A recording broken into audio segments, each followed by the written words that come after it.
এই দিনটা আজকে উদযাপন করতে গিয়ে আমরা পতাকা পরবর্তীকালে কিউবার বিপ্লবীরা কিউবাকে বাতিস্তার হাত থেকে মুক্ত করে। ওই যে মনকাডা দুর্গ আক্রমণ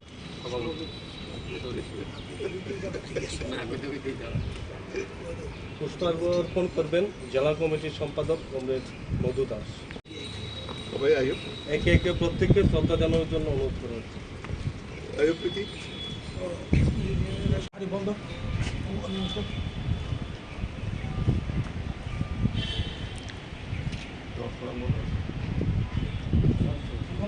না ভুলবো না কমরেড ফিদেল কাস্ত্রো তোমাদের আমরা কেন ভুলছি না ভুলবো না ইনকলাব কমরেড ফিদেল কাস্ত্রো লাল সালাম কিউবা থেকে মার্কিন সাম্রাজ্যবাদ হাত উঠাও।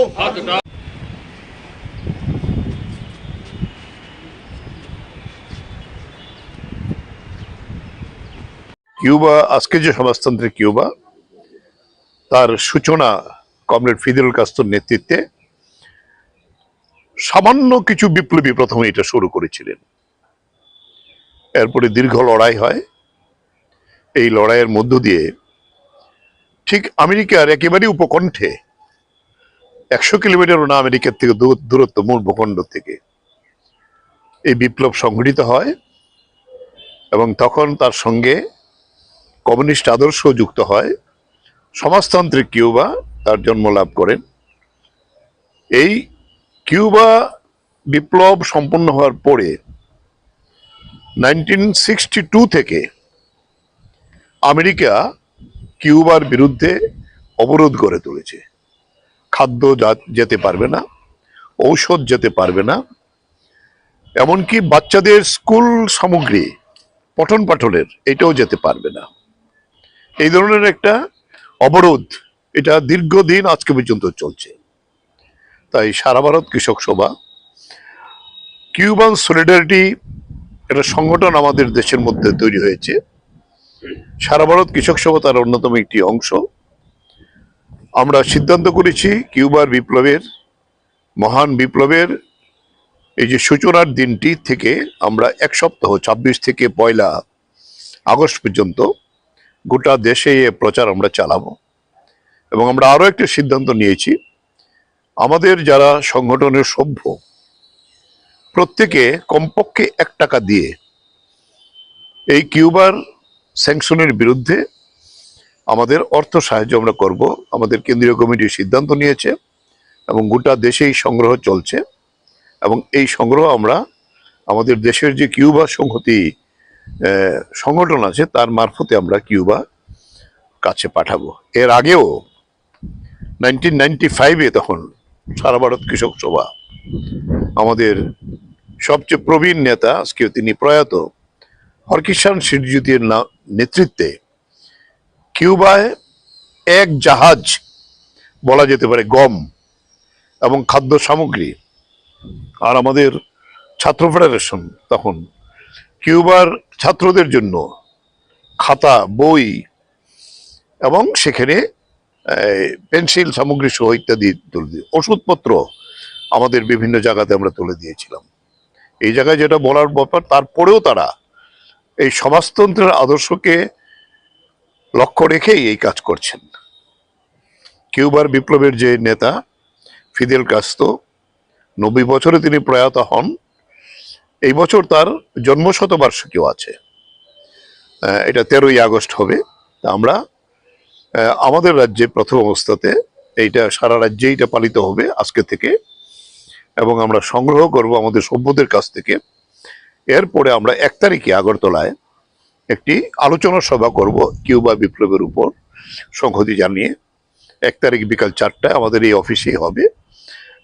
ফলে সেই জায়গায় দাঁড়িয়ে আমরা আজকে যেহেতু এই দিনটা সূচনা পর্ব, তাই প্রাথমিকভাবে আমরা ফিদেল কাস্ত্রোর ছবিতে শ্রদ্ধা জানিয়ে এবং আমাদের সংগঠনের পতাকা তুলে এই শপথ নিতে চাই। এবং আমরা আমাদের রাজ্য কমিটির মিটিং গেছে, এই রাজ্য কমিটির মিটিংয়ে আমরা বলেছি আমাদের প্রায় 9 শতাধিকের উপরে প্রাথমিক কমিটি রয়েছে। প্রত্যেকটা কমিটি অন্তত পক্ষে 100 টাকা করে সেখানে তুলবেন, যাতে তুলে আমাদের কাছে পাঠাবেন। আমরা এটা দিল্লিতে এই কিউবা সংহতির যে তহবিল সেই তহবিলে পাঠাবো।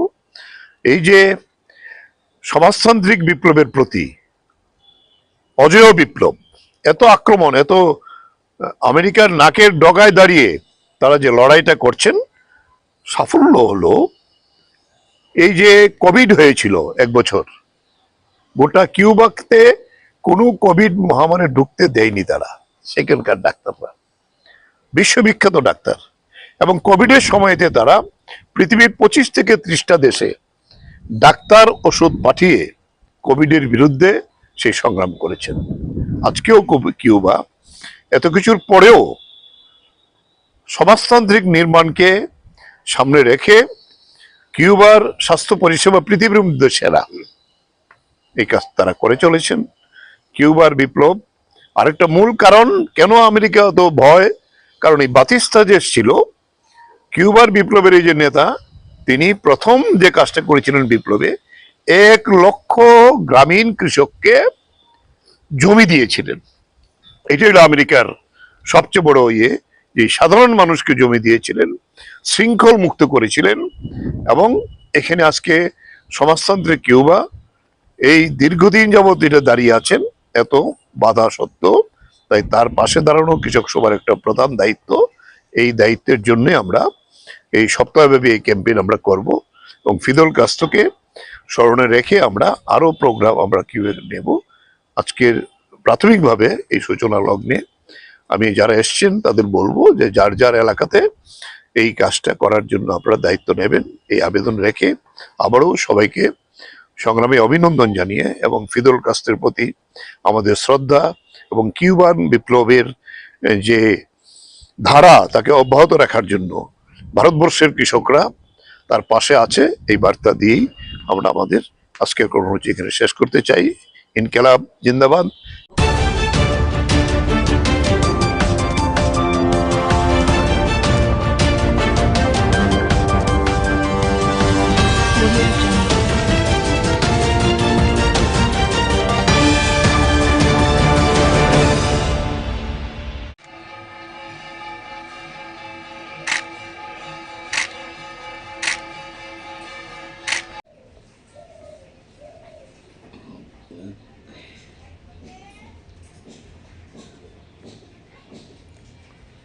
আছে যেটা লয়ে যা মানুষে এটা কো এটা এনে দেখো ঝুলে গেছে মানুষ ঝুলে কেন লয়ে গেছে আজ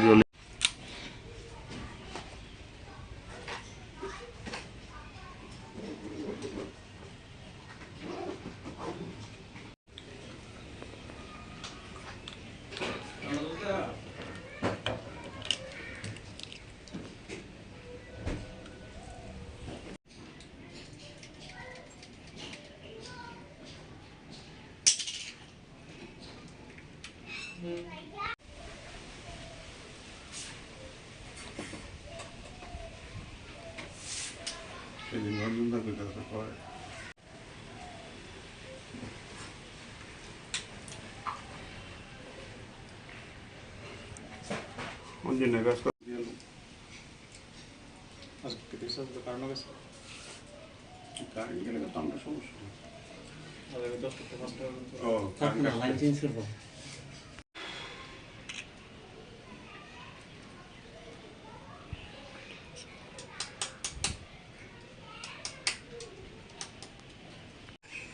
বাচ্চা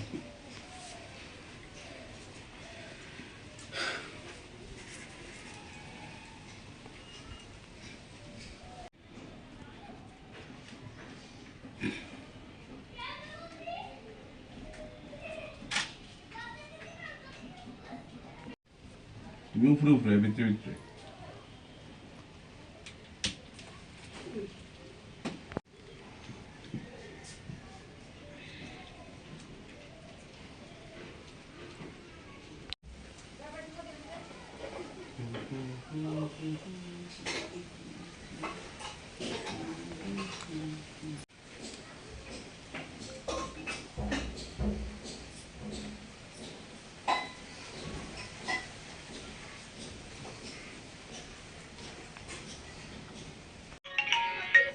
হ্যাঁ একটা নিউজে যামু যামু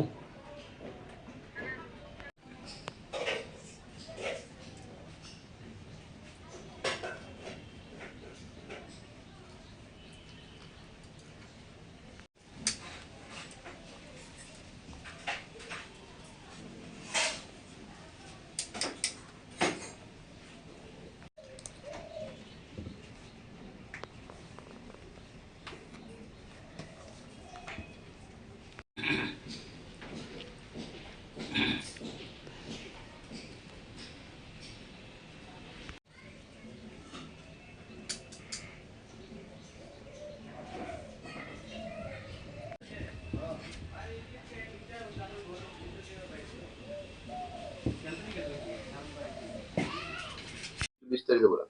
নমস্কার, আমার নাম বিজয় দেবনাথ। আজকে 26শে জুলাই উপলক্ষে, কার্গিল বিজয় দিবস উপলক্ষে আমি আমাদের ভারতের সেনাদের উদ্দেশ্য করে আমি আমার আর্টের মাধ্যমে তাদের একটা জিনিস উপহার দিতে চাই, যেটা হলো আমি তাদের এই যে যুদ্ধ বিজয়ের জন্য যে একটা দেশলাই কাঠি দিয়ে 103টা দেশলাই কাঠি ইউজ হয়েছে, এই জিনিসটা যে বানিয়েছি আমি তাদেরকে উদ্দেশ্য করে আমি এই জিনিসটা বানিয়েছি। আজকে মহান বিজয় দিবস উপলক্ষে তাদেরকে আমি এই জিনিসটা উৎসর্গ করতে চাই। কি তৈরি করেছেন? আমি তাদেরকে উৎসর্গ করে আমাদের যে সেনাবাহিনী বিজয় হয়েছে, তো এই জিনিসটা আমি দেখাতে চাই আমার আর্টের মাধ্যমে, তাই আমি এই জিনিসটা বানালাম।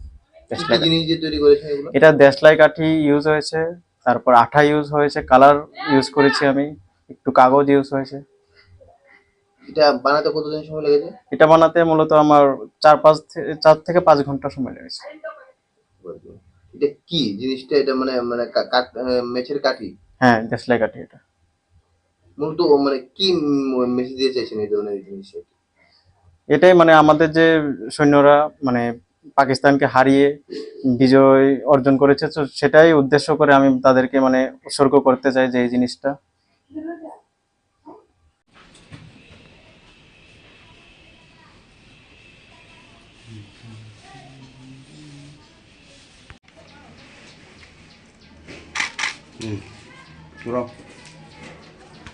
দাঁড়াও, লেরো না ঘোরাও।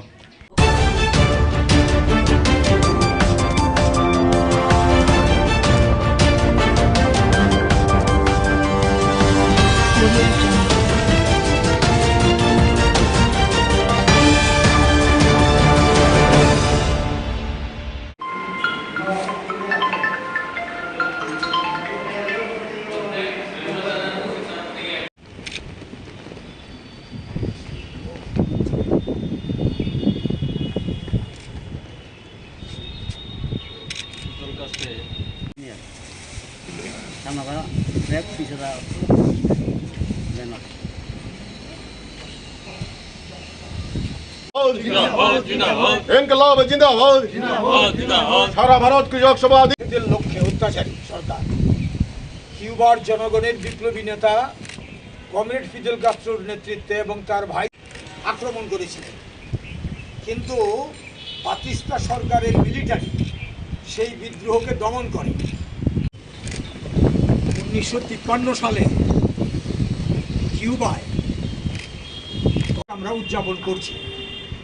এই যে বাকি বক্তব্য পরে রাখা হবে এখানে, এই দিনটা আজকে উদযাপন করতে গিয়ে আমরা পতাকা পরবর্তীকালে কিউবার বিপ্লবীরা কিউবাকে বাতিস্তার হাত থেকে মুক্ত করে।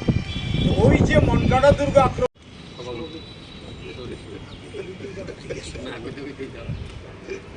পুষ্পার্পণ করবেন জেলা কমিটির সম্পাদক কমরেড মধু দাস। একে একে প্রত্যেককে শ্রদ্ধা জানানোর জন্য অনুরোধ করা হচ্ছে।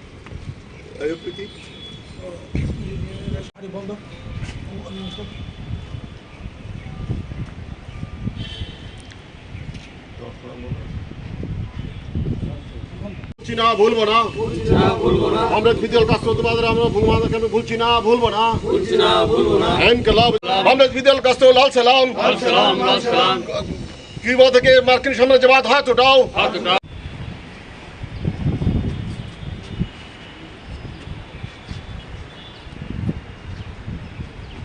কিউবা, আজকে যে সমাজতন্ত্রের কিউবা, তার সূচনা কমরেড ফিদেল কাস্ত্রোর নেতৃত্বে সামান্য কিছু বিপ্লবী প্রথমে এটা শুরু করেছিলেন। এরপরে দীর্ঘ লড়াই হয়। এই লড়াইয়ের মধ্য দিয়ে ঠিক আমেরিকার একেবারে উপকণ্ঠে 100 কিলোমিটারও না আমেরিকার থেকে দূরত্ব, মূল ভূখণ্ড থেকে এই বিপ্লব সংঘটিত হয় এবং তখন তার সঙ্গে কমিউনিস্ট আদর্শ যুক্ত হয়। সমাজতান্ত্রিক কিউবা তার জন্ম লাভ করেন। এই কিউবা বিপ্লব সম্পন্ন হওয়ার পরে 1962 থেকে আমেরিকা কিউবার বিরুদ্ধে অবরোধ গড়ে তুলেছে। খাদ্য যেতে পারবে না, ঔষধ যেতে পারবে না, এমনকি বাচ্চাদের স্কুল সামগ্রী পঠন পাঠনের এটাও যেতে পারবে না। এই ধরনের একটা অবরোধ এটা দীর্ঘদিন আজকে পর্যন্ত চলছে। তাই সারা ভারত কৃষক সভা, কিউবান সলিডারিটি একটা সংগঠন আমাদের দেশের মধ্যে তৈরি হয়েছে। সারা ভারত কৃষক সভা তার অন্যতম একটি অংশ। আমরা সিদ্ধান্ত করেছি কিউবার বিপ্লবের, মহান বিপ্লবের এই যে সূচনার দিনটি থেকে আমরা এক সপ্তাহ 26 থেকে 1 আগস্ট পর্যন্ত গোটা দেশে এ প্রচার আমরা চালাবো। এবং আমরা আরো একটা সিদ্ধান্ত নিয়েছি, আমাদের যারা সংগঠনের সভ্য প্রত্যেকে কমপক্ষে 1 টাকা দিয়ে এই কিউবার স্যাংশনের বিরুদ্ধে আমাদের অর্থ সাহায্য আমরা করব। আমাদের কেন্দ্রীয় কমিটি সিদ্ধান্ত নিয়েছে এবং গোটা দেশেই সংগ্রহ চলছে। এবং এই সংগ্রহ আমরা আমাদের দেশের যে কিউবা সংহতি সংগঠন আছে তার মারফতে আমরা কিউবা কাছে পাঠাবো।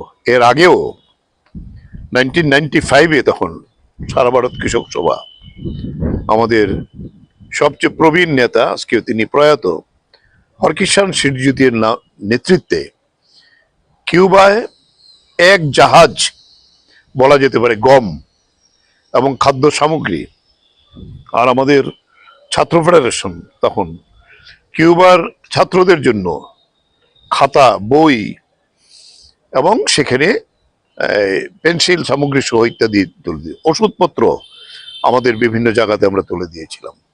এই জায়গায় যেটা বলার ব্যাপার, তারপরেও তারা এই সমাজতন্ত্রের আদর্শকে লক্ষ্য রেখেই এই কাজ করছেন। কিউবার বিপ্লবের যে নেতা ফিদেল কাস্ত্রো, 90 বছরে তিনি প্রয়াত হন। এই বছর তার জন্মশতবার্ষিকীও আছে, এটা 13ই আগস্ট হবে। আমরা আমাদের রাজ্যে প্রথম অবস্থাতে এইটা সারা রাজ্যে এটা পালিত হবে আজকে থেকে, এবং আমরা সংগ্রহ করব আমাদের সভ্যদের কাছ থেকে। এরপরে আমরা 1 তারিখে আগরতলায় একটি আলোচনা সভা করব কিউবা বিপ্লবের উপর সংহতি জানিয়ে। 1 তারিখ বিকাল 4টায় আমাদের এই অফিসেই হবে। ফলে সেই জায়গায় দাঁড়িয়ে আমরা আজকে যেহেতু এই দিনটা সূচনা পর্ব, তাই প্রাথমিকভাবে আমরা ফিদেল কাস্ত্রোর ছবিতে শ্রদ্ধা জানিয়ে এবং আমাদের সংগঠনের পতাকা তুলে এই শপথ নিতে চাই। এবং আমরা আমাদের রাজ্য কমিটির মিটিং গেছে, এই রাজ্য কমিটির মিটিংয়ে আমরা বলেছি আমাদের প্রায় 9 শতাধিকের উপরে প্রাথমিক কমিটি রয়েছে। প্রত্যেকটা কমিটি অন্তত পক্ষে 100 টাকা করে সেখানে তুলবেন, যাতে তুলে আমাদের কাছে পাঠাবেন। আমরা এটা দিল্লিতে এই কিউবা সংহতির যে তহবিল, সেই তহবিলে পাঠাবো।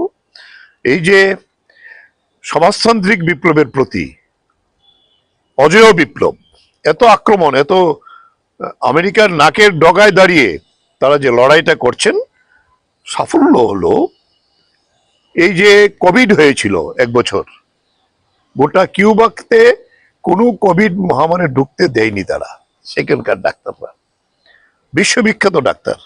এবং কোভিডের সময়তে তারা পৃথিবীর 25 থেকে 30টা দেশে ডাক্তার, ওষুধ পাঠিয়ে কোভিডের বিরুদ্ধে সেই সংগ্রাম করেছেন। আজকেও কিউবা এত কিছুর পরেও সমাজতান্ত্রিক নির্মাণকে সামনে রেখে কিউবার স্বাস্থ্য পরিষেবা পৃথিবীর মধ্যে সেরা, এই কাজ তারা করে চলেছেন। কিউবার বিপ্লব আরেকটা মূল কারণ কেন আমেরিকা তো ভয়, কারণ এই বাতিস্তা যে ছিল কিউবার বিপ্লবের এই যে নেতা, তিনি প্রথম যে কাজটা করেছিলেন বিপ্লবে, 1 লক্ষ গ্রামীণ কৃষককে জমি দিয়েছিলেন। এটাই হলো আমেরিকার সবচেয়ে বড় যে সাধারণ মানুষকে জমি দিয়েছিলেন, শৃঙ্খল মুক্ত করেছিলেন। এবং এখানে আজকে সমাজতান্ত্রিক কিউবা এই দীর্ঘদিন যাবৎ এটা দাঁড়িয়ে আছেন এত বাধা সত্ত্বেও। তাই তার পাশে দাঁড়ানো কৃষক সভার একটা প্রধান দায়িত্ব। এই দায়িত্বের জন্য আমরা এই সপ্তাহব্যাপী এই ক্যাম্পেইন আমরা করব এবং ফিদেল কাস্ত্রোকে স্মরণে রেখে আমরা আরো প্রোগ্রাম আমরা কিভাবে নেব। আজকের প্রাথমিকভাবে এই সূচনা লগ্নে আমি যারা এসছেন তাদের বলবো যে যার যার এলাকাতে এই কাজটা করার জন্য আপনারা দায়িত্ব নেবেন, এই আবেদন রেখে আবারও সবাইকে সংগ্রামে অভিনন্দন জানিয়ে এবং ফিদেল কাস্ত্রোর প্রতি আমাদের শ্রদ্ধা এবং কিউবান বিপ্লবের যে ধারা তাকে অব্যাহত রাখার জন্য ভারতবর্ষের কৃষকরা তার পাশে আছে, এই বার্তা দিয়েই আমরা আমাদের আজকের কর্মসূচি এখানে শেষ করতে চাই। ইনকিলাব জিন্দাবাদ।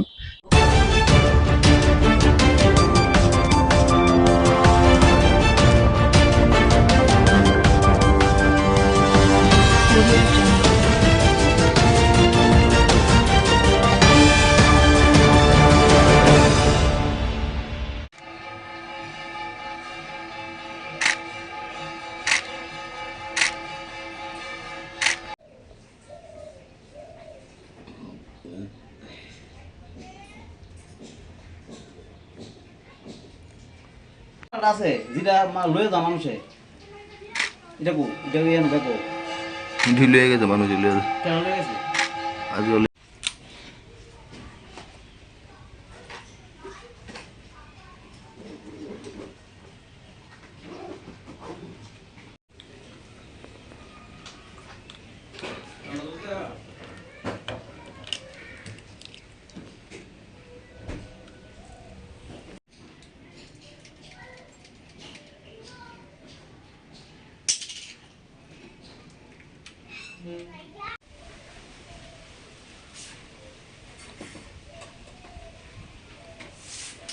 সেদিন অর্জুন দা কইতাছে কয়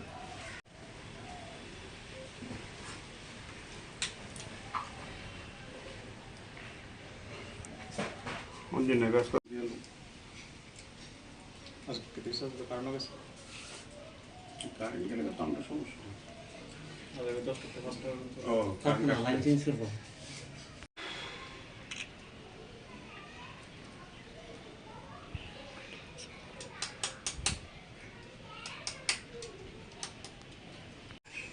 বাচ্চা কে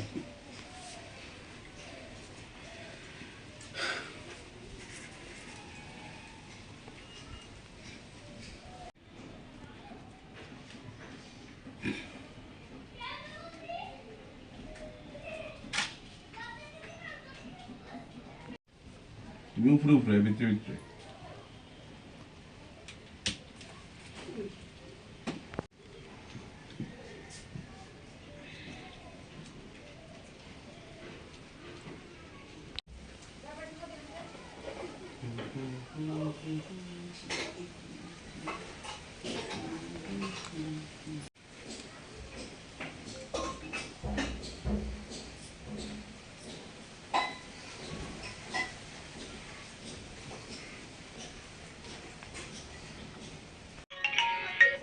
হ্যাঁ একটা নিউজে যামু যামু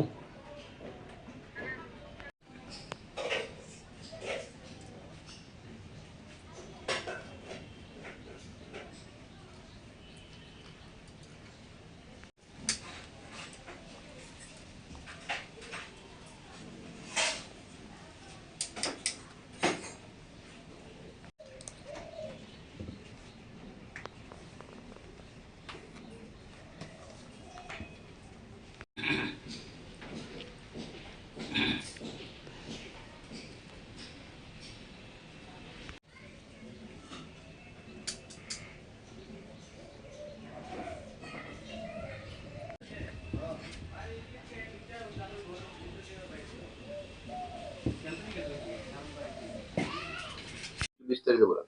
নমস্কার, আমার নাম বিজয় দেবনাথ। আজকে 26শে জুলাই উপলক্ষে, কার্গিল বিজয় দিবস উপলক্ষে আমি আমাদের ভারতের সেনাদের উদ্দেশ্য করে আমি আমার আর্টের মাধ্যমে তাদের একটা জিনিস উপহার দিতে চাই, যেটা হলো আমি তাদের এই যে যুদ্ধ বিজয়ের জন্য যে একটা দেশলাই কাঠি দিয়ে 103টা দেশলাই কাঠি ইউজ হয়েছে, এই জিনিসটা যে বানিয়েছি আমি তাদেরকে উদ্দেশ্য করে আমি এই জিনিসটা বানিয়েছি। আজকে মহান বিজয় দিবস উপলক্ষে তাদেরকে আমি এই জিনিসটা উৎসর্গ করতে চাই। এটা কি তৈরি করেছেন? আমি তাদেরকে উৎসর্গ করে আমাদের যে সেনাবাহিনী বিজয় হয়েছে, তো এই জিনিসটা আমি দেখাতে চাই আমার আর্টের মাধ্যমে, তাই আমি এই জিনিসটা বানালাম। কি কি জিনিস দিয়ে তৈরি করেছেন এগুলো? এটা দেশলাই কাঠি ইউজ হয়েছে, তারপর আঠা ইউজ হয়েছে, কালার ইউজ করেছি, আমি একটু কাগজ ইউজ হয়েছে। এটা বানাতে কতদিন সময় লেগেছে? এটা বানাতে মূলত আমার 4 থেকে 5 ঘন্টা সময় লেগেছে। এটা কি জিনিসটা? এটা মেছের কাঠি? হ্যাঁ, দেশলাই কাঠি। এটা মূলত কি মেসেজ দিয়ে চাইছেন এই ধরনের জিনিস? এটাই আমাদের যে সৈন্যরা পাকিস্তানকে হারিয়ে বিজয় অর্জন করেছে, তো সেটাই উদ্দেশ্য করে আমি তাদেরকে মানে উৎসর্গ করতে চাই যে এই জিনিসটা।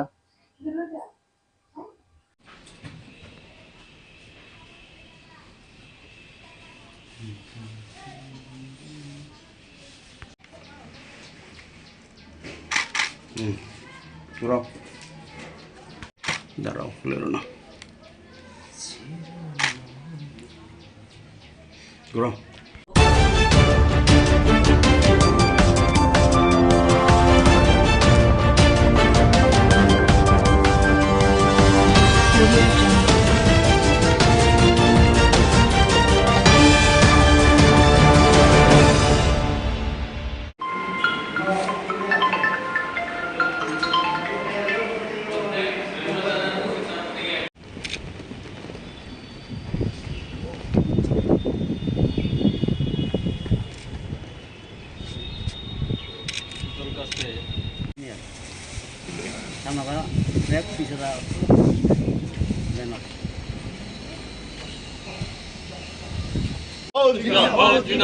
ইনকলাব জিন্দাবাদ, সারা ভারত কৃষক সভা। এদের লক্ষ্যে অত্যাচারী সরকার কিউবার জনগণের বিপ্লবী নেতা কমরেড ফিদেল কাস্ত্রোর নেতৃত্বে এবং তার ভাই আক্রমণ করেছিলেন, কিন্তু বাতিস্তা সরকারের মিলিটারি সেই বিদ্রোহকে দমন করে।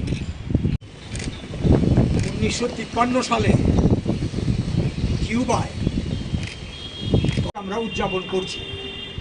এই যে বাকি বক্তব্য পরে রাখা হবে এখানে, এই দিনটা আজকে উদযাপন করতে গিয়ে আমরা পতাকা পরবর্তীকালে কিউবার বিপ্লবীরা কিউবাকে পাকিস্তানের হাত থেকে মুক্ত করে। তো ওই যে মনগাড়া দুর্গ আক্রমণ,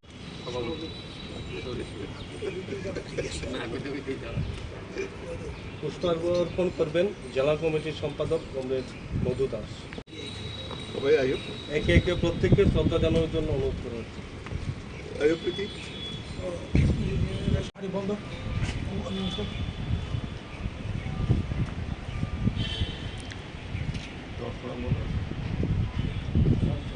ভুলছি না, ভুলবো না, কমরেড ফিদেল কাস্ত্রো তোমাদের আমরা ভুলছি না, ভুলবো না।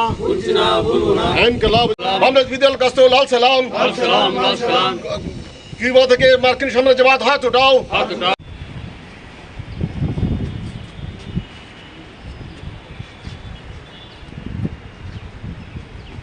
কিউবা, আজকে যে সমাজতান্ত্রিক কিউবা, তার সূচনা কমরেড ফিদেল কাস্ত্রোর নেতৃত্বে সামান্য কিছু বিপ্লবী প্রথমে এটা শুরু করেছিলেন। এরপরে দীর্ঘ লড়াই হয়। এই লড়াইয়ের মধ্য দিয়ে ঠিক আমেরিকার একেবারে উপকণ্ঠে 100 কিলোমিটারও না আমেরিকার থেকে দূরত্ব মূল ভূখণ্ড থেকে এই বিপ্লব সংঘটিত হয় এবং তখন তার সঙ্গে কমিউনিস্ট আদর্শ যুক্ত হয়। সমাজতান্ত্রিক কিউবা তার জন্ম লাভ করেন। এই কিউবা বিপ্লব সম্পন্ন হওয়ার পরে 1962 থেকে আমেরিকা কিউবার বিরুদ্ধে অবরোধ গড়ে তুলেছে। খাদ্য যেতে পারবে না, ঔষধ যেতে পারবে না, এমনকি বাচ্চাদের স্কুল সামগ্রী পঠন পাঠনের এটাও যেতে পারবে না। এই ধরনের একটা অবরোধ এটা দীর্ঘদিন আজকে পর্যন্ত চলছে। তাই সারা ভারত কৃষক সভা, কিউবান সলিডারিটি একটা সংগঠন আমাদের দেশের মধ্যে তৈরি হয়েছে। সারা ভারত কৃষক সভা তার অন্যতম একটি অংশ। আমরা সিদ্ধান্ত করেছি কিউবার বিপ্লবের, মহান বিপ্লবের এই যে সূচনার দিনটি থেকে আমরা 1 সপ্তাহ 26 থেকে 1 আগস্ট পর্যন্ত গোটা দেশে এ প্রচার আমরা চালাবো। এবং আমরা আরো একটা সিদ্ধান্ত নিয়েছি, আমাদের যারা সংগঠনের সভ্য প্রত্যেকে কমপক্ষে 1 টাকা দিয়ে এই কিউবার স্যাংশনের বিরুদ্ধে আমাদের অর্থ সাহায্য আমরা করব। আমাদের কেন্দ্রীয় কমিটি সিদ্ধান্ত নিয়েছে এবং গোটা দেশেই সংগ্রহ চলছে এবং এই সংগ্রহ আমরা আমাদের দেশের যে কিউবা সংহতি সংগঠন আছে তার মারফতে আমরা কিউবা কাছে পাঠাবো।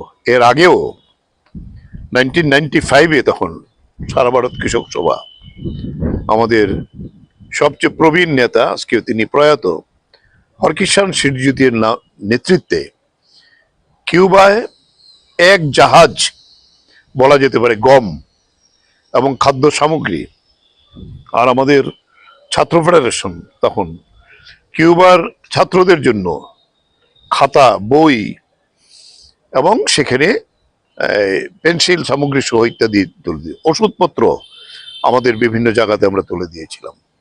এই জায়গায় যেটা বলার ব্যাপার, তারপরেও তারা এই সমাজতন্ত্রের আদর্শকে লক্ষ্য রেখেই এই কাজ করছেন। কিউবার বিপ্লবের যে নেতা ফিদেল কাস্ত্রো, 90 বছরে তিনি প্রয়াত হন। এই বছর তার জন্মশতবার্ষিকীও আছে, এটা 13ই আগস্ট হবে।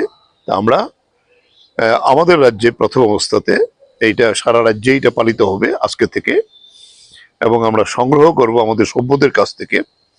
এরপরে আমরা 1 তারিখে আগরতলায় একটি আলোচনা সভা করব কিউবা বিপ্লবের উপর সংহতি জানিয়ে। 1 তারিখ বিকাল 4টায় আমাদের এই অফিসেই হবে।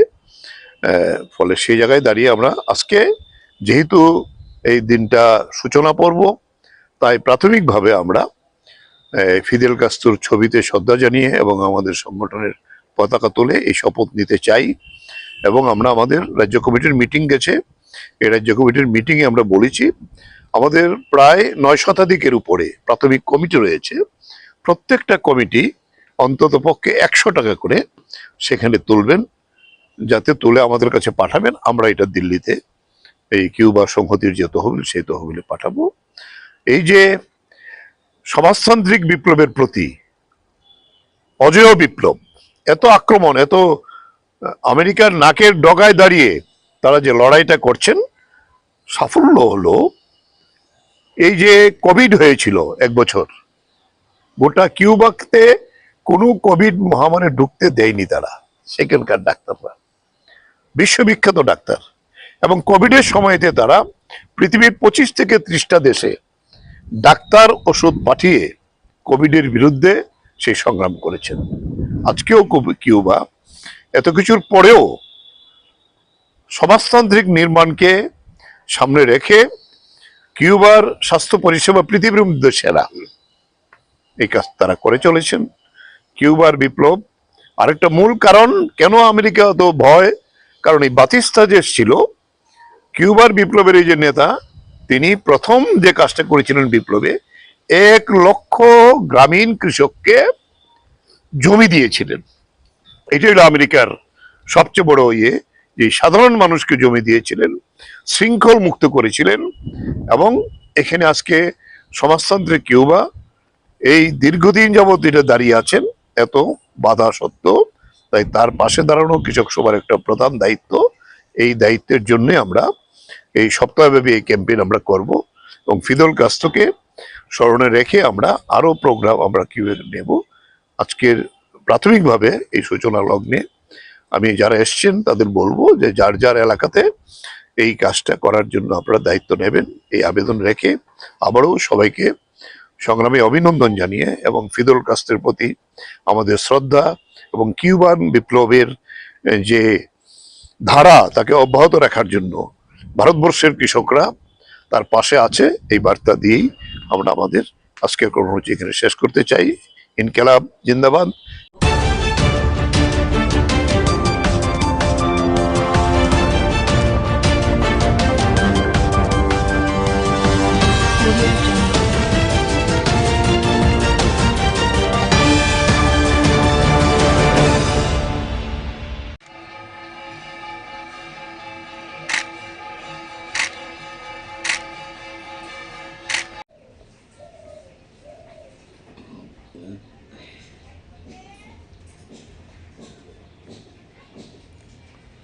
আছে যেটা লয়ে যা মানুষে, এটা কো, এটা দেখো ঢিল হয়ে গেছে মানুষ, কেন লয়ে গেছে।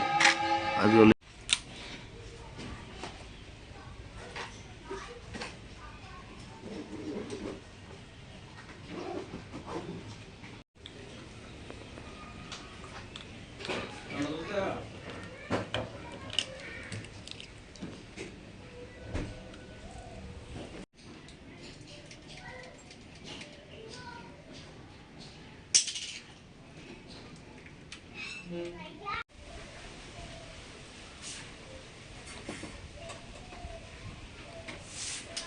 সেদিন রঞ্জনদা কইতাছে কয়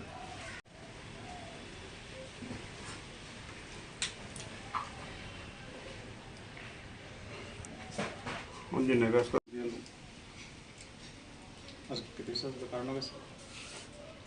কারেন্ট গেলে তো আমরা সমস্যা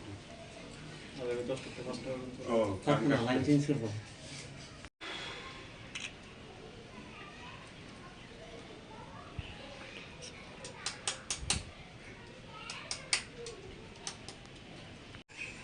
বাচ্চিকা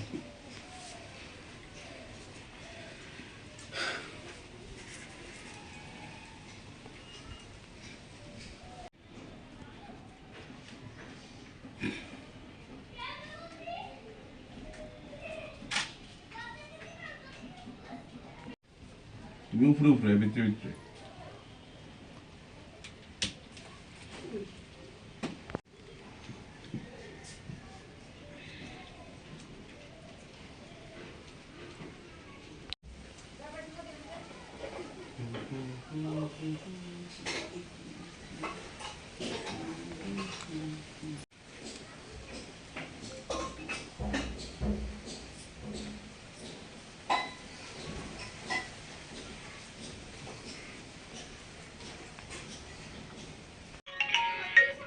হ্যাঁ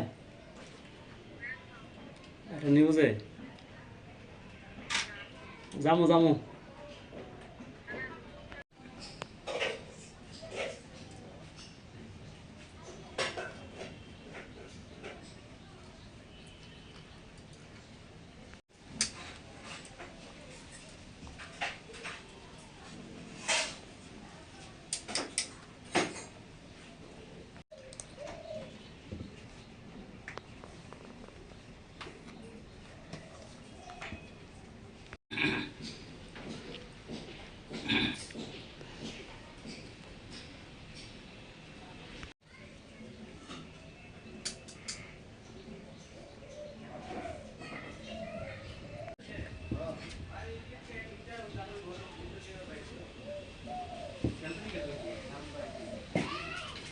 বিস্তারিত বলেন। নমস্কার, আমার নাম বিজয় দেবনাথ। আজকে 26শে জুলাই উপলক্ষে, কার্গিল বিজয় দিবস উপলক্ষে আমি আমাদের ভারতের সেনাদের উদ্দেশ্য করে আমি আমার আর্টের মাধ্যমে তাদের একটা জিনিস মানে উপহার দিতে চাই, যেটা হলো আমি তাদের মানে এই যে যুদ্ধ বিজয়ের জন্য যে মানে একটা দেশলাই কাঠি দিয়ে 103টা দেশলাই কাঠি ইউজ হয়েছে, এই জিনিসটা যে বানিয়েছি আমি তাদেরকে উদ্দেশ্য করে আমি এই জিনিসটা বানিয়েছি। আজকে মহান বিজয় দিবস উপলক্ষে তাদেরকে আমি এই জিনিসটা উৎসর্গ করতে চাই। এটা কি তৈরি করেছেন? আমি তাদেরকে উৎসর্গ করে মানে আমাদের যে সেনাবাহিনী বিজয় হয়েছে, তো এই জিনিসটা আমি দেখাতে চাই মানে আমার আর্টের মাধ্যমে, তাই আমি এই জিনিসটা মানে বানালাম। কি কি জিনিস দিয়ে তৈরি করেছেন এগুলো? এটা দেশলাই কাঠি ইউজ হয়েছে, তারপর আঠা ইউজ হয়েছে, কালার ইউজ করেছি আমি, একটু কাগজ ইউজ হয়েছে। এটা বানাতে কতদিন সময় লেগেছে? এটা বানাতে মূলত আমার 4 থেকে 5 ঘন্টা সময় লেগেছে। এটা কি জিনিসটা? এটা মানে মানে মেছের কাঠি? হ্যাঁ, দেশলাই কাঠি এটা। মূলত মানে কি মেসেজ দিয়ে চাইছেন এই ধরনের জিনিস?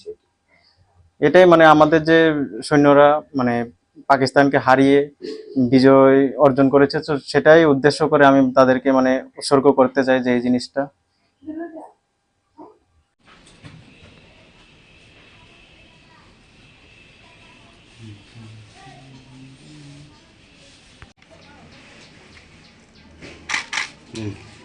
ঘুরাও দাঁড়াও লেরো না ঘুরাও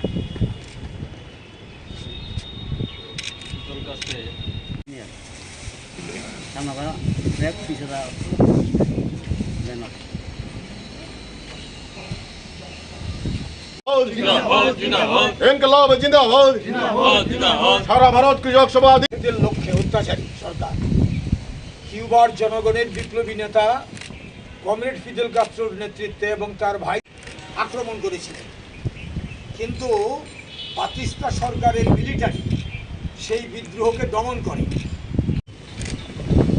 1953 সালে কিউবায় আমরা উদযাপন করছি।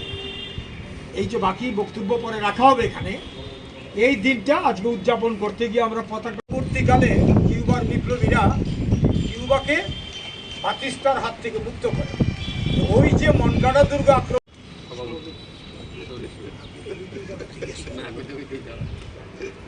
পুষ্পার্পণ করবেন জেলা কমিটির সম্পাদক কমরেড মধু দাস। একে একে প্রত্যেককে শ্রদ্ধা জানানোর জন্য অনুরোধ করা হচ্ছে। বন্ধ।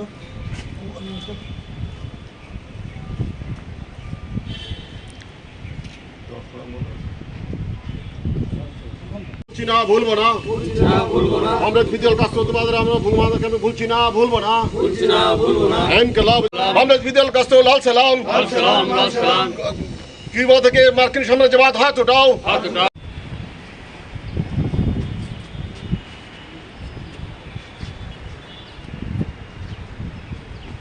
কিউবা, আজকে যে সমাজতন্ত্রের কিউবা, তার সূচনা কমরেড ফিদেল কাস্ত্রোর নেতৃত্বে সামান্য কিছু বিপ্লবী প্রথমে এটা শুরু করেছিলেন। এরপরে দীর্ঘ লড়াই হয়। এই লড়াইয়ের মধ্য দিয়ে ঠিক আমেরিকার একেবারে উপকণ্ঠে 100 কিলোমিটারও না আমেরিকার থেকে দূরত্ব মূল ভূখণ্ড থেকে এই বিপ্লব সংঘটিত হয় এবং তখন তার সঙ্গে কমিউনিস্ট আদর্শ যুক্ত হয়। সমাজতান্ত্রিক কিউবা তার জন্ম লাভ করেন। এই কিউবা বিপ্লব সম্পন্ন হওয়ার পরে 1962 থেকে আমেরিকা কিউবার বিরুদ্ধে অবরোধ গড়ে তুলেছে। খাদ্য যেতে পারবে না, ঔষধ যেতে পারবে না, এমনকি বাচ্চাদের স্কুল সামগ্রী পঠন পাঠনের এটাও যেতে পারবে না। এই ধরনের একটা অবরোধ এটা দীর্ঘদিন আজকে পর্যন্ত চলছে। তাই সারা ভারত কৃষক সভা, কিউবান সলিডারিটি একটা সংগঠন আমাদের দেশের মধ্যে তৈরি হয়েছে। সারা ভারত কৃষক সভা তার অন্যতম একটি অংশ।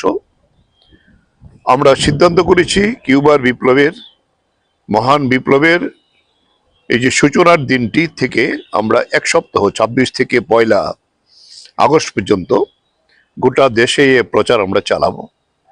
এবং আমরা আরো একটা সিদ্ধান্ত নিয়েছি, আমাদের যারা সংগঠনের সভ্য প্রত্যেকে কমপক্ষে 1 টাকা দিয়ে এই কিউবার স্যাংশনের বিরুদ্ধে আমাদের অর্থ সাহায্য আমরা করব।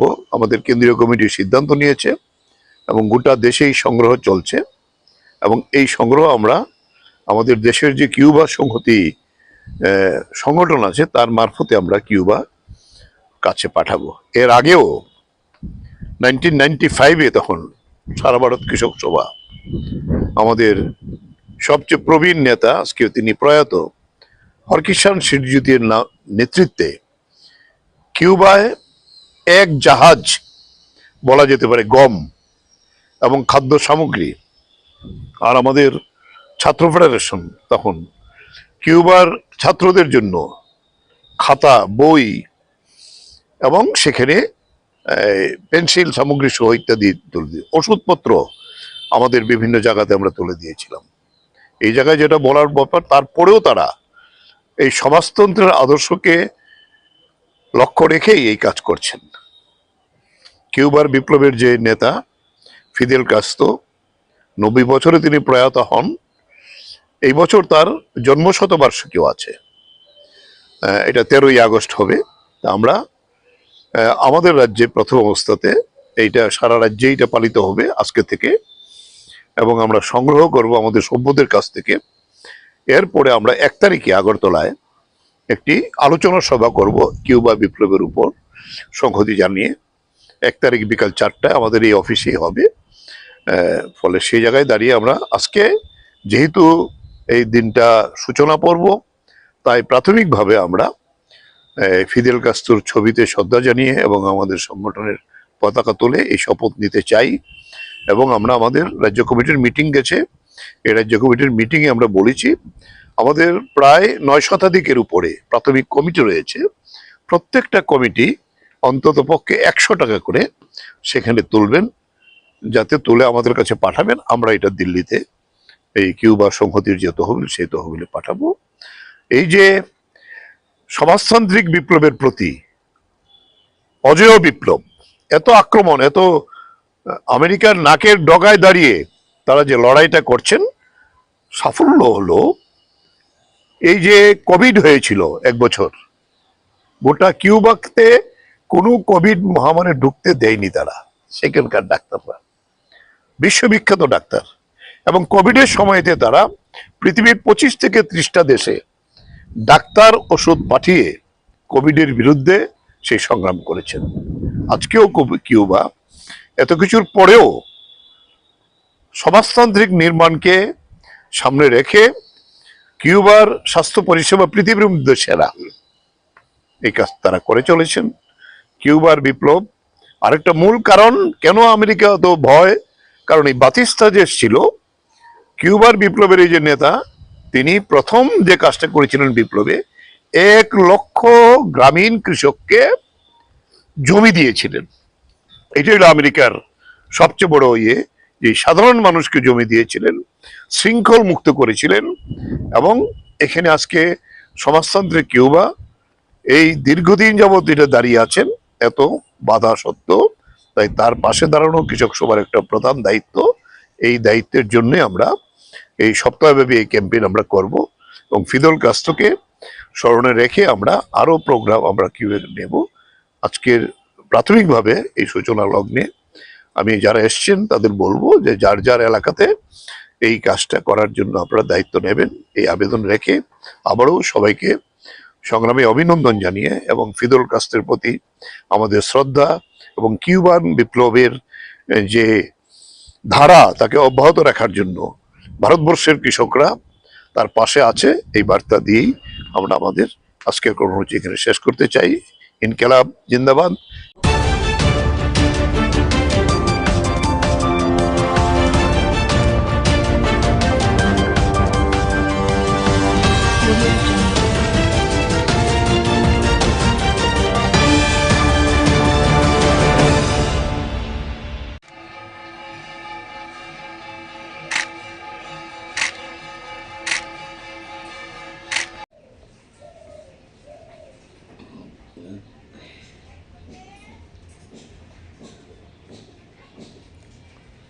আছে যেটা লয়ে যা মানুষে, এটা কো এটা এনো দেখো ঢিলে গেছে মানুষ, ঢিলে কেন লয়ে গেছে আজ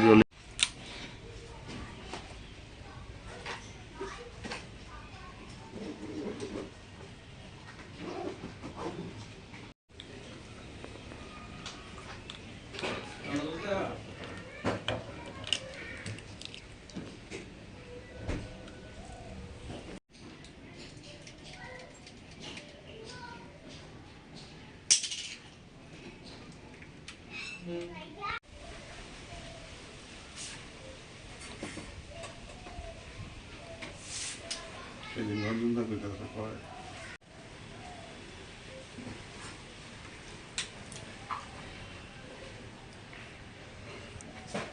অঞ্জনের কাজ করে দিল। আজকে বিশ্বাস তো কারণ গেছে কারেন্ট গেলে তো আমরা সমস্যা নেই। আমাদের 10 থেকে 5 টাকা ও লাইন চেঞ্জ করবো।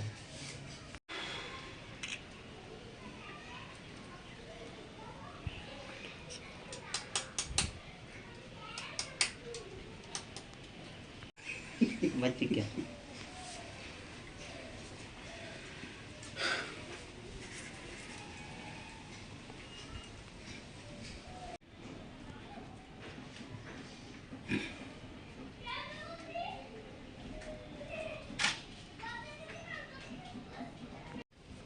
তুমি উপরে উপরে ভিতরে ভিতরে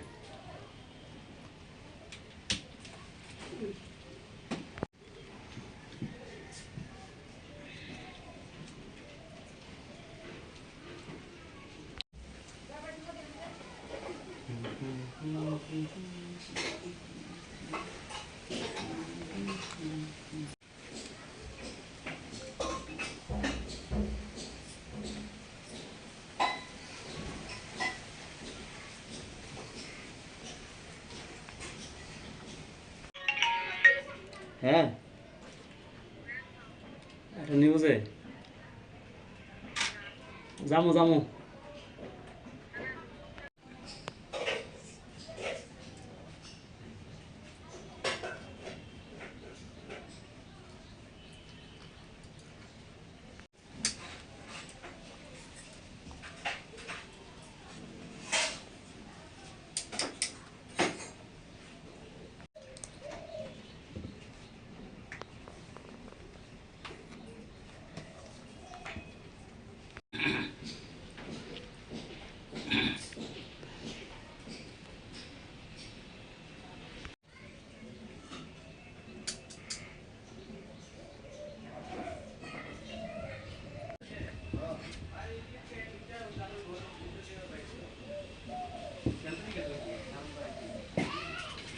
বিস্তারিত বলেন। নমস্কার, আমার নাম বিজয় দেবনাথ। আজকে 26শে জুলাই উপলক্ষে, কার্গিল বিজয় দিবস উপলক্ষে আমি আমাদের ভারতের সেনাদের উদ্দেশ্য করে আমি আমার আর্টের মাধ্যমে তাদের একটা জিনিস মানে উপহার দিতে চাই, যেটা হলো আমি তাদের মানে এই যে যুদ্ধ বিজয়ের জন্য যে মানে একটা দেশলাই কাঠি দিয়ে 103টা দেশলাই কাঠি ইউজ হয়েছে, এই জিনিসটা যে বানিয়েছি আমি তাদেরকে উদ্দেশ্য করে আমি এই জিনিসটা বানিয়েছি। আজকে মহান বিজয় দিবস উপলক্ষে তাদেরকে আমি এই জিনিসটা উৎসর্গ করতে চাই। এটা কি তৈরি করেছেন? আমি তাদেরকে উৎসর্গ করে মানে আমাদের যে সেনাবাহিনী বিজয় হয়েছে, তো এই জিনিসটা আমি দেখাতে চাই মানে আমার আর্টের মাধ্যমে, তাই আমি এই জিনিসটা মানে বানালাম। কি কি দেশলাই কাঠি। জিনিস দিয়ে তৈরি করেছেন এগুলো? এটা দেশলাই কাঠি ইউজ হয়েছে, তারপর আঠা ইউজ হয়েছে, কালার ইউজ করেছি আমি, একটু কাগজ ইউজ হয়েছে। এটা বানাতে কতদিন সময় লেগেছে? এটা বানাতে মূলত আমার 4 থেকে 5 ঘন্টা সময় লেগেছে। এটা কি জিনিসটা? এটা মানে মানে মেছের কাঠি? হ্যাঁ, দেশলাই কাঠি এটা। মূলত মানে কি মেসেজ দিয়ে চাইছেন এই ধরনের জিনিস? এটাই মানে আমাদের যে সৈন্যরা মানে পাকিস্তানকে হারিয়ে বিজয় অর্জন করেছে, তো সেটাই উদ্দেশ্য করে আমি তাদেরকে মানে উৎসর্গ করতে চাই যে এই জিনিসটা।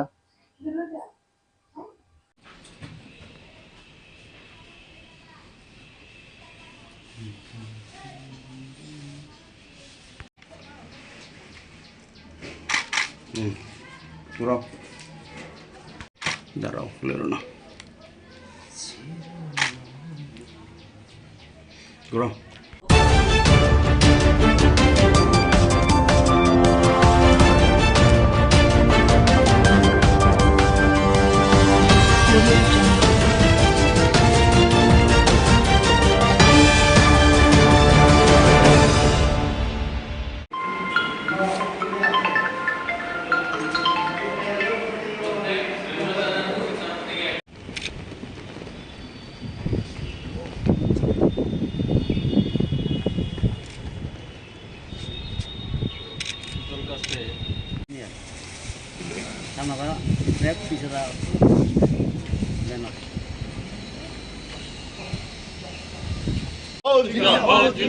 ইনকলাব জিন্দাবাদ, সারা ভারত কৃষক সভা। এদের লক্ষ্যে অত্যাচারী সরকার কিউবার জনগণের বিপ্লবী নেতা কমরেড ফিদেল কাস্ত্রোর নেতৃত্বে এবং তার ভাই আক্রমণ করেছিলেন, কিন্তু বাতিস্তা সরকারের মিলিটারি সেই বিদ্রোহকে দমন করে। 1953 সালে কিউবায় আমরা উদযাপন করছি। এই যে বাকি বক্তব্য পরে রাখা হবে এখানে, এই দিনটা আজকে উদযাপন করতে গিয়ে আমরা পতাকা পরবর্তীকালে কিউবার বিপ্লবীরা কিউবাকে বাতিস্তার হাত থেকে মুক্ত করে। তো ওই যে মনগাড়া দুর্গ আক্রমণ,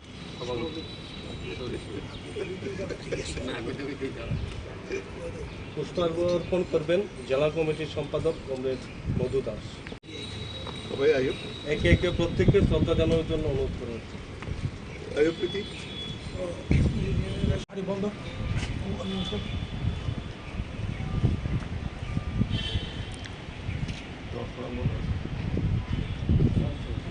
ভুলছি না ভুলবো না কমরেড ফিদেল কাস্ত্রো তোমাদের আমরা ভুলছি না ভুলবো না ইনকিলাব কমরেড ফিদেল কাস্ত্রো লাল সালাম কিউবা থেকে মার্কিন সাম্রাজ্যবাদ হাত উঠাও।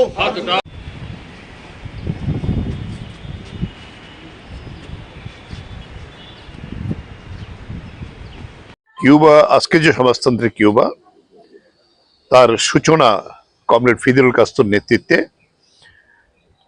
সামান্য কিছু বিপ্লবী প্রথমে এটা শুরু করেছিলেন। এরপরে দীর্ঘ লড়াই হয়। এই লড়াইয়ের মধ্য দিয়ে ঠিক আমেরিকার একেবারে উপকণ্ঠে 100 কিলোমিটারও না আমেরিকার থেকে দূরত্ব মূল ভূখণ্ড থেকে এই বিপ্লব সংঘটিত হয় এবং তখন তার সঙ্গে কমিউনিস্ট আদর্শ যুক্ত হয়। সমাজতান্ত্রিক কিউবা তার জন্ম লাভ করেন। এই কিউবা বিপ্লব সম্পন্ন হওয়ার পরে 1962 থেকে আমেরিকা কিউবার বিরুদ্ধে অবরোধ গড়ে তুলেছে। খাদ্য যেতে পারবে না, ঔষধ যেতে পারবে না, এমনকি বাচ্চাদের স্কুল সামগ্রী পঠন পাঠনের এটাও যেতে পারবে না। এই ধরনের একটা অবরোধ এটা দীর্ঘদিন আজকে পর্যন্ত চলছে। তাই সারা ভারত কৃষক সভা, কিউবান সলিডারিটি একটা সংগঠন আমাদের দেশের মধ্যে তৈরি হয়েছে। সারা ভারত কৃষক সভা তার অন্যতম একটি অংশ। আমরা সিদ্ধান্ত করেছি কিউবার বিপ্লবের, মহান বিপ্লবের এই যে সূচনার দিনটি থেকে আমরা 1 সপ্তাহ 26 থেকে 1 আগস্ট পর্যন্ত গোটা দেশে এ প্রচার আমরা চালাবো।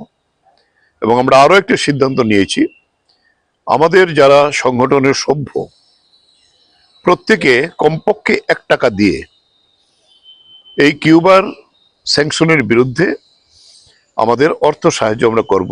আমাদের কেন্দ্রীয় কমিটি সিদ্ধান্ত নিয়েছে এবং গোটা দেশেই সংগ্রহ চলছে এবং এই সংগ্রহ আমরা আমাদের দেশের যে কিউবা সংহতি সংগঠন আছে তার মারফতে আমরা কিউবা কাছে পাঠাবো।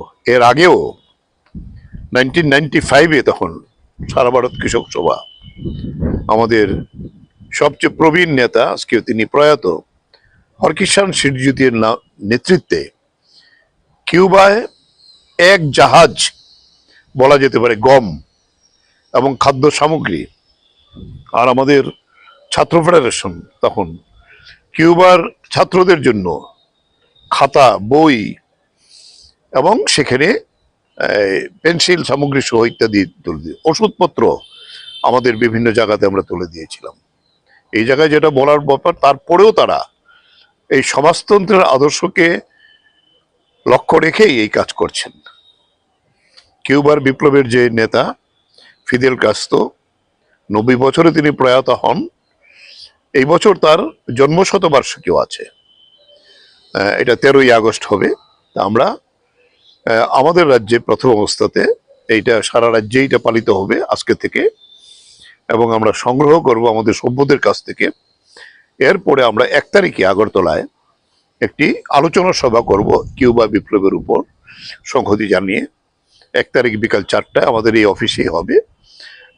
ফলে সেই জায়গায় দাঁড়িয়ে আমরা আজকে যেহেতু এই দিনটা সূচনা পর্ব, তাই প্রাথমিকভাবে আমরা ফিদেল কাস্ত্রোর ছবিতে শ্রদ্ধা জানিয়ে এবং আমাদের সংগঠনের পতাকা তুলে এই শপথ নিতে চাই।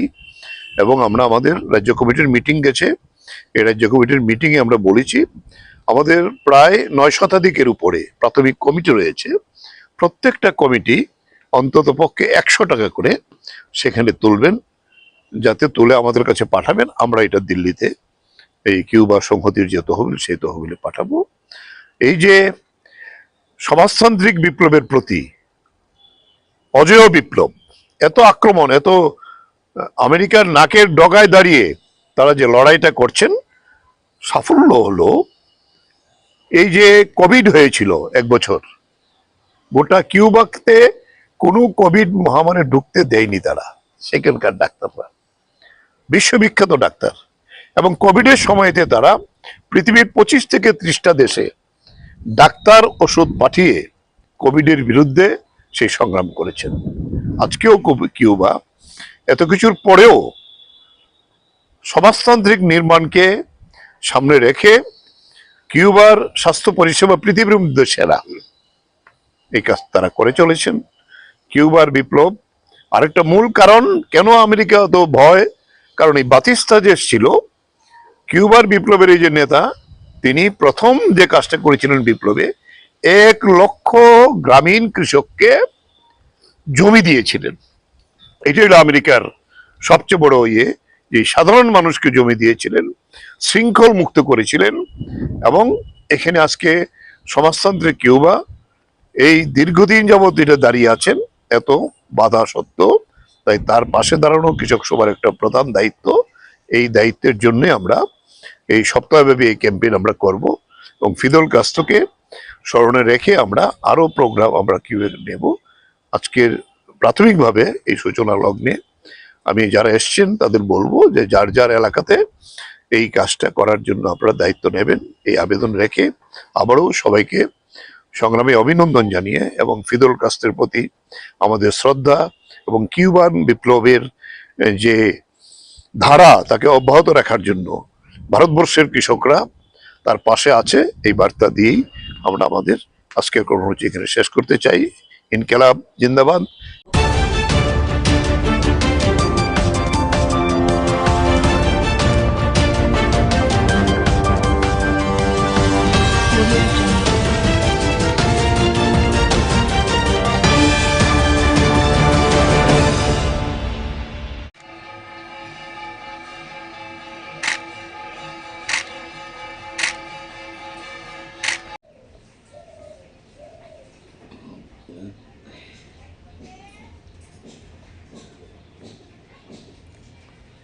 আছে যেটা লয়ে যা মানুষে, এটা কো এটা এনো দেখো ঢিলে গেছে মানুষ ঢিলে কেন লয়ে গেছে আজ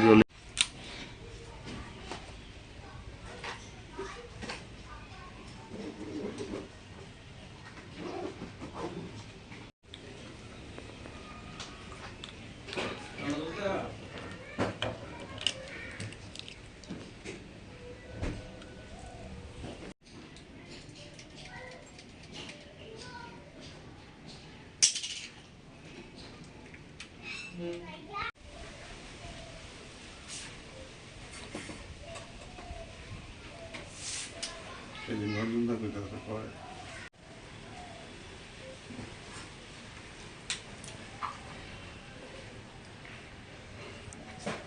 অর্জুনের কাজ করে দিলাম। কারেন্ট গেলে তো আমরা সমস্যা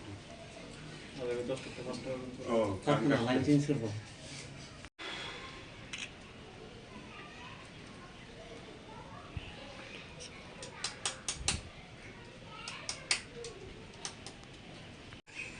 বাচ্চা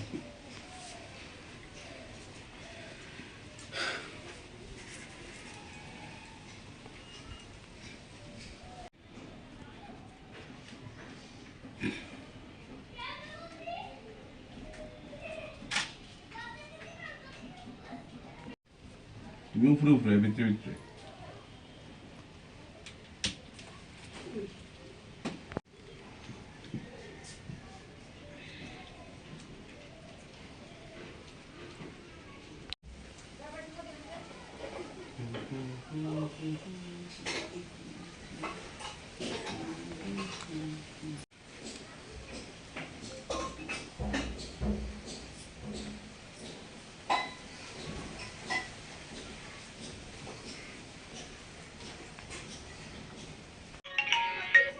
হ্যাঁ একটা নিউজে যামু যামু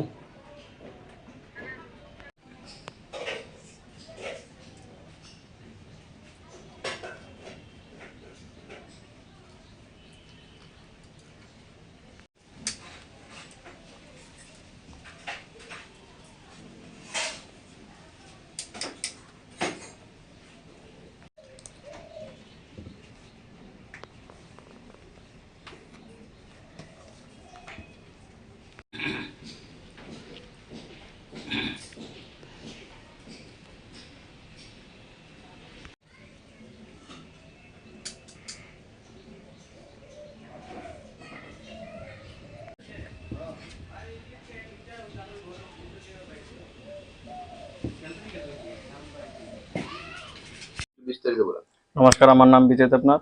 আজকে 26শে জুলাই উপলক্ষে, কার্গিল বিজয় দিবস উপলক্ষে আমি আমাদের ভারতের সেনাদের উদ্দেশ্য করে আমি আমার আর্টের মাধ্যমে তাদের একটা জিনিস উপহার দিতে চাই, যেটা হলো আমি তাদের এই যে যুদ্ধ বিজয়ের জন্য যে একটা দেশলাই কাঠি দিয়ে 103টা দেশলাই কাঠি ইউজ হয়েছে, এই জিনিসটা যে বানিয়েছি আমি তাদেরকে উদ্দেশ্য করে আমি এই জিনিসটা বানিয়েছি। আজকে মহান বিজয় দিবস উপলক্ষে তাদেরকে আমি এই জিনিসটা উৎসর্গ করতে চাই। এটা কি তৈরি করেছেন? আমি তাদেরকে উৎসর্গ করে আমাদের যে সেনাবাহিনী বিজয় হয়েছে, তো এই জিনিসটা আমি দেখাতে চাই আমার আর্টের মাধ্যমে, তাই আমি এই জিনিসটা বানালাম। কি কি জিনিস দিয়ে তৈরি করেছেন এগুলো? এটা দেশলাই কাঠি ইউজ হয়েছে, তারপর আঠা ইউজ হয়েছে, কালার ইউজ করেছি, আমি একটু কাগজ ইউজ হয়েছে। এটা বানাতে কতদিন সময় লেগেছে? এটা বানাতে মূলত আমার 4 থেকে 5 ঘন্টা সময় লেগেছে। এটা কি জিনিসটা? এটা মেছের কাঠি? হ্যাঁ, দেশলাই কাঠি। এটা মূলত কি মেসেজ দিয়ে চাইছেন এই ধরনের জিনিস? এটাই আমাদের যে সৈন্যরা পাকিস্তানকে হারিয়ে বিজয় অর্জন করেছে, তো সেটাই উদ্দেশ্য করে আমি তাদেরকে উৎসর্গ করতে চাই যে এই জিনিসটা।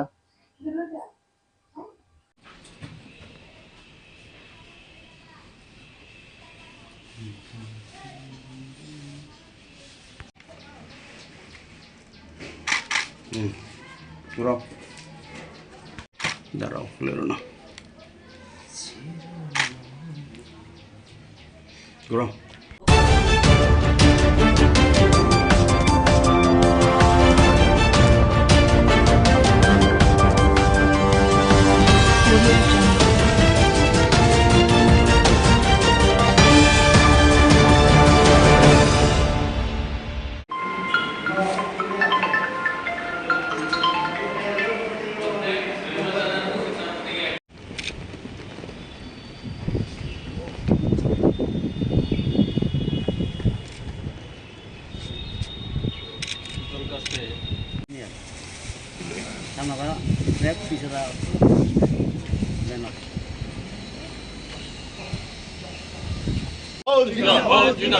ইনকলাব জিন্দাবাদ, সারা ভারত কৃষক সভা।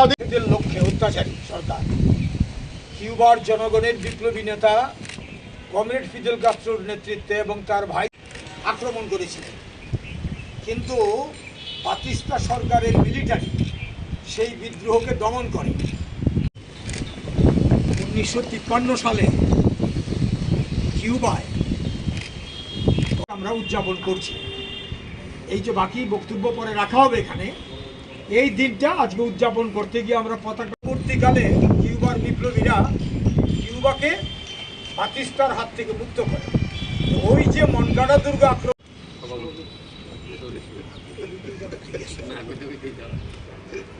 পুষ্পার্পণ করবেন জেলা কমিটির সম্পাদক কমরেড মধু দাস। একে একে প্রত্যেককে শ্রদ্ধা জানানোর জন্য অনুরোধ করা হচ্ছে।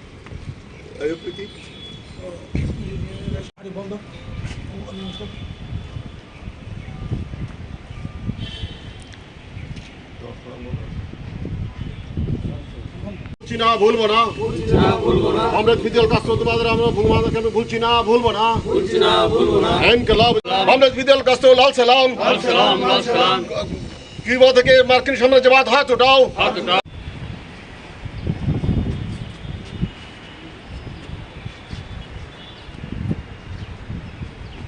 কিউবা, আজকে যে সমাজতন্ত্রের কিউবা, তার সূচনা কমরেড ফিদেল কাস্ত্রোর নেতৃত্বে সামান্য কিছু বিপ্লবী প্রথমে এটা শুরু করেছিলেন। এরপরে দীর্ঘ লড়াই হয়। এই লড়াইয়ের মধ্য দিয়ে ঠিক আমেরিকার একেবারে উপকণ্ঠে 100 কিলোমিটারও না আমেরিকার থেকে দূরত্ব মূল ভূখণ্ড থেকে এই বিপ্লব সংঘটিত হয়, এবং তখন তার সঙ্গে কমিউনিস্ট আদর্শ যুক্ত হয়। সমাজতান্ত্রিক কিউবা তার জন্ম লাভ করেন। এই কিউবা বিপ্লব সম্পন্ন হওয়ার পরে 1962 থেকে আমেরিকা কিউবার বিরুদ্ধে অবরোধ গড়ে তুলেছে।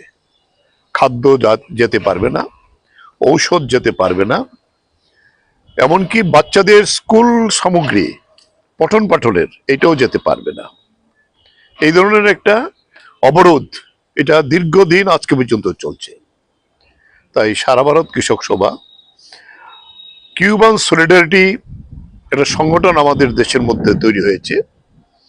সারা ভারত কৃষক সভা তার অন্যতম একটি অংশ।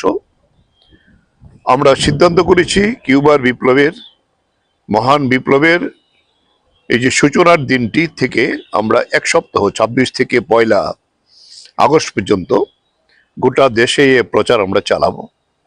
এবং আমরা আরো একটা সিদ্ধান্ত নিয়েছি, আমাদের যারা সংগঠনের সভ্য প্রত্যেকে কমপক্ষে 1 টাকা দিয়ে এই কিউবার স্যাংশনের বিরুদ্ধে আমাদের অর্থ সাহায্য আমরা করব। আমাদের কেন্দ্রীয় কমিটি সিদ্ধান্ত নিয়েছে এবং গোটা দেশেই সংগ্রহ চলছে। এবং এই সংগ্রহ আমরা আমাদের দেশের যে কিউবা সংহতি সংগঠন আছে তার মারফতে আমরা কিউবা কাছে পাঠাবো। এর আগেও 1995-এ তখন সারা ভারত কৃষক সভা আমাদের সবচেয়ে প্রবীণ নেতা, আজকে তিনি প্রয়াত, হরকিষাণ সিরজিতের নেতৃত্বে কিউবায় 1 জাহাজ বলা যেতে পারে গম এবং খাদ্য সামগ্রী, আর আমাদের ছাত্র ফেডারেশন তখন কিউবার ছাত্রদের জন্য খাতা, বই এবং সেখানে পেন্সিল সামগ্রী সহ ইত্যাদি তুলে দিয়ে, ওষুধপত্র আমাদের বিভিন্ন জায়গাতে আমরা তুলে দিয়েছিলাম। এই জায়গায় যেটা বলার ব্যাপার, তারপরেও তারা এই সমাজতন্ত্রের আদর্শকে লক্ষ্য রেখেই এই কাজ করছেন। কিউবার বিপ্লবের যে নেতা ফিদেল কাস্ত্রো, 90 বছরে তিনি প্রয়াত হন। এই বছর তার জন্মশতবার্ষিকীও আছে, এটা 13ই আগস্ট হবে। তা আমরা আমাদের রাজ্যে প্রথম অবস্থাতে এইটা সারা রাজ্যে এটা পালিত হবে আজকে থেকে, এবং আমরা সংগ্রহ করব আমাদের সভ্যদের কাছ থেকে। এরপরে আমরা 1 তারিখে আগরতলায় একটি আলোচনা সভা করব কিউবা বিপ্লবের উপর সংহতি জানিয়ে। 1 তারিখ বিকাল 4টায় আমাদের এই অফিসেই হবে। ফলে সেই জায়গায় দাঁড়িয়ে আমরা আজকে যেহেতু এই দিনটা সূচনা পর্ব, তাই প্রাথমিকভাবে আমরা ফিদেল কাস্ত্রোর ছবিতে শ্রদ্ধা জানিয়ে এবং আমাদের সংগঠনের পতাকা তুলে এই শপথ নিতে চাই। এবং আমরা আমাদের রাজ্য কমিটির মিটিং গেছে, এই রাজ্য কমিটির মিটিংয়ে আমরা বলেছি আমাদের প্রায় 9 শতাধিকের উপরে প্রাথমিক কমিটি রয়েছে। প্রত্যেকটা কমিটি অন্তত পক্ষে 100 টাকা করে সেখানে তুলবেন, যাতে তুলে আমাদের কাছে পাঠাবেন। আমরা এটা দিল্লিতে এই কিউবা সংহতির যে তহবিল সেই তহবিলে পাঠাবো। এই যে সমাজতান্ত্রিক বিপ্লবের প্রতি অজেয় বিপ্লব, এত আক্রমণ, এত আমেরিকার নাকের ডগায় দাঁড়িয়ে তারা যে লড়াইটা করছেন, সাফল্য হলো এই যে কোভিড হয়েছিল 1 বছর, গোটা কিউবাতে কোনো কোভিড মহামারী ঢুকতে দেয়নি তারা, সেখানকার ডাক্তাররা বিশ্ববিখ্যাত ডাক্তার। এবং কোভিডের সময়তে তারা পৃথিবীর 25 থেকে 30টা দেশে ডাক্তার ওষুধ পাঠিয়ে কোভিডের বিরুদ্ধে সেই সংগ্রাম করেছেন। আজকেও কিউবা এত কিছুর পরেও সমাজতান্ত্রিক নির্মাণকে সামনে রেখে কিউবার স্বাস্থ্য পরিষেবা পৃথিবীর মধ্যে সেরা, এই কাজ তারা করে চলেছেন।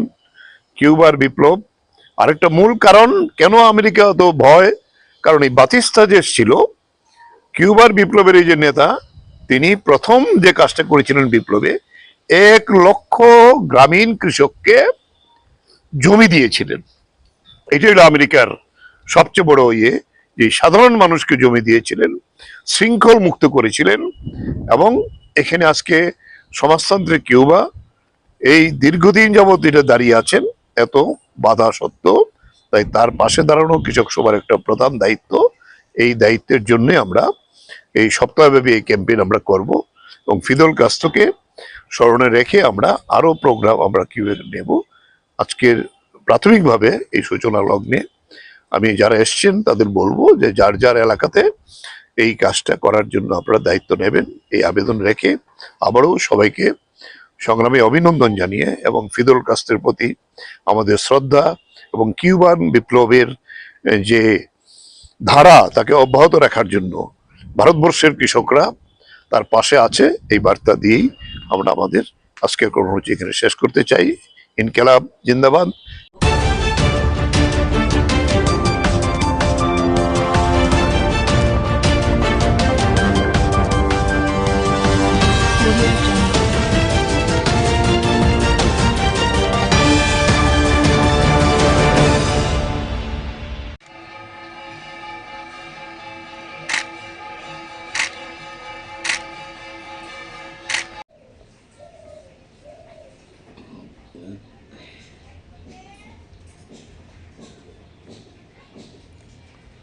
আছে যেটা লয়ে যা মানুষে এটা কো এটা এনো দেখো ঢিলে গেছে মানুষ ঢিলে কেন লয়ে গেছে আজকে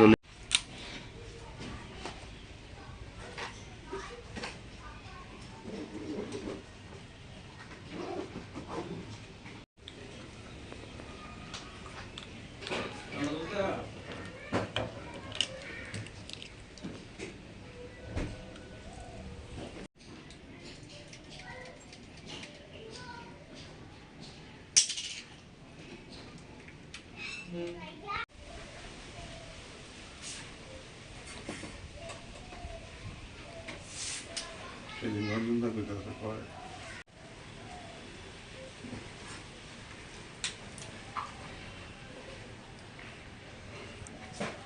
অর্জুন গাছ করে দিয়ে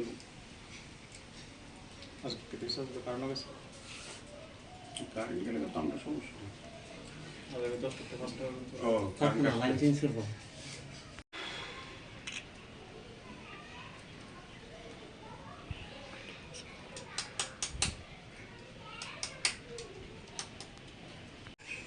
বাচ্চা কে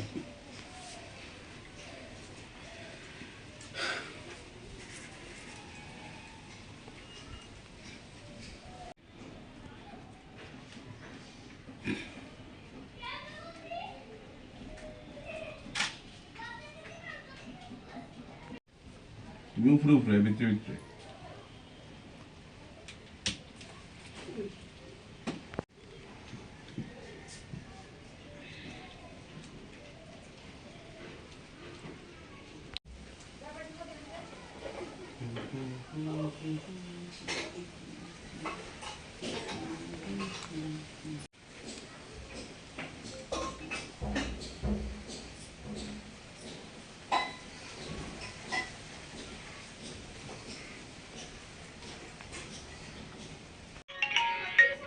হ্যাঁ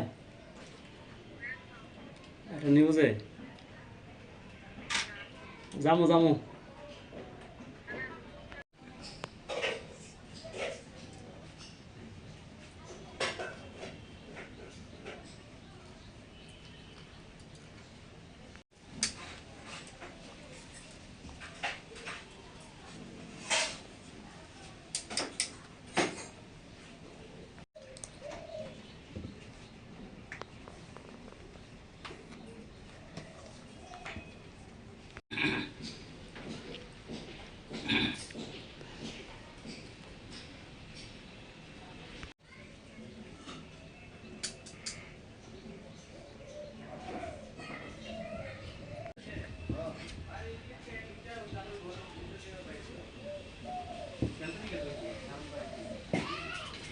বিস্তারিত বলেন।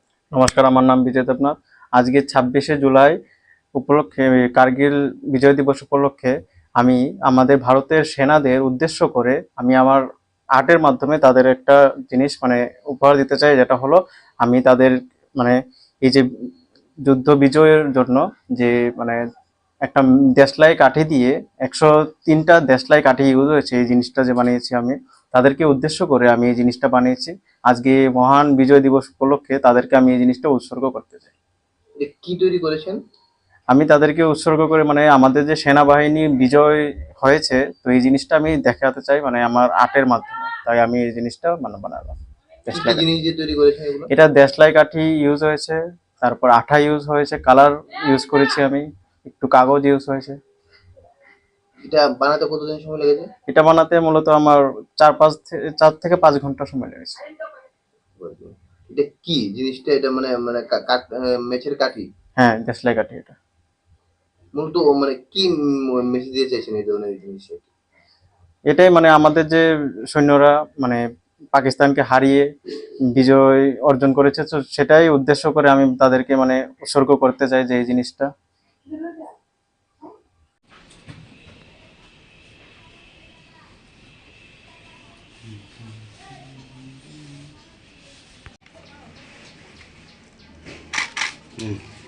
ঘোরাও, দাঁড়াও, খুলেরো না,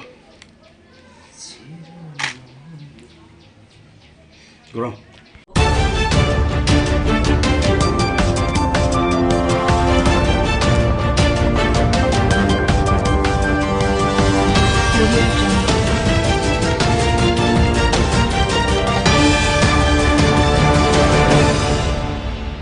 Inspiring words will always motivate us to set new examples of excellence. Raj Vishwas Madam, coordinator of this program, to come forward and deliver the vote of thanks. Upasthapan করার জন্য। Thank you very much, sir, for your thought-provoking address. আমি আমার এই যে পরের সেশনটা হবে, তিনজন বক্তা আলোচনা করবেন। To Dr. Dhirendra Devnath sir, Sangathan Mantri of ABRS in Tripura, for his গালি লেখা কিছুটা অংশ আমি যুক্ত ছিলাম, তো অল্প। সুস্থ থাকুন এই কামনা করে আমি আমার কথা বলে এখানে শেষ করছি। নমস্কার সবাইকে। of gratitude to Shri Kishore Badan, the Honorable Minister of Higher Education, who kindly অন্যান্য সজ্জন মণ্ডলী, জাতীয় শিক্ষা নীতি, অধ্যাপক অধ্যাপিকাগণ, আমরাও যেন সমৃদ্ধ হই এনইপি নিয়ে আলোচনায়, এটুকু আবেদন আপনাদের কাছে থাকবে।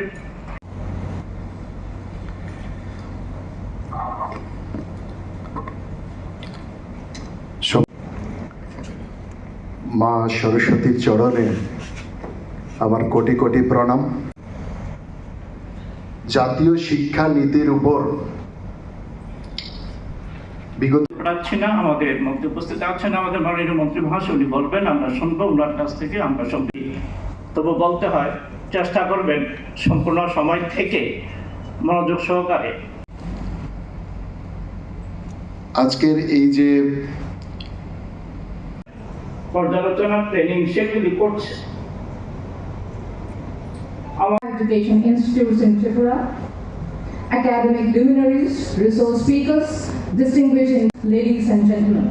On behalf of Akhil Bharatiya Rashtriya Shaikshik Mahasangh Tripura, Mahavidyalaya বাবু বিদ্যার্থী পরিষদের সাথে যুক্ত হয়েছিলেন।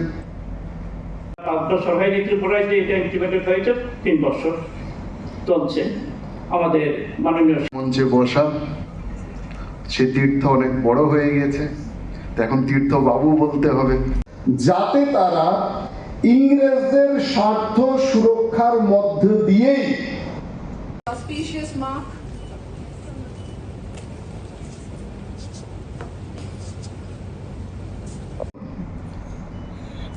রাষ্ট্রীয় শৈক্ষিক মহাসংঘ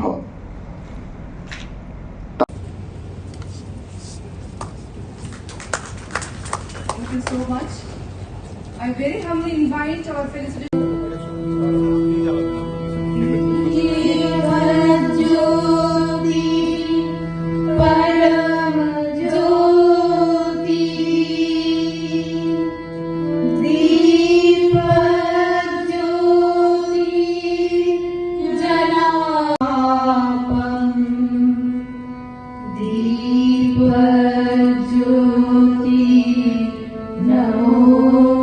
আজকের এই প্রোগ্রাম এটা অখিল ভারতীয় রাষ্ট্রীয় শৈক্ষিক মহাসংঘে তারা আয়োজন করেছে।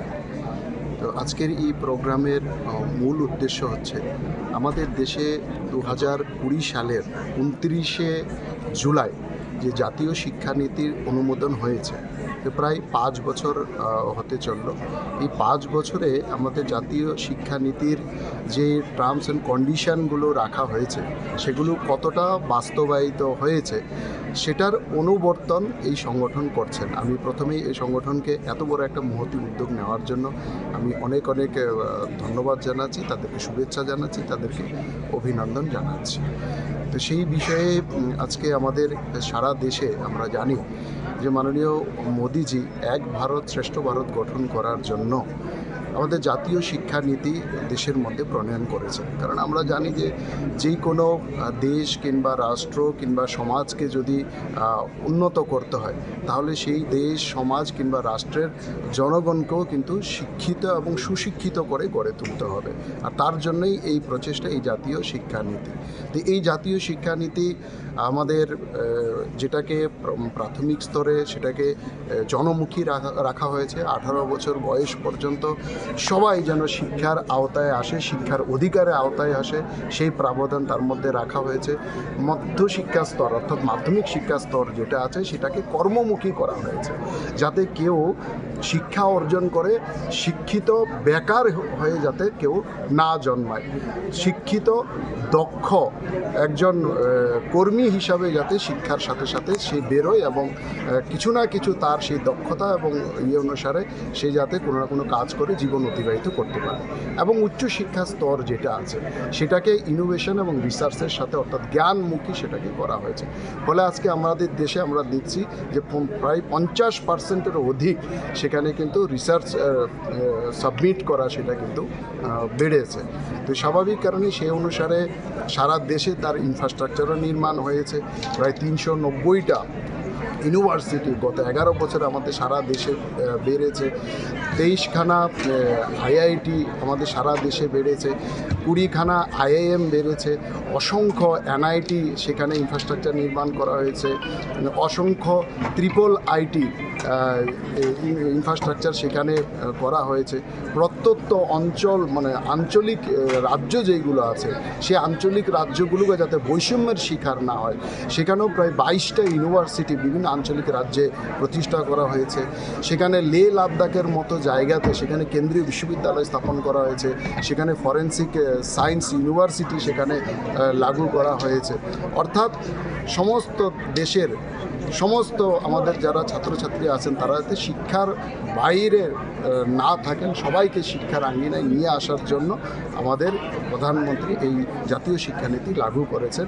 সেটারই কতটা ত্রিপুরাতে আমরা এখনও বাস্তবায়ন করতে পেরেছি তার জন্য এই উদ্যোগ এবং এই সেমিনারের পর তারাও নিজেরা সবাই অ্যানালাইসিস করবেন কতটা হয়েছে না হয়েছে। পরবর্তী সময়ে তাদের সেই সেমিনার থেকে উঠে আসা ড্রাফট সেটাও আমাদের শিক্ষা দপ্তরের কাছে তারা প্রেরণ করবে।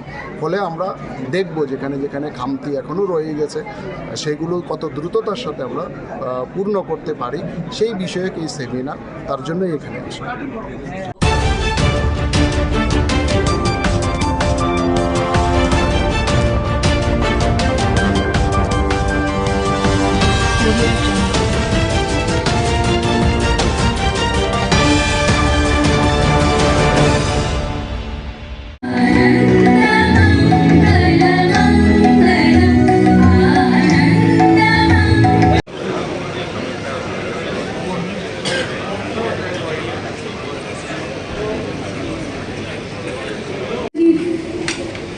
প্রধান অতিথি তথা মাননীয় প্রধান প্রসেনজিৎ নন্দী এবং শিল্পী সমীরণ রায়। এবারে অত্যন্ত বিনম্রতার সাথে অনুরোধ করব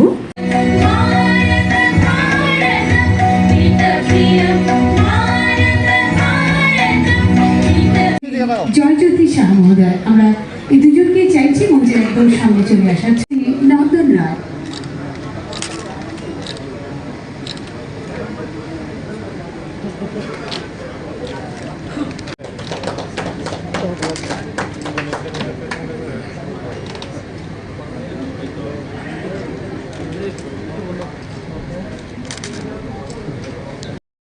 নন্দন রায়,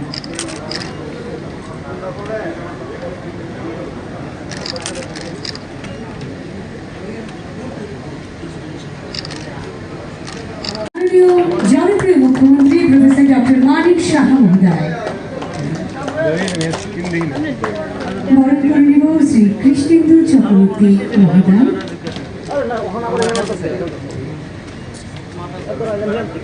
অত্যন্ত বিনম্রতার সাথে মঞ্চে আহ্বান করব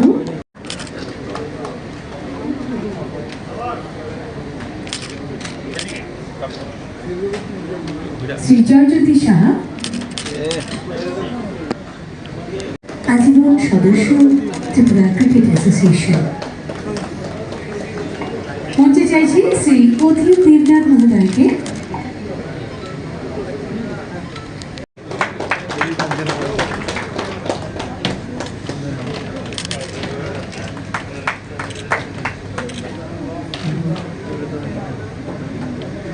ধন্যবাদ। মঞ্চে চাইছি শ্রী সৌমিত্র গোপ মহোদয়। ত্রিপুরা ক্রিকেট অ্যাসোসিয়েশনের যারা নতুন আজীবন সদস্য যারা হয়েছেন তাদেরকে যে আজকে সংবর্ধনা প্রধান অনুষ্ঠান, সেই অনুষ্ঠানে আমাদের মাঝে উপস্থিত আছেন ত্রিপুরা সরকারের মাননীয় মন্ত্রী শ্রী টিঙ্কু রায় মহোদয়, যিনি বিস্তারিত এখানে আলোচনা এখানে রেখেছেন। আমাদের মাঝে উপস্থিত আছেন শ্রী তপন লোধ মহোদয়, অনারেবল প্রেসিডেন্ট ত্রিপুরা ক্রিকেট অ্যাসোসিয়েশনের। উনিও ওনার বক্তব্য আমাদের সামনে প্লেস করেছেন। তাছাড়া যিনি স্বাগত ভাষণ আমাদের সামনে রেখেছেন শ্রী সুব্রত দেব, অনারেবল সেক্রেটারি ত্রিপুরা ক্রিকেট অ্যাসোসিয়েশনের। এবং এখানে উপস্থিত আছেন জাস্টিস অরিন্দম লোধ, প্রাক্তন জাস্টিস এবং এখন চেয়ারম্যান ত্রিপুরা হিউম্যান রাইটস কমিশনের। তাছাড়া এখানে ত্রিপুরা ক্রিকেট অ্যাসোসিয়েশনের যারা এক্সিকিউটিভ মেম্বার্সরা আছেন এবং যারা সদস্যরা আছেন সাব ডিভিশন এবং ক্লাবসে, এবং ত্রিপুরা ক্রিকেট অ্যাসোসিয়েশনের যারা অফিসিয়ালসরা আছেন, কর্মচারীবৃন্দ এবং মিডিয়া বন্ধুরা, সবাইকে আমি হার্দিক অভিনন্দন ও শুভেচ্ছা জানাই। সুন্দর দিন, একটা ইতিহাস আমি বলবো যে সৃষ্টি হয়েছে এই কারণে যে অনেক দিন বাদে যে একটা ঘাটতি ছিল, যে আজীবন সদস্যদের একটা ঘাটতি ছিল অনেক দিন ধরে। আমিও যখন ক্রিকেট অ্যাসোসিয়েশনের প্রেসিডেন্ট ছিলাম, করব করে আর করা হয়নি বিভিন্ন কারণে। তো সেটা আজকে পূরণ হয়েছে এবং যারা নতুন সদস্যরা এখানে উপস্থিত হয়েছে আজীবন সদস্য ত্রিপুরা ক্রিকেট অ্যাসোসিয়েশন, তাকে আমি হার্দিক অভিনন্দন ও শুভেচ্ছা জানাচ্ছি। আমরা বিসিসিআই সম্পর্কে আমরা সবাই জানি, বিসিসিআই হচ্ছে board control for cricket in India, এবং এটা একটা সমস্ত ভারতবর্ষের একটা গভর্নিং বডি, এবং এটাও কিন্তু একটা ফুল মেম্বার কোথায়, যে ইন্টারন্যাশনাল ক্রিকেট কাউন্সিল, যেটা আইসিসি আমরা বলি। এবং বিসিসিআই যে সমস্ত স্টেটের যে ফুল মেম্বার এবং অ্যাসোসিয়েট যারা মেম্বার্সরা আছেন, অনেক জায়গায় অ্যাসোসিয়েট মেম্বার্স আছেন, তাদেরকে নিয়ে বিসিসিআইয়ের যে এক্সিকিউটিভ কমিটি সেটা তৈরি হয়। এখানে যে এক একটা স্টেট থেকে একজন করে মেম্বার হওয়া, সেটা হচ্ছে নিয়ম। কিন্তু দেখা গেল যে দুটো স্টেট আছে, যেটা মহারাষ্ট্র এবং গুজরাট, সেখানে 3টে করে মেম্বার আছে। তো এই নিয়ে লুদা কমিটিও একটা ডিরেকশন দিয়েছিলেন যে প্রতিটা স্টেট থেকে একজন করে মেম্বার হবে। কিন্তু যদিও এটা ইমপ্লিমেন্টেশন এখনো হয়নি, কিছুটা হয়েছে কিন্তু পুরোটা হয়নি। এখানে আমাদের ত্রিপুরা ক্রিকেট অ্যাসোসিয়েশনের বিস্তারিত আমার পূর্ববর্তী বক্তারা বলেছেন কীভাবে স্পোর্টস অ্যাসোসিয়েশন থেকে আস্তে আস্তে করে এই আমাদের ত্রিপুরা ক্রিকেট অ্যাসোসিয়েশন কীভাবে হবে। আমি একটা জিনিস আপনাদের সামনে আমি শেয়ার করতে চাই, যে খেলাধুলার সাথে আমি অনেক দিন ধরে জড়িত ছিলাম, কিন্তু তাকে উন্নত মানের করতে গেলে যেসব টেকনিক দরকার, যে ধরনের আর্থিক যে ইনপুট দরকার, সেটা যত ত্রিপুরাতে, যতই ইভেন ভারতবর্ষে যেসব খেলাধুলার যে ইভেন্টসগুলো আছে, তার মধ্যে ক্রিকেট কিন্তু একটা এক্সেপশন। কারণ এখানে পয়সার অভাব নেই। আর যেখানে যখন আইপিএল শুরু হলো, তারপর তো আরও বেশি পয়সার এখানে, মানে আমি বলবো একদম মানে টইটম্বুর অবস্থা। তো সেই জায়গায় দাঁড়িয়ে অন্যান্য যারা প্লেয়াররা আছেন, তারা যতটুকু সুযোগ সুবিধা না পান, এটা অ্যাথলেটিক্সই হোক, ব্যাডমিন্টনই হোক, বা অন্যান্য কাবাডি হোক, বা যে কোনো খেলাই হোক, অ্যাথলেটিক্সে বিশেষ করে তাদের যে অবস্থা, আমার পূর্ববর্তী বক্তা মাননীয় স্পোর্টস মিনিস্টার উনি বলেছেন ত্রিপুরাতে ক্রিকেটকে ছেড়ে উনি বাকি সব কিছু বলেছেন, যে কীভাবে আমাদের বিভিন্ন যেসব ক্রীড়ার যে ইভেন্টসগুলো আছে সর্বভারতীয় স্তরে কীভাবে নাম করছে এবং কীভাবে আমাদের মেডেল সেখান থেকে জিতে। সেটাই আমি বলছি না, আমি মাঝে মাঝে তুলনা করি। অনেক সময় আমরা খবর পাই যে একটা গরিব ছেলে বা মেয়ে 99% পর্যন্ত সে পাচ্ছে, মানে পড়াশোনার ক্ষেত্রে, সেটা মেট্রিকেই হোক বা 12th ক্লাসেই হোক বা 10th ক্লাসেই হোক। তো এখানে যদি আমি সর্বভারতীয় স্তরে আমি দেখি, তাহলে এত সুযোগ সুবিধা থাকা সত্ত্বেও, এত টাকা পয়সা দেওয়া সত্ত্বেও, তাদের যখনই আমাদের প্লেয়ারদের পাঠানো হয়, সেখানে 5 স্টার হোটেল স্টাইলের সেসব হোটেলে ওনাদেরকে রাখা হয়। এবং এখন আমাদের গার্জিয়ানরাও কিন্তু সাংঘাতিকভাবে মানে ছেলে মেয়েদের ক্রিকেট খেলার জন্য সবাইকে উৎসাহিত করে, অন্য খেলাতে কিন্তু উৎসাহিত করে না। তারপরেও কিন্তু যেরকম বলেছেন আমার পূর্ববর্তী বক্তা সেক্রেটারি মহোদয় বলেছেন, আমরা এলিট ক্লাসে এসেছি 8টার মধ্যে 6টার মধ্যে, সব ঠিক আছে, কিন্তু আরও বেশি যে আমরা ত্রিপুরা ছোট রাজ্য, 40 লক্ষ লোকের বাস, এবং থার্ড পপুলেশনের দিক দিয়ে আমাদের ত্রিপুরা ছোট রাজ্য হিসেবে থার্ড স্টেট, সেখানে কিন্তু মানে রাখে না। ওই যেটা আমি বললাম যে একটা গরিব ঘরের একটা ছেলে মেয়ে যদি এত পার্সেন্টেজ পায়, এটা ইম্পর্টেন্ট না যে তার কতটুকু আর্থিক হেল্প হলো বা তার ফ্যামিলির কি ব্যাকগ্রাউন্ড, তারপরেও কিন্তু এক্সেপশনাল রেজাল্ট আমরা দেখি। ত্রিপুরার ছেলে মেয়েরা আমরা দেখেছি বাইরে যে কোনো জগতেই যখন ন্যাশনাল লেভেলে ইন্টারন্যাশনাল লেভেলে যায়, যখন সে জায়গাটা পায় তখন তার ট্যালেন্ট কিন্তু দেখাতে পারে। তো আমি আশা করবো এখানে এত কিছু আমাদের মেম্বাররা, এখানে যারা এসছেন নতুন নতুন মেম্বাররা, তারা নিশ্চয়ই এই বিষয়ে আপনারা ওনাদেরকে আইডিয়া দেবেন, এবং তাতে করে আরও ভালো করে ত্রিপুরা ক্রিকেট অ্যাসোসিয়েশন সামনের দিকে এগিয়ে যাবে। আমরা স্বচ্ছতার কথা সবসময় বলি, কিন্তু ক্রিকেট অ্যাসোসিয়েশনকে নিয়ে বা ক্রিকেটের যে বিষয় নিয়ে অনেক সময় অনেকে মানে এটা নিয়ে আলোকপাত করেন। আমি এটাই বলবো যে স্বচ্ছতার সাথে যদি আগামী দিন এই ক্রিকেটকে আমরা সামনের দিকে এগিয়ে নিয়ে যেতে পারি, এবং বর্তমান যে ক্রিকেট অ্যাসোসিয়েশন আছে, আমি মানে ইনডাইরেক্টলি, আমি তো ডাইরেক্টলি এই বিষয়ে কথা বলতে পারি না, ইনডাইরেক্টলি আমি কিন্তু তার নজরদারি আমি রাখি যে কোনো জায়গায় কোনো রকম যেন অস্বচ্ছতার কোনো স্থান না থাকে। কারণ এগুলো কিন্তু হয় যখনই কোনো একটা বিশেষ একটা জায়গা থাকে যেখানে মানে পয়সাপাতির বিষয় আছে, সেখানে কিন্তু অনেকের আবার এখানে ইন্টারফেয়ার করার একটা টেন্ডেন্সি থাকে।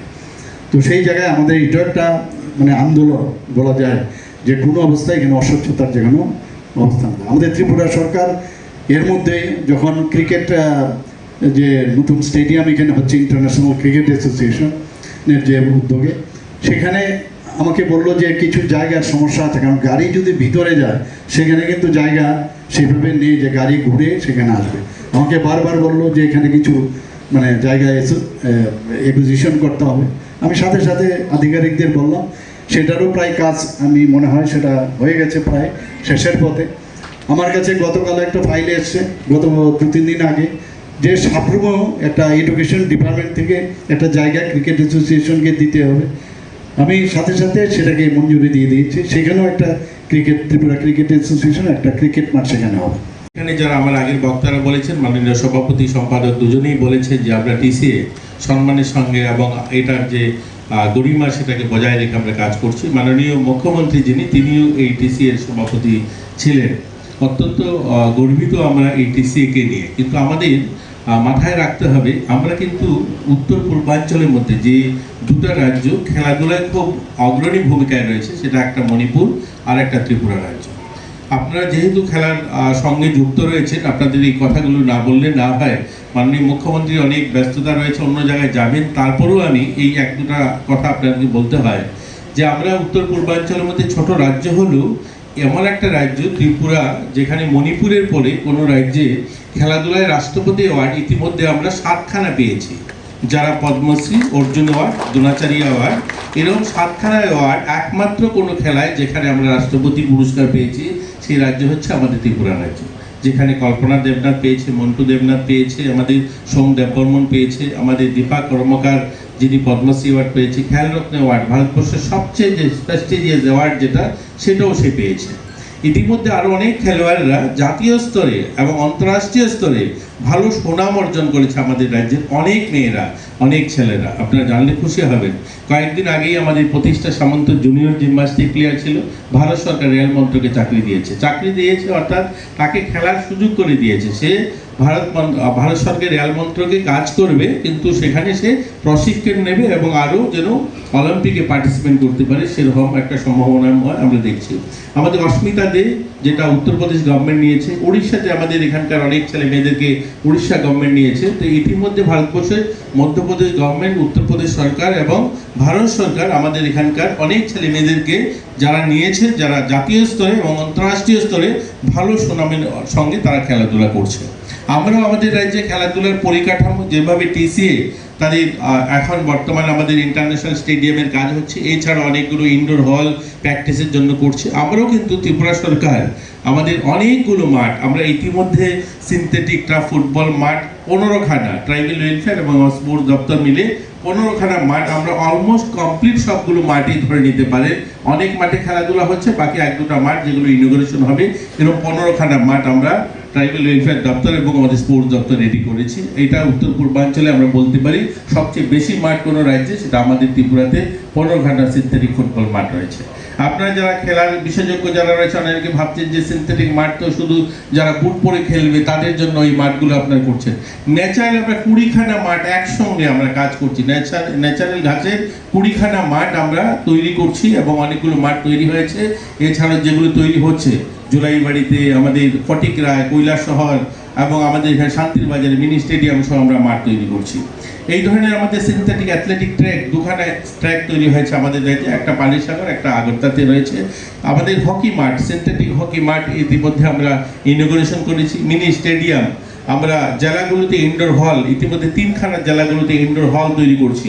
আগে কি হতো, সমস্ত টুর্নামেন্ট যেগুলো হতো আগরতলা কেন্দ্রিক ছিল, আগরতলা হতো, কিন্তু এখন আগরতলা না, এখন সারা রাজ্যে যেন খেলাধুলার প্রচার এবং প্রসার দুটোই ঘটে, এর জন্য কিন্তু আমরা সেই সমস্ত জায়গায় এক ধরনের খেলাগুলোও করছি। আমাদের স্কুল দপ্তরে যে সমস্ত খেলা হয়, স্কুল স্পোর্টস আমাদের দপ্তর এবং এডুকেশন ডিপার্টমেন্ট মিলে আন্ডার-17 যত খেলা হতো আগে আগরতলাতে হতো, এগুলো কিন্তু এখন আমরা মফস্বলে করছি, গ্রামীণ এলাকাতে সেগুলোকে জেলায় জেলায় মহকুমাতে আমরা সেই ধরনের খেলা আয়োজন করছি। সেখানে আমরা জাতীয় মানের টেনিস কোর্ট, জাতীয় মানের ভলিবল কোর্ট, ন্যাচারাল ঘাসের মাঠ, এগুলো আমরা গোটা রাজ্যে করছি। একদিকে যেমন এই পরিকাঠামো উন্নয়ন হচ্ছে, অন্যদিকে খেলোয়াড়দের জন্য আগে যারা খেলোয়াড়রা বাইরে যেত তাদেরকে কোনো ধরনের ইন্স্যুরেন্স ছিল না, কোনো দুর্ঘটনা ঘটলে তাদের চিকিৎসার ব্যবস্থা বা পুনরায় সে মাঠে ফিরে আসবে তার সম্ভাবনা খুব কম ছিল। এখন কিন্তু আমরা তাদের জন্য বিমার ব্যবস্থা করে দিয়েছি। কোনো খেলোয়াড়রা বাইরে গিয়ে কোনো কারণে কোনো দুর্ঘটনা হয়ে গেলে তাকে পুনরায় চিকিৎসা করানো এবং সে মাঠে ফিরতে পারে, তার জন্য সরকার আর্থিক ব্যবস্থা করেছিল।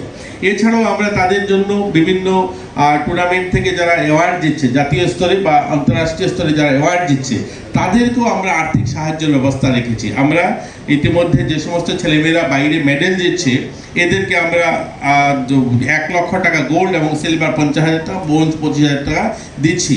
আমরা যদি লাস্ট আমি আপনাদেরকে এই 6-7 বছর, আপনারা জানেন আমাদের এই গভর্নমেন্ট 7.5 বছর হয়েছে নতুন গভর্নমেন্ট আসার পর, যার মধ্যে কোভিডের জন্য 2 বছর খেলাধুলা হয়নি, তো 5-5.5 বছর খেলা হয়েছে।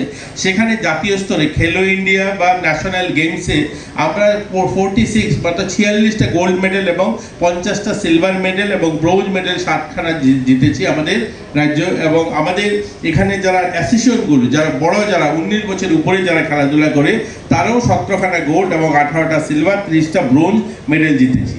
আমরা লাস্ট 7 বছরে আপনারা শুনলে খুশি হবেন যে এনএসএস ভলেন্টিয়ার যারা আমাদের স্পোর্টস দপ্তরে যারা এনএসএস ভলেন্টিয়ার্স রয়েছে, 10খানা রাষ্ট্রপতি অ্যাওয়ার্ড পেয়েছি আমরা। 10 জন ছেলে মেয়ে ইতিমধ্যে এই 7 বছরে রাষ্ট্রপতি অ্যাওয়ার্ড পেয়েছে, রাষ্ট্রপতি ভবনে রাষ্ট্রপতির হাত থেকে মেডেল নিয়েছে 10 জন ছেলে মেয়ে। আমরা অনেকেই এগুলো হয়তো আমরা শুধু সবসময় একটা নেগেটিভ ভাবি যে আমরা বোধহয় আসলে পিছিয়ে। ছোট রাজ্য হলো, একদিকে যেমন সরকার মানুষের জীবনমান উন্নয়নের জন্য কাজ করছে। আমি উত্তর ত্রিপুরা থেকে আসি, যেখানে 7 ঘন্টা আগরতলায় আসতে লাগতো, এখন হয়তো সেটা আসলে মানুষ কি হয় পাওয়ার পরে সেটা রিয়েলাইজেশন থাকে না, ভুলে যায়। যারা পুলিশে কাজ করেন তারা বলতে পারবেন যে 6 থেকে 7 ঘন্টা সময় ধর্মনগর থেকে আগরতলা আসতে আজ 2.5 ঘন্টা আমরা চলে আসি। এটা পরিবর্তন হয়েছে। এটা আগরতলাতে যারা আছেন তারা সেটা রিয়েলাইজ করতে পারবেন না, কিন্তু আমরা বুঝি যে আমরা যখন আসতাম যে এই বর্ষার সময় আগরতলা আসবো কিনা সেটা সন্দেহ থাকতো, যে একটা ন্যাশনাল হাইওয়ে কোনো কারণে বন্ধ হয়ে গেল, 18 মধ্যে মাটি ভেঙে পড়ে গেল রাস্তায়, তাহলে আর আসা যাবে না, সেই 18 মধ্যে ফিরে আবার ধর্মনগরে যেতে হতো। আজ কিন্তু অল্টারনেটিভ ন্যাশনাল হাইওয়ে আমরা কয়েক মহতী অনুষ্ঠানে উপস্থিত হয়েছেন। রয়েছি আমরা ত্রিপুরা ক্রিকেট অ্যাসোসিয়েশনের নতুন আজীবন সদস্য পদের জন্য যাদেরকে আমরা পেয়েছি, অত্যন্ত আনন্দিত। আমরা বরণ করে নেব শ্রী অরিন্দম নন মহোদয়কে। দেশের পথে আমার সময় সেখানে আমি 2-3 বার গেছি, সেখানেও গিয়ে দেখেছি অনেক জায়গার মধ্যে যেটাকে 100% প্রপার কাজ করা দরকার, সেখানেও আমি দেখেছি যে কিছু সমস্যা থাকে, মানে সমস্যা, কিন্তু সমস্যাটাকে কিভাবে সমাধান, এর জন্য যে চেষ্টা, সেটা আমরা আমার সময় আমি চেষ্টা করেছি, এবার ওনারা করে সেটাকে সমাপ্ত করেছে। ধর্মনগরও একটা সুন্দর একটা স্টেডিয়াম সেখানে হয়েছে, এবং এখানে যারা নতুন যারা মেম্বার্স হয়েছেন তাদের কাছে আমার একটা অনুরোধ থাকবে, আপনারা সময় আপনারা নিজেরাও বসবেন, আপনাদের একজন রিপ্রেজেন্টেটিভ মেম্বার থাকবে। কিন্তু একটা কথা বলতে হবে যে আমরা যারা এখানে এই ক্রিকেট অ্যাসোসিয়েশন আমরা করেছি, তার কাদের জন্য করেছি? তো আসলে প্লেয়ারদের জন্য। তো প্লেয়ারদের প্রপার ট্রেনিং এখানে বলা হয়েছে যে ক্রিকেটের এখানে একটা করবে, আপনাদের একাডেমি করা হবে। আমার সময় আমি অনেক ট্রাই করেছিলাম, বেঙ্গালুরু আমি গেছিলাম, সেখানে কিভাবে ক্রিকেট একাডেমি করতে হয়, কিভাবে মানে সেখানে ওদেরকে ট্রেনিং দেওয়া হয়, এবং সেটা সত্যিকার অর্থে এটা খুব প্রয়োজন, কথাই নয় কাজের মাধ্যমে সেটা হয়। আমি বলবো যে ওনারা যে কয়েকটা জায়গার মধ্যে বলেছেন যে কিছু লোক ইন্টারেস্ট ওনারা জানিয়েছেন, যদি সেটা না হয় আমাদের সরকারের তরফ থেকে আমরা ইচ্ছে করলে সেই জায়গা আমরা দিতে পারি, কোনো সমস্যা নেই। এবং সেখানে প্রপারলি একদম ডিজাইন শুদ্ধ, একদম যা দরকার, practice makes a man perfect. আমি প্র্যাকটিসের উপর কিচ্ছু হবে না। এবং আজকাল আমরা দেখি যে খেলার জগতে বহুত ছেলে মেয়েদের, ওরা তো আসেই, তাতে করে যে ড্রাগ এডিকশনের যে বিষয়, তার থেকেও আমরা কিন্তু অনেকটা মানে ওদেরকে মুক্ত রাখতে পারি। কিন্তু আমি নিজে যখন আমি প্রেসিডেন্ট ছিলাম তখন আমি দেখেছি কয়েকজনকে সব ড্রাগ এডিক্টেড কয়েকজন আমি ছেলেদের আমি দেখেছি। তো ড্রাগসের সম্পর্ক আজকে এখানে যখন আমি বলছি, আপনারা ওই দিকে নজর দেবেন যে কোনো অবস্থায় যাতে ড্রাগসের সাথে কেউ যুক্ত না হয়। আমাদের এখানে HIV ইনফেকশন প্রচুর বাড়ছে। HIV যদি যদি আমরা ধরে নিই, ওদেরকে শনাক্ত করতে পারি, তাহলে এইডস হওয়ার প্রবণতা কম থাকে। আমরা HIV ইনফেকশন আমরা জানি একবার যদি হয় তাহলে কিন্তু সেটা কোনো অবস্থায় সেটা শরীর থেকে ছাড়ানো যায় না, কিন্তু ভাইরাল লোড যদি কমানো যায় সেই দিশায় আমাদের চেষ্টা করতে হবে। আগে ভাগে যখন এটাকে আমরা শনাক্ত যদি করতে পারি, অটো ইমিউন যে ডিজিজ যেটা হয় যে এইডসের, সেটা কিন্তু মানে আমাদের যে ভাইরাস, সেই ভাইরাসের HIV ভাইরাসের কারণে কিন্তু সেটা হয় না, সেটা হয় আমাদের শরীরের যে মানে WBC সেটার কিন্তু কমজোর করে দেয়, সেটাকে আঘাত করে। তো যেহেতু আমাদের শরীরের মধ্যে যখন এই HIV ভাইরাস হয়, সেই WBC যখন তার ডিপ্লিশন হয়, তখনই কিন্তু অপরচুনিস্টিক যে ব্যাকটেরিয়া, ভাইরাস বা অন্যান্য যেসব মাইক্রো অর্গানিজম তখন তাকে ধরে, সেই কারণে কিন্তু মারা যায়। তা আমাদের যারা প্লেয়ার আছে তারা যদি এইসব দিকে ধাবিত না হয়, সেই দিকে আপনারা সবাই নজর রাখবেন, তাদেরকে এই বিষয়ে বলবেন। পুরো শুধু তাদের সমস্যা না হয়, তাদের হয় না, হিউম্যান রিসোর্সেরও সমস্যা হয়, আমাদের পরিবারের সমস্যা হয় এবং রাজ্যেরও সমস্যা হয়। এই দিকেও আপনারা মাঝে মাঝে এই অ্যাওয়ারনেসের বিষয় সেগুলো আপনারা বলবেন। কারণ আমরা কিছুদিন আগে অ্যাসেম্বলির মধ্যে আমরা আলোচনা করেছি, সেখানে যারা অ্যাসেম্বলির মেম্বাররা আছেন তাদেরকে নিয়েও আমরা কমিটি করেছি, এবং আমি আশা করি আপনারাও ওই বিষয়গুলো আপনারা কথা বলবেন। বিভিন্ন এলিমিনেশন অফ টিউবারকুলোসিস থেকে আরম্ভ করে সব দিক থেকে আমাদের ছেলে মেয়েরা যদি সুস্থ থাকে, স্বাস্থ্যবান হয়, তাহলে আগামী দিন ভালো প্লেয়ার হতে পারবে। তো এই বিষয়গুলো আপনাদের রাখতে হবে। আরেকটা হচ্ছে যে প্র্যাকটিস, শ্যাডো প্র্যাকটিস থেকে আরম্ভ করে বিভিন্ন আজকাল যে কোচরা আছেন, বেস্ট কোচ, ক্রিকেট অ্যাসোসিয়েশনের টাকার অভাব যেহেতু নেই, তো বেস্ট যে কোচ তাদেরকে এনে দরকার পড়লে আমাদের ছেলে মেয়েদের মানে ভালোভাবে তাদের শিক্ষিত করা তোলা উচিত। এবং আগামী দিন আমি শিওর যেভাবে নাম ত্রিপুরার এখন বিভিন্ন যেসব প্যারামিটার সব দিকে কিন্তু আমরা অনেক উন্নত মানের আছি, খেলার জগতেও আমরা সেটা করব।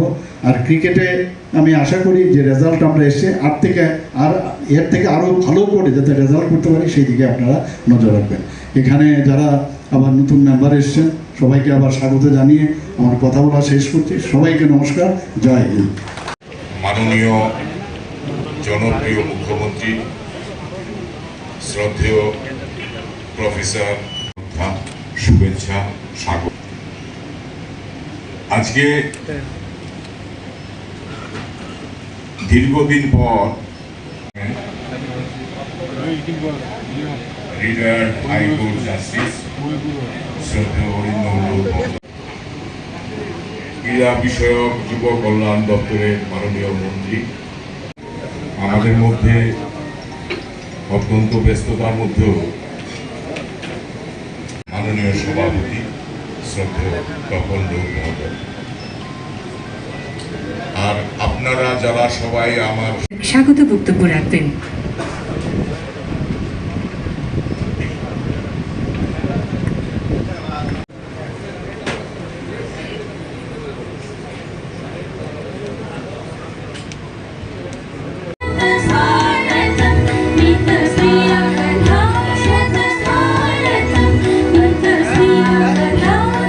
শহরটা আমাদের জন্য কাছে চলে এসেছে। এরকম আমাদের রাজ্যের ছেলেমেয়েরাও, আপনারা যারা এখানে অভিভাবকরা রয়েছেন, লাইফ মেম্বাররা যারা রয়েছেন, তাপসদা রয়েছেন, আমি দেখছি অনেক সিনিয়র মেম্বার, ওনারা যখন দিল্লি মুম্বাই যেতেন বিভিন্ন কাজে, তারা গুয়াহাটি থেকে ট্রেনে বসতে হতো। আজ কিন্তু গুয়াহাটি বসতে হয় না, আগরতলা শহরে এখানেই ট্রেনে চেপে 18টা শহরে ভারতবর্ষে যাওয়া যায়। এগুলো পরিবর্তন হয়েছে, এগুলো আমরা হয়তো ভুলে যাই অনেকে।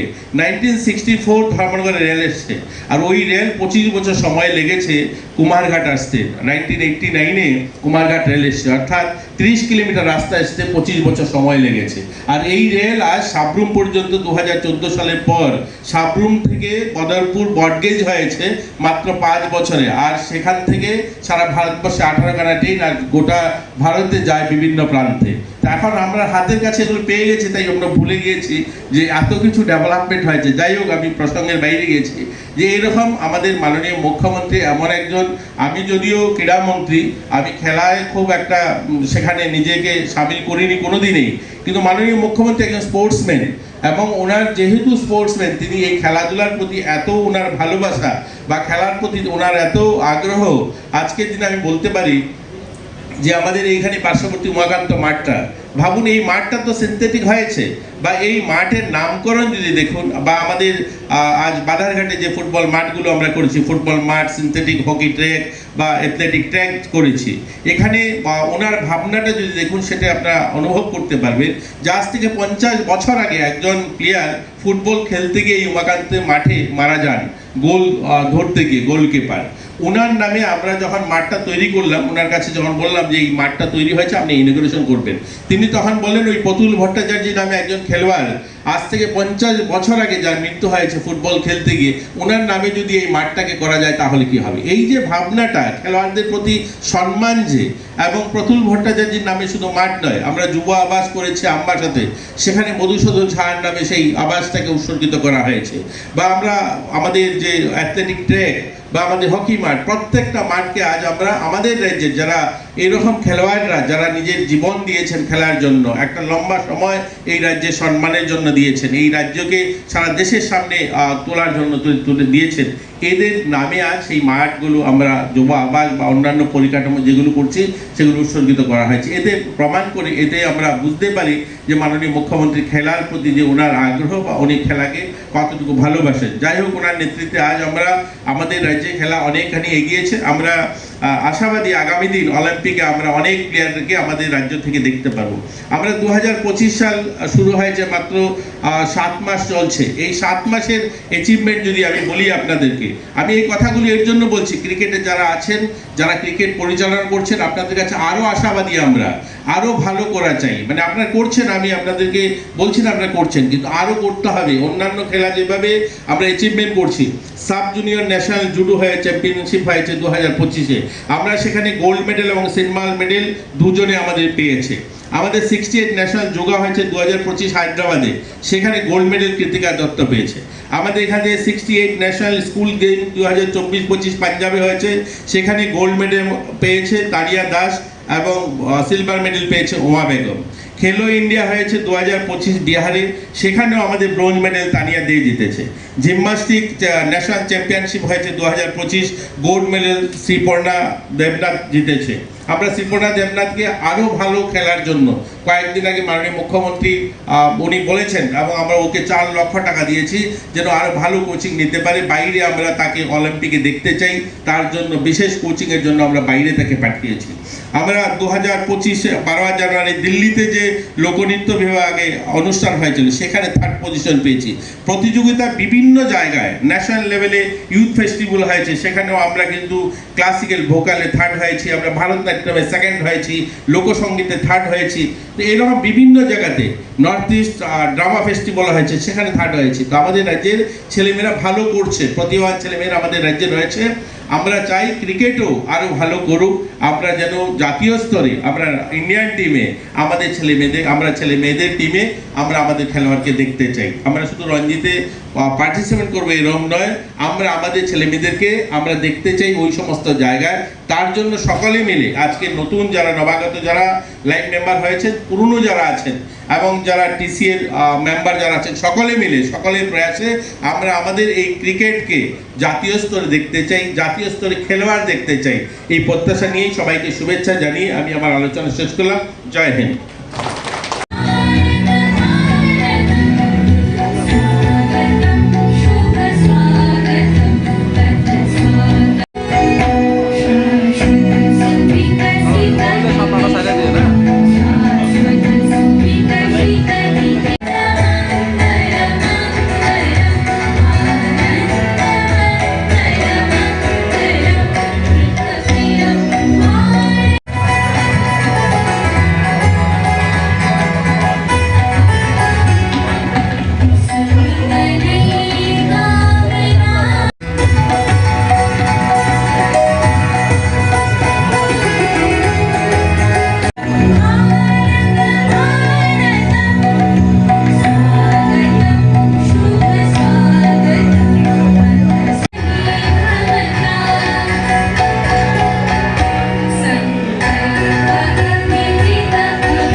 আমরা আধুনিক ভারতবর্ষ তৈরি করতে চাই, একথা কে বলছেন?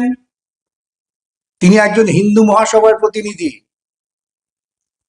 এই ধর্মের অন্ধকারত্ব তাকে বড় শঙ্কিত করেছিল। তিনি বলছেন, গোবিন্দ শেঠ, যে আমরা বৈদিক ভারতবর্ষে ফিরে যাব না। বৈদিক ভারতবর্ষ মানে যেখানে উচ্চবর্ণ তারাই শাসন করেন, তারাই শোষণ করেন এবং আর সমস্ত মানুষ তাদের অধীনে মানুষেতর জীবন যাপন করতেন।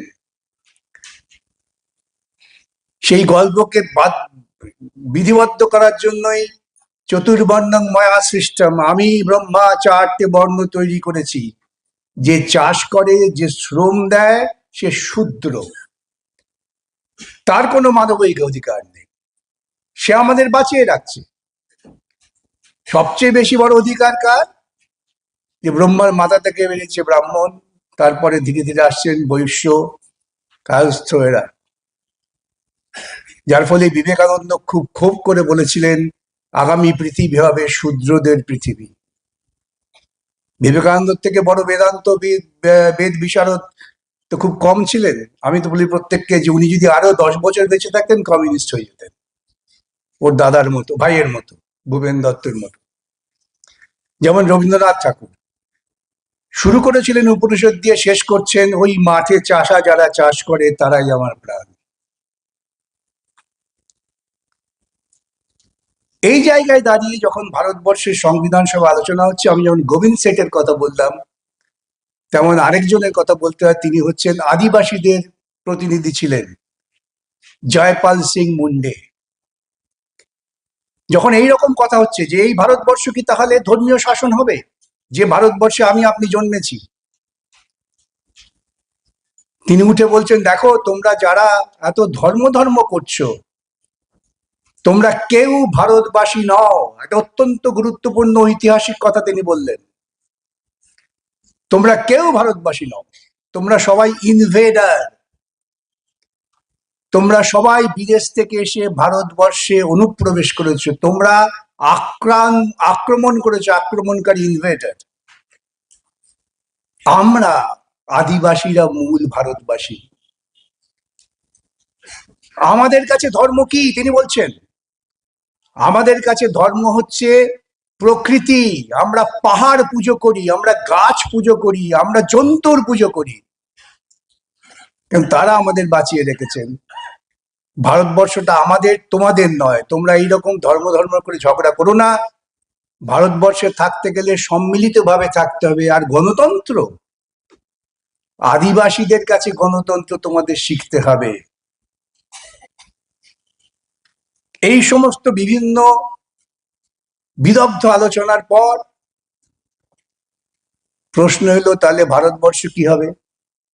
অবজেক্টিভ রেজলিউশনে জওয়াহরলাল নেহরু বললেন, আমরা গণতন্ত্র চাই। আরেকজন বললেন,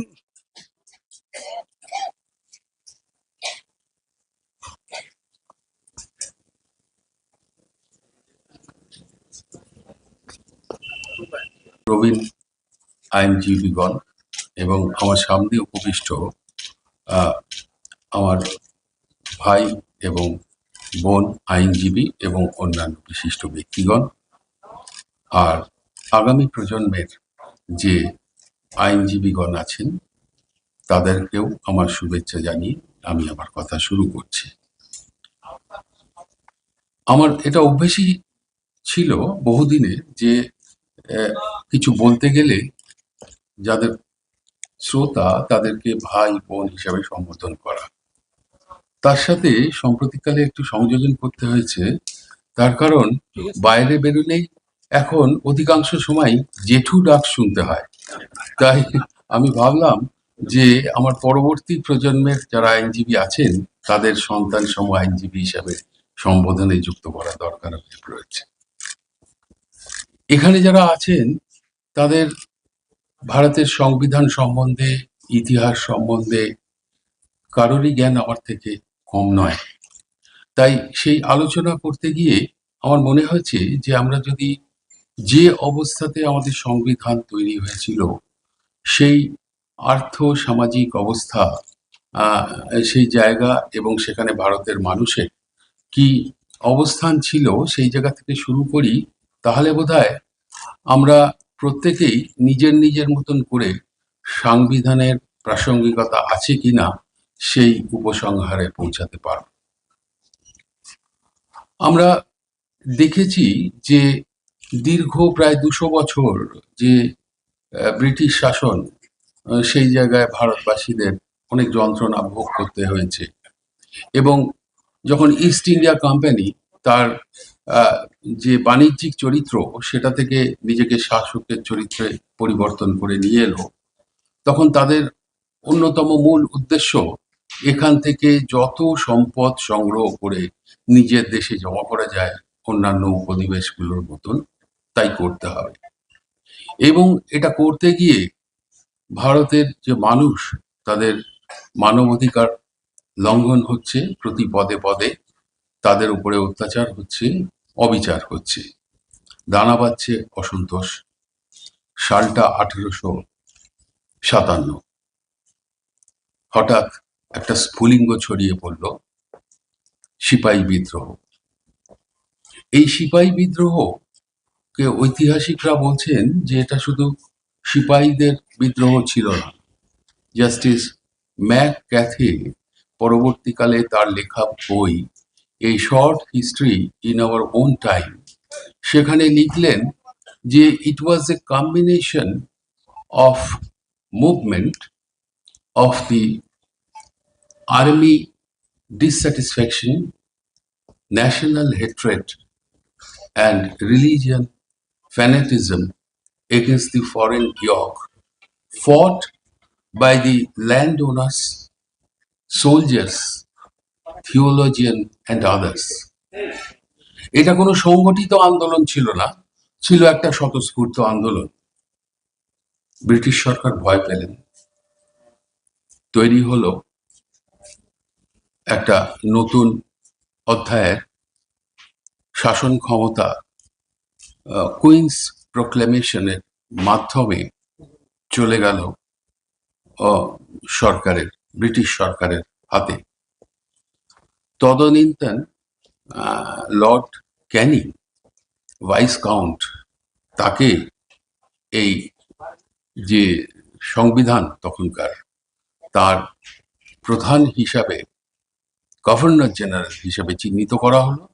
আর তিনি যখন কুইনের প্রতিনিধিত্ব করছেন আমাদের দেশে, তখন তাকে সম্বোধন করা হলো ভাইসরয় হিসাবে।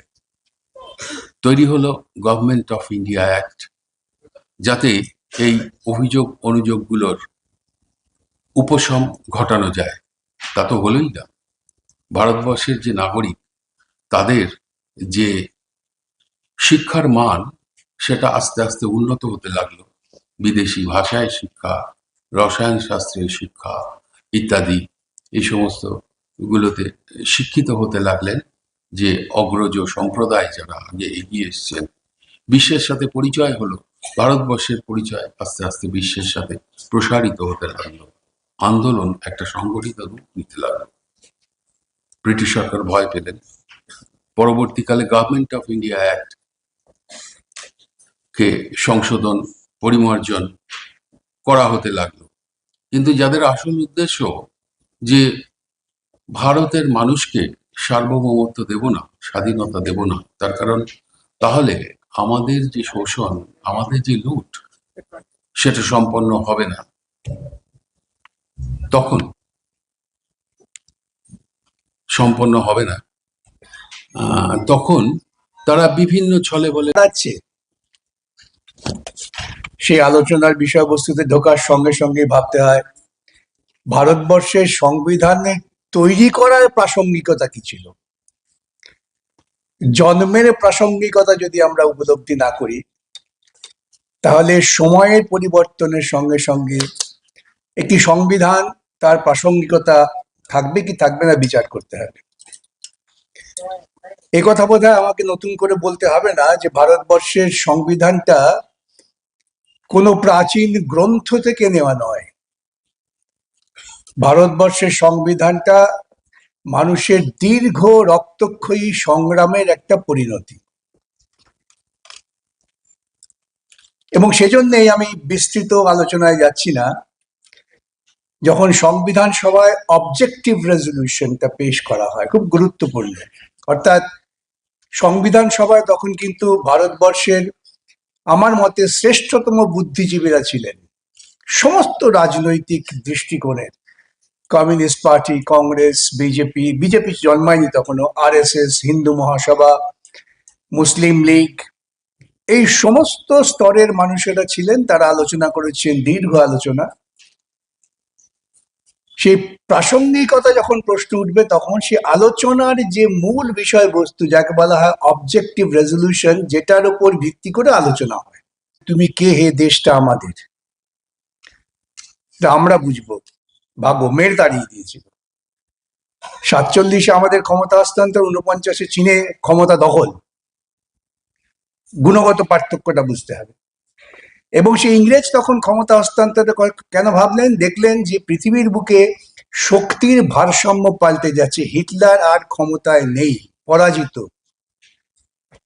ফ্যাসিবাদ, যা পুঁজিবাদী শোষণের একটা অন্যতম অধ্যায়, তা টিকতে পারছেন না। ওরা বুঝলেন সাম্রাজ্যবাদী শক্তিকে আর বেশি দিন টিকিয়ে রাখা যাবে না। দ্বিতীয় বিশ্বযুদ্ধে সোভিয়েতের জয় শুধু জয় না, তার ফলে গোটা ইউরোপের একটা অংশ জুড়ে মুক্তি ফৌজ মানুষকে মুক্ত করে দিচ্ছেন উপনিবেশিক কবল থেকে। সেই জায়গায় দাঁড়িয়ে ভারতবর্ষের বুকে তারা ক্ষমতা হস্তান্তরের পরিকল্পনা করলেন এবং সেই পরিকল্পনার পেছনে তারাও একটা বিভাজনের চক্রান্ত করলেন। এটা যেখানেই উপনিবেশ ছিল প্রত্যেক জায়গায় ইংরেজরা যাওয়ার আগে কিন্তু দেশটাকে বিভাজিত করে দিয়ে গেছেন। বলা হলো যে আমরা তো চলে যাচ্ছি, এতদিন আমাদের শাসন ছিল, তোমরা তো খুব আমাদের বিরুদ্ধে লড়াই করছো, চলে যাচ্ছি। তা আমরা চলে গেলে কি হবে? একদল বললেন যে হ্যাঁ, আমরা তো সংখ্যাগরিষ্ঠ হিন্দু। আমি আজও বুঝি না হিন্দু ধর্ম কি। আমাকে মাফ করবেন, ক্ষমা করবেন, ঢিল ছুটতে পারেন। হিন্দু ধর্ম কি আজও আমি বুঝি না। বেদ বেদান্ত উপনিষদে কোথাও হিন্দু ধর্মের হিন্দু বাক্য পর্যন্ত নেই। তারা বললেন এই হিন্দু ধর্মটা হচ্ছে মনুবাদী দর্শন, যে আমরা সংখ্যাগরিষ্ঠ, অতএব আমরাই শাসন করব আর সবাইকে আমাদের অধীন হয়ে থাকতে হবে। ভারতবর্ষের বুকে জনসংখ্যার বিন্যাসে ওই তথাকথিত হিন্দুর পরেই ছিল তথাকথিত ইসলামী, তাদের সংখ্যাটাও কম ছিল না। তার নেতা ছিলেন একজন প্রখ্যাত আইনজীবী জিন্নাহ সাহেব, যিনি ব্যক্তিগতভাবে জীবন যাপন করতেন সম্পূর্ণ ধর্মনিরপেক্ষভাবে।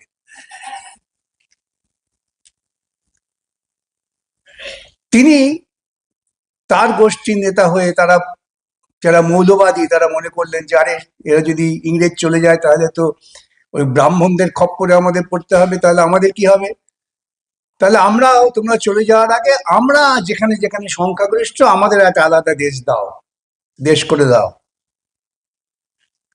তাহলে একটা অংশ তারা পরিকল্পিতভাবে একেবারে ধর্মীয় শাসনের জন্য তাদের ভবিষ্যৎ শাসনের কথা চিন্তা করলেন, নাম হলো পাকিস্তান। ইংরেজরা যাওয়ার আগে ম্যাপের উপর কলমের দাগ টেনে চলে গেলেন।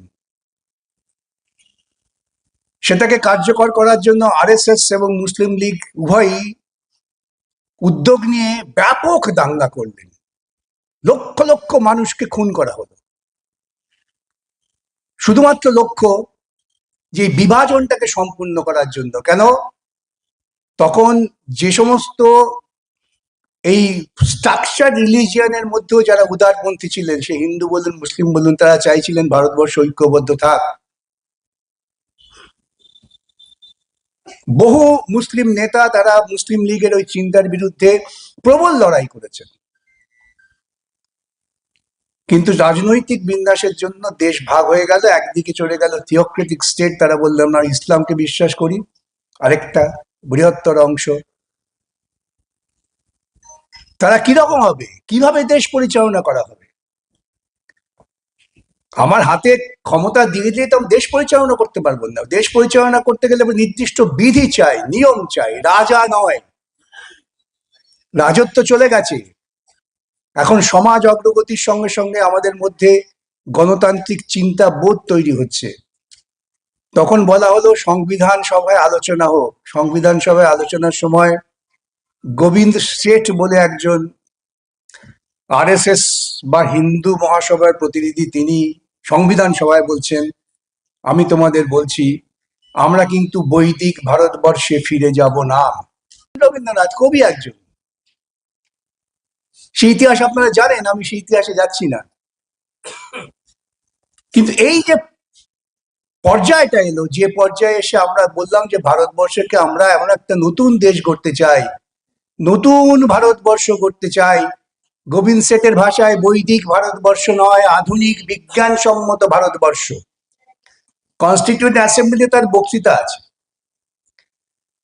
সেই ভারতবর্ষে পৌঁছতে গেলে প্রথম ধাপ কি? ইকোনমিক জাস্টিস, অর্থনৈতিক ন্যায়। তারপরে আসছে সোশ্যাল জাস্টিস। এই সোশ্যাল জাস্টিসটা বৈদিক চিন্তার বিরোধী।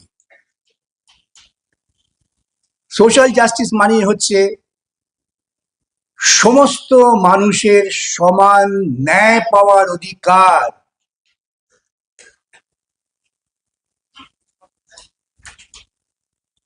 আর কি বললেন? ফ্রেটার্নিটি, আমরা প্রত্যেকে প্রত্যেকের ভাই। আমার মুক্ত চিন্তার কার্যকর করার স্বাধীনতা, liberty of thought and expression. প্রশ্ন উঠেছিল ফ্রিডম নয় কেন, ওয়াই নট ফ্রিডম? ফ্রিডম আর লিবার্টির মধ্যে পার্থক্য কি? আলোচনা করে শেষ করে ঠিক হলো, আমার তো ফ্রিডম আছে, জন্মেই তো আমার চিৎকার করার অধিকার আছে, কিন্তু আমি চিৎকার করতে পারবো কি যদি আমার গালে 3 থাপ্পড় পড়ে? তাহলে আমার লিবার্টিটা দরকার, যে আমি চিৎকার করতে পারবো, এটাকে কেউ বাধা দিতে পারবে না। That is the liberty. এবং এই liberty of thought and expression, আমি যদি চিন্তা করার স্বাধীনতা আমার থেকে থাকে, মুক্ত স্বাধীনতা, যেখানে কেউ হস্তক্ষেপ করবে না, সেটা করতে গেলে প্রাথমিক কাজ কি? শিক্ষা, যেটা খুব সুন্দর দেবাশিস বলার চেষ্টা করেছেন। তাহলে আমাকে সবাইকে বিজ্ঞান শিক্ষায় শিক্ষিত করতে হবে, এটাও আমার সংবিধানের একটা নির্দিষ্ট নির্দেশ। বিজ্ঞান কেন? যেথা তুচ্ছ আচারের মরুবালু রাশি, বিচারে স্রোতপথ ফেলে নাই গ্রাসী। হে পিতা, আমাকে সেই জায়গায় নিয়ে যাও। আচার নয়, বিচার। বিচার মানেই তর্ক, তর্ক মানেই বিজ্ঞান। যা বিভিন্ন যুক্তি তর্কের মধ্য দিয়ে সিদ্ধান্তে পৌঁছানো যায়, সেটাই বিজ্ঞান। জল মানে H2O, এটা বৈজ্ঞানিক প্রক্রিয়া। এটা আজকে এখানে যেমন সত্য, তেমন আফ্রিকার জঙ্গলেও সত্য।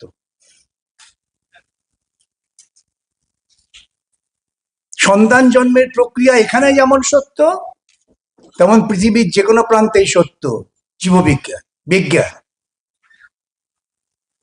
এই যে বৈজ্ঞানিক বিশ্লেষণাত্মক চিন্তার মধ্য দিয়ে আমি যদি এগোতে পারি, তাহলে একটা দেশ এগোয়। এবং সেটা কি করে সম্ভব? সেটা আমাদের ওই প্রিয়াম্বলে বলা আছে, যেটা পরবর্তীকালে ফান্ডামেন্টাল রাইটসে বিধৃত করা হলো, প্রত্যেকের অধিকারকে রক্ষা করতে হবে। মাইনরিটি শুধুমাত্র ধর্ম নয়, মাইনরিটি ভাষা, কৃষ্টি, এই সবকে রক্ষা করতে হবে। তুমি বাড়ির গার্জিয়ান হয়েছো, তুমি শুধুমাত্র বড় ছেলেকেই একটু যত্ন করবে আর ছোটটা দুধ করবে, তা তো হতে পারে না। সরকার তো হচ্ছে অভিভাবক। যে সরকারকে আমরা নির্বাচিত করব, সেই সরকারকে এই সাংবিধানিক লক্ষ্যের দিকে এগিয়ে নিয়ে যেতে হবে। আমরা কি আজও ইকোনমিক জাস্টিস পেয়েছি? Social justice? 2 দিন আগে আমি দেখলাম উড়িষ্যাতে একজন দলিতকে ধরে মাথা কামিয়ে ছেড়ে দেওয়া হয়েছে। কেন? সে ব্রাহ্মণ মেয়ের সঙ্গে তার প্রেম হচ্ছিল। প্রেমের ক্ষেত্রেও দলিত এবং ব্রাহ্মণ। পর শেষ পর্যন্ত তৈরি হলো ভারতবর্ষের সংবিধানের হৃদয়, সেটা হচ্ছে প্রিয়াম্বল।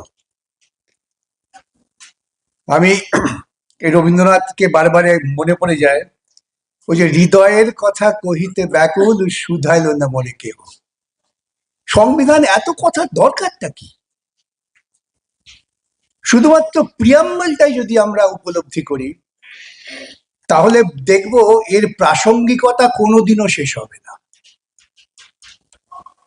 প্রিয়াম্বল হচ্ছে ভারতবর্ষের হৃদয়, এবং এটা আপনারা সকলেই জানেন যে সংবিধানের সব আলোচনার পর সব শেষে প্রিয়াম্বলটা লেখা হয়েছিল।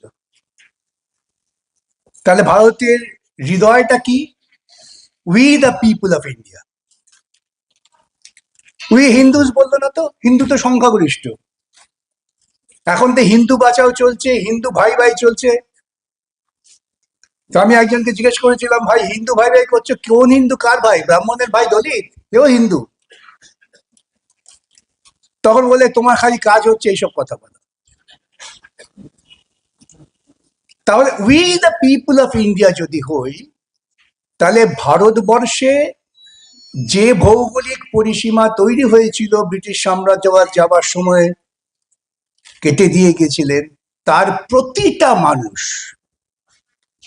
এবং ভারতবর্ষের যে বৈচিত্র্য তা নিয়ে তা আমাকে বলতে হবে না, রবীন্দ্রনাথ ঠাকুর বলে গেছেন কত যুগ আগে। সখুন্দল মোগল পাঠান এক দেহে হল ঋণ, কেহ নাহি জানে কার আহ্বানে কত মানুষের ধারা, দুর্বার স্রোতে এলো কোথা হতে সমুদ্রে হলো হারা। সখুন্দল মোগল পাঠান দ্রাবিড় চীন, কোথায় দ্রাবিড় কোথায় চীন কোথায় সখুন, বহু মানুষ এসছে ভারতবর্ষে। মানুষ মূলত যাযাবর, মানুষ কখনো এক জায়গায় থাকে না। এখন বিশেষ করে পশ্চিমবঙ্গে, কেন ভারতবর্ষে, ত্রিপুরাতেও আমি দেখছি অনেক একটু লেখাপড়া শিখলে পরে কাজের সুযোগ পাচ্ছে, চলে যাচ্ছে ব্যাঙ্গালোর হায়দ্রাবাদ। সে তো ব্যাঙ্গালোরের বাসিন্দা হয়ে যাচ্ছে তো, এখন তাকে আপনি বিদেশি বলবেন নাকি? ঠিক এইরকম ভাবেই মানুষ যাযাবরত্ব বলেই বিভিন্ন বর্ণের বিভিন্ন ধর্মের বিভিন্ন মানুষ বিভিন্ন জায়গায় বসতি স্থাপন করেছেন।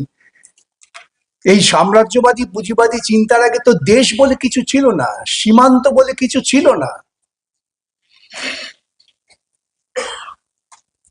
এই কয়েকদিন আগে দেখবেন আমাদের এই শুভাংশু, তিনি আকাশে গিয়ে প্রধানমন্ত্রীকে বলছেন, কেন সীমারেখা নেই? আমি লিখেছিলাম প্রধানমন্ত্রী কি কথা বোঝেন? তাহলে এই অংশের যে মানুষ তারা ঠিক করলেন, we the people of India, আমরা আমাদের সংবিধান দিলাম, লেখা আছে we the people of India give আনটু ourselves this constitution. তাহলে আমরা লড়াই করে এই সংবিধানটা আদায় করলাম। সংবিধানটা আদায় করলাম, লক্ষ্যটা কি? দেশটাকে কোথায় নিয়ে যাব? দেশটাকে আমরা নিয়ে যাবো একটা নির্দিষ্ট লক্ষ্যে। লক্ষ্যমাত্রাটা ওই আধপাতার প্রিয়াম্বল, তাতে এত স্পষ্ট করে বলা আছে যে কেউ চেষ্টা করলেও সেই জায়গা থেকে বেরোতে পারবেন না। বলা আছে আমরা চাই ইকোনমিক জাস্টিস। ইকোনমিক জাস্টিস কে চান না? একমাত্র ধান্দাবাজ পুঁজিপতিরা ছাড়া। এবং পুঁজিপতিদের কিছু দালাল আছে রাজনৈতিক ক্ষেত্রে। প্রসঙ্গত দেবাশিস বারবার বলছিলেন যে শাসক দল, শাসক গোষ্ঠী, তারা টাকা দিয়ে কিছু লোক পোষে। সেটা আজকে আপনাদের সামনে পরিষ্কার। ইলেকট্রাল বন্ডের টাকা সবচেয়ে বেশি কে পেয়েছে ভারতবর্ষে? বিজেপি। ইলেকট্রাল বন্ডের বিরুদ্ধে বিরোধিতা কারা করেছিল? তাহলে জবাব তো আপনাদের কাছেই আছে যে পুঁজির স্বার্থ রক্ষা করে কে? আবার রাজ্যের মুখ্যমন্ত্রী পশ্চিমবাংলা, সেখানে মুখ্যমন্ত্রী বলেন ধর্মঘট করতে দেবো না। আমি এত বড় পুঁজির দালাল তো আর কেউ জন্মায়নি। কেন পুঁজিপতিরা চান না ধর্মঘট?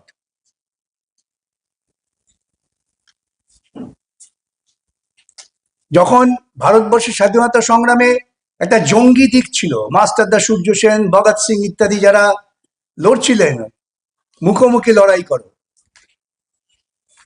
সেটাকে দমন করার জন্য ইংরেজরা প্রচুর চেষ্টা করেছিলেন, জালিয়ানওয়ালাবাগ তৈরি করলেন।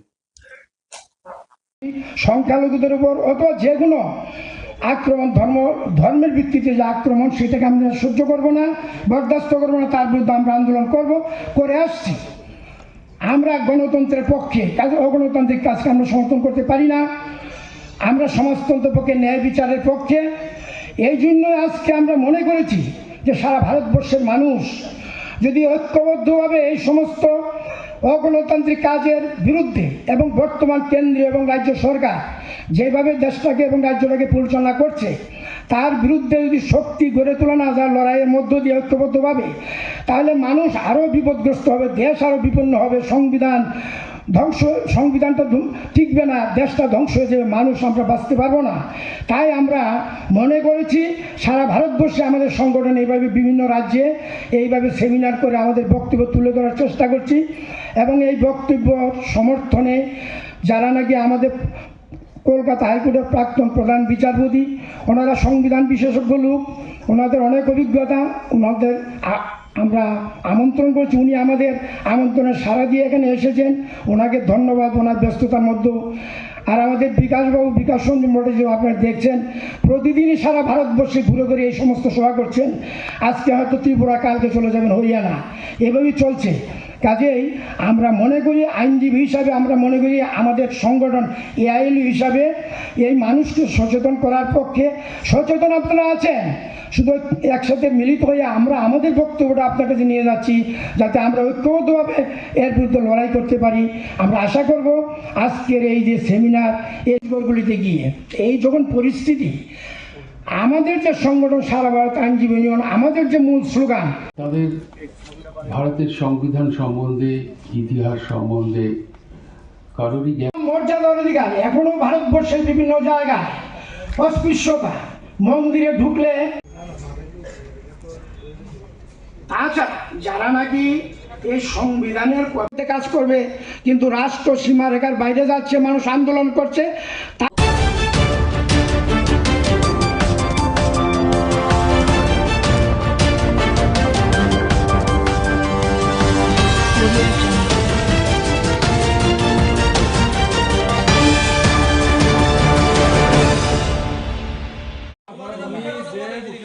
আমরা পেশেন্ট নিয়ে আইছে যাইতে আগরতলা, সিরিয়াস পেশেন্ট, কুমারঘাটে অ্যাক্সিডেন্ট হয়েছে, আইসি ডিস্ট্রিক্ট হসপিটাল থেকে রেফার করছে আগরতলা, নিয়ে যেতাম আগরতলা। রাত্র কটা বাজে? 12টা। তখন আইসি আমরা তেল ভরতাম, তুমি কি তা করতেছো? পারমিশন দিলে তেল ভরবাই, এটাই তো কথা। তোমার অথরিটি জানাও, তাইলে আমরা কইতেছি অথরিটি জানাও, তুমি জানাইতে পারতেছো না, কইতেছো অথরিটি জানাও। না প্রথম তুমি কথাই বলছো। আরে আমি কিটা বলছি ভাই, তোমার ছেলে মেয়ে আইলে তুমি কিটা বললাইলে? এটা না তো আমাকে বলছো না, কিছু বলা নাই। তুমি কত কইরা বা এখন সময় নষ্ট করে না, পারবা কি না গো? সময় নষ্ট করে আমরা সিরিয়াস জানাও। অতক্ষণ ক্যামেরা আইতে জানাই, অতক্ষণ করে জানাও তুমি। না এর আগে কিতা কইছো? থানার পারমিশন লাগবো। হ্যাঁ, থানার পারমিশন লাগবো। কারণটা কিতা? না অতটা জানি না, মানে অথরিটির ফোন করো। এটাই কোন পাম্প? কৈলাসর ভারত পেট্রোলিয়াম, ফোন করো। আশ্চর্য কথা, পেশেন্ট মরতাছে, পেশেন্ট গাড়ির মধ্যে, আর তোমরা তেল বেচতে মানে থানা পারমিশন লাগে। এটা কোন ধরনের কথা? আমি অনেক অ্যাপ্লিকেশন লইয়া থানা যাইমু, এরপর কোন ধরনের কথা? এটা কোন মানে ইয়ে চলতাছে? এটা না দিলে বন্ধ করে রাখো, কোন দরকার নাই যে আমরা পাম্প বন্ধ। তাড়াতাড়ি করো, আমরা ইমার্জেন্সি পেশেন্ট। কিন্তু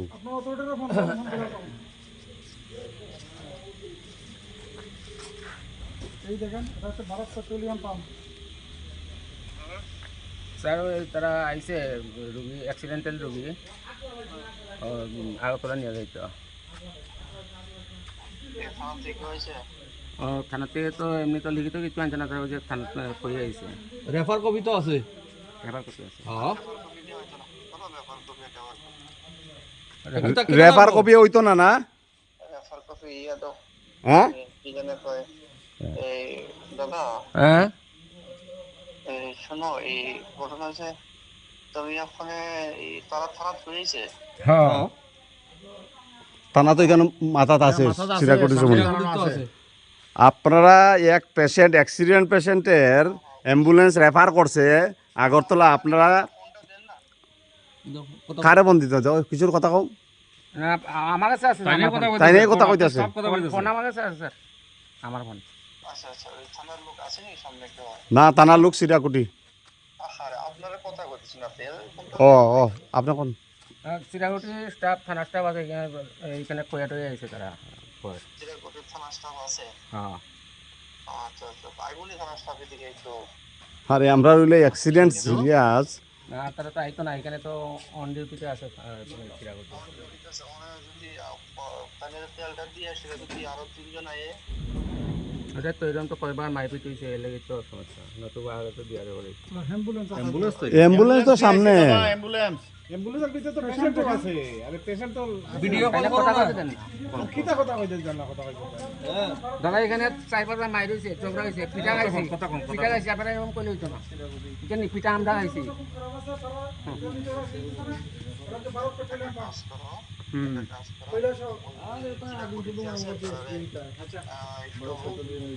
আরে সিরিয়াগুটি ইনফর্ম করবো দেখি ফোনটা দাও দেখি ফোনটা হলো কিছু ফোনটা হলো হ্যালো হ্যালো হ্যাঁ নমস্কার অ্যাকচুয়ালি কুমারঘাট অ্যাক্সিডেন্ট হয়েছে বুঝছেন অ্যাক্সিডেন্ট হয়েছে কুমারঘাট থেকে রেফার করছে কৈলাসহর ডিস্ট্রিক্টে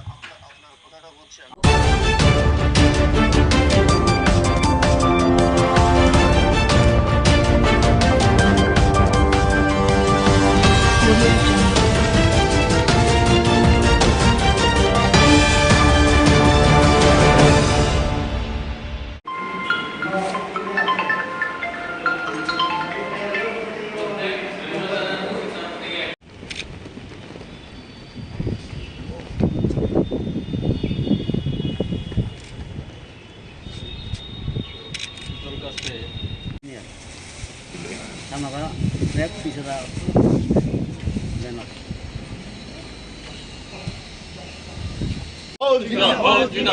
ইনকলাব জিন্দাবাদ সারা ভারত কৃষক সভা লক্ষ্যে অত্যাচারী সরকার কিউবার জনগণের বিপ্লবী নেতা কমরেড ফিদেল কাস্ত্রোর নেতৃত্বে এবং তার ভাই আক্রমণ করেছিলেন, কিন্তু বাতিস্তা সরকারের মিলিটারি সেই বিদ্রোহকে দমন করে।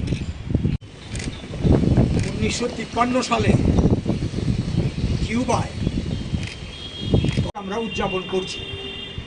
এই যে বাকি বক্তব্য পরে রাখা হবে এখানে, এই দিনটা আজকে উদযাপন করতে গিয়ে আমরা পতাকা পরবর্তীকালে কিউবার বিপ্লবীরা কিউবাকে বাতিস্তার হাত থেকে মুক্ত করে। ওই যে মনকাডা দুর্গ আক্রমণ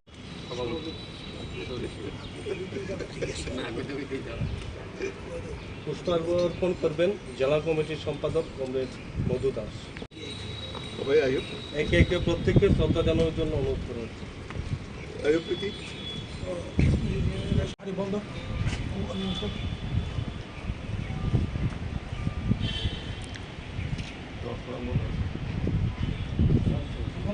না ভুলবো না কমরেড ফিদেল কাস্ত্রো তোমাদের আমরা ভুলছি না ভুলবো না ইনকলাব কমরেড ফিদেল কাস্ত্রো লাল সালাম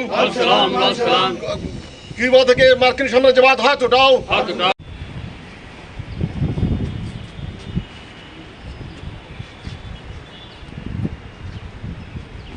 কিউবা আজকে যে সমাজতন্ত্রের কিউবা, তার সূচনা কমরেড ফিদেল কাস্ত্রোর নেতৃত্বে সামান্য কিছু বিপ্লবী প্রথমে এটা শুরু করেছিলেন। এরপরে দীর্ঘ লড়াই হয়। এই লড়াইয়ের মধ্য দিয়ে ঠিক আমেরিকার একেবারে উপকণ্ঠে 100 কিলোমিটারও না আমেরিকার থেকে দূরত্ব মূল ভূখণ্ড থেকে এই বিপ্লব সংঘটিত হয় এবং তখন তার সঙ্গে কমিউনিস্ট আদর্শ যুক্ত হয়। সমাজতান্ত্রিক কিউবা তার জন্ম লাভ করেন। এই কিউবা বিপ্লব সম্পন্ন হওয়ার পরে 1962 থেকে আমেরিকা কিউবার বিরুদ্ধে অবরোধ গড়ে তুলেছে। খাদ্য যেতে পারবে না, ঔষধ যেতে পারবে না, এমনকি বাচ্চাদের স্কুল সামগ্রী পঠন পাঠনের এটাও যেতে পারবে না। এই ধরনের একটা অবরোধ এটা দীর্ঘদিন আজকে পর্যন্ত চলছে। তাই সারা ভারত কৃষক সভা কিউবান সলিডারিটি একটা সংগঠন আমাদের দেশের মধ্যে তৈরি হয়েছে। সারা ভারত কৃষক সভা তার অন্যতম একটি অংশ।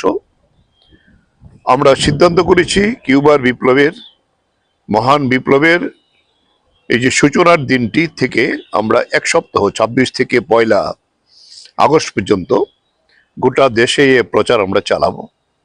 এবং আমরা আরো একটা সিদ্ধান্ত নিয়েছি, আমাদের যারা সংগঠনের সভ্য প্রত্যেকে কমপক্ষে 1 টাকা দিয়ে এই কিউবার স্যাংশনের বিরুদ্ধে আমাদের অর্থ সাহায্য আমরা করব। আমাদের কেন্দ্রীয় কমিটি সিদ্ধান্ত নিয়েছে এবং গোটা দেশেই সংগ্রহ চলছে এবং এই সংগ্রহ আমরা আমাদের দেশের যে কিউবা সংহতি সংগঠন আছে তার মারফতে আমরা কিউবা কাছে পাঠাবো। এর আগেও 1995-এ তখন সারা ভারত কৃষক সভা আমাদের সবচেয়ে প্রবীণ নেতা, আজকে তিনি প্রয়াত, হরকিষাণ সিরজুতির নেতৃত্বে কিউবায় এক জাহাজ বলা যেতে পারে গম এবং খাদ্য সামগ্রী, আর আমাদের ছাত্র ফেডারেশন তখন কিউবার ছাত্রদের জন্য খাতা, বই এবং সেখানে পেন্সিল সামগ্রী সহ ইত্যাদি তুলে দিয়ে, ওষুধপত্র আমাদের বিভিন্ন জায়গাতে আমরা তুলে দিয়েছিলাম। এই জায়গায় যেটা বলার ব্যাপার, তারপরেও তারা এই সমাজতন্ত্রের আদর্শকে লক্ষ্য রেখেই এই কাজ করছেন। কিউবার বিপ্লবের যে নেতা ফিদেল কাস্ত্রো, 90 বছরে তিনি প্রয়াত হন। এই বছর তার জন্মশতবার্ষিকীও আছে, এটা 13ই আগস্ট হবে। তা আমরা আমাদের রাজ্যে প্রথম অবস্থাতে এইটা সারা রাজ্যে এটা পালিত হবে আজকে থেকে, এবং আমরা সংগ্রহ করব আমাদের সভ্যদের কাছ থেকে।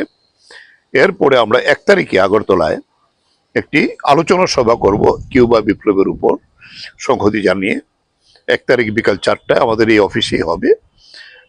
ফলে সেই জায়গায় দাঁড়িয়ে আমরা আজকে, যেহেতু এই দিনটা সূচনা পর্ব, তাই প্রাথমিকভাবে আমরা ফিদেল কাস্ত্রোর ছবিতে শ্রদ্ধা জানিয়ে এবং আমাদের সংগঠনের পতাকা তুলে এই শপথ নিতে চাই।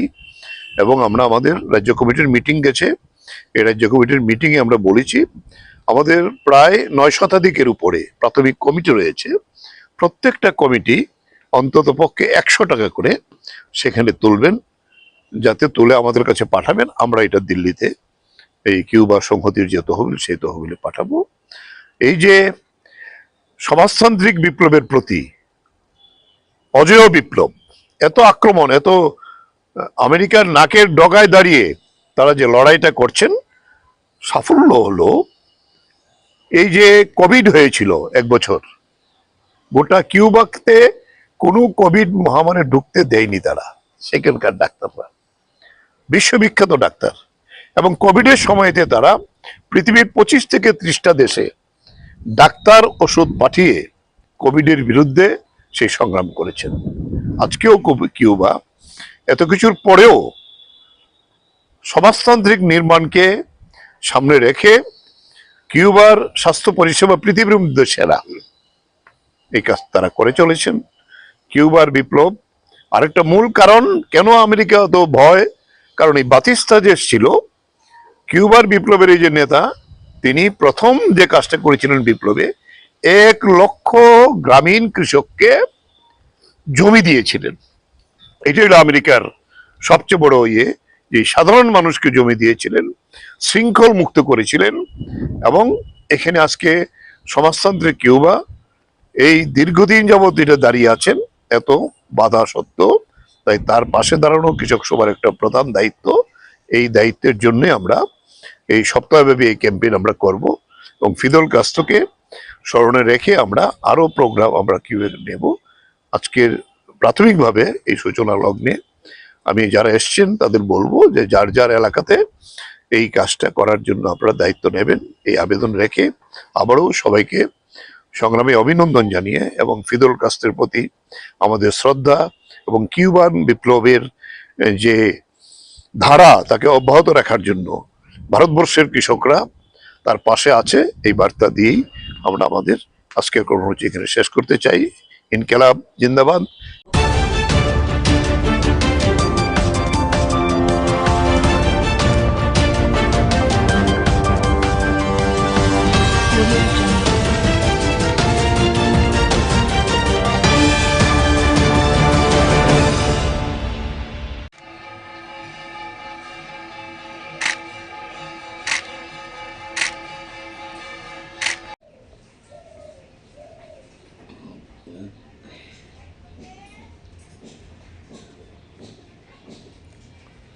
আছে যেটা লয়ে যা মানুষে, এটা কো এটা এনে দেখো ঝুলে গেছে মানুষ, ঝুলে কেন লয়ে গেছে আজ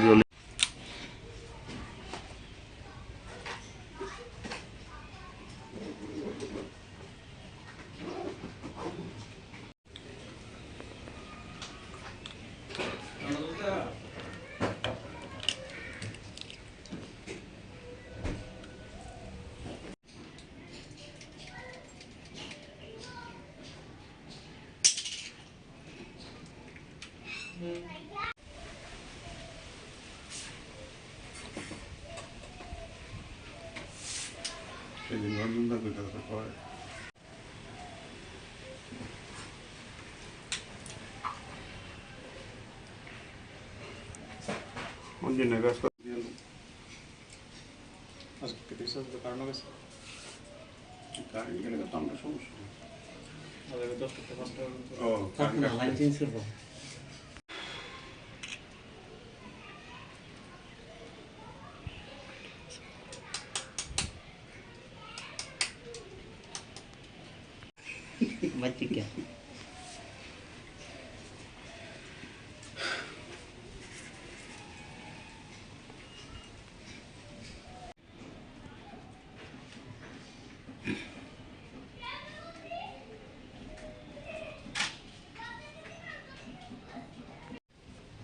উপরে উপরে ভিতরে ভিতরে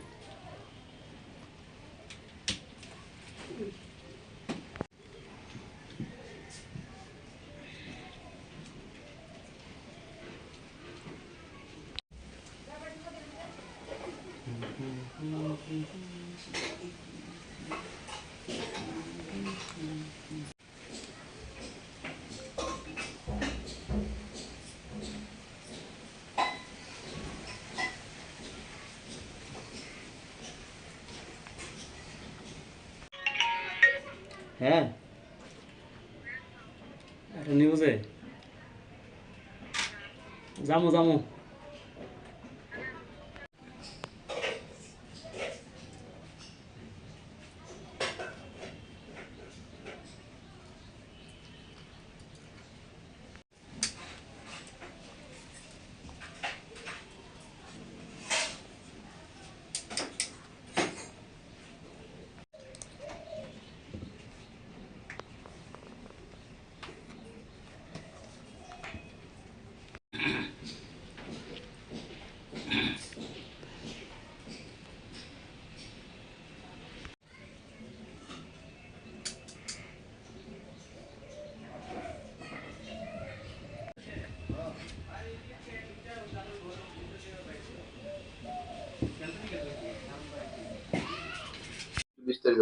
নমস্কার, আমার নাম বিজয় দেবনাথ।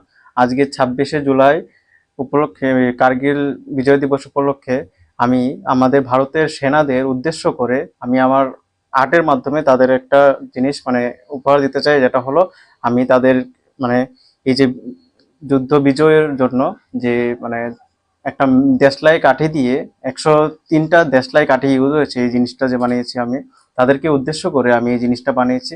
আজকে মহান বিজয় দিবস উপলক্ষে তাদেরকে আমি এই জিনিসটা উৎসর্গ করতে চাই। কি তৈরি করেছেন? আমি তাদেরকে উৎসর্গ করে মানে আমাদের যে সেনাবাহিনী বিজয় হয়েছে, তো এই জিনিসটা আমি দেখাতে চাই মানে আমার আর্টের মাধ্যমে, তাই আমি এই জিনিসটা মানে বানালাম। এটা দেশলাই কাঠি ইউজ হয়েছে, তারপর আঠা ইউজ হয়েছে, কালার ইউজ করেছি, আমি একটু কাগজ ইউজ হয়েছে। এটা বানাতে কতদিন সময় লেগেছে? এটা বানাতে মূলত আমার 4 থেকে 5 ঘন্টা সময় লেগেছে। এটা কি জিনিসটা? এটা মানে মানে মেছের কাঠি? হ্যাঁ, দেশলাই কাঠি। এটা মূলত মানে কি মেসেজ দিতে চাইছেন এই ধরনের জিনিস? এটাই মানে আমাদের যে সৈন্যরা মানে পাকিস্তানকে হারিয়ে বিজয় অর্জন করেছে, তো সেটাই উদ্দেশ্য করে আমি তাদেরকে মানে উৎসর্গ করতে চাই যে এই জিনিসটা।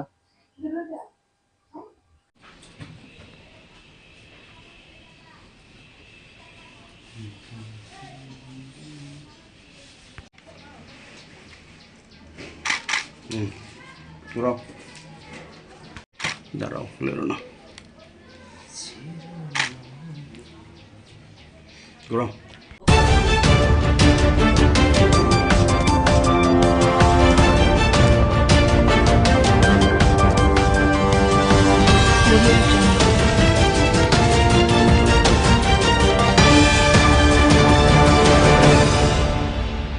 Inspiring words will always motivate us to set new examples of excellence. Raj Vishwas Menon, coordinator of this program, to come forward and deliver the vote of thanks. Upasthapan করার জন্য। Thank you very much, sir, for your thought-provoking address. আমি আমার এই যে পরের সেশনটা হবে, 3জন বক্তা আলোচনা করবেন। To Dr. Dhirendra Devnath sir, Sangathan Mantri of ABRS in Tripura, for his কিছুটা অংশ আমি যুক্ত ছিলাম, তো অল্প। সুস্থ থাকুন এই কামনা করে আমি আমার কথা বলে এখানে শেষ করছি। নমস্কার সবাইকে। Of gratitude to Shri Kishore Badan, the Honorable Minister of Higher Education, who kindly অন্যান্য সজ্জন মণ্ডলী, জাতীয় শিক্ষা নীতি অধ্যাপক অধ্যাপিকাগণ, আমরাও যেন সমৃদ্ধ হই এনইপি নিয়ে আলোচনায়, এটুকু আবেদন আপনাদের কাছে থাকবে।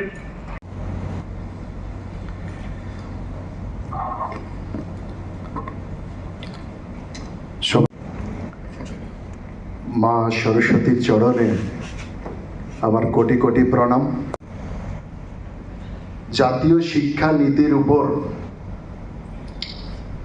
বিগত পাচ্ছি না, আমাদের মধ্যে উপস্থিত আছেন আমাদের মাননীয় মন্ত্রী মহাশয়, উনি বলবেন, আমরা শুনবো ওনার কাছ থেকে। আমরা সবই তবু বলতে হয়, চেষ্টা করবেন সম্পূর্ণ সময় থেকে মনোযোগ সহকারে। আজকের এই যে পর্যালোচনা ট্রেনিং সেগুলি করছে Education Institutes in Tripura, academic luminaries, resource speakers, distinguished ladies and gentlemen. On behalf of Akhil Bharatiya Rashtriya Shaikshik Mahasangh Tripura, Mahavidyalaya বাবু বিদ্যার্থী পরিষদের সাথে যুক্ত হয়েছিলেন। আন্তঃসরকারি ত্রিপুরায় যে এটা ইমপ্লিমেন্টেড হয়েছে 3 বছর চলছে। আমাদের মাননীয় মঞ্চে বসা, সে তীর্থ অনেক বড় হয়ে গেছে, এখন তীর্থ বাবু বলতে হবে, যাতে তারা ইংরেজদের স্বার্থ সুরক্ষার মধ্য দিয়েই auspicious mark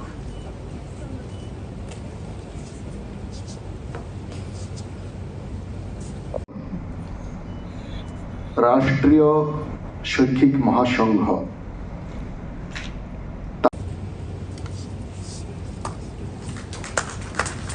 Thank you so much. I very humbly invite our felicitations.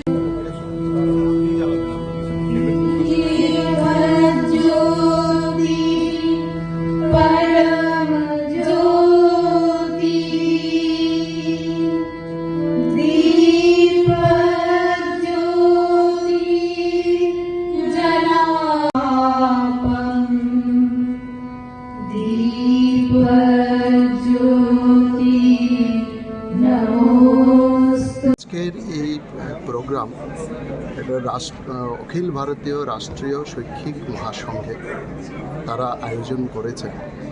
তো আজকের এই প্রোগ্রামের মূল উদ্দেশ্য হচ্ছে আমাদের দেশে 2020 সালের 29শে জুলাই যে জাতীয় শিক্ষানীতির অনুমোদন হয়েছে, প্রায় 5 বছর হতে চলল।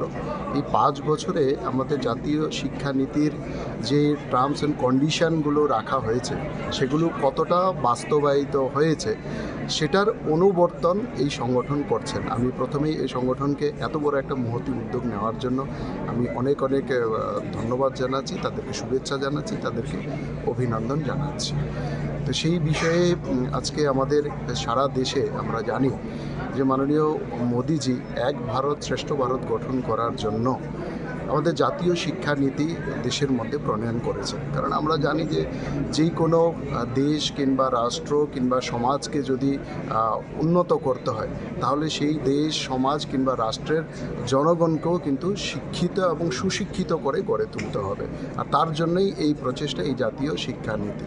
তো এই জাতীয় শিক্ষানীতি আমাদের যেটাকে প্রাথমিক স্তরে সেটাকে জনমুখী রাখা হয়েছে। 18 বছর বয়স পর্যন্ত সবাই যেন শিক্ষার আওতায় আসে, শিক্ষার অধিকারের আওতায় আসে, সেই প্রাবধান তার মধ্যে রাখা হয়েছে।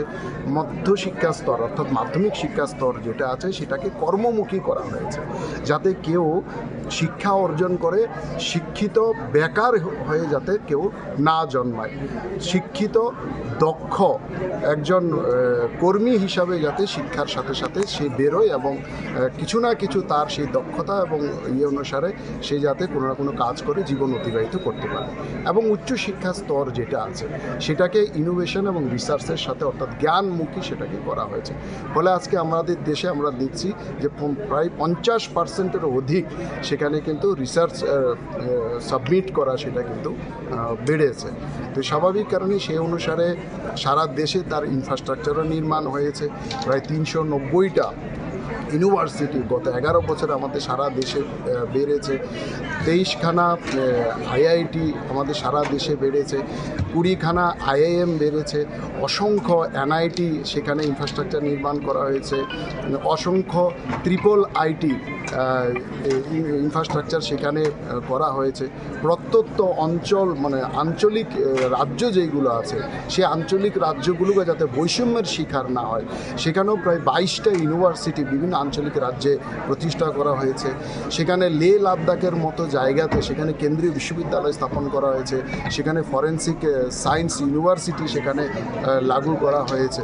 অর্থাৎ সমস্ত দেশের সমস্ত আমাদের যারা ছাত্রছাত্রী আছেন তারা যাতে শিক্ষার বাইরে না থাকেন, সবাইকে শিক্ষার আঙ্গিনায় নিয়ে আসার জন্য আমাদের প্রধানমন্ত্রী এই জাতীয় শিক্ষানীতি লাগু করেছেন।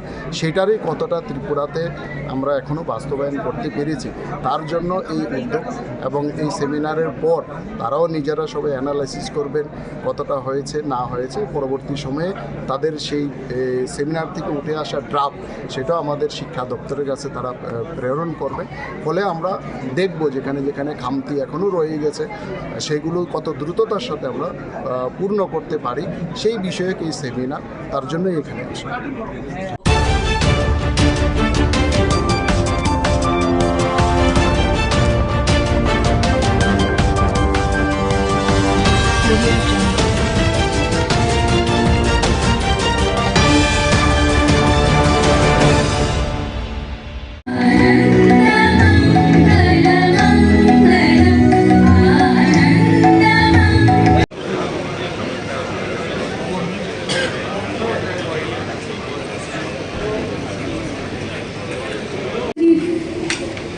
প্রধান অতিথি তথা মাননীয় উদ্বোধক প্রসেনজিৎ নন্দী এবং শিল্পী সমীরণ রায়।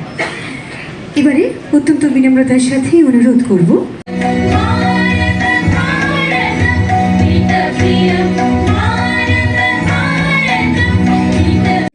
জয়জ্যোতি শাহ মহোদয়। আমরা এই দুজনকে চাইছি মঞ্চের একদম সামনে চলে আসা।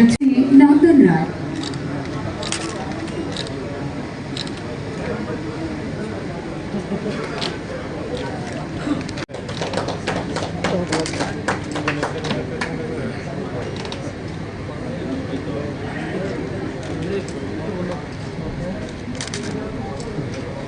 নন্দন রায়,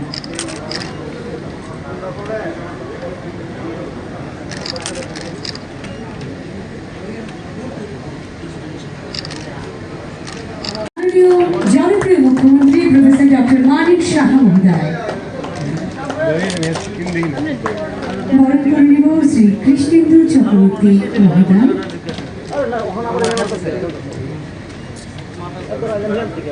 অত্যন্ত বিনম্রতার সাথে মঞ্চে আহ্বান করব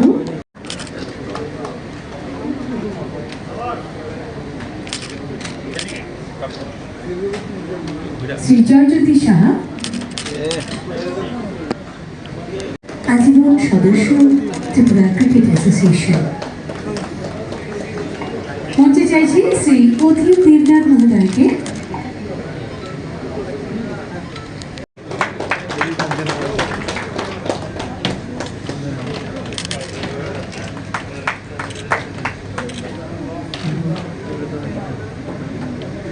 ধন্যবাদ। মঞ্চে চাইছি শ্রী সৌমিত্র গোপ মহোদয়। ত্রিপুরা ক্রিকেট অ্যাসোসিয়েশনের যারা নতুন আজীবন সদস্য যারা হয়েছেন তাদেরকে যে আজকে সংবর্ধনা প্রধান অনুষ্ঠান, সেই অনুষ্ঠানে আমাদের মাঝে উপস্থিত আছেন ত্রিপুরা সরকারের মাননীয় মন্ত্রী শ্রী টিঙ্কু রায় মহোদয়, যিনি বিস্তারিত এখানে আলোচনা এখানে রেখেছেন। আমাদের মাঝে উপস্থিত আছেন শ্রী তপন লোধ মহোদয়, অনারেবল প্রেসিডেন্ট ত্রিপুরা ক্রিকেট অ্যাসোসিয়েশনের, উনিও ওনার বক্তব্য আমাদের সামনে প্লেস করেছেন। তাছাড়া যিনি স্বাগত ভাষণ আমাদের সামনে রেখেছেন শ্রী সুব্রত দেব, অনারেবল সেক্রেটারি ত্রিপুরা ক্রিকেট অ্যাসোসিয়েশনের, এবং এখানে উপস্থিত আছেন জাস্টিস অরিন্দম লোধ, প্রাক্তন জাস্টিস এবং এখন চেয়ারম্যান ত্রিপুরা হিউম্যান রাইটস কমিশনের। তাছাড়া এখানে ত্রিপুরা ক্রিকেট অ্যাসোসিয়েশনের যারা এক্সিকিউটিভ মেম্বার্সরা আছেন এবং যারা সদস্যরা আছেন সাব ডিভিশন এবং ক্লাবসে, এবং ত্রিপুরা ক্রিকেট অ্যাসোসিয়েশনের যারা অফিসিয়ালসরা আছেন, কর্মচারীবৃন্দ এবং মিডিয়া বন্ধুরা, সবাইকে আমি হার্দিক অভিনন্দন ও শুভেচ্ছা জানাই। সুন্দর দিন, একটা ইতিহাস আমি বলবো যে সৃষ্টি হয়েছে এই কারণে যে অনেক দিন বাদে যে একটা ঘাটতি ছিল, যে আজীবন সদস্যদের একটা ঘাটতি ছিল অনেক দিন ধরে। আমিও যখন ক্রিকেট অ্যাসোসিয়েশনের প্রেসিডেন্ট ছিলাম, করব করে আর করা হয়নি বিভিন্ন কারণে। তো সেটা আজকে পূরণ হয়েছে এবং যারা নতুন সদস্যরা এখানে উপস্থিত হয়েছে, আজীবন সদস্য ত্রিপুরা ক্রিকেট অ্যাসোসিয়েশন, তাকে আমি হার্দিক অভিনন্দন ও শুভেচ্ছা জানাচ্ছি। আমরা বিসিসিআই সম্পর্কে আমরা সবাই জানি, বিসিসিআই হচ্ছে board control for cricket in India, এবং এটা একটা সমস্ত ভারতবর্ষের একটা গভর্নিং বডি, এবং এটাও কিন্তু একটা ফুল মেম্বার কোথায়, যে ইন্টারন্যাশনাল ক্রিকেট কাউন্সিল, যেটা আইসিসি আমরা বলি, এবং বিসিসিআই যে সমস্ত স্টেটের যে ফুল মেম্বার এবং অ্যাসোসিয়েট যারা মেম্বার্সরা আছেন, অনেক জায়গায় অ্যাসোসিয়েট মেম্বার্স আছেন, তাদেরকে নিয়ে বিসিসিআই এর যে এক্সিকিউটিভ কমিটি সেটা তৈরি হয়। এখানে যে এক একটা স্টেট থেকে একজন করে মেম্বার হওয়া, সেটা হচ্ছে নিয়ম, কিন্তু দেখা গেল যে দুটো স্টেট আছে, যেটা মহারাষ্ট্র এবং গুজরাট, সেখানে 3টে করে মেম্বার আছে। তো এই নিয়ে লুদা কমিটিও একটা ডিরেকশন দিয়েছিলেন যে প্রতিটা স্টেট থেকে একজন করে মেম্বার হবে, কিন্তু যদিও এটা ইমপ্লিমেন্টেশন এখনো হয়নি, কিছুটা হয়েছে কিন্তু পুরোটা হয়নি। এখানে আমাদের ত্রিপুরা ক্রিকেট অ্যাসোসিয়েশনের বিস্তারিত আমার পূর্ববর্তী বক্তারা বলেছেন কীভাবে স্পোর্টস অ্যাসোসিয়েশন থেকে আস্তে আস্তে করে এই আমাদের ত্রিপুরা ক্রিকেট অ্যাসোসিয়েশন কীভাবে হবে। আমি একটা জিনিস আপনাদের সামনে আমি শেয়ার করতে চাই, যে খেলাধুলার সাথে আমি অনেক দিন ধরে জড়িত ছিলাম, কিন্তু তাকে উন্নত মানের করতে গেলে যেসব টেকনিক দরকার, যে ধরনের আর্থিক যে ইনপুট দরকার, সেটা যত ত্রিপুরাতে, যতই ইভেন ভারতবর্ষে যেসব খেলাধুলার যে ইভেন্টসগুলো আছে, তার মধ্যে ক্রিকেট কিন্তু একটা এক্সেপশন, কারণ এখানে পয়সার অভাব নেই। আর যেখানে যখন আইপিএল শুরু হলো, তারপর তো আরও বেশি পয়সার এখানে, মানে আমি বলবো একদম মানে টইটম্বুর অবস্থা। তো সেই জায়গায় দাঁড়িয়ে অন্যান্য যারা প্লেয়াররা আছেন, তারা যতটুকু সুযোগ সুবিধা না পান, এটা অ্যাথলেটিক্সই হোক, ব্যাডমিন্টনই হোক, বা অন্যান্য কাবাডি হোক, বা যে কোনো খেলাই হোক, অ্যাথলেটিক্সে বিশেষ করে তাদের যে অবস্থা, আমার পূর্ববর্তী বক্তা মাননীয় স্পোর্টস মিনিস্টার উনি বলেছেন ত্রিপুরাতে ক্রিকেটকে ছেড়ে উনি বাকি সব কিছু বলেছেন, যে কীভাবে আমাদের বিভিন্ন যেসব ক্রীড়ার যে ইভেন্টসগুলো আছে সর্বভারতীয় স্তরে কীভাবে নাম করছে এবং কীভাবে আমাদের মেডেল সেখান থেকে জিতে। সেটাই আমি বলছি না, আমি মাঝে মাঝে তুলনা করি, অনেক সময় আমরা খবর পাই যে একটা গরিব ছেলে বা মেয়ে 99% পর্যন্ত সে পাচ্ছে, মানে পড়াশোনার ক্ষেত্রে, সেটা ম্যাট্রিকেই হোক বা 12th ক্লাসেই হোক বা 10th ক্লাসেই হোক। তো এখানে যদি আমি সর্বভারতীয় স্তরে আমি দেখি, তাহলে এত সুযোগ সুবিধা থাকা সত্ত্বেও, এত টাকা পয়সা দেওয়া সত্ত্বেও, তাদের যখনই আমাদের প্লেয়ারদের পাঠানো হয়, সেখানে 5 স্টার হোটেল স্টাইলের সেসব হোটেলে ওনাদেরকে রাখা হয়, এবং এখন আমাদের গার্জিয়ানরাও কিন্তু সাংঘাতিকভাবে মানে ছেলে মেয়েদের ক্রিকেট খেলার জন্য সবাইকে উৎসাহিত করে, অন্য খেলাতে কিন্তু উৎসাহিত করে না। তারপরেও কিন্তু যেরকম বলেছেন আমার পূর্ববর্তী বক্তা সেক্রেটারি মহোদয় বলেছেন, আমরা এলিট ক্লাসে এসছি 8টার মধ্যে 6টার মধ্যে, সব ঠিক আছে, কিন্তু আরও বেশি যে আমরা ত্রিপুরা ছোট রাজ্য, 40 লক্ষ লোকের বাস, এবং থার্ড পপুলেশনের দিক দিয়ে আমাদের ত্রিপুরা ছোট রাজ্য হিসেবে থার্ড স্টেট, সেখানে কিন্তু মানে রাখে না। ওই যেটা আমি বললাম যে একটা গরিব ঘরের একটা ছেলে মেয়ে যদি এত পার্সেন্টেজ পায়, এটা ইম্পর্টেন্ট না যে তার কতটুকু আর্থিক হেল্প হলো বা তার ফ্যামিলির কি ব্যাকগ্রাউন্ড, তারপরেও কিন্তু এক্সেপশনাল রেজাল্ট আমরা দেখি। ত্রিপুরার ছেলে মেয়েরা আমরা দেখেছি বাইরের যে কোনো জগতেই যখন ন্যাশনাল লেভেলে ইন্টারন্যাশনাল লেভেলে যায়, যখন সে জায়গাটা পায় তখন তার ট্যালেন্ট কিন্তু দেখাতে পারে। তো আমি আশা করবো এখানে এত কিছু আমাদের মেম্বাররা, এখানে যারা এসছেন নতুন নতুন মেম্বাররা, তারা নিশ্চয়ই এই বিষয়ে আপনারা ওনাদেরকে আইডিয়া দেবেন এবং তাতে করে আরও ভালো করে ত্রিপুরা ক্রিকেট অ্যাসোসিয়েশন সামনের দিকে এগিয়ে যাবে। আমরা স্বচ্ছতার কথা সবসময় বলি, কিন্তু ক্রিকেট অ্যাসোসিয়েশনকে নিয়ে বা ক্রিকেটের যে বিষয় নিয়ে অনেক সময় অনেকে মানে এটা নিয়ে আলোকপাত করেন।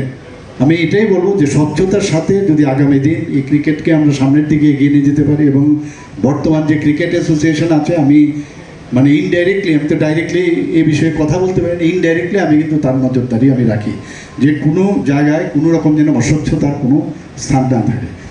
কারণ এগুলো কিন্তু হয় যখনই কোনো একটা বিশেষ একটা জায়গা থাকে যেখানে মানে পয়সাপাতির বিষয় আছে, সেখানে কিন্তু অনেকের আবার এখানে ইন্টারফেয়ার করার একটা টেন্ডেন্সি থাকে।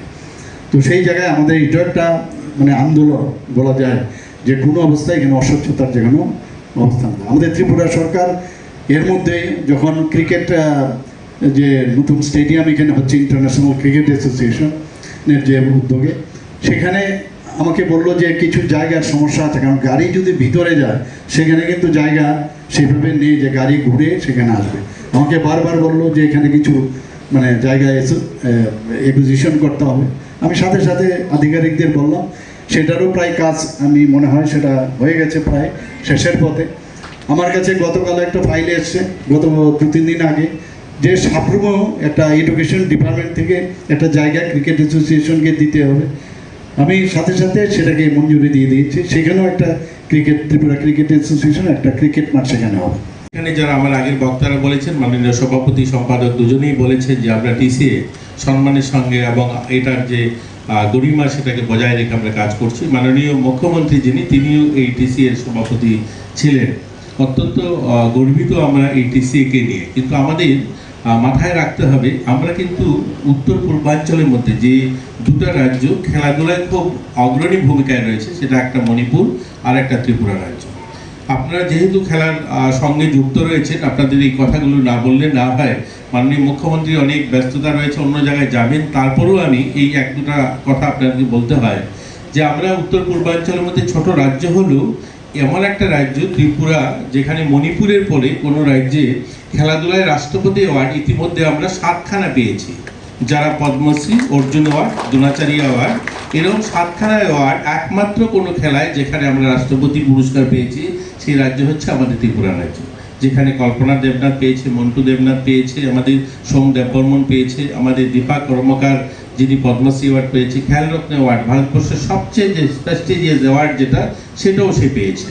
ইতিমধ্যে আরও অনেক খেলোয়াড়রা জাতীয় স্তরে এবং আন্তর্রাষ্ট্রীয় স্তরে ভালো সুনাম অর্জন করেছে আমাদের রাজ্যের অনেক মেয়েরা, অনেক ছেলেরা। আপনারা জানলে খুশি হবেন, কয়েকদিন আগেই আমাদের প্রতিষ্ঠা সামন্ত জুনিয়র জিমন্যাস্টিক প্লেয়ার ছিল, ভারত সরকার রেল মন্ত্রকে চাকরি দিয়েছে, অর্থাৎ তাকে খেলার সুযোগ করে দিয়েছে। সে ভারত সরকার রেল মন্ত্রকে কাজ করবে, কিন্তু সেখানে সে প্রশিক্ষণ নেবে এবং আরও যেন অলিম্পিকে পার্টিসিপেট করতে পারে, সেরকম একটা সম্ভাবনা আমরা দেখছি। আমাদের অস্মিতা দে, যেটা উত্তরপ্রদেশ গভর্নমেন্ট নিয়েছে, উড়িষ্যাতে আমাদের এখানকার অনেক ছেলে মেয়েদেরকে উড়িষ্যা গভর্নমেন্ট নিয়েছে। তো ইতিমধ্যে ভারতবর্ষের মধ্যপ্রদেশ গভর্নমেন্ট, উত্তরপ্রদেশ সরকার এবং ভারত সরকার আমাদের এখানকার অনেক ছেলে মেয়েদেরকে যারা নিয়েছে, যারা জাতীয় স্তরে এবং আন্তর্রাষ্ট্রীয় স্তরে ভালো সুনামের সঙ্গে তারা খেলাধুলা করছে। আমরাও আমাদের রাজ্যে খেলাধুলার পরিকাঠামো যেভাবে টিসিএ তাদের এখন বর্তমানে আমাদের ইন্টারন্যাশনাল স্টেডিয়ামের কাজ হচ্ছে, এছাড়া অনেকগুলো ইনডোর হল প্র্যাকটিসের জন্য করছে। আমরাও কিন্তু ত্রিপুরা সরকার আমাদের অনেকগুলো মাঠ, আমরা ইতিমধ্যে সিনথেটিক টার্ফ ফুটবল মাঠ 15খানা, ট্রাইবাল ওয়েলফেয়ার এবং স্পোর্টস দপ্তর মিলে 15খানা মাঠ আমরা অলমোস্ট কমপ্লিট সবগুলো মাঠই ধরে নিতে পারে। অনেক মাঠে খেলাধুলা হচ্ছে, বাকি 1-2টা মাঠ যেগুলো ইনোগ্রেশন হবে, এরকম 15খানা মাঠ আমরা ট্রাইবাল ওয়েলফেয়ার দপ্তর এবং আমাদের স্পোর্টস দপ্তর রেডি করেছি। এটা উত্তর পূর্বাঞ্চলে আমরা বলতে পারি সবচেয়ে বেশি মাঠ কোনো রাজ্যে, সেটা আমাদের ত্রিপুরাতে 15 ঘন্টা সিনথেটিক ফুটবল মাঠ রয়েছে। আপনারা যারা খেলার বিশেষজ্ঞ যারা রয়েছে, অনেকে ভাবছেন যে সিনথেটিক মাঠ তো শুধু যারা বুট পরে খেলবে তাদের জন্য এই মাঠগুলো আপনারা করছেন। ন্যাচারাল আমরা 20খানা মাঠ একসঙ্গে আমরা কাজ করছি। ন্যাচারাল ঘাসের 20খানা মাঠ আমরা তৈরি করছি এবং অনেকগুলো মাঠ তৈরি হয়েছে। এছাড়াও যেগুলো তৈরি হচ্ছে জোলাইবাড়িতে, আমাদের ফটিকরায়, কৈলাসহর এবং আমাদের এখানে শান্তির বাজারে মিনি স্টেডিয়াম সহ আমরা মাঠ তৈরি করছি। এই ধরনের আমাদের সিনথেটিক অ্যাথলেটিক ট্র্যাক 2খানা ট্র্যাক তৈরি হয়েছে আমাদের রাজ্যে, একটা পালিশাগর, একটা আগরতলাতে রয়েছে। আমাদের হকি মাঠ, সিনথেটিক হকি মাঠ ইতিমধ্যে আমরা ইনঅগ্রেশন করেছি। মিনি স্টেডিয়াম আমরা জেলাগুলোতে ইনডোর হল, ইতিমধ্যে 3খানা জেলাগুলোতে ইনডোর হল তৈরি করছি। আগে কি হতো, সমস্ত টুর্নামেন্ট জায়গাগুলো হতো আগরতলা কেন্দ্রিক ছিল, আগরতলা হতো, কিন্তু এখন আগরতলা না, এখন সারা রাজ্যে যেন খেলাধুলার প্রচার এবং প্রসার দুটোই ঘটে। এর জন্য কিন্তু আমরা সেই সমস্ত জায়গায় এক ধরনের খেলাগুলোও করছি। আমাদের স্কুল দপ্তরে যে সমস্ত খেলা হয়, স্কুল স্পোর্টস আমাদের দপ্তর এবং এডুকেশন ডিপার্টমেন্ট মিলে আন্ডার 17 যত খেলা হতো আগে আগরতলাতে হতো, এগুলো কিন্তু এখন আমরা মফস্বলে করছি, গ্রামীণ এলাকাতে সেগুলোকে জেলায় জেলায় মহকুমাতে আমরা সেই ধরনের খেলা আয়োজন করছি। সেখানে আমরা জাতীয় মানের টেনিস কোর্ট, জাতীয় মানের ভলিবল কোর্ট, ন্যাচারাল ঘাসের মাঠ, এগুলো আমরা গোটা রাজ্যে করছি। একদিকে যেমন এই পরিকাঠামো উন্নয়ন হচ্ছে, অন্যদিকে খেলোয়াড়দের জন্য আগে যারা খেলোয়াড়রা বাইরে যেত তাদেরকে কোনো ধরনের ইন্স্যুরেন্স ছিল না, কোনো দুর্ঘটনা ঘটলে তাদের চিকিৎসার ব্যবস্থা বা পুনরায় সে মাঠে ফিরে আসবে তার সম্ভাবনা খুব কম ছিল। এখন কিন্তু আমরা তাদের জন্য বিমার ব্যবস্থা করে দিয়েছি। কোনো খেলোয়াড়রা বাইরে গিয়ে কোনো কারণে কোনো দুর্ঘটনা হয়ে গেলে তাকে পুনরায় চিকিৎসা করানো এবং সে মাঠে ফিরতে পারে, তার জন্য সরকার আর্থিক ব্যবস্থা করেছিল। এছাড়াও আমরা তাদের জন্য বিভিন্ন টুর্নামেন্ট থেকে যারা অ্যাওয়ার্ড দিচ্ছে, জাতীয় স্তরে বা আন্তঃরাষ্ট্রীয় স্তরে যারা অ্যাওয়ার্ড দিচ্ছে, তাদেরকেও আমরা আর্থিক সাহায্যের ব্যবস্থা রেখেছি। আমরা ইতিমধ্যে যে সমস্ত ছেলেমেয়েরা বাইরে মেডেল দিচ্ছে এদেরকে আমরা 1 লক্ষ টাকা গোল্ড এবং সিলভার 50,000 টাকা, ব্রোঞ্জ 25,000 টাকা দিচ্ছি। আমরা যদি লাস্ট আমি আপনাদেরকে এই 6-7 বছর, আপনারা জানেন আমাদের এই গভর্নমেন্ট 7.5 বছর হয়েছে নতুন গভর্নমেন্ট আসার পর, যার মধ্যে কোভিডের জন্য 2 বছর খেলাধুলা হয়নি, তো 5-5.5 বছর খেলা হয়েছে। সেখানে জাতীয় স্তরে খেলো ইন্ডিয়া বা ন্যাশনাল গেমসে আমরা 46 অর্থাৎ 46টা গোল্ড মেডেল এবং 50টা সিলভার মেডেল এবং ব্রোঞ্জ মেডেল 7খানা জিতেছি আমাদের রাজ্য। এবং আমাদের এখানে যারা অ্যাসোসিয়েশনগুলো, যারা বড়, যারা 19 বছর উপরে যারা খেলাধুলা করে, তারাও 17খানা গোল্ড এবং 18টা সিলভার, 30টা ব্রোঞ্জ মেডেল জিতেছি। আমরা লাস্ট 7 বছরে আপনারা শুনলে খুশি হবেন যে এনএসএস ভলেন্টিয়ার যারা আমাদের স্পোর্টস দপ্তরে যারা এনএসএস ভলেন্টিয়ার্স রয়েছে, 10খানা রাষ্ট্রপতি অ্যাওয়ার্ড পেয়েছি আমরা। 10 জন ছেলে মেয়ে ইতিমধ্যে এই 7 বছরে রাষ্ট্রপতি অ্যাওয়ার্ড পেয়েছে, রাষ্ট্রপতি ভবনে রাষ্ট্রপতির হাত থেকে মেডেল নিয়েছে 10 জন ছেলে মেয়ে। আমরা অনেকেই এগুলো হয়তো আমরা শুধু সবসময় একটা নেগেটিভ ভাবি যে আমরা বোধহয় আসলে পিছিয়ে। ছোট রাজ্য হলো, একদিকে যেমন সরকার মানুষের জীবনমান উন্নয়নের জন্য কাজ করছে। আমি উত্তর ত্রিপুরা থেকে আসি, যেখানে 7 ঘন্টা আগরতলায় আসতে লাগতো, এখন হয়তো সেটা আসলে মানুষ কি হয় পাওয়ার পরে সেটা রিয়েলাইজেশন থাকে না, ভুলে যায়। যারা পুলিশে কাজ করেন তারা বলতে পারবেন যে 6 থেকে 7 ঘন্টা সময় ধর্মনগর থেকে আগরতলা আসতে আজ 2.5 ঘন্টা আমরা চলে আসি। এটা পরিবর্তন হয়েছে। এটা আগরতলাতে যারা আছেন তারা সেটা রিয়েলাইজ করতে পারবেন না, কিন্তু আমরা বুঝি যে আমরা যখন আসতাম যে বর্ষার সময় আগরতলা আসবো কিনা সেটা সন্দেহ থাকতো। যে একটা ন্যাশনাল হাইওয়ে কোনো কারণে বন্ধ হয়ে গেল, 18 মধ্যে মাটি ভেঙে পড়ে গেল রাস্তায়, তাহলে আর আসা যাবে না, সেই 18 মধ্যে ফিরে আবার ধর্মনগর যেতে হতো। আজ কিন্তু অল্টারনেটিভ ন্যাশনাল হাইওয়ে আমরা খুবই কম। মহতী অনুষ্ঠানে উপস্থিত হয়েছেন রয়েছি আমরা ত্রিপুরা ক্রিকেট অ্যাসোসিয়েশনের নতুন আজীবন সদস্য পদের জন্য যাদেরকে আমরা পেয়েছি, অত্যন্ত আনন্দিত। আমরা বরণ করে নেব শ্রী অরিন্দম নন মহোদয়কে।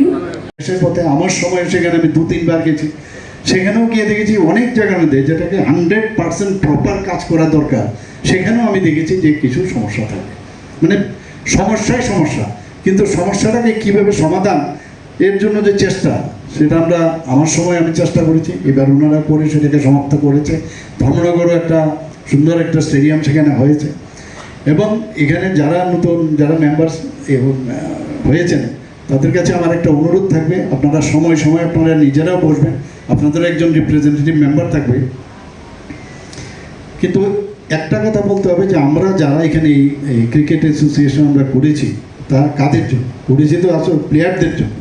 তো প্লেয়ারদের প্রপার ট্রেনিং, এখানে বলা হয়েছে যে ক্রিকেটের একটা এখানে একটা ইয়ে করবে, আপনাদের একাডেমি করা হবে। আমার সময় আমি অনেক ট্রাই করেছিলাম, বেঙ্গালুরু আমি গিয়েছিলাম, সেখানে কিভাবে ক্রিকেট একাডেমি করতে হয়, কিভাবে মানে সেখানে ওদেরকে ট্রেনিং দেওয়া হয়, এবং সেটা সত্যিকারের অর্থে এটা খুব প্রয়োজন, কথাই নয় কাজের মাধ্যমে সেটা হয়। আমি বলবো যে ওনারা যে কয়েকটা জায়গার মধ্যে বলেছেন যে কিছু লোক ইন্টারেস্ট ওনারা জানিয়েছেন, যদি সেটা না হয় আমাদের সরকারের তরফ থেকে আমরা ইচ্ছে করলে সেই জায়গা আমরা দিতে পারি, কোনো সমস্যা নেই। এবং সেখানে প্রপারলি একদম ডিজাইন শুদ্ধ একদম যা যা দরকার, practice makes a man perfect. আমি প্র্যাকটিসের উপর কিচ্ছু হবে না। এবং আজকাল আমরা দেখি যে খেলার জগতে বহুত ছেলে মেয়েদের, ওরা তো আসেই, তাতে করে যে ড্রাগ এডিকশনের যে বিষয়, তার থেকেও আমরা কিন্তু অনেকটা মানে ওদেরকে মুক্ত রাখতে পারি। কিন্তু আমার নিজে যখন আমি প্রেসিডেন্ট ছিলাম তখন আমি দেখেছি কয়েকজনকে সব ড্রাগ এডিক্টেড কয়েকজন আমি ছেলেদের আমি দেখেছি। তো ড্রাগসের সম্পর্ক আজকে এখানে যখন আমি বলছি, আপনারা ওই দিকে নজর দেবেন যে কোনো অবস্থায় যাতে ড্রাগসের সাথে কেউ যুক্ত না হয়। আমাদের এখানে HIV ইনফেকশন প্রচুর বাড়ছে। HIV যদি প্রথম যদি আমরা ধরে নিই, ওদেরকে শনাক্ত করতে পারি, তাহলে এইডস হওয়ার প্রবণতা কম থাকে। আমরা HIV ইনফেকশন আমরা জানি একবার যদি হয় তাহলে কিন্তু সেটা কোনো অবস্থায় সেটা শরীর থেকে ছাড়ানো যায় না। কিন্তু ভাইরাল লোড যদি কমানো যায় সেই দিশায় আমাদের চেষ্টা করতে হবে। আগে ভাগে যখন এটাকে আমরা শনাক্ত যদি করতে পারি, অটো ইমিউন যে ডিজিজ যেটা হয় যে এইডসের, সেটা কিন্তু মানে আমাদের যে ভাইরাস, সেই ভাইরাসের HIV ভাইরাসের কারণে কিন্তু সেটা হয় না, সেটা হয় আমাদের শরীরের যে মানে WBC সেটার কিন্তু কমজোর করে দেয়, সেটাকে আঘাত করে। তো যেহেতু আমাদের শরীরের মধ্যে যখন এই HIV ভাইরাস হয়, সেই WBC যখন তার ডিপ্লিশন হয় তখনই কিন্তু অপরচুনিস্টিক যে ব্যাকটেরিয়া, ভাইরাস বা অন্যান্য যেসব মাইক্রো অর্গানিজম তখন তাকে ধরে, সেই কারণে কিন্তু মারা যায়। তা আমাদের যারা প্লেয়ার আছে তারা যদি এইসব দিকে ধাবিত না হয়, সেই দিকে আপনারা সবাই নজর রাখবেন, তাদেরকে এই বিষয়ে বলবেন। পুরো শুধু তাদের সমস্যা না হয়, তাদের হয় না, হিউম্যান রিসোর্সেরও সমস্যা হয়, আমাদের পরিবারের সমস্যা হয় এবং রাজ্যেরও সমস্যা হয়। এই দিকেও আপনারা মাঝে মাঝে এই অ্যাওয়ারনেসের বিষয় সেগুলো আপনারা বলবেন। কারণ আমরা কিছুদিন আগে অ্যাসেম্বলির মধ্যে আমরা আলোচনা করেছি, সেখানে যারা অ্যাসেম্বলির মেম্বাররা আছেন তাদেরকে নিয়েও আমরা কমিটি করেছি, এবং আমি আশা করি আপনারাও এই বিষয়গুলো আপনারা কথা বলবেন। বিভিন্ন এলিমিনেশন অফ টিউবারকুলোসিস থেকে আরম্ভ করে সব দিক থেকে আমাদের ছেলে মেয়েরা যদি সুস্থ থাকে, স্বাস্থ্যবান হয়, তাহলে আগামী দিন ভালো প্লেয়ার হতে পারবে। তো এই বিষয়গুলো আপনাদের রাখতে হবে। আরেকটা হচ্ছে যে প্র্যাকটিস, শ্যাডো প্র্যাকটিস থেকে আরম্ভ করে বিভিন্ন আজকাল যে কোচরা আছেন, বেস্ট কোচ, ক্রিকেট অ্যাসোসিয়েশনের টাকার অভাব যেহেতু নেই, তো বেস্ট যে কোচ তাদেরকে এনে দরকার পড়লে আমাদের ছেলে মেয়েদের মানে ভালোভাবে তাদের শিক্ষিত করা তোলা উচিত। এবং আগামী দিন আমি শিওর যেভাবে নাম ত্রিপুরার এখন বিভিন্ন যেসব প্যারামিটার সব দিকে কিন্তু আমরা অনেক উন্নত মানের আছি, খেলার জগতেও আমরা সেটা করব। আর ক্রিকেটে আমি আশা করি যে রেজাল্ট আমরা এসে এর থেকে আরও ভালো করে যাতে রেজাল্ট করতে পারি সেই দিকে আপনারা নজর রাখবেন। এখানে যারা আবার নতুন মেম্বার এসছেন সবাইকে আবার স্বাগত জানিয়ে আমার কথা বলা শেষ করছি। সবাইকে নমস্কার, জয় হিন্দ। মাননীয় জনপ্রিয় মুখ্যমন্ত্রী শ্রদ্ধেয় প্রফেসর, শুভেচ্ছা, স্বাগত। আজকে দীর্ঘদিন পর রিটায়ার্ড হাইকোর্ট জাস্টিস শ্রদ্ধেয় অরিন্দম, ক্রীড়া বিষয়ক যুব কল্যাণ দপ্তরের মাননীয় মন্ত্রী, আমাদের মধ্যে অত্যন্ত ব্যস্ততার মধ্যেও মাননীয় সভাপতি শ্রদ্ধেয় তপন দেব মহোদয়, আর আপনারা যারা সবাই আমার স্বাগত বক্তব্য রাখবেন।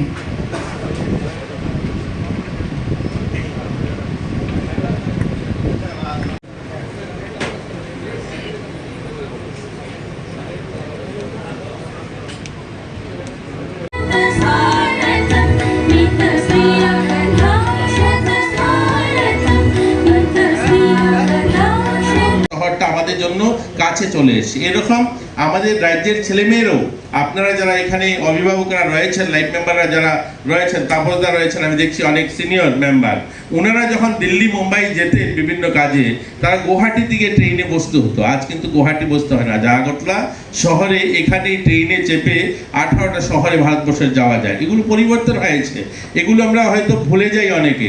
1964 ধর্মনগরে রেল এসছে, আর ওই রেল 25 বছর সময় লেগেছে কুমারঘাট আসতে। 1989-এ কুমারঘাট রেল এসছে, অর্থাৎ 30 কিলোমিটার রাস্তা আসতে 25 বছর সময় লেগেছে। আর এই রেল আজ সাবরুম পর্যন্ত 2014 সালের পর সাবরুম থেকে বদরপুর বটগেজ হয়েছে মাত্র 5 বছরে। আর সেখান থেকে সারা ভারতবর্ষে 18খানা ট্রেন আর গোটা ভারতে যায় বিভিন্ন প্রান্তে। এখন আমরা হাতের কাছে এগুলো পেয়ে গেছি, তাই আমরা ভুলে গিয়েছি যে এত কিছু ডেভেলপমেন্ট হয়েছে। যাই হোক, আমি প্রসঙ্গের বাইরে গেছি যে এরকম আমাদের মাননীয় মুখ্যমন্ত্রী এমন একজন, আমি যদিও ক্রীড়ামন্ত্রী, আমি খেলায় খুব একটা সেখানে নিজেকে সামিল করিনি কোনোদিনই, কিন্তু মাননীয় মুখ্যমন্ত্রী একজন স্পোর্টসম্যান, এবং ওনার যেহেতু স্পোর্টসম্যান, তিনি এই খেলাধুলার প্রতি এত ওনার ভালোবাসা বা খেলার প্রতি ওনার এত আগ্রহ, আজকের দিনে আমি বলতে পারি যে আমাদের এইখানে পার্শ্ববর্তী উমাকান্ত মাঠটা, ভাবুন এই মাঠটা তো সিনথেটিক হয়েছে, বা এই মাঠের নামকরণ যদি দেখুন, বা আমাদের আজ বাধারঘাটে যে ফুটবল মাঠগুলো আমরা করেছি, ফুটবল মাঠ, সিনথেটিক হকি ট্র্যাক বা অ্যাথলেটিক ট্র্যাক করেছি, এখানে ওনার ভাবনাটা যদি দেখুন, সেটা আপনারা অনুভব করতে পারবেন যে আজ থেকে 50 বছর আগে একজন প্লেয়ার ফুটবল খেলতে গিয়ে এই উমাকান্ত মাঠে মারা যান, গোল ধরতে গিয়ে, গোলকিপার। ওনার নামে আমরা যখন মাঠটা তৈরি করলাম, ওনার কাছে যখন বললাম যে এই মাঠটা তৈরি হয়েছে, আপনি ইনগুরেশন করবেন, তিনি তখন বলেন ওই প্রতুল ভট্টাচার্য নামে একজন খেলোয়াড় আজ থেকে 50 বছর আগে যার মৃত্যু হয়েছে ফুটবল খেলতে গিয়ে, ওনার নামে যদি এই মাঠটাকে করা যায় তাহলে কি হবে। এই যে ভাবনাটা, খেলোয়াড়দের প্রতি সম্মান যে, এবং প্রতুল ভট্টাচার্যের নামে শুধু মাঠ নয়, আমরা যুব আবাস করেছি আমবাসাতে, সেখানে মধুসূদন ঝাড় নামে সেই আবাসটাকে উৎসর্গিত করা হয়েছে, বা আমরা আমাদের যে অ্যাথলেটিক ট্র্যাক বা আমাদের হকি মাঠ, প্রত্যেকটা মাঠকে আজ আমরা আমাদের রাজ্যের যারা এরকম খেলোয়াড়রা যারা নিজের জীবন দিয়েছেন খেলার জন্য, একটা লম্বা সময় এই রাজ্যের সম্মানের জন্য দিয়েছেন, এই রাজ্যকে সারা দেশের সামনে তোলার জন্য তুলে দিয়েছেন, এদের নামে আজ সেই মাঠগুলো আমরা যুব আবাস বা অন্যান্য পরিকাঠামো যেগুলো করছি সেগুলো উৎসর্গিত করা হয়েছে। এতে প্রমাণ করে, এতে আমরা বুঝতে পারি যে মাননীয় মুখ্যমন্ত্রী খেলার প্রতি যে ওনার আগ্রহ বা উনি খেলাকে কতটুকু ভালোবাসেন। যাই হোক, ওনার নেতৃত্বে আজ আমরা আমাদের রাজ্যে খেলা অনেকখানি এগিয়েছে। আমরা আশাবাদী আগামী দিন অলিম্পিকে আমরা অনেক প্লেয়ারকে আমাদের রাজ্য থেকে দেখতে পারবো। আমরা 2025 সাল শুরু হয়েছে, মাত্র 7 মাস চলছে। এই 7 মাসের অ্যাচিভমেন্ট যদি আমি বলি আপনাদেরকে, আমি এই কথাগুলি এর জন্য বলছি, ক্রিকেটে যারা আছেন, যারা ক্রিকেট পরিচালনা করছেন, আপনাদের কাছে আরও আশাবাদী, আমরা আরও ভালো করা চাই। মানে আপনারা করছেন, আমি আপনাদেরকে বলছি না আপনারা করছেন, কিন্তু আরও করতে হবে। অন্যান্য খেলা যেভাবে আমরা অ্যাচিভমেন্ট করছি, সাব জুনিয়র ন্যাশনাল জুডো হয়ে চ্যাম্পিয়নশিপ হয়েছে 2025-এ, আমরা সেখানে গোল্ড মেডেল এবং সিলভার মেডেল দুজনে আমাদের পেয়েছে। আমাদের 68 ন্যাশনাল যোগা হয়েছে 2025 হায়দ্রাবাদে, সেখানে গোল্ড মেডেল কৃতিকা দত্ত পেয়েছে। আমাদের এখানে 68 ন্যাশনাল স্কুল গেম 2024-25 পাঞ্জাবে হয়েছে, সেখানে গোল্ড মেডেল পেয়েছে তানিয়া দাস এবং সিলভার মেডেল পেয়েছে উমা বেগম। খেলো ইন্ডিয়া হয়েছে 2025 বিহারে, সেখানেও আমাদের ব্রোঞ্জ মেডেল তানিয়া দে জিতেছে। জিমন্যাস্টিক ন্যাশনাল চ্যাম্পিয়নশিপ হয়েছে 2025, গোল্ড মেডেল শ্রীপর্ণা দেবনাথ জিতেছে। আমরা শ্রীপর্ণা দেবনাথকে আরও ভালো খেলার জন্য কয়েকদিন আগে মাননীয় মুখ্যমন্ত্রী উনি বলেছেন, এবং আমরা ওকে 4 লক্ষ টাকা দিয়েছি যেন আরও ভালো কোচিং নিতে পারে। বাইরে আমরা তাকে অলিম্পিকে দেখতে চাই, তার জন্য বিশেষ কোচিংয়ের জন্য আমরা বাইরে তাকে পাঠিয়েছি। আমরা 2025 12 জানুয়ারি দিল্লিতে যে লোকনৃত্য বিভাগে অনুষ্ঠান হয়েছিল, সেখানে 3rd পজিশন পেয়েছি। প্রতিযোগিতা বিভিন্ন জায়গায় ন্যাশনাল লেভেলে ইউথ ফেস্টিভ্যাল হয়েছে, সেখানেও আমরা কিন্তু ক্লাসিক্যাল ভোকালে 3rd হয়েছি, আমরা ভারতনাট্যমে 2nd হয়েছি, লোকসঙ্গীতে 3rd হয়েছি।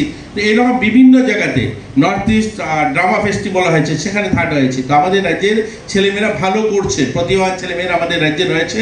আমরা চাই ক্রিকেটও আরও ভালো করুক, আমরা যেন জাতীয় স্তরে আমরা ইন্ডিয়ান টিমে আমাদের ছেলেমেয়েদের, আমরা ছেলেমেয়েদের টিমে আমরা আমাদের খেলোয়াড়কে দেখতে চাই। আমরা শুধু রঞ্জিতে পার্টিসিপেট করবো এরকম নয়, আমরা আমাদের ছেলেমেয়েদেরকে আমরা দেখতে চাই ওই সমস্ত জায়গায়। তার জন্য সকলে মিলে আজকে নতুন যারা নবাগত যারা লাইন মেম্বার হয়েছেন, পুরনো যারা আছেন এবং যারা টিসি এর মেম্বার যারা আছেন, সকলে মিলে সকলের প্রয়াসে আমরা আমাদের এই ক্রিকেটকে জাতীয় স্তরে দেখতে চাই, জাতীয় স্তরে খেলোয়াড় দেখতে চাই। এই প্রত্যাশা নিয়েই সবাইকে শুভেচ্ছা জানিয়ে আমি আমার আলোচনা শেষ করলাম। জয় হিন্দ।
আমরা আধুনিক ভারতবর্ষ তৈরি করতে চাই, এ কথা কে বলছেন? তিনি একজন হিন্দু মহাসভার প্রতিনিধি। এই ধর্মের অন্ধকারত্ব তাকে বড় শঙ্কিত করেছিল। তিনি বলছেন, গোবিন্দ শেঠ, যে আমরা বৈদিক ভারতবর্ষে ফিরে যাব না। বৈদিক ভারতবর্ষ মানে যেখানে উচ্চবর্ণ তারাই শাসন করেন, তারাই শোষণ করেন এবং আর সমস্ত মানুষ তাদের অধীনে মানুষেতর জীবন যাপন করতেন। সেই গল্পকে বিধিবদ্ধ করার জন্যই চতুর্বর্ণং ময়া সৃষ্টম, আমি ব্রহ্মা 4টে বর্ণ তৈরি করেছি। যে চাষ করে, যে শ্রম দেয়, সে শূদ্র, তার কোনো মানবিক অধিকার নেই। সে আমাদের বাঁচিয়ে রাখছে। সবচেয়ে বেশি বড় অধিকার কার? যে ব্রহ্মার মাথা থেকে বেরিয়েছে ব্রাহ্মণ, তারপরে ধীরে ধীরে আসছেন বৈশ্য, কায়স্থ এরা। যার ফলে বিবেকানন্দ খুব ক্ষোভ করে বলেছিলেন, আগামী পৃথিবী হবে শূদ্রদের পৃথিবী। বিবেকানন্দ থেকে বড় বেদান্ত বেদ বিশারদ তো খুব কম ছিলেন। আমি তো বলি প্রত্যেককে যে উনি যদি আরো 10 বছর বেঁচে থাকতেন, কমিউনিস্ট হয়ে যেতেন, ওর দাদার মতো, ভাইয়ের মতো, ভূপেন দত্তের মতো। যেমন রবীন্দ্রনাথ ঠাকুর শুরু করেছিলেন উপনিষদ দিয়ে, শেষ করছেন ওই মাঠে চাষা যারা চাষ করে তারাই আমার প্রাণ। এই জায়গায় দাঁড়িয়ে যখন ভারতবর্ষের সংবিধান সভা আলোচনা হচ্ছে, আমি যেমন গোবিন্দ শেঠের কথা বললাম, তেমন আরেকজনের কথা বলতে হয়। তিনি হচ্ছেন আদিবাসীদের প্রতিনিধি ছিলেন, জয়পাল সিং মুন্ডে। যখন এইরকম কথা হচ্ছে যে এই ভারতবর্ষ কি তাহলে ধর্মীয় শাসন হবে, যে ভারতবর্ষে আমি আপনি জন্মেছি, তিনি উঠে বলছেন, দেখো তোমরা যারা এত ধর্ম করছো, তোমরা কেউ ভারতবাসী নও। একটা অত্যন্ত গুরুত্বপূর্ণ ঐতিহাসিক কথা তিনি বললেন। তোমরা কেউ ভারতবাসী নও, তোমরা সবাই ইনভেডার। তোমরা সবাই বিদেশ থেকে এসে ভারতবর্ষে অনুপ্রবেশ করেছো, তোমরা আক্রমণ করেছো, আক্রমণকারী ইনভেডার।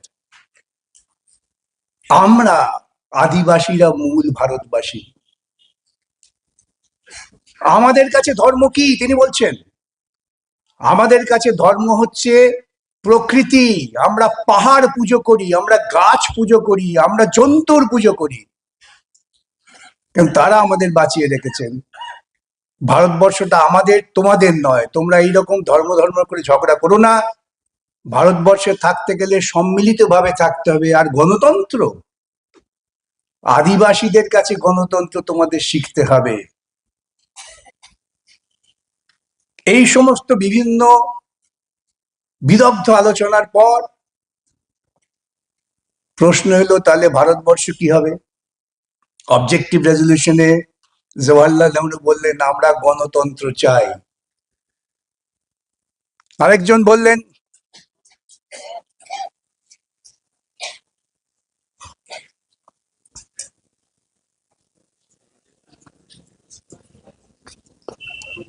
প্রবীণ আইনজীবীগণ এবং আমার সামনে উপবিষ্ট আমার ভাই এবং বোন আইনজীবী এবং অন্যান্য বিশিষ্ট ব্যক্তিগণ, আর আগামী প্রজন্মের যে আইনজীবীগণ আছেন তাদেরকেও আমার শুভেচ্ছা জানিয়ে আমি আমার কথা শুরু করছি। আমার এটা অভ্যেসই ছিল বহুদিনে যে কিছু বলতে গেলে যাদের শ্রোতা তাদেরকে ভাই বোন হিসাবে সম্বোধন করা। তার সাথে সম্প্রতিকালে একটু সংযোজন করতে হয়েছে, তার কারণ বাইরে বেরোলেই এখন অধিকাংশ সময় জেঠু ডাক শুনতে হয়। তাই আমি ভাবলাম যে আমার পরবর্তী প্রজন্মের যারা আইনজীবী আছেন তাদের সন্তান সম আইনজীবী হিসাবে সম্বোধনে যুক্ত করা দরকার রয়েছে। এখানে যারা আছেন তাদের ভারতের সংবিধান সম্বন্ধে, ইতিহাস সম্বন্ধে কারোরই জ্ঞান আমার থেকে কম নয়। তাই সেই আলোচনা করতে গিয়ে আমার মনে হয়েছে যে আমরা যদি যে অবস্থাতে আমাদের সংবিধান তৈরি হয়েছিল সেই আর্থ সামাজিক অবস্থা, সেই জায়গা এবং সেখানে ভারতের মানুষের কি অবস্থান ছিল সেই জায়গা থেকে শুরু করি, তাহলে বোধহয় আমরা প্রত্যেকেই নিজের নিজের মতন করে সংবিধানের প্রাসঙ্গিকতা আছে কিনা সেই উপসংহারে পৌঁছাতে পারব। আমরা দেখেছি যে দীর্ঘ প্রায় 200 বছর যে ব্রিটিশ শাসন, সেই জায়গায় ভারতবাসীদের অনেক যন্ত্রণা ভোগ করতে হয়েছে। এবং যখন ইস্ট ইন্ডিয়া কোম্পানি তার যে বাণিজ্যিক চরিত্র সেটা থেকে নিজেকে শাসকের চরিত্রে পরিবর্তন করে নিয়ে এলো, তখন তাদের অন্যতম মূল উদ্দেশ্য এখান থেকে যত সম্পদ সংগ্রহ করে নিজের দেশে জমা করা যায় অন্যান্য উপনিবেশগুলোর মতন তাই করতে হবে। এবং এটা করতে গিয়ে ভারতের যে মানুষ তাদের মানবাধিকার লঙ্ঘন হচ্ছে, প্রতি পদে পদে তাদের উপরে অত্যাচার হচ্ছে, অবিচার হচ্ছে, দানা বাঁধছে অসন্তোষ। সালটা 1857, হঠাৎ একটা স্ফুলিঙ্গ ছড়িয়ে পড়ল, সিপাহী বিদ্রোহ। এই সিপাহী বিদ্রোহকে ঐতিহাসিকরা বলছেন যে এটা শুধু সিপাহীদের বিদ্রোহ ছিল না। জাস্টিস ম্যাক ক্যাথে পরবর্তীকালে তার লেখা বই এই short history in our own time, সেখানে লিখলেন যে it was a combination of movement of the army dissatisfaction, national hatred and religion fanatism against the foreign yoke fought by the landowners, soldiers, theologians and others. এটা কোনো সংগঠিত আন্দোলন ছিল না, ছিল একটা স্বতঃস্ফূর্ত আন্দোলন।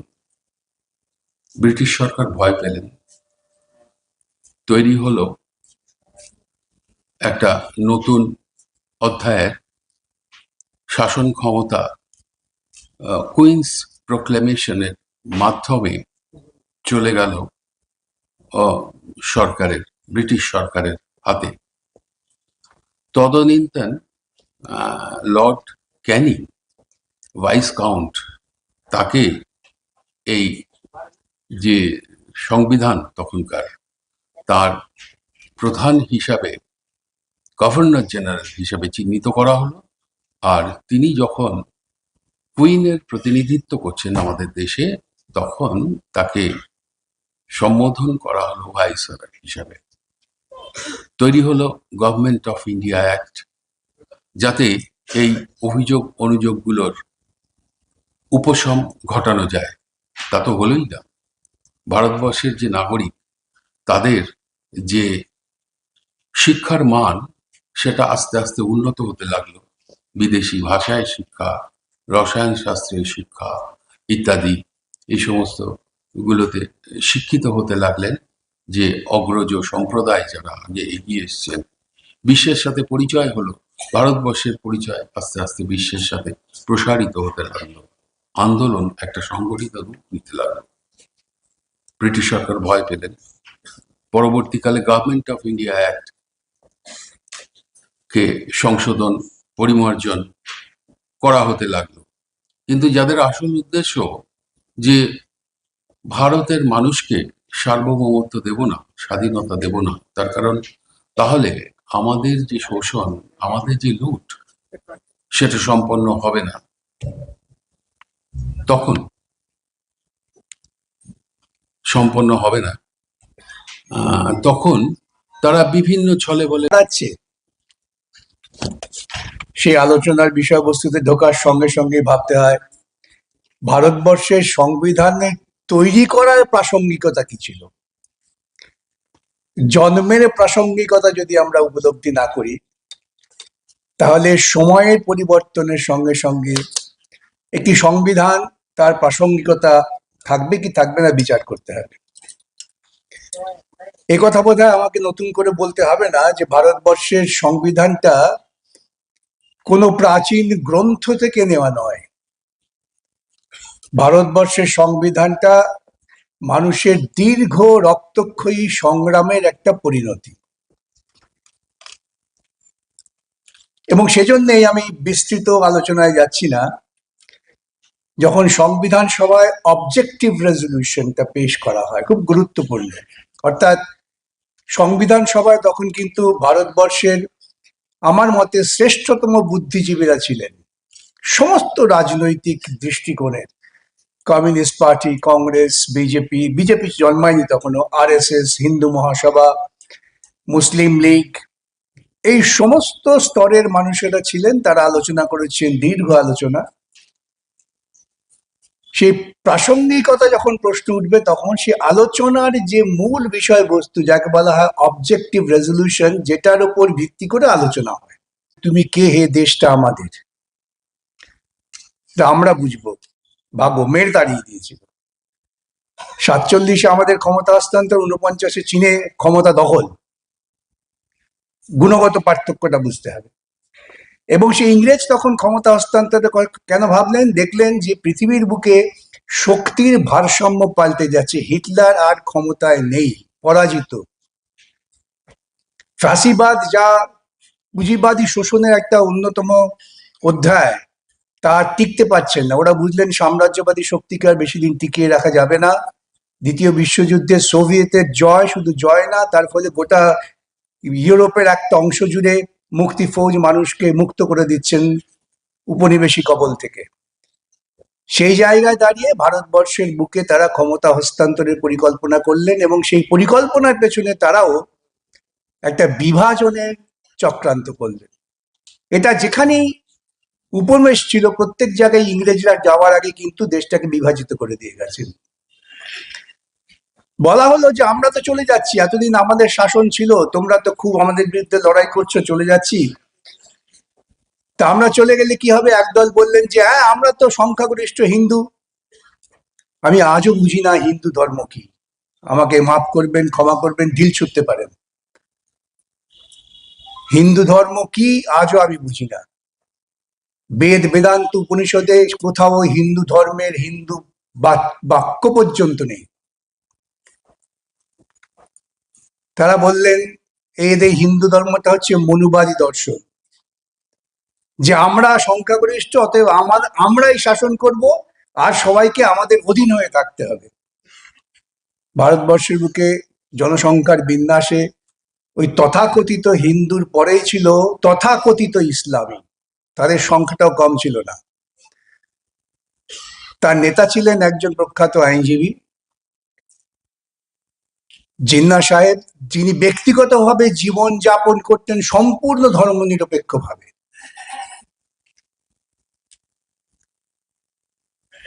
তিনি তার গোষ্ঠীর নেতা হয়ে তারা যারা মৌলবাদী তারা মনে করলেন যে আরে এরা যদি ইংরেজ চলে যায় তাহলে তো ওই ব্রাহ্মণদের খপ্পরে আমাদের পড়তে হবে, তাহলে আমাদের কি হবে, তাহলে আমরাও তোমরা চলে যাওয়ার আগে আমরা যেখানে যেখানে সংখ্যাগরিষ্ঠ আমাদের একটা আলাদা দেশ দাও, দেশ করে দাও। তাহলে একটা অংশ তারা পরিকল্পিতভাবে একেবারে ধর্মীয় শাসনের জন্য তাদের ভবিষ্যৎ শাসনের কথা চিন্তা করলেন, নাম হলো পাকিস্তান। ইংরেজরা যাওয়ার আগে ম্যাপের উপর কলমের দাগ টেনে চলে গেলেন। সেটাকে কার্যকর করার জন্য আরএসএস এবং মুসলিম লীগ উভয়ই উদ্যোগ নিয়ে ব্যাপক দাঙ্গা করলেন, লক্ষ লক্ষ মানুষকে খুন করা হলো, শুধুমাত্র লক্ষ্য যে বিভাজনটাকে সম্পূর্ণ করার জন্য। কেন? তখন যে সমস্ত এই স্ট্রাকচার রিলিজিয়নের মধ্যেও যারা উদারপন্থী ছিলেন, সে হিন্দু বলুন মুসলিম বলুন, তারা চাইছিলেন ভারতবর্ষ ঐক্যবদ্ধ থাক। বহু মুসলিম নেতা তারা মুসলিম লীগের ওই চিন্তার বিরুদ্ধে প্রবল লড়াই করেছেন,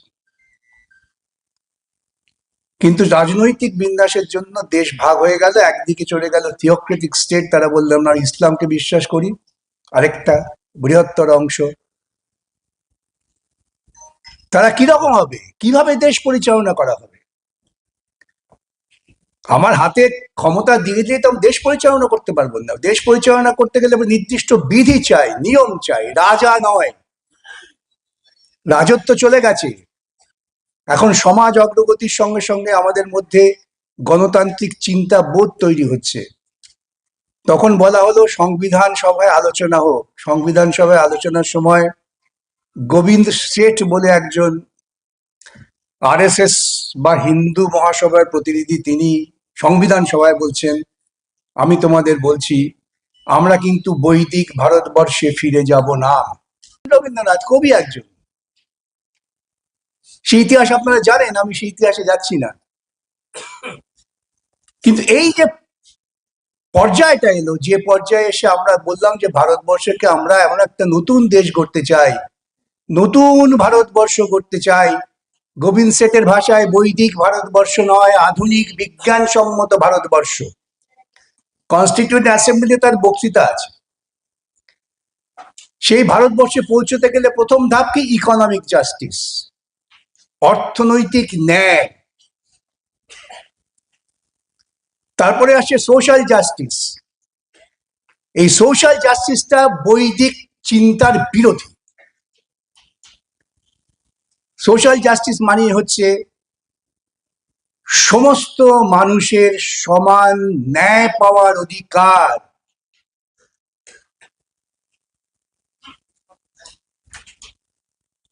আর কি বললেন? ফ্রেটার্নিটি, আমরা প্রত্যেকে প্রত্যেকের ভাই। আমার মুক্ত চিন্তা কার্যকর করার স্বাধীনতা, liberty of thought and expression. প্রশ্ন উঠেছিল ফ্রিডম নয় কেন, ওয়াই নট ফ্রিডম? ফ্রিডম আর লিবার্টির মধ্যে পার্থক্য কি? আলোচনা করে শেষ করছি হলো, আমার তো ফ্রিডম আছে, জন্মেই তো আমার চিৎকার করার অধিকার আছে, কিন্তু আমি চিৎকার করতে পারবো কি যদি আমার গালে 3 থাপ্পড় পড়ে? তাহলে আমার লিবার্টিটা দরকার, যে আমি চিৎকার করতে পারবো, এটাকে কেউ বাধা দিতে পারবে না। That is the liberty. এবং এই liberty of thought and expression, আমি যদি চিন্তা করার স্বাধীনতা আমার থেকে থাকে, মুক্ত স্বাধীনতা, যেখানে কেউ হস্তক্ষেপ করবে না, সেটা করতে গেলে প্রাথমিক কাজ কি? শিক্ষা, যেটা খুব সুন্দর দেবাশিস বলার চেষ্টা করেছেন।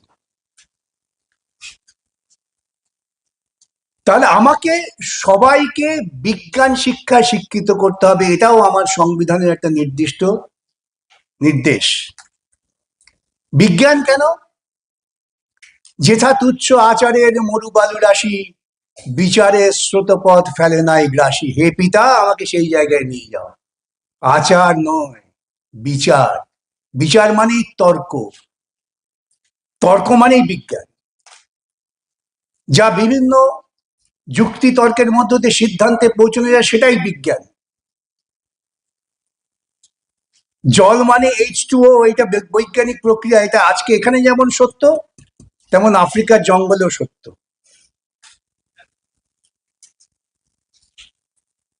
সন্তান জন্মের প্রক্রিয়া এখানে যেমন সত্য, তেমন পৃথিবীর যে কোনো প্রান্তেই সত্য। জীববিজ্ঞান, বিজ্ঞান। এই যে বৈজ্ঞানিক বিশ্লেষণাত্মক চিন্তার মধ্য দিয়ে আমি যদি এগোতে পারি, তাহলে একটা দেশ এগোয়। এবং সেটা কি করে সম্ভব? সেটা আমাদের ওই প্রিয়াম্বলে বলা আছে, যেটা পরবর্তীকালে ফান্ডামেন্টাল রাইটসে বিধৃত করা হলো, প্রত্যেকের অধিকারকে রক্ষা করতে হবে। মাইনরিটি শুধুমাত্র ধর্ম নয়, মাইনরিটি ভাষা, কৃষ্টি, এই সবকে রক্ষা করতে হবে।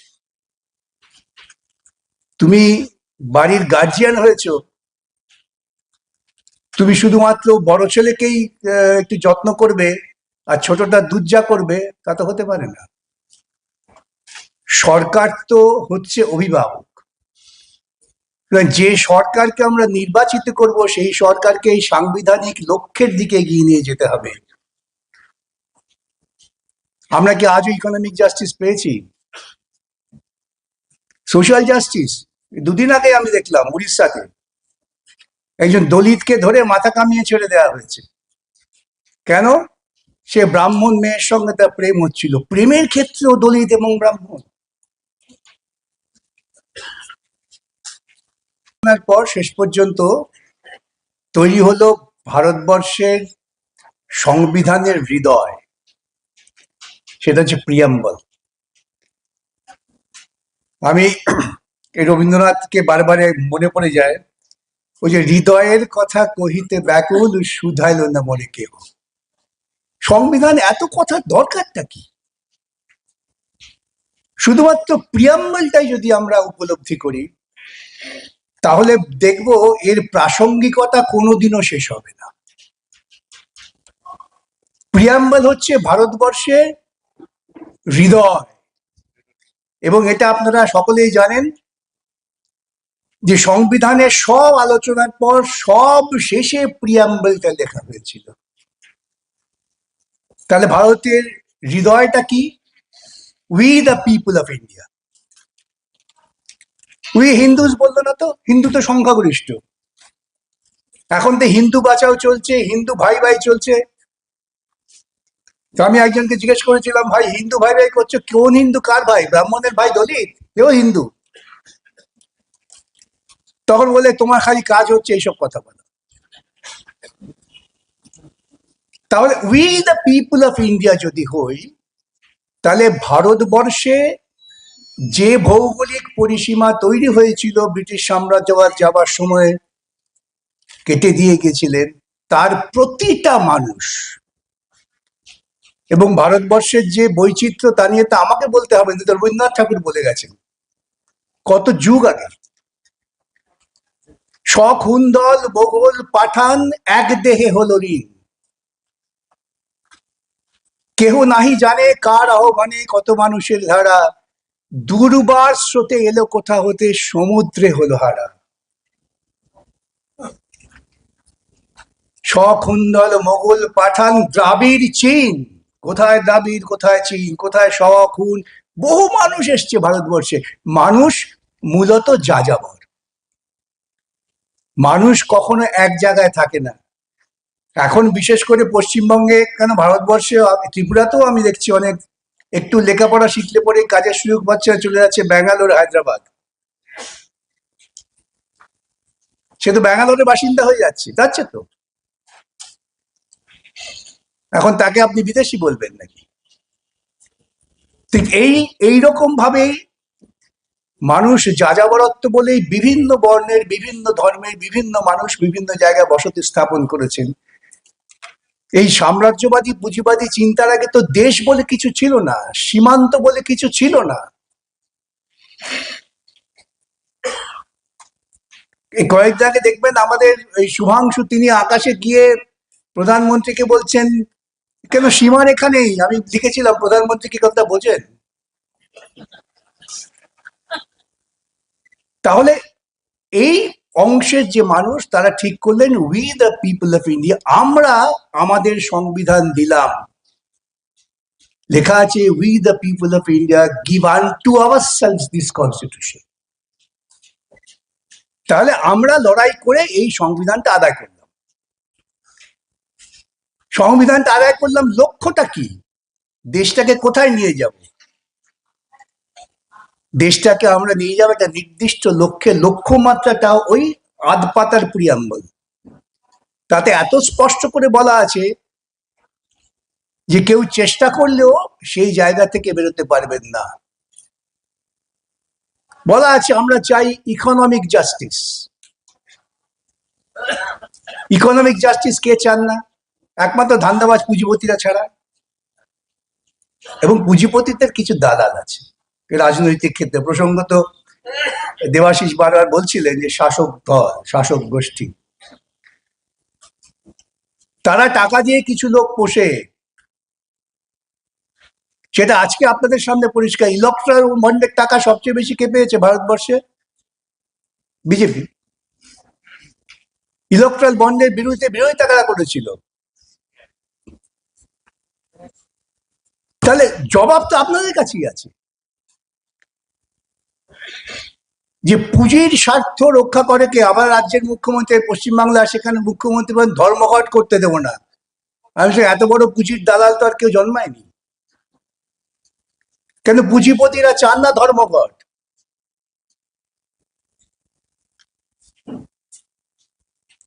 যখন ভারতবর্ষের স্বাধীনতা সংগ্রামে একটা জঙ্গি দিক ছিল, মাস্টারদা সূর্য সেন, ভগৎ সিং ইত্যাদি যারা লড়ছিলেন মুখোমুখি লড়াই করো, সেটাকে দমন করার জন্য ইংরেজরা প্রচুর চেষ্টা করেছিলেন, জালিয়ানওয়ালাবাগ তৈরি করলেন। সংখ্যালঘুদের উপর অথবা যে কোনো আক্রমণ, ধর্মের ভিত্তিতে যে আক্রমণ, সেটাকে আমরা সহ্য করব না, বরদাস্ত করবো না, তার বিরুদ্ধে আমরা আন্দোলন করে আসছি। আমরা গণতন্ত্রের পক্ষে, কাজে অগণতান্ত্রিক কাজকে আমরা সমর্থন করতে পারি না। আমরা সমাজতন্ত্রের পক্ষে, ন্যায় বিচারের পক্ষে। এই জন্য আজকে আমরা মনে করেছি যে সারা ভারতবর্ষের মানুষ যদি ঐক্যবদ্ধভাবে এই সমস্ত অগণতান্ত্রিক কাজের বিরুদ্ধে এবং বর্তমান কেন্দ্রীয় এবং রাজ্য সরকার যেভাবে দেশটাকে এবং রাজ্যটাকে পরিচালনা করছে তার বিরুদ্ধে যদি শক্তি গড়ে তোলা না যায় লড়াইয়ের মধ্য দিয়ে ঐক্যবদ্ধভাবে, তাহলে মানুষ আরও বিপদগ্রস্ত হবে, দেশ আরও বিপন্ন হবে, সংবিধানটা টিকবে না, দেশটা ধ্বংস হয়ে যাবে, মানুষ আমরা বাঁচতে পারবো না। তাই আমরা মনে করেছি সারা ভারতবর্ষে আমাদের সংগঠন এইভাবে বিভিন্ন রাজ্যে এইভাবে সেমিনার করে আমাদের বক্তব্য তুলে ধরার চেষ্টা করছি। এবং এই বক্তব্য সমর্থনে যারা নাকি আমাদের কলকাতা হাইকোর্টের প্রাক্তন প্রধান বিচারপতি, ওনারা সংবিধান বিশেষজ্ঞ লোক, ওনাদের অনেক অভিজ্ঞতা, ওনাদের আমরা আমন্ত্রণ করছি। উনি আমাদের আমন্ত্রণে সাড়া দিয়ে এখানে এসেছেন, ওনাকে ধন্যবাদ ওনার ব্যস্ততার মধ্যেও। আর আমাদের বিকাশবাবু, বিকাশ রঞ্জন ভট্টাচার্য, আপনারা দেখছেন প্রতিদিনই সারা ভারতবর্ষে ঘুরে ঘুরে এই সমস্ত সভা করছেন। আজকে হয়তো ত্রিপুরা, কালকে চলে যাবেন হরিয়ানা, এভাবেই চলছে। কাজেই আমরা মনে করি আইনজীবী হিসাবে, আমরা মনে করি আমাদের সংগঠন এআইএলইউ হিসাবে এই মানুষকে সচেতন করার পক্ষে। সচেতন আপনারা আছেন, শুধু একসাথে মিলিত হয়ে আমরা আমাদের বক্তব্যটা আপনার কাছে নিয়ে যাচ্ছি যাতে আমরা ঐক্যবদ্ধভাবে এর বিরুদ্ধে লড়াই করতে পারি। আমরা আশা করব আজকের এই যে সেমিনার, এই শিবিরগুলিতে গিয়ে এই যখন পরিস্থিতি, আমাদের যে সংগঠন সারা ভারত আইনজীবী ইউনিয়ন, আমাদের যে মূল স্লোগান, তাদের ভারতের সংবিধান সম্বন্ধে, ইতিহাস সম্বন্ধে কারোরই মর্যাদার অধিকার এখনো ভারতবর্ষের বিভিন্ন জায়গায় অস্পৃশ্যতা, মন্দিরে ঢুকলে। তাছাড়া যারা নাকি এই সংবিধানের পক্ষে কাজ করবে কিন্তু রাষ্ট্র সীমারেখার বাইরে যাচ্ছে, মানুষ আন্দোলন করছে,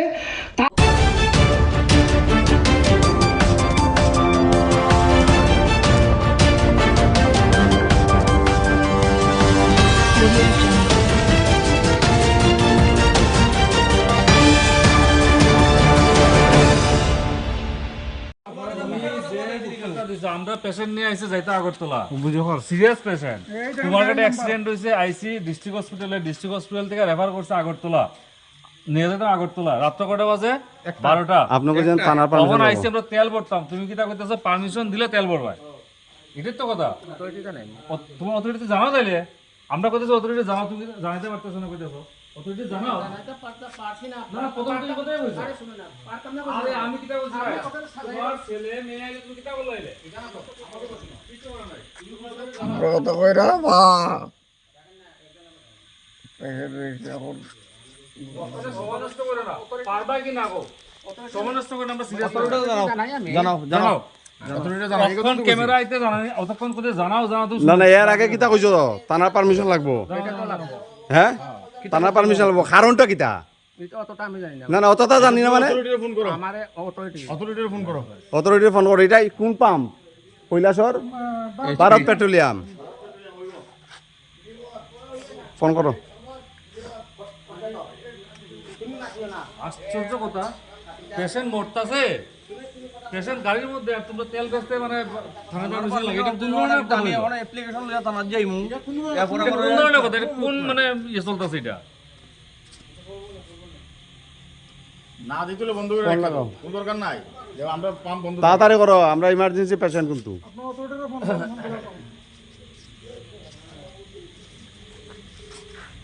এই দেখেন এটা হচ্ছে ভারত পেট্রোলিয়াম পাম্প স্যার তারা আইসে রুগী অ্যাক্সিডেন্টাল রুগী আগরতলা নিয়ে যাইতো থানা থেকে তো এমনি তো লিখিত কিছু আনছে না তারা যে থানা কই আইছে রেফার কপি তো আছে রেফার কপি আছে রেফার কপি হইতো না না রেফার কপি ইয়া দাও হ্যাঁ কি জানে কয় এই দাদা হ্যাঁ শোনো এই ঘটনা আছে তুমি ওখানে এই তারা থানা হয়েছে হ্যাঁ থানা তো এখানে মাথাত আছে সিরাকুটি সময় আপনারা এক পেশেন্ট অ্যাক্সিডেন্ট পেশেন্টের অ্যাম্বুলেন্স রেফার করছে আগরতলা আপনারা কারে বন্দিত কিছুর কথা কও আমার কাছে আছে তাই নিয়ে কথা কইতাছে ফোন আমার কাছে আছে স্যার আমার ফোন আচ্ছা আচ্ছা ওই থানার লোক আছে নি সামনে কেউ না থানার লোক সিরাকুটি আরে আপনারা কথা কইতেছেন আপনি ও আপনি কোন সিরাকুটি স্টাফ থানা স্টাফ আছে এখানে কোয়াট হয়ে আছে তারা সিরাকুটি থানা স্টাফ আছে হ্যাঁ আচ্ছা আচ্ছা বাইগুনি থানা স্টাফের দিকে একটু আরে আমরা হইলে অ্যাক্সিডেন্ট সিরিয়াস না তারা তো আইতো না এখানে তো অন ডিউটিতে আছে সিরাকুটি যদি তাহলে তেলটা দিয়ে আসলে যদি আরো তিনজন আয়ে ওটা তো এরকম তো কয়বার মাইপিট হয়েছে এর লেগে তো সমস্যা নতুবা আগে তো দিয়ে দেবো অ্যাম্বুলেন্স তো সামনে অ্যাম্বুলেন্সের ভিতরে তো পেশেন্ট আছে আরে পেশেন্ট তো ভিডিও কল কথা কইতেন কিটা কথা কইতেন জানা কথা কইতেন দাদা এখানে চাইপারবার মাইর হইছে চোগরা হইছে পিটা খাইছে পিটা খাইছে আপনারা এরকম কইলে হইতো না কেন পিটা আমরা খাইছি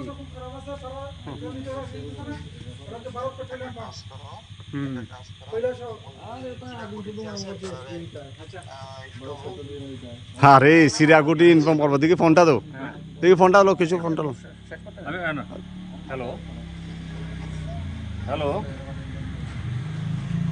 হ্যাঁ নমস্কার অ্যাকচুয়ালি কুমারঘাটে অ্যাক্সিডেন্ট হয়েছে বুঝছেন অ্যাক্সিডেন্ট হয়েছে কুমারঘাট থেকে রেফার করছে কৈলাসর ডিস্ট্রিক্টে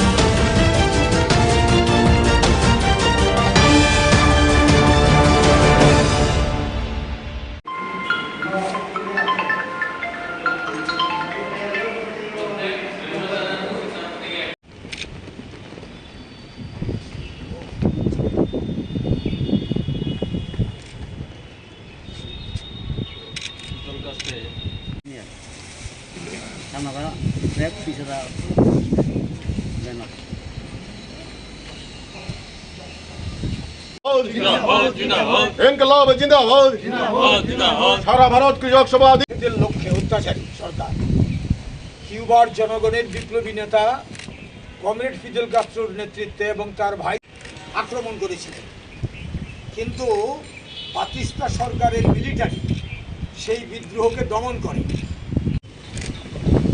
1953 সালে কিউবায় আমরা উদযাপন করছি।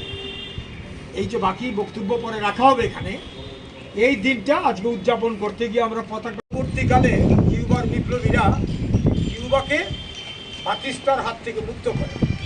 ওই যে মনকাডা দুর্গ আক্রমণ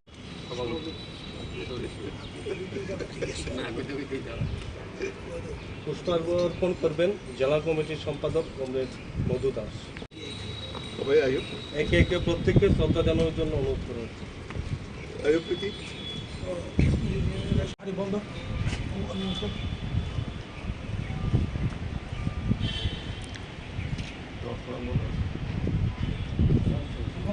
না ভুলবো না, আমরা ফিদেল কাস্ত্রো তোমাদের আমরা কেন ভুলছি না, ভুলবো না, ইনকলাব আমরা ফিদেল কাস্ত্রো লাল সালাম, কিউবা থেকে মার্কিন সাম্রাজ্যবাদ হাত উঠাও।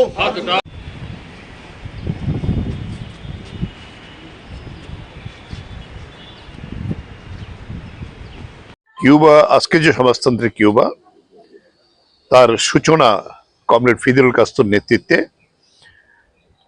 সামান্য কিছু বিপ্লবী প্রথমে এটা শুরু করেছিলেন। এরপরে দীর্ঘ লড়াই হয়।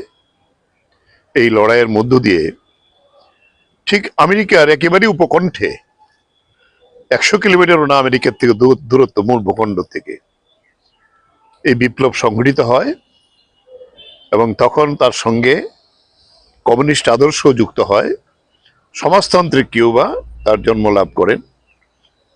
এই কিউবা বিপ্লব সম্পন্ন হওয়ার পরে 1962 থেকে আমেরিকা কিউবার বিরুদ্ধে অবরোধ গড়ে তুলেছে।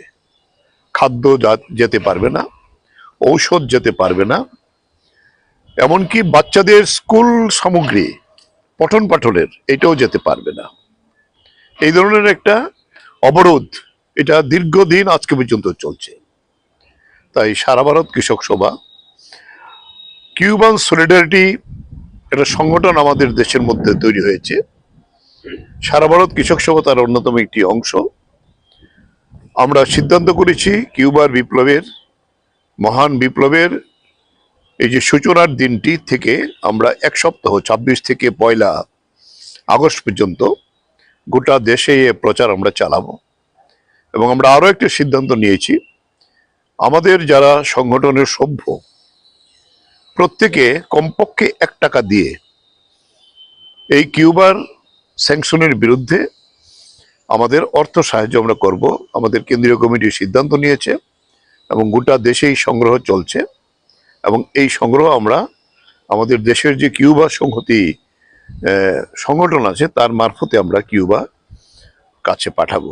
এর আগেও 1995-এ তখন সারা ভারত কৃষক সভা আমাদের সবচেয়ে প্রবীণ নেতা, আজকে তিনি প্রয়াত, হরকিষাণ সিরজিতের নেতৃত্বে কিউবায় 1 জাহাজ বলা যেতে পারে গম এবং খাদ্য সামগ্রী, আর আমাদের ছাত্র ফেডারেশন তখন কিউবার ছাত্রদের জন্য খাতা, বই এবং সেখানে পেন্সিল সামগ্রী সহ ইত্যাদি তুলে দিয়ে, ওষুধপত্র আমাদের বিভিন্ন জায়গাতে আমরা তুলে দিয়েছিলাম।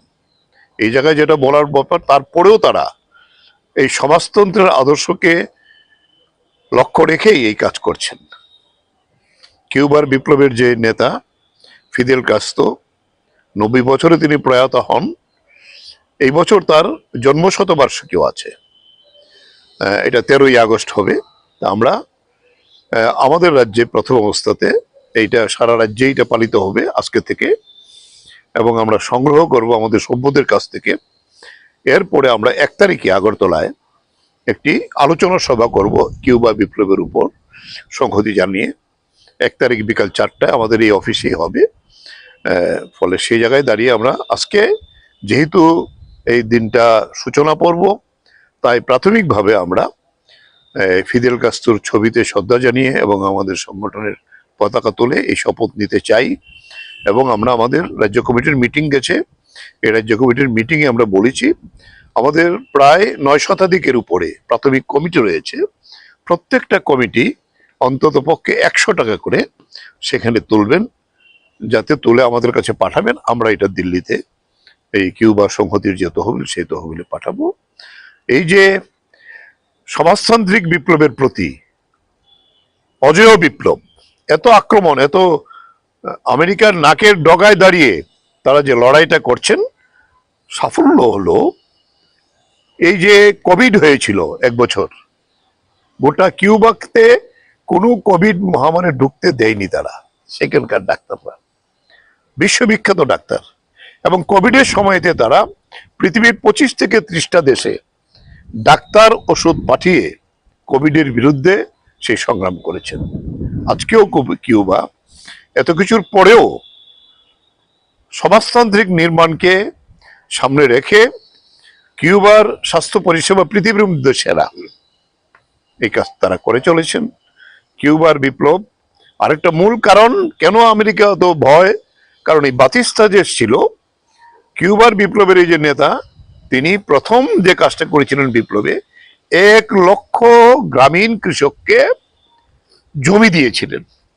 এটাই হলো আমেরিকার সবচেয়ে বড় যে সাধারণ মানুষকে জমি দিয়েছিলেন, শৃঙ্খল মুক্ত করেছিলেন। এবং এখানে আজকে সমাজতান্ত্রিক কিউবা এই দীর্ঘদিন যাবৎ এটা দাঁড়িয়ে আছেন এত বাধা সত্ত্বেও, তাই তার পাশে দাঁড়ানো কৃষক সভার একটা প্রধান দায়িত্ব। এই দায়িত্বের জন্য আমরা এই সপ্তাহব্যাপী এই ক্যাম্পেইন আমরা করব, এবং ফিদেল কাস্ত্রোকে স্মরণে রেখে আমরা আরো প্রোগ্রাম আমরা নেব। আজকের প্রাথমিকভাবে এই সূচনা লগ্নে আমি যারা এসছেন তাদের বলবো যে যার যার এলাকাতে এই কাজটা করার জন্য আপনারা দায়িত্ব নেবেন, এই আবেদন রেখে আবারও সবাইকে সংগ্রামে অভিনন্দন জানিয়ে এবং ফিদেল কাস্ত্রোর প্রতি আমাদের শ্রদ্ধা এবং কিউবান বিপ্লবের যে ধারা তাকে অব্যাহত রাখার জন্য ভারতবর্ষের কৃষকরা তার পাশে আছে, এই বার্তা দিয়েই আমরা আমাদের আজকের কর্মসূচি এখানে শেষ করতে চাই। ইনকিলাব জিন্দাবাদ।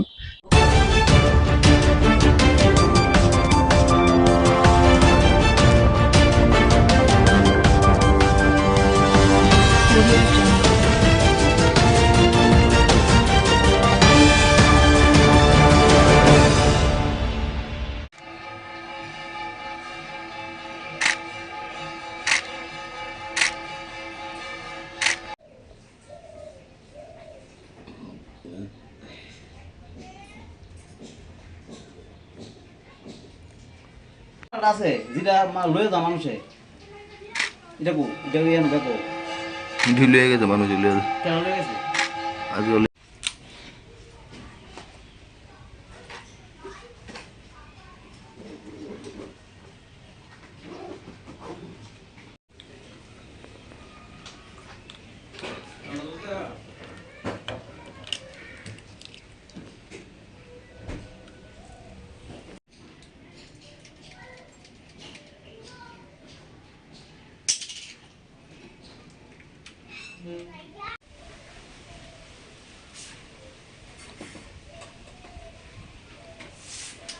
সেদিন অর্জুন দা কইতাছে কয়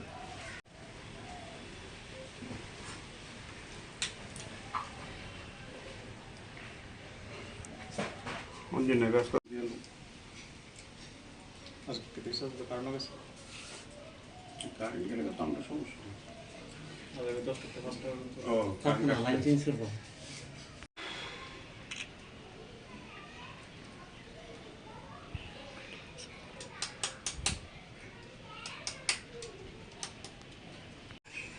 Батика.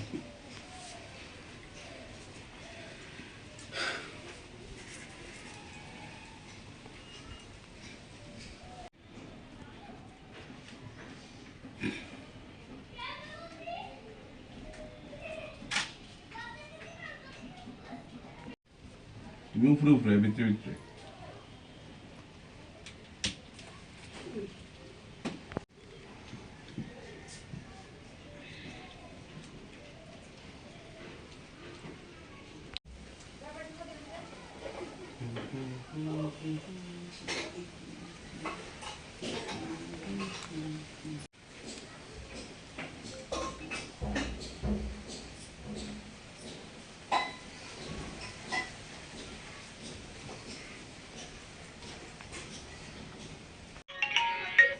হ্যাঁ একটা নিউজে যামু যামু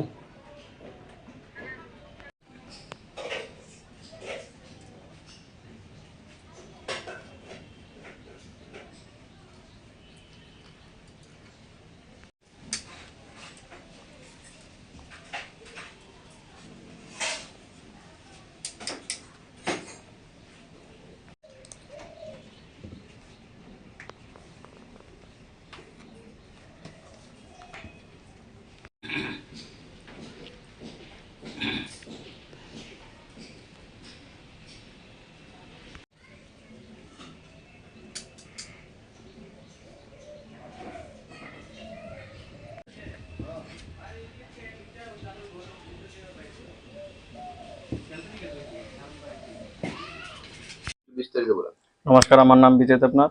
আজকে 26শে জুলাই উপলক্ষে, কার্গিল বিজয় দিবস উপলক্ষে আমি আমাদের ভারতের সেনাদের উদ্দেশ্য করে আমি আমার আর্টের মাধ্যমে তাদের একটা জিনিস মানে উপহার দিতে চাই, যেটা হলো আমি তাদের মানে এই যে যুদ্ধ বিজয়ের জন্য যে মানে একটা দেশলাই কাঠি দিয়ে 103টা দেশলাই কাঠি ইউজ হয়েছে, এই জিনিসটা যে বানিয়েছি আমি তাদেরকে উদ্দেশ্য করে আমি এই জিনিসটা বানিয়েছি। আজকে মহান বিজয় দিবস উপলক্ষে তাদেরকে আমি এই জিনিসটা উৎসর্গ করতে চাই। কি তৈরি করেছেন? আমি তাদেরকে উৎসর্গ করে মানে আমাদের যে সেনাবাহিনী বিজয় হয়েছে, তো এই জিনিসটা আমি দেখাতে চাই মানে আমার আর্টের মাধ্যমে, তাই আমি এই জিনিসটা মানে বানালাম। এটা দেশলাই কাঠি ইউজ হয়েছে, তারপর আঠা ইউজ হয়েছে, কালার ইউজ করেছি, আমি একটু কাগজ ইউজ হয়েছে। এটা বানাতে কতদিন সময় লেগেছে? এটা বানাতে মূলত আমার 4 থেকে 5 ঘন্টা সময় লেগেছে। এটা কি জিনিসটা? এটা মানে মানে মেছের কাঠি? হ্যাঁ, দেশলাই কাঠি। এটা মূলত মানে কি মেসেজ দিতে চাইছেন এই ধরনের জিনিস? এটাই মানে আমাদের যে সৈন্যরা মানে পাকিস্তানকে হারিয়ে বিজয় অর্জন করেছে, তো সেটাই উদ্দেশ্য করে আমি তাদেরকে মানে উৎসর্গ করতে চাই যে এই জিনিসটা।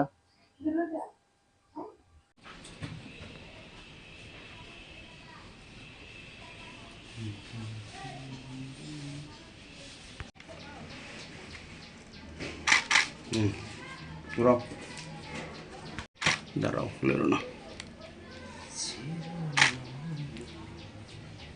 ঘুরাও।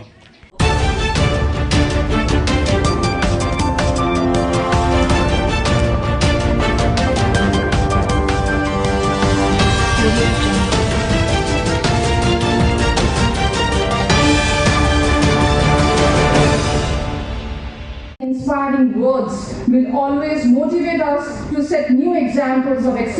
Dash Vishwas Manan, coordinator of this program, to come forward and deliver the vote of thanks. Thank you very much, sir, for your thought-provoking address. আমি আমার এই যে পরের সেশনটা হবে, 3 জন বক্তা আলোচনা করবেন। To Dr. Dhirendra Devnath sir, Sangathan Mantri of ABRS in Tripura, for his কিছুটা অংশ আমি যুক্ত ছিলাম, তো অল্প। সুস্থ থাকুন এই কামনা করে আমি আমার কথা বলে এখানে শেষ করছি। নমস্কার সবাইকে। Of gratitude to Shri Kishore Badan, the Honorable Minister of Higher Education, who kindly অন্যান্য সজ্জন মণ্ডলী, জাতীয় শিক্ষা নীতি অধ্যাপক অধ্যাপিকাগণ, আমরাও যেন সমৃদ্ধ হই এনইপি নিয়ে আলোচনায়, এটুকু আবেদন আপনাদের কাছে থাকবে।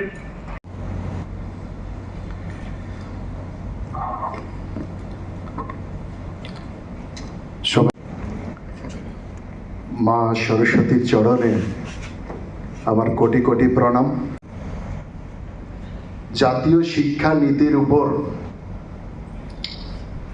বিগত পাচ্ছি না, আমাদের মধ্যে উপস্থিত আছেন আমাদের মাননীয় মন্ত্রী মহাশয়, উনি বলবেন, আমরা শুনবো ওনার কাছ থেকে। আমরা সব তবু বলতে হয়, চেষ্টা করবেন সম্পূর্ণ সময় থেকে মনোযোগ সহকারে। আজকের এই যে পর্যালোচনা ট্রেনিং সেগুলি করছে Education Institutes in Tripura, academic luminaries, resource speakers, distinguished ladies and gentlemen. On behalf of Akhil Bharatiya Rashtriya Shikshak Mahasangh Tripura, Mahavidyalaya বাবু বিদ্যার্থী পরিষদের সাথে যুক্ত হয়েছিলেন। সরকারি ত্রিপুরায় যে এটা ইমপ্লিমেন্টেড হয়েছে 3 বছর চলছে। আমাদের মাননীয় মঞ্চে বসা, সে তীর্থ অনেক বড় হয়ে গেছে, এখন তীর্থ বাবু বলতে হবে, যাতে তারা ইংরেজদের স্বার্থ সুরক্ষার মধ্য দিয়েই auspicious mark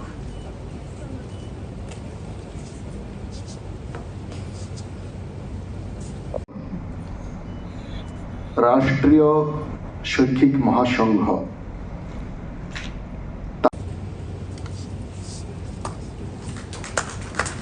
Thank you so much. I very humbly invite our fellow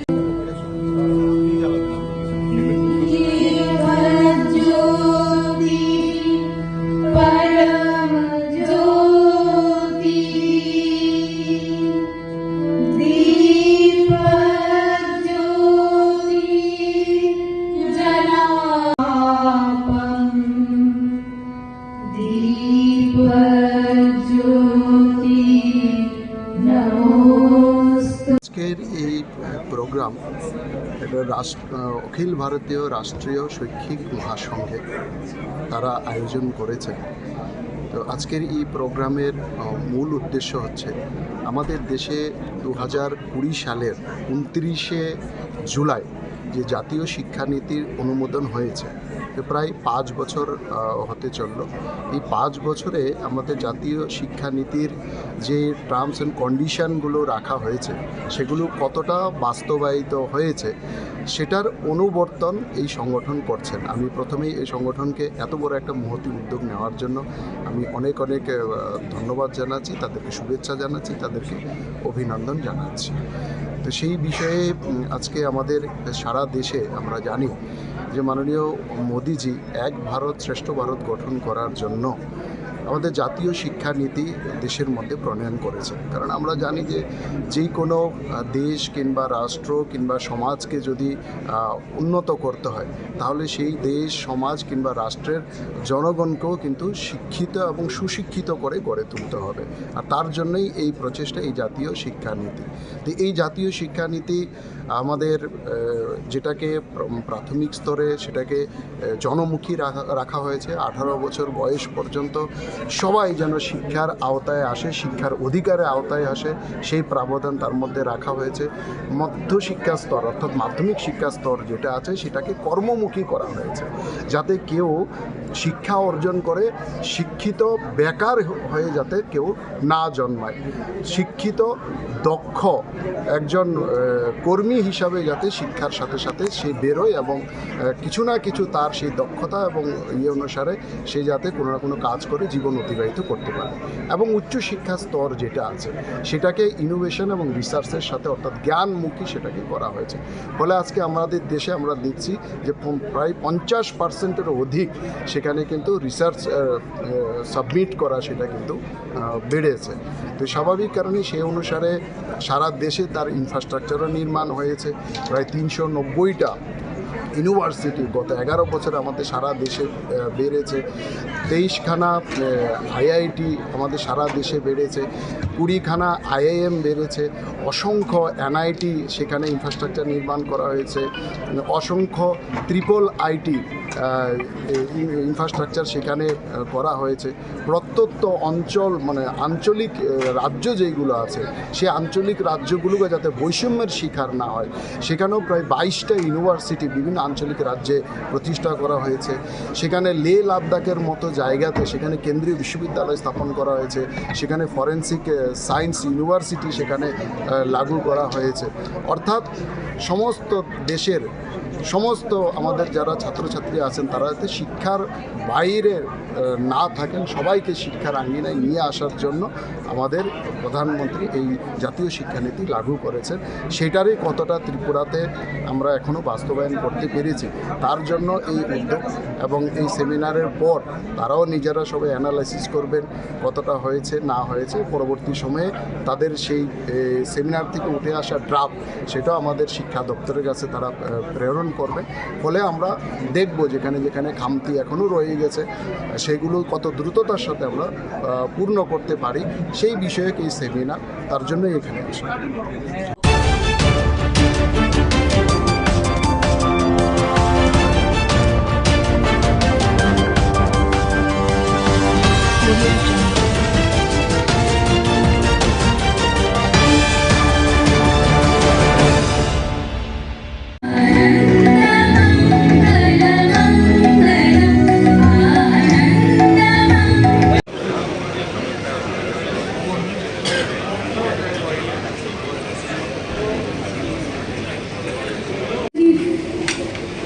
প্রধান অতিথি তথা মাননীয় উদ্বোধক প্রসেনজিৎ নন্দী এবং শিল্পী সমীরণ রায়। এবারে অত্যন্ত বিনম্রতার সাথে অনুরোধ করব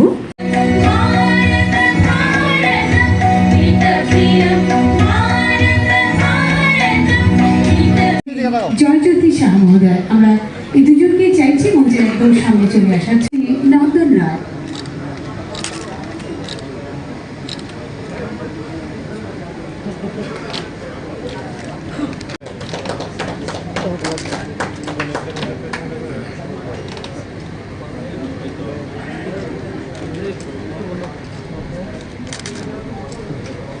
নন্দন রায়,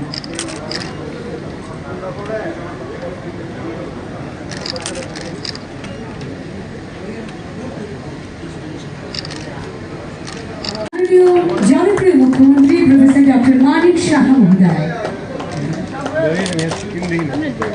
বরণ করে নিব শ্রী কৃষ্ণেন্দু চক্রবর্তী মহোদয়,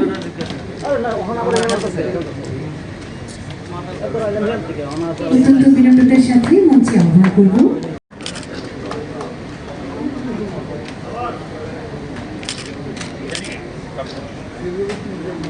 শ্রী জয়জ্যোতি সাহা, আজীবন সদস্য ত্রিপুরা ক্রিকেট অ্যাসোসিয়েশন।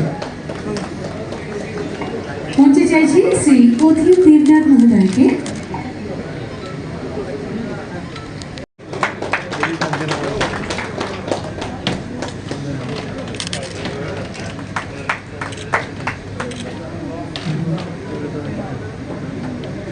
ধন্যবাদ। মঞ্চে চাইছি শ্রী সৌমিত্র গোপ মহোদয়। ত্রিপুরা ক্রিকেট অ্যাসোসিয়েশনের যারা নতুন আজীবন সদস্য যারা হয়েছেন তাদেরকে যে আজকে সংবর্ধনা প্রধান অনুষ্ঠান, সেই অনুষ্ঠানে আমাদের মাঝে উপস্থিত আছেন ত্রিপুরা সরকারের মাননীয় মন্ত্রী শ্রী টিঙ্কু রায় মহোদয়, যিনি বিস্তারিত এখানে আলোচনা এখানে রেখেছেন। আমাদের মাঝে উপস্থিত আছেন শ্রী তপন লোধ মহোদয়, অনারেবল প্রেসিডেন্ট ত্রিপুরা ক্রিকেট অ্যাসোসিয়েশনের। উনিও ওনার বক্তব্য আমাদের সামনে প্লেস করেছেন। তাছাড়া যিনি স্বাগত ভাষণ আমাদের সামনে রেখেছেন শ্রী সুব্রত দেব, অনারেবল সেক্রেটারি ত্রিপুরা ক্রিকেট অ্যাসোসিয়েশনে। এবং এখানে উপস্থিত আছেন জাস্টিস অরিন্দম লোধ, প্রাক্তন জাস্টিস এবং এখন চেয়ারম্যান ত্রিপুরা হিউম্যান রাইটস কমিশনের। তাছাড়া এখানে ত্রিপুরা ক্রিকেট অ্যাসোসিয়েশনের যারা এক্সিকিউটিভ মেম্বার্সরা আছেন এবং যারা সদস্যরা আছেন সাব ডিভিশন এবং ক্লাবসে, এবং ত্রিপুরা ক্রিকেট অ্যাসোসিয়েশনের যারা অফিসিয়ালসরা আছেন, কর্মচারীবৃন্দ এবং মিডিয়া বন্ধুরা, সবাইকে আমি হার্দিক অভিনন্দন ও শুভেচ্ছা জানাই। সুন্দর দিন, একটা ইতিহাস আমি বলবো যে সৃষ্টি হয়েছে এই কারণে যে অনেক দিন বাদে যে একটা ঘাটতি ছিল, যে আজীবন সদস্যদের একটা ঘাটতি ছিল অনেক দিন ধরে। আমিও যখন ক্রিকেট অ্যাসোসিয়েশনের প্রেসিডেন্ট ছিলাম, করব করে আর করা হয়নি বিভিন্ন কারণে। তো সেটা আজকে পূরণ হয়েছে এবং যারা নতুন সদস্যরা এখানে উপস্থিত হয়েছেন, আজীবন সদস্য ত্রিপুরা ক্রিকেট অ্যাসোসিয়েশন, তাকে আমি হার্দিক অভিনন্দন ও শুভেচ্ছা জানাচ্ছি। আমরা বিসিসিআই সম্পর্কে আমরা সবাই জানি, বিসিসিআই হচ্ছে board control for cricket in India, এবং এটা একটা সমস্ত ভারতবর্ষের একটা গভর্নিং বডি, এবং এটাও কিন্তু একটা ফুল মেম্বার কোথায়, যে ইন্টারন্যাশনাল ক্রিকেট কাউন্সিল, যেটা আইসিসি আমরা বলি। এবং বিসিসিআই যে সমস্ত স্টেটের যে ফুল মেম্বার এবং অ্যাসোসিয়েট যারা মেম্বার্সরা আছেন, অনেক জায়গায় অ্যাসোসিয়েট মেম্বার্স আছেন, তাদেরকে নিয়ে বিসিসিআই এর যে এক্সিকিউটিভ কমিটি সেটা তৈরি হয়। এখানে যে এক একটা স্টেট থেকে একজন করে মেম্বার হওয়া সেটা হচ্ছে নিয়ম, কিন্তু দেখা গেল যে দুটো স্টেট আছে, যেটা মহারাষ্ট্র এবং গুজরাট, সেখানে 3টে করে মেম্বার আছে। তো এই নিয়ে লুদা কমিটিও একটা ডিরেকশন দিয়েছিলেন যে প্রতিটা স্টেট থেকে একজন করে মেম্বার হবে, কিন্তু যদিও এটা ইমপ্লিমেন্টেশন এখনো হয়নি, কিছুটা হয়েছে কিন্তু পুরোটা হয়নি। এখানে আমাদের ত্রিপুরা ক্রিকেট অ্যাসোসিয়েশনের বিস্তারিত আমার পূর্ববর্তী বক্তারা বলেছেন কীভাবে ক্রিকেট স্পোর্টস অ্যাসোসিয়েশন থেকে আস্তে আস্তে করে এই আমাদের ত্রিপুরা ক্রিকেট অ্যাসোসিয়েশন কীভাবে হবে। আমি একটা জিনিস আপনাদের সামনে আমি শেয়ার করতে চাই, যে খেলাধুলার সাথে আমি অনেক দিন ধরে জড়িত ছিলাম, কিন্তু তাকে উন্নত মানের করতে গেলে যেসব টেকনিক দরকার, যে ধরনের আর্থিক যে ইনপুট দরকার, সেটা যত ত্রিপুরাতে, যতই ইভেন ভারতবর্ষে যেসব খেলাধুলার যে ইভেন্টসগুলো আছে তার মধ্যে ক্রিকেট কিন্তু একটা এক্সেপশন, কারণ এখানে পয়সার অভাব নেই। আর যেখানে যখন আইপিএল শুরু হলো তারপর তো আরও বেশি পয়সার এখানে, মানে আমি বলবো একদম মানে টইটুম্বুর অবস্থা। তো সেই জায়গায় দাঁড়িয়ে অন্যান্য যারা প্লেয়াররা আছেন তারা যতটুকু সুযোগ সুবিধা না পান, এটা অ্যাথলেটিক্সই হোক, ব্যাডমিন্টনই হোক, বা অন্যান্য কাবাডিই হোক, বা যে কোনো খেলাই হোক, অ্যাথলেটিক্সে বিশেষ করে তাদের যে অবস্থা, আমার পূর্ববর্তী বক্তা মাননীয় স্পোর্টস মিনিস্টার উনি বলেছেন ত্রিপুরাতে ক্রিকেটকে ছেড়ে উনি বাকি সব কিছু বলেছেন, যে কীভাবে আমাদের বিভিন্ন যেসব ক্রীড়ার যে ইভেন্টসগুলো আছে সর্বভারতীয় স্তরে কীভাবে নাম করছে এবং কীভাবে আমাদের মেডেল সেখান থেকে জিতে। সেটাই আমি বলছি না, আমি মাঝে মাঝে তুলনা করি, অনেক সময় আমরা খবর পাই যে একটা গরিব ছেলে বা মেয়ে 99% পর্যন্ত সে পাচ্ছে, মানে পড়াশোনার ক্ষেত্রে, সেটা ম্যাট্রিকেই হোক বা 12th ক্লাসেই হোক বা 10th ক্লাসেই হোক। তো এখানে যদি আমি সর্বভারতীয় স্তরে আমি দেখি, তাহলে এত সুযোগ সুবিধা থাকা সত্ত্বেও, এত টাকা পয়সা দেওয়া সত্ত্বেও, তাদের যখনই আমাদের প্লেয়ারদের পাঠানো হয় সেখানে 5 স্টার হোটেল স্টাইলের সেসব হোটেলে ওনাদেরকে রাখা হয়। এবং এখন আমাদের গার্জিয়ানরাও কিন্তু সাংঘাতিকভাবে মানে ছেলে মেয়েদের ক্রিকেট খেলার জন্য সবাইকে উৎসাহিত করে, অন্য খেলাতে কিন্তু উৎসাহিত করে না। তারপরেও কিন্তু যেরকম বলেছেন আমার পূর্ববর্তী বক্তা সেক্রেটারি মহোদয় বলেছেন, আমরা এলিট ক্লাসে এসছি 8টার মধ্যে 6টার মধ্যে, সব ঠিক আছে, কিন্তু আরও বেশি যে আমরা ত্রিপুরা ছোট রাজ্য, 40 লক্ষ লোকের বাস, এবং থার্ড পপুলেশনের দিক দিয়ে আমাদের ত্রিপুরা ছোট রাজ্য হিসেবে থার্ড স্টেট, সেখানে কিন্তু মানে রাখে না। ওই যেটা আমি বললাম যে একটা গরিব ঘরের একটা ছেলে মেয়ে যদি এত পার্সেন্টেজ পায়, এটা ইম্পর্টেন্ট না যে তার কতটুকু আর্থিক হেল্প হলো বা তার ফ্যামিলির কি ব্যাকগ্রাউন্ড, তারপরেও কিন্তু এক্সেপশনাল রেজাল্ট আমরা দেখি। ত্রিপুরার ছেলে মেয়েরা আমরা দেখেছি বাইরে যে কোনো জগতেই যখন ন্যাশনাল লেভেলে, ইন্টারন্যাশনাল লেভেলে যায়, যখন সে জায়গাটা পায় তখন তার ট্যালেন্ট কিন্তু দেখাতে পারে। তো আমি আশা করবো এখানে এত কিছু আমাদের মেম্বাররা, এখানে যারা এসছেন নতুন নতুন মেম্বাররা, তারা নিশ্চয়ই এই বিষয়ে আপনারা ওনাদেরকে আইডিয়া দেবেন, এবং তাতে করে আরও ভালো করে ত্রিপুরা ক্রিকেট অ্যাসোসিয়েশন সামনের দিকে এগিয়ে যাবে। আমরা স্বচ্ছতার কথা সবসময় বলি, কিন্তু ক্রিকেট অ্যাসোসিয়েশনকে নিয়ে বা ক্রিকেটের যে বিষয় নিয়ে অনেক সময় অনেকে মানে এটা নিয়ে আলোকপাত করেন। আমি এটাই বলবো যে স্বচ্ছতার সাথে যদি আগামী দিন এই ক্রিকেটকে আমরা সামনের দিকে এগিয়ে নিয়ে যেতে পারি, এবং বর্তমান যে ক্রিকেট অ্যাসোসিয়েশন আছে, আমি মানে ইনডাইরেক্টলি, আমি তো ডাইরেক্টলি এই বিষয়ে কথা বলতে পারি না, ইনডাইরেক্টলি আমি কিন্তু তার নজরদারি আমি রাখি যে কোনো জায়গায় কোনো রকম যেন অস্বচ্ছতার কোনো স্থান না থাকে। কারণ এগুলো কিন্তু হয় যখনই কোনো একটা বিশেষ একটা জায়গা থাকে যেখানে মানে পয়সাপাতির বিষয় আছে, সেখানে কিন্তু অনেকের আবার এখানে ইন্টারফেয়ার করার একটা টেন্ডেন্সি থাকে। তো সেই জায়গায় আমাদের এটা একটা মানে আন্দোলন বলা যায় যে কোনো অবস্থায় এখানে অস্বচ্ছতার যে কোনো অবস্থান। আমাদের ত্রিপুরা সরকার এর মধ্যে যখন ক্রিকেট যে নতুন স্টেডিয়াম এখানে হচ্ছে ইন্টারন্যাশনাল ক্রিকেট অ্যাসোসিয়েশনের যে উদ্যোগে, সেখানে আমাকে বললো যে কিছু জায়গার সমস্যা আছে, কারণ গাড়ি যদি ভিতরে যায় সেখানে কিন্তু জায়গা সেভাবে নেই যে গাড়ি ঘুরে সেখানে আসবে। আমাকে বারবার বললো যে এখানে কিছু মানে জায়গায় একুইজিশন করতে হবে। আমি সাথে সাথে আধিকারিকদের বললাম, সেটারও প্রায় কাজ আমি মনে হয় সেটা হয়ে গেছে প্রায় শেষের পথে। আমার কাছে গতকাল একটা ফাইল এসছে গত 2-3 দিন আগে, যে সাপ্রুমও একটা এডুকেশন ডিপার্টমেন্ট থেকে একটা জায়গা ক্রিকেট অ্যাসোসিয়েশনকে দিতে হবে। আমি সাথে সাথে সেটাকে মঞ্জুরি দিয়ে দিয়েছি। সেখানেও একটা ত্রিপুরা ক্রিকেট অ্যাসোসিয়েশন একটা ক্রিকেট মাঠ সেখানে হবে। এখানে যারা আমার আগের বক্তারা বলেছেন, মাননীয় সভাপতি সম্পাদক দুজনেই বলেছেন যে আমরা টিসিএ সম্মানের সঙ্গে এবং এটার যে গরিমা সেটাকে বজায় রেখে আমরা কাজ করছি। মাননীয় মুখ্যমন্ত্রী তিনিও এই টিসিএর সভাপতি ছিলেন। অত্যন্ত গর্বিত আমরা এই টিসিএকে নিয়ে। কিন্তু আমাদের মাথায় রাখতে হবে, আমরা কিন্তু উত্তর পূর্বাঞ্চলের মধ্যে যে দুটো রাজ্য খেলাধুলায় খুব অগ্রণী ভূমিকায় রয়েছে, সেটা একটা মণিপুর আর একটা ত্রিপুরা রাজ্য। আপনারা যেহেতু খেলার সঙ্গে যুক্ত রয়েছেন, আপনাদের এই কথাগুলো না বললে না হয়।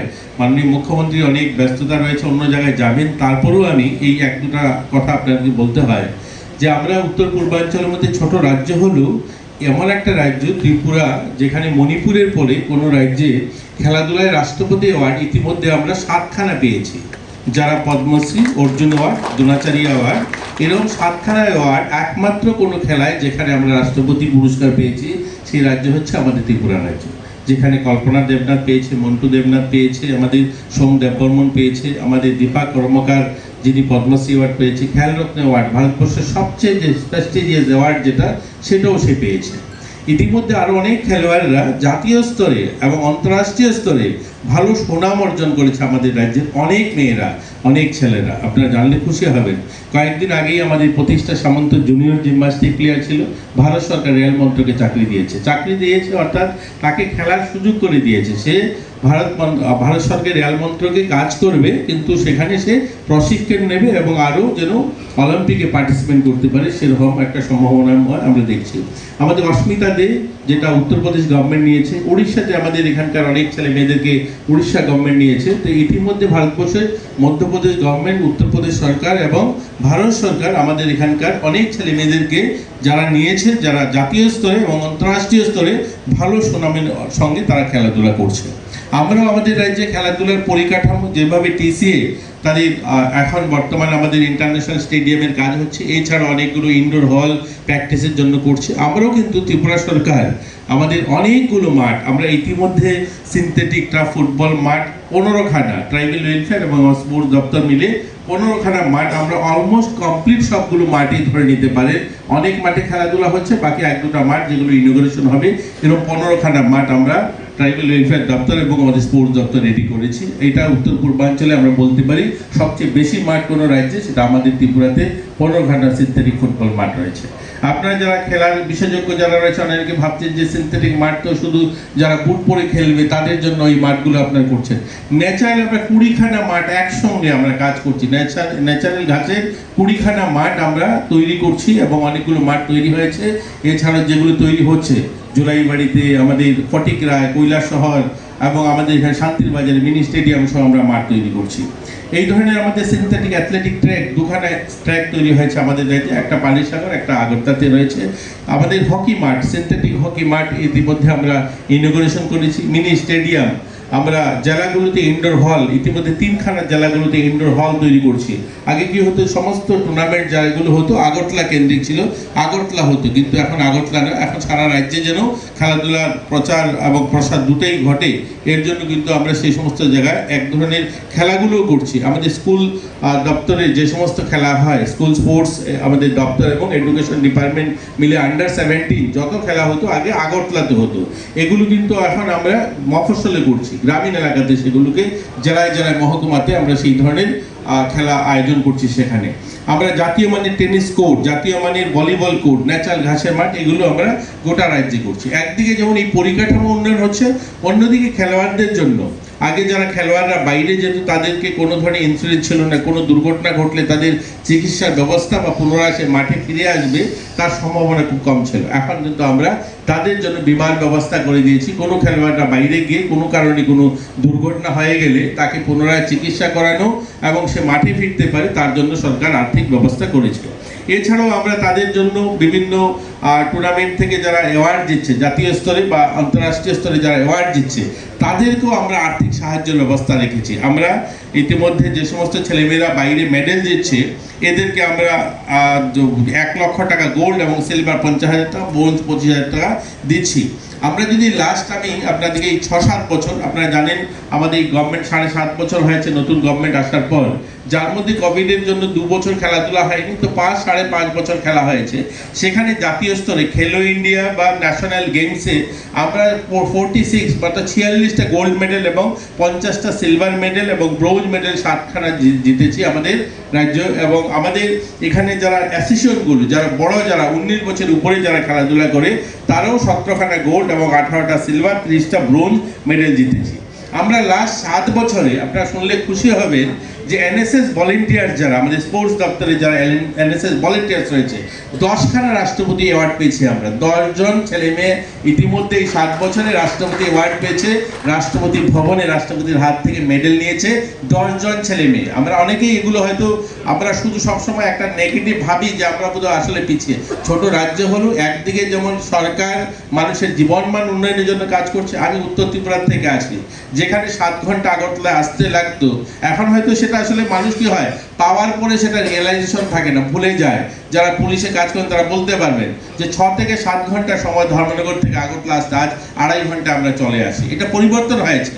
এটা আগরতলাতে যারা আছেন তারা সেটা রিয়েলাইজ করতে পারবেন না, কিন্তু আমরা বুঝি যে আমরা যখন আসতাম যে বর্ষার সময় আগরতলা আসবো কিনা সেটা সন্দেহ থাকতো। যে একটা ন্যাশনাল হাইওয়ে কোনো কারণে বন্ধ হয়ে গেল, 18 মধ্যে মাটি ভেঙে পড়ে গেল রাস্তায়, তাহলে আর আসা যাবে না, সেই 18 মধ্যে ফিরে আবার ধর্মনগরে যেতে হতো। আজ কিন্তু অল্টারনেটিভ ন্যাশনাল হাইওয়ে আমরা খুবই কম। মহতী অনুষ্ঠানে উপস্থিত হয়েছেন রয়েছি আমরা ত্রিপুরা ক্রিকেট অ্যাসোসিয়েশনের নতুন আজীবন সদস্য পদের জন্য যাদেরকে আমরা পেয়েছি, অত্যন্ত আনন্দিত। আমরা মনে করে নেব শ্রী অরিন্দম নাথ মহোদয়কে। দেশের পথে আমার সময় সেখানে আমি 2-3 বার গেছি, সেখানেও গিয়ে দেখেছি অনেক জায়গার মধ্যে যেটাকে 100% প্রপার কাজ করা দরকার, সেখানেও আমি দেখেছি যে কিছু সমস্যা থাকে, মানে সমস্যা, কিন্তু সমস্যাটাকে কীভাবে সমাধান, এর জন্য যে চেষ্টা, সেটা আমরা আমার সময় আমি চেষ্টা করেছি, এবার ওনারা করে সেটাকে সমাপ্ত করেছে। ধর্মনগরও একটা সুন্দর একটা স্টেডিয়াম সেখানে হয়েছে। এবং এখানে যারা নতুন যারা মেম্বার্স হয়েছেন তাদের কাছে আমার একটা অনুরোধ থাকবে, আপনারা সময় আপনারা নিজেরাও বসবেন, আপনাদের একজন রিপ্রেজেন্টেটিভ মেম্বার থাকবে। কিন্তু একটা কথা বলতে হবে যে আমরা যারা এখানে এই ক্রিকেট অ্যাসোসিয়েশন আমরা করেছি, তা কাদের জন্য করেছি? তো আসলে প্লেয়ারদের জন্য।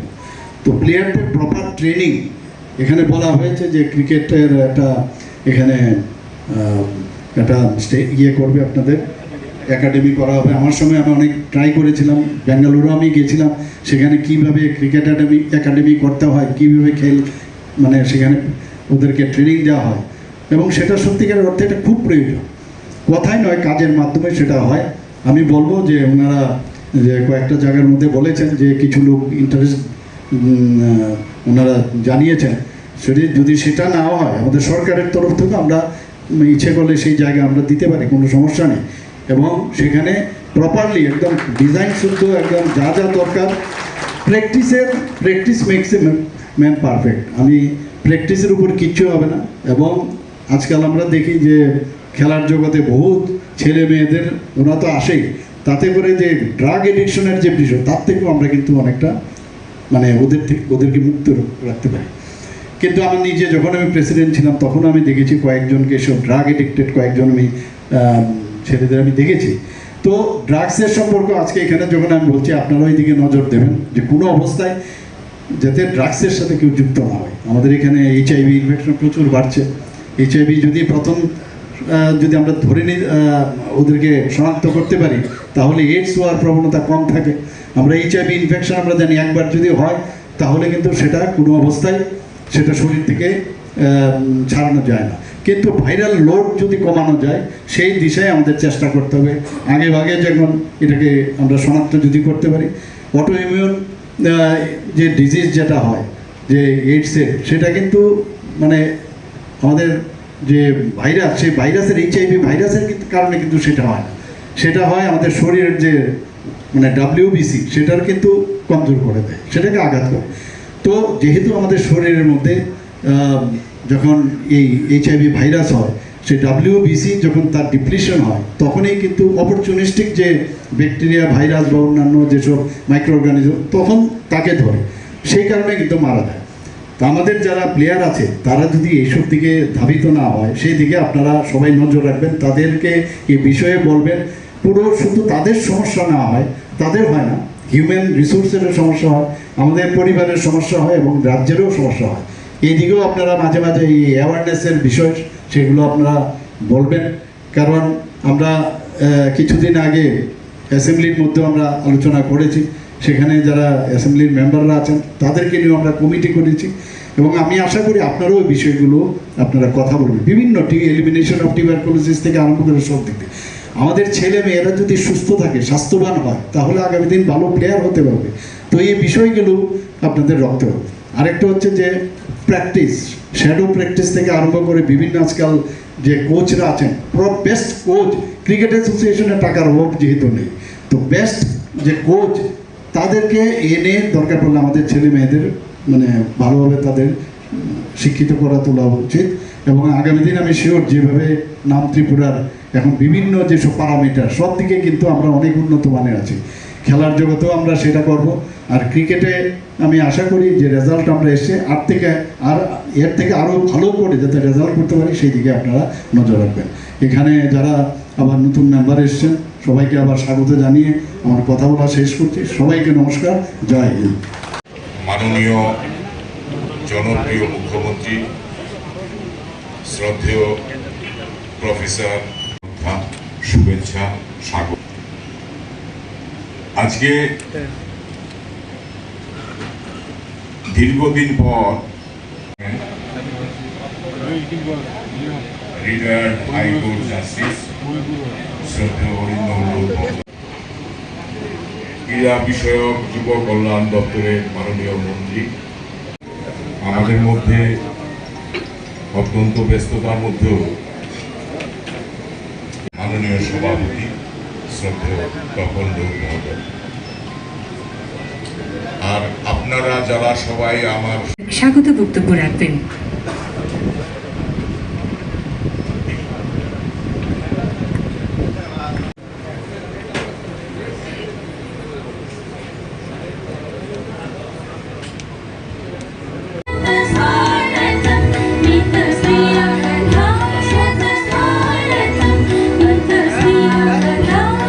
শহরটা আমাদের জন্য কাছে চলে এসেছে। এরকম আমাদের রাজ্যের ছেলেমেয়েরাও, আপনারা যারা এখানে অভিভাবকরা রয়েছেন, লাইফ মেম্বাররা যারা রয়েছেন, তাপসদা রয়েছেন, আমি দেখছি অনেক সিনিয়র মেম্বার, ওনারা যখন দিল্লি মুম্বাই যেতেন বিভিন্ন কাজে, তারা গুয়াহাটি থেকে ট্রেনে বসতে হতো। আজ কিন্তু গুয়াহাটি বসতে হয় না, আগরতলা শহরে এখানে ট্রেনে চেপে 18টা শহরে ভারতবর্ষে যাওয়া যায়। এগুলো পরিবর্তন হয়েছে, এগুলো আমরা হয়তো ভুলে যাই অনেকে।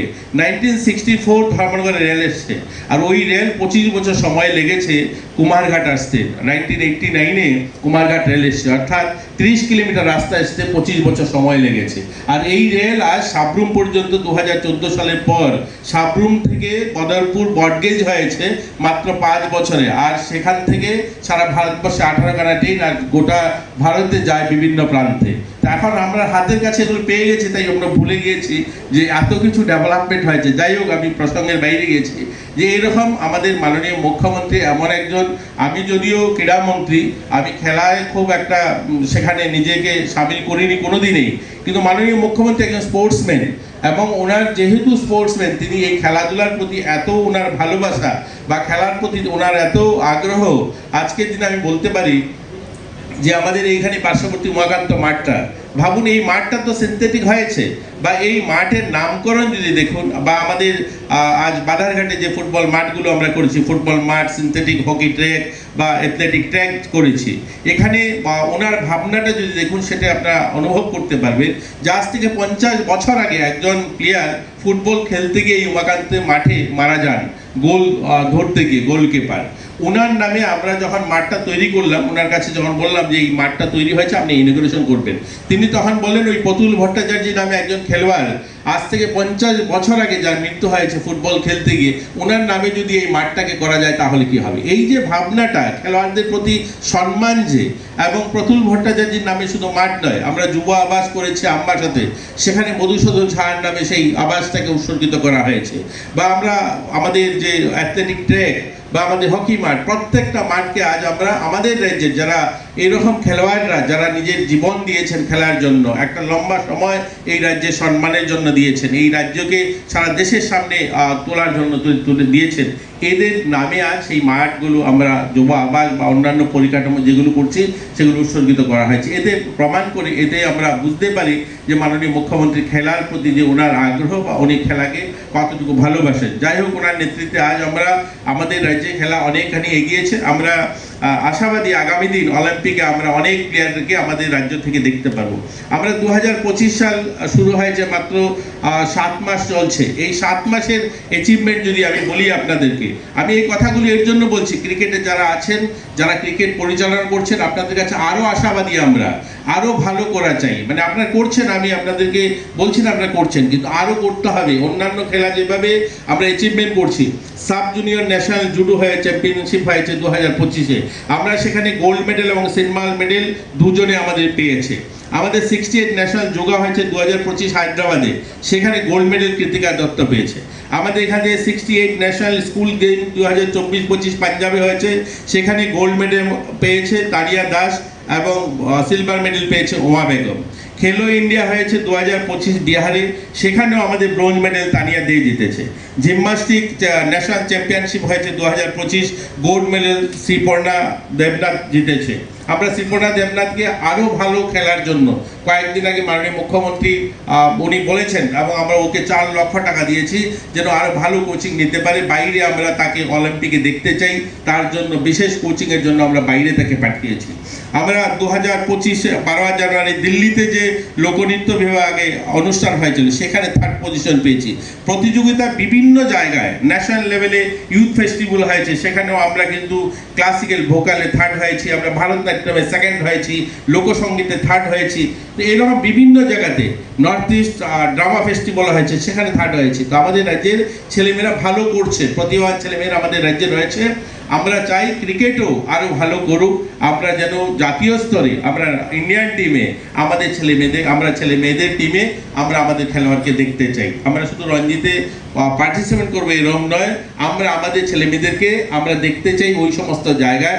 তার জন্য সকলে মিলে আজকে নতুন যারা নবাগত যারা লাইন মেম্বার হয়েছেন, পুরনো যারা আছেন এবং যারা টিসি এর মেম্বার যারা আছেন, সকলে মিলে সকলের প্রয়াসে আমরা আমাদের এই ক্রিকেটকে জাতীয় স্তরে দেখতে চাই, জাতীয় স্তরে খেলোয়াড় দেখতে চাই। এই প্রত্যাশা নিয়েই সবাইকে শুভেচ্ছা জানিয়ে আমি আমার আলোচনা শেষ করলাম। জয় হিন্দ।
আমরা আধুনিক ভারতবর্ষ তৈরি করতে চাই। একথা কে বলছেন? তিনি একজন হিন্দু মহাসভার প্রতিনিধি। এই ধর্মের অন্ধকারত্ব তাকে বড় শঙ্কিত করেছিল। তিনি বলছেন, গোবিন্দ শেঠ, যে আমরা বৈদিক ভারতবর্ষে ফিরে যাব না। বৈদিক ভারতবর্ষ মানে যেখানে উচ্চবর্ণ তারাই শাসন করেন, তারাই শোষণ করেন এবং আর সমস্ত মানুষ তাদের অধীনে মানুষেতর জীবন যাপন করতেন। সেই গল্পকে বিধিবদ্ধ করার জন্যই চতুর্বর্ণং ময়া সৃষ্টম, আমি ব্রহ্মা 4টে বর্ণ তৈরি করেছি। যে চাষ করে, যে শ্রম দেয়, সে শূদ্র, তার কোনো মানবিক অধিকার নেই। সে আমাদের বাঁচিয়ে রাখছে। সবচেয়ে বেশি বড় অধিকার কার? যে ব্রহ্মার মাথা থেকে বেরিয়েছে ব্রাহ্মণ, তারপরে ধীরে ধীরে আসছেন বৈশ্য, কায়স্থ এরা। যার ফলে বিবেকানন্দ খুব ক্ষোভ করে বলেছিলেন, আগামী পৃথিবী হবে শূদ্রদের পৃথিবী। বিবেকানন্দ থেকে বড় বেদান্ত বেদ বিশারদ তো খুব কম ছিলেন। আমি তো বলি প্রত্যেককে যে উনি যদি আরো 10 বছর বেঁচে থাকতেন, কমিউনিস্ট হয়ে যেতেন, ওর দাদার মতো, ভাইয়ের মতো, ভূপেন দত্তের মতো। যেমন রবীন্দ্রনাথ ঠাকুর শুরু করেছিলেন উপনিষদ দিয়ে, শেষ করছেন ওই মাঠে চাষা যারা চাষ করে তারাই আমার প্রাণ। এই জায়গায় দাঁড়িয়ে যখন ভারতবর্ষের সংবিধান সভা আলোচনা হচ্ছে, আমি যেমন গোবিন্দ শেঠের কথা বললাম, তেমন আরেকজনের কথা বলতে হয়। তিনি হচ্ছেন আদিবাসীদের প্রতিনিধি ছিলেন, জয়পাল সিং মুন্ডে। যখন এইরকম কথা হচ্ছে যে এই ভারতবর্ষ কি তাহলে ধর্মীয় শাসন হবে, যে ভারতবর্ষে আমি আপনি জন্মেছি, তিনি উঠে বলছেন, দেখো তোমরা যারা এত ধর্ম করছো, তোমরা কেউ ভারতবাসী নও। একটা অত্যন্ত গুরুত্বপূর্ণ ঐতিহাসিক কথা তিনি বললেন। তোমরা কেউ ভারতবাসী নও, তোমরা সবাই ইনভেডার। তোমরা সবাই বিদেশ থেকে এসে ভারতবর্ষে অনুপ্রবেশ করেছো, তোমরা আক্রমণ করেছো, আক্রমণকারী ইনভেডার। আমরা আদিবাসীরা মূল ভারতবাসী। আমাদের কাছে ধর্ম কি? তিনি বলছেন, আমাদের কাছে ধর্ম হচ্ছে প্রকৃতি। আমরা পাহাড় পুজো করি, আমরা গাছ পুজো করি, আমরা জন্তুর পুজো করি, কিন্তু তারা আমাদের বাঁচিয়ে রেখেছেন। ভারতবর্ষটা আমাদের, তোমাদের নয়। তোমরা এইরকম ধর্ম করে ঝগড়া করো না। ভারতবর্ষে থাকতে গেলে সম্মিলিতভাবে থাকতে হবে। আর গণতন্ত্র, আদিবাসীদের কাছে গণতন্ত্র তোমাদের শিখতে হবে।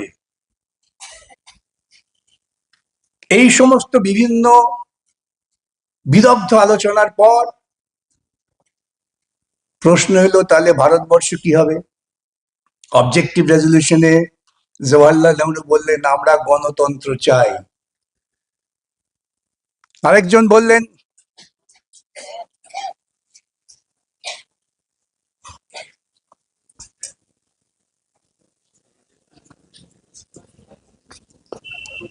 প্রবীণ আইনজীবীগণ এবং আমার সামনে উপবিষ্ট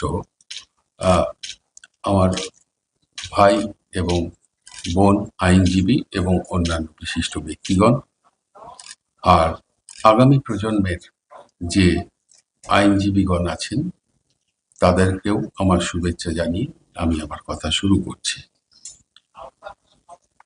আমার এটা অভ্যেসই ছিল বহুদিনে যে কিছু বলতে গেলে যাদের শ্রোতা তাদেরকে ভাই বোন হিসাবে সম্বোধন করা। তার সাথে সম্প্রতিকালে একটু সংযোজন করতে হয়েছে, তার কারণ বাইরে বেরোলেই এখন অধিকাংশ সময় জেঠু ডাক শুনতে হয়। তাই আমি ভাবলাম যে আমার পরবর্তী প্রজন্মের যারা আইনজীবী আছেন তাদের সন্তান সম আইনজীবী হিসাবে সম্বোধনে যুক্ত করা দরকার রয়েছে। এখানে যারা আছেন তাদের ভারতের সংবিধান সম্বন্ধে, ইতিহাস সম্বন্ধে কারোরই জ্ঞান আমার থেকে কম নয়। তাই সেই আলোচনা করতে গিয়ে আমার মনে হয়েছে যে আমরা যদি যে অবস্থাতে আমাদের সংবিধান তৈরি হয়েছিল সেই আর্থ সামাজিক অবস্থা, সেই জায়গা এবং সেখানে ভারতের মানুষের কি অবস্থান ছিল সেই জায়গা থেকে শুরু করি, তাহলে বোধহয় আমরা প্রত্যেকেই নিজের নিজের মতন করে সংবিধানের প্রাসঙ্গিকতা আছে কিনা সেই উপসংহারে পৌঁছাতে পারব। আমরা দেখেছি যে দীর্ঘ প্রায় 200 বছর যে ব্রিটিশ শাসন, সেই জায়গায় ভারতবাসীদের অনেক যন্ত্রণা ভোগ করতে হয়েছে। এবং যখন ইস্ট ইন্ডিয়া কোম্পানি তার যে বাণিজ্যিক চরিত্র সেটা থেকে নিজেকে শাসকের চরিত্রে পরিবর্তন করে নিয়ে এলো, তখন তাদের অন্যতম মূল উদ্দেশ্য এখান থেকে যত সম্পদ সংগ্রহ করে নিজের দেশে জমা করা যায় অন্যান্য উপনিবেশগুলোর মতন তাই করতে হবে। এবং এটা করতে গিয়ে ভারতের যে মানুষ, তাদের মানবাধিকার লঙ্ঘন হচ্ছে প্রতি পদে পদে, তাদের উপরে অত্যাচার হচ্ছে, অবিচার হচ্ছে, দানা বাঁধছে অসন্তোষ। সালটা 1857।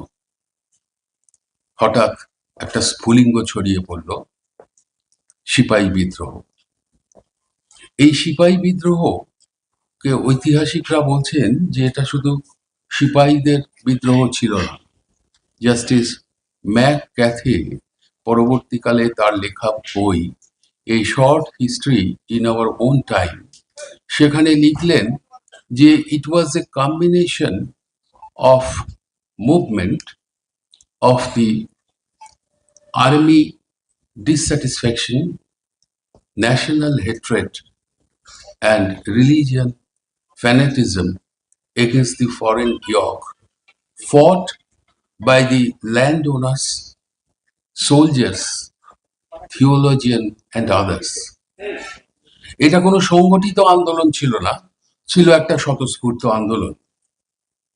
ব্রিটিশ সরকার ভয় পেলেন, তৈরি হলো একটা নতুন অধ্যায়ের শাসন ক্ষমতা কুইন্স প্রোক্লেমেশনের মাধ্যমে চলে গেল সরকারের, ব্রিটিশ সরকারের হাতে। তদনীন্তন লর্ড ক্যানিং, ভাইস কাউন্ট, তাকে এই যে সংবিধান তখনকার, তার প্রধান হিসাবে, গভর্নর জেনারেল হিসেবে চিহ্নিত করা হলো। আর তিনি যখন কুইনের প্রতিনিধিত্ব করছেন আমাদের দেশে, তখন তাকে সম্বোধন করা হলো ভাইসরয় হিসাবে। তৈরি হলো গভর্নমেন্ট অফ ইন্ডিয়া অ্যাক্ট, যাতে এই অভিযোগ অনুযোগগুলোর উপশম ঘটানো যায়। তা তো হলোই না, ভারতবর্ষের যে নাগরিক, তাদের যে শিক্ষার মান সেটা আস্তে আস্তে উন্নত হতে লাগলো।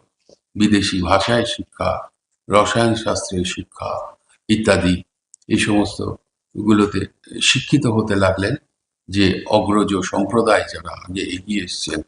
বিশ্বের সাথে পরিচয় হলো, ভারতবর্ষের পরিচয় আস্তে আস্তে বিশ্বের সাথে প্রসারিত হতে লাগলো। আন্দোলন একটা সংগঠিত রূপ নিতে লাগলো। ব্রিটিশ সরকার ভয় পেলেন। পরবর্তীকালে গভর্নমেন্ট অফ ইন্ডিয়া অ্যাক্ট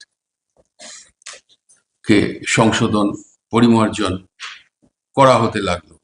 কিন্তু যাদের আসল উদ্দেশ্য যে ভারতের মানুষকে সার্বভৌমত্ব দেব না, স্বাধীনতা দেব না, তার কারণ তাহলে আমাদের যে শোষণ, আমাদের যে লুট, সেটা সম্পন্ন হবে না। তখন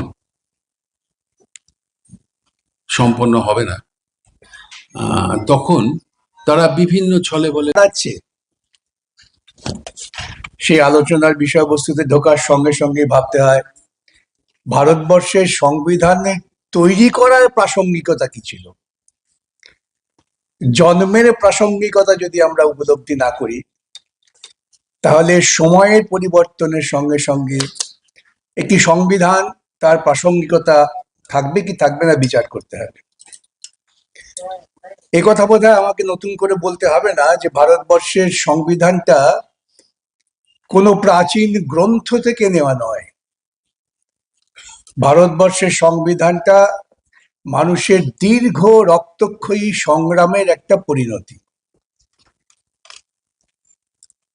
এবং সেজন্যই আমি বিস্তৃত আলোচনায় যাচ্ছি না। যখন সংবিধান সভায় অবজেক্টিভ রেজলিউশনটা পেশ করা হয়, খুব গুরুত্বপূর্ণ, অর্থাৎ সংবিধান সভায় তখন কিন্তু ভারতবর্ষের আমার মতে শ্রেষ্ঠতম বুদ্ধিজীবীরা ছিলেন সমস্ত রাজনৈতিক দৃষ্টিকোণের।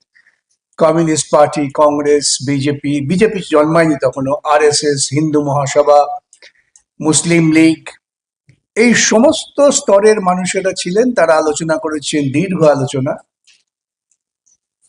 সেই প্রাসঙ্গিকতা যখন প্রশ্ন উঠবে তখন সেই আলোচনার যে মূল বিষয়বস্তু, যাকে বলা হয় অবজেক্টিভ রেজলিউশন, যেটার উপর ভিত্তি করে আলোচনা হয়, তুমি কে হে দেশটা আমাদের, আমরা বুঝবো, ভাবো, মেয়ের দাঁড়িয়ে দিয়েছিল। 47-এ আমাদের ক্ষমতা হস্তান্তর, 49-এ চীনে ক্ষমতা দখল। গুণগত পার্থক্যটা বুঝতে হবে। এবং সেই ইংরেজ তখন ক্ষমতা হস্তান্তর কেন ভাবলেন? দেখলেন যে পৃথিবীর বুকে শক্তির ভারসাম্য পাল্টে যাচ্ছে, হিটলার আর ক্ষমতায় নেই, পরাজিত। ফ্যাসিবাদ, যা পুঁজিবাদী শোষণের একটা অন্যতম অধ্যায়, তা টিকতে পারছেন না। ওরা বুঝলেন সাম্রাজ্যবাদী শক্তিকে আর বেশি দিন টিকিয়ে রাখা যাবে না। দ্বিতীয় বিশ্বযুদ্ধে সোভিয়েতের জয় শুধু জয় না, তার ফলে গোটা ইউরোপের একটা অংশ জুড়ে মুক্তি ফৌজ মানুষকে মুক্ত করে দিচ্ছেন উপনিবেশী কবল থেকে। সেই জায়গায় দাঁড়িয়ে ভারতবর্ষের বুকে তারা ক্ষমতা হস্তান্তরের পরিকল্পনা করলেন এবং সেই পরিকল্পনার পেছনে তারাও একটা বিভাজনের চক্রান্ত করলেন। এটা যেখানেই উপনিবেশ ছিল, প্রত্যেক জায়গায় ইংরেজরা যাওয়ার আগে কিন্তু দেশটাকে বিভাজিত করে দিয়ে গেছেন। বলা হলো যে আমরা তো চলে যাচ্ছি, এতদিন আমাদের শাসন ছিল, তোমরা তো খুব আমাদের বিরুদ্ধে লড়াই করছো, চলে যাচ্ছি। তা আমরা চলে গেলে কি হবে? একদল বললেন যে হ্যাঁ, আমরা তো সংখ্যাগরিষ্ঠ হিন্দু। আমি আজও বুঝি না হিন্দু ধর্ম কি, আমাকে মাফ করবেন, ক্ষমা করবেন, ঢিল ছুটতে পারেন। হিন্দু ধর্ম কি আজও আমি বুঝি না। বেদ, বেদান্ত, উপনিষদে কোথাও হিন্দু ধর্মের হিন্দু বাক্য পর্যন্ত নেই। তারা বললেন এই হিন্দু ধর্মটা হচ্ছে মনুবাদী দর্শন, যে আমরা সংখ্যাগরিষ্ঠ, অতএব আমরাই শাসন করব আর সবাইকে আমাদের অধীন হয়ে থাকতে হবে। ভারতবর্ষের বুকে জনসংখ্যার বিন্যাসে ওই তথাকথিত হিন্দুর পরেই ছিল তথাকথিত ইসলামী, তাদের সংখ্যাটাও কম ছিল না। তার নেতা ছিলেন একজন প্রখ্যাত আইনজীবী, জিন্নাহ সাহেব, যিনি ব্যক্তিগতভাবে জীবন যাপন করতেন সম্পূর্ণ ধর্মনিরপেক্ষভাবে।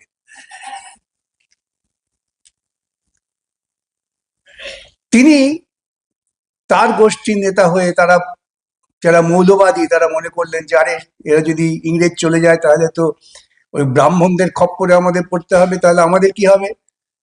তাহলে আমরাও, তোমরা চলে যাওয়ার আগে আমরা যেখানে যেখানে সংখ্যাগরিষ্ঠ, আমাদের একটা আলাদা দেশ দাও, দেশ করে দাও। তাহলে একটা অংশ তারা পরিকল্পিতভাবে একেবারে ধর্মীয় শাসনের জন্য তাদের ভবিষ্যৎ শাসনের কথা চিন্তা করলেন, নাম হলো পাকিস্তান। ইংরেজরা যাওয়ার আগে ম্যাপের উপর কলমের দাগ টেনে চলে গেলেন। সেটাকে কার্যকর করার জন্য RSS এবং মুসলিম লীগ উভয়ই উদ্যোগ নিয়ে ব্যাপক দাঙ্গা করলেন। লক্ষ লক্ষ মানুষকে খুন করা হলো, শুধুমাত্র লক্ষ্য যে বিভাজনটাকে সম্পূর্ণ করার জন্য। কেন? তখন যে সমস্ত এই স্ট্রাকচার রিলিজিয়নের মধ্যেও যারা উদারপন্থী ছিলেন, সে হিন্দু বলুন, মুসলিম বলুন, তারা চাইছিলেন ভারতবর্ষ ঐক্যবদ্ধ থাক। বহু মুসলিম নেতা, তারা মুসলিম লীগের ওই চিন্তার বিরুদ্ধে প্রবল লড়াই করেছেন। কিন্তু রাজনৈতিক বিন্যাসের জন্য দেশ ভাগ হয়ে গেল। একদিকে চলে গেল থিওক্রেটিক স্টেট, তারা বললাম না ইসলামকে বিশ্বাস করি, আরেকটা বৃহত্তর অংশ। তারা কিরকম হবে, কিভাবে দেশ পরিচালনা করা হবে? আমার হাতে ক্ষমতা দিয়ে দিয়ে তো দেশ পরিচালনা করতে পারবো না। দেশ পরিচালনা করতে গেলে নির্দিষ্ট বিধি চাই, নিয়ম চাই, রাজা নয়। রাজত্ব চলে গেছে। এখন সমাজ অগ্রগতির সঙ্গে সঙ্গে আমাদের মধ্যে গণতান্ত্রিক চিন্তা বোধ তৈরি হচ্ছে। তখন বলা হলো সংবিধান সভায় আলোচনা হোক। সংবিধান সভায় আলোচনার সময় গোবিন্দ শেঠ বলে একজন আরএসএস বা হিন্দু মহাসভার প্রতিনিধি, তিনি সংবিধান সভায় বলছেন, আমি তোমাদের বলছি আমরা কিন্তু বৈদিক ভারতবর্ষে ফিরে যাব না। রবীন্দ্রনাথ কবি একজন, সেই ইতিহাস আপনারা জানেন, আমি সেই ইতিহাসে যাচ্ছি না।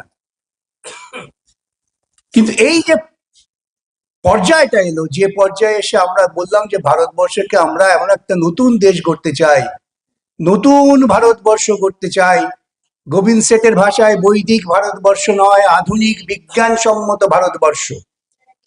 কনস্টিটিউয়েন্ট অ্যাসেম্বলিতে তার বক্তৃতা আছে।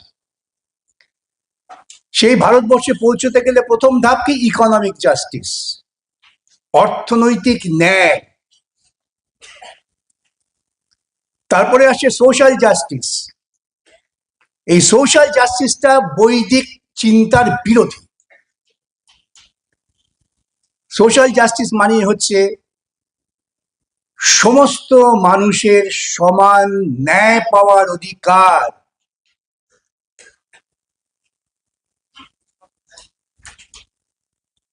আর কি বললেন? ফ্রেটার্নিটি, আমরা প্রত্যেকের ভাই। আমার মুক্ত চিন্তা কার্যকর করার স্বাধীনতা, liberty of thought and expression. প্রশ্ন উঠেছিল ফ্রিডম নয় কেন, ওয়াই নট ফ্রিডম? ফ্রিডম আর লিবার্টির মধ্যে পার্থক্য কি? আলোচনা করে শেষ করছি হলো, আমার তো ফ্রিডম আছে, জন্মেই তো আমার চিৎকার করার অধিকার আছে, কিন্তু আমি চিৎকার করতে পারবো কি যদি আমার গালে 3 থাপ্পড় পড়ে? তাহলে আমার লিবার্টিটা দরকার, যে আমি চিৎকার করতে পারবো, এটাকে কেউ বাধা দিতে পারবে না। That is the liberty. এবং এই liberty of thought and expression, আমি যদি চিন্তা করার স্বাধীনতা আমার থেকে থাকে, মুক্ত স্বাধীনতা, যেখানে কেউ হস্তক্ষেপ করবে না, সেটা করতে গেলে প্রাথমিক কাজ কি? শিক্ষা, যেটা খুব সুন্দর দেবাশিস বলার চেষ্টা করেছেন। তাহলে আমাকে সবাইকে বিজ্ঞান শিক্ষায় শিক্ষিত করতে হবে, এটাও আমার সংবিধানের একটা নির্দিষ্ট নির্দেশ। বিজ্ঞান কেন? যেথা তুচ্ছ আচারের মরুবালু রাশি, বিচারে স্রোতপথ ফেলে নাই গ্রাসী। হে পিতা, আমাকে সেই জায়গায় নিয়ে যাও। আচার নয়, বিচার। বিচার মানেই তর্ক, তর্ক মানেই বিজ্ঞান। যা বিভিন্ন যুক্তি তর্কের মধ্য দিয়ে সিদ্ধান্তে পৌঁছানো যায়, সেটাই বিজ্ঞান। জল মানে H2O, এটা বৈজ্ঞানিক প্রক্রিয়া। এটা আজকে এখানে যেমন সত্য, তেমন আফ্রিকার জঙ্গলেও সত্য।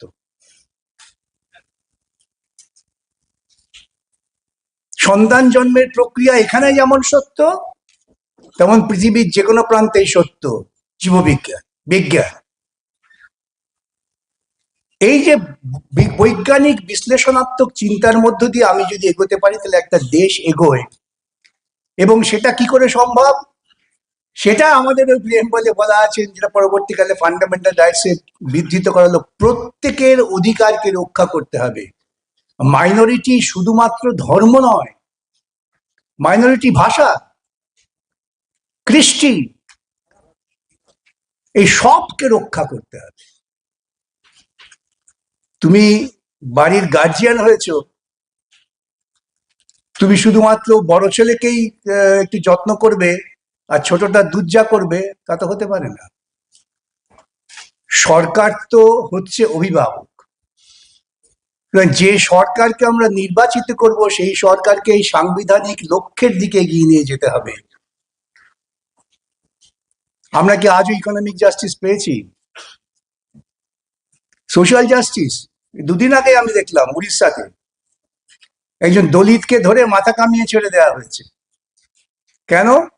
সে ব্রাহ্মণ মেয়ের সঙ্গে তার প্রেম হচ্ছিল। প্রেমের ক্ষেত্রেও দলিত এবং ব্রাহ্মণ।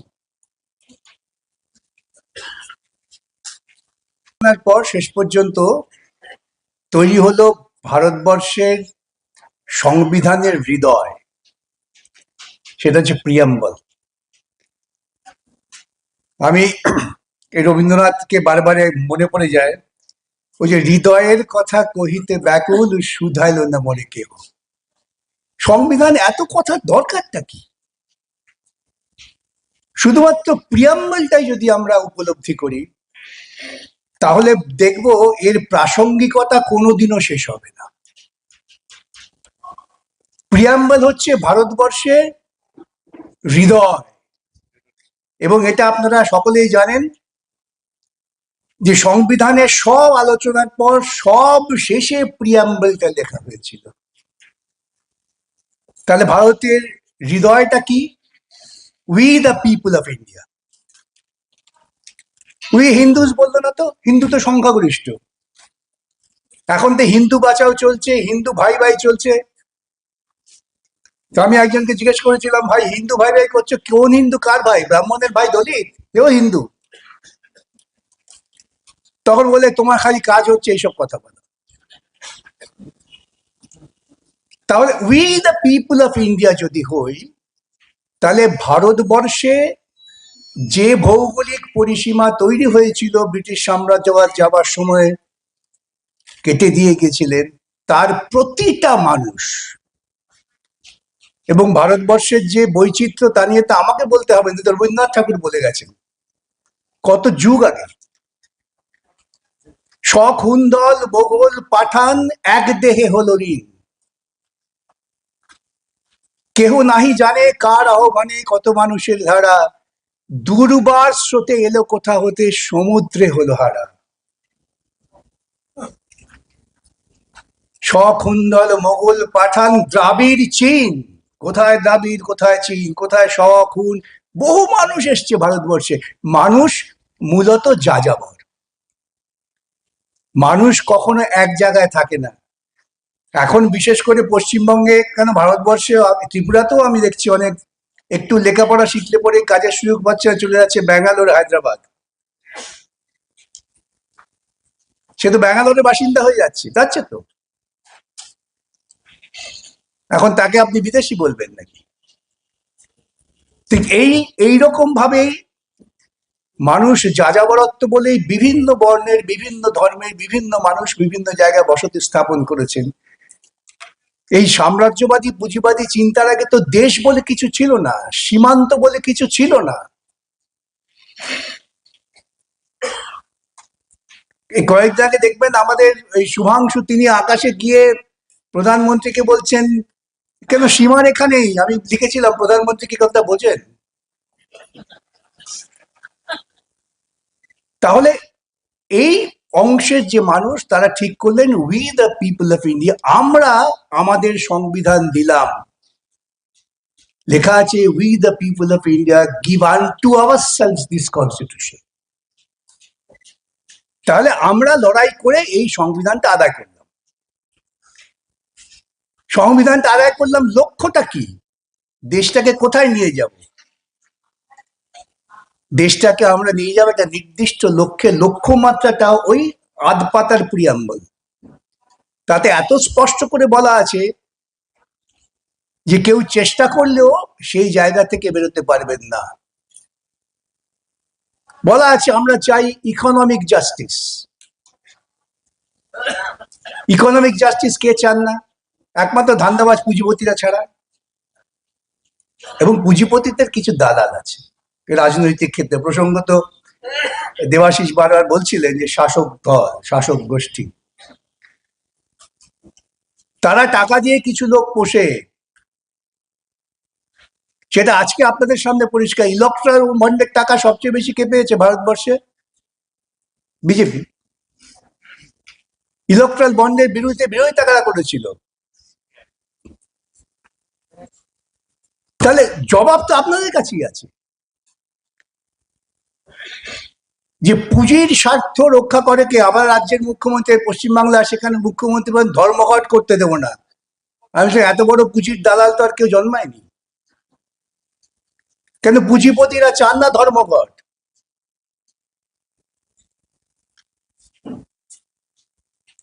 যখন ভারতবর্ষের স্বাধীনতা সংগ্রামে একটা জঙ্গি দিক ছিল, মাস্টারদা সূর্য সেন, ভগৎ সিং ইত্যাদি যারা লড়ছিলেন মুখোমুখি লড়াই করো, সেটাকে দমন করার জন্য ইংরেজরা প্রচুর চেষ্টা করেছিলেন, জালিয়ানওয়ালাবাগ তৈরি করলেন। সংখ্যালঘুদের উপর অথবা যে কোনো আক্রমণ ধর্মের ভিত্তিতে যে আক্রমণ, সেটাকে আমরা সহ্য করব না, বরদাস্ত করবো না, তার বিরুদ্ধে আমরা আন্দোলন করে আসছি। আমরা গণতন্ত্রের পক্ষে, কাজে অগণতান্ত্রিক কাজকে আমরা সমর্থন করতে পারি না। আমরা সমাজতন্ত্রের পক্ষে, ন্যায় বিচারের পক্ষে।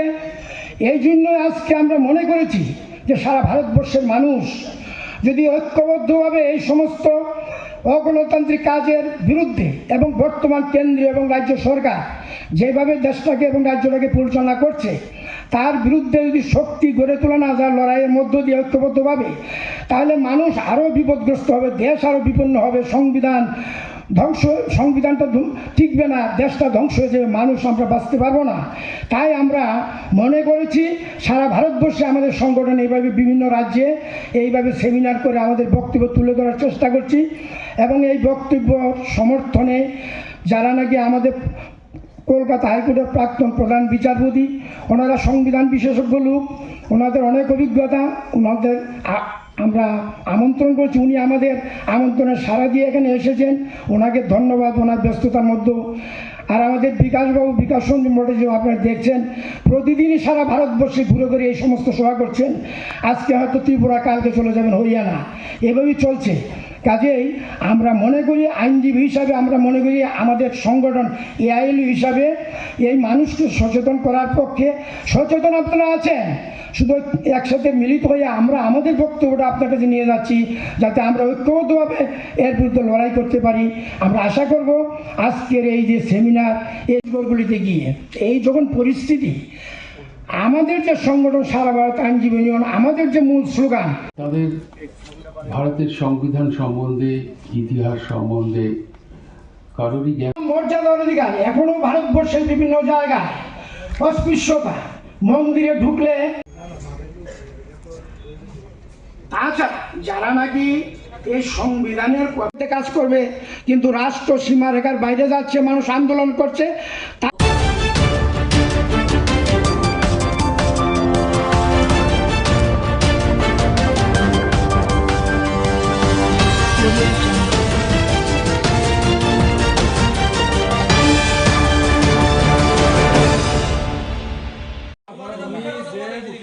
আমরা পেশেন্ট নিয়ে আইছে যাইতে আগরতলা, সিরিয়াস পেশেন্ট, তোমার কাছে অ্যাক্সিডেন্ট হয়েছে, আইসি ডিস্ট্রিক্ট হসপিটাল থেকে রেফার করছে আগরতলা, নিয়ে যেতাম আগরতলা। রাত্র কটা বাজে? 12টা। তখন আইসি আমরা তেল ভরতাম, তুমি কি তা করতেছো? পারমিশন দিলে তেল ভরবাই, এটাই তো কথা। তুমি অথরিটিতে জানাও, তাইলে আমরা কইতেছি অথরিটি জানাও, তুমি জানাইতে পারতেছো না, কইতেছো অথরিটি জানাও। না প্রথম তুমি কথাই বলছো। আরে আমি কিটা বলছি ভাই, তোমার ছেলে মেয়ে আইলে তুমি কিটা বললাইলে? এটা না তো আমাকে বলছো না, কিছু করার নাই। কত কইরা বা এখন সমানষ্ট করে না, পারবা কি না গো? সমানষ্ট করে আমরা সিরিয়াস জানাও তখন ক্যামেরা আইতে জানানি, অতক্ষণ কোথায় জানাও তুমি। না এর আগে কিতা কইছো, থানার পারমিশন লাগবো। হ্যাঁ, থানার পারমিশন লাগবো, কারণটা কিতা? না অতটা জানি না, মানে অথরিটির ফোন করো। এটাই কোন পাম্প? কৈলাসর ভারত পেট্রোলিয়াম, ফোন করো। আশ্চর্য কথা, পেশেন্ট মরতাছে, পেশেন্ট গাড়ির মধ্যে, আর তোমরা তেল বেচতে মানে থানা পারমিশন লাগে, এটা কোন ধরনের কথা? আমি এখন অ্যাপ্লিকেশন লিয়া থানা যাইমু, এরপর কোন ধরনের কথা? এটা কোন মানে ইয়ে চলতাছে? এটা না দিলে বন্ধ করে রাখো, কোনো দরকার নাই যে আমরা পাম্প বন্ধ। তাড়াতাড়ি করো, আমরা ইমার্জেন্সি পেশেন্ট কিন্তু।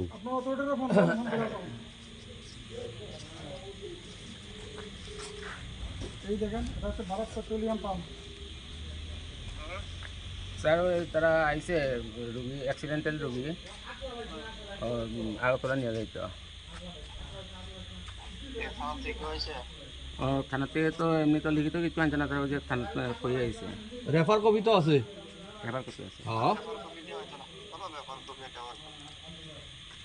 রেফার কপি হইতো না? না রেফার কপি ইয়া দাও। হ্যাঁ কি জানে কয় এই দাদা, হ্যাঁ শোনো, এই ঘটনা হয়েছে, তুমি ওখানে তারা থানা শুনেছে। হ্যাঁ থানা তো এখানে মাথাত আছে চিরাকুটি চমুনি। আপনারা এক পেশেন্ট অ্যাক্সিডেন্ট পেশেন্টের অ্যাম্বুলেন্স রেফার করছে আগরতলা, আপনারা কারে বন্দিত কিছুর কথা কম আমার কাছে আছে, তাই নিয়ে কথা কইতেছে। ফোন আমার কাছে আছে স্যার, আমার ফোন। না থানার লোক চিরাকুটি। ও ও আপনার কোন চিরাকুটি স্টাফ, থানা স্টাফ আছে এইখানে কয়া টয়ে আছে তারা। হ্যাঁ আরে আমরা রইলে অ্যাক্সিডেন্ট সিরিয়াস না, তারা তো আইতো না, এখানে তো অন ডিউটিতে আছে চিরাকুটি।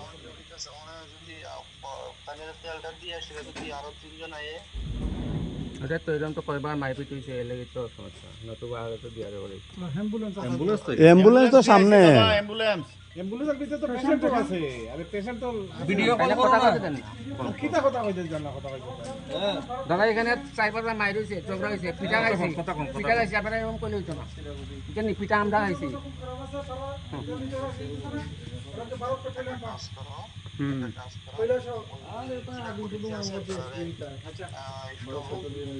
আরে চিরাকুটি ইনফর্ম করবো, দেখি ফোনটা দাও, দেখি ফোনটা লো, কিছু ফোনটা লো। হ্যালো হ্যালো, হ্যাঁ নমস্কার। অ্যাকচুয়ালি কুমারঘাটে অ্যাক্সিডেন্ট হয়েছে, বুঝছেন?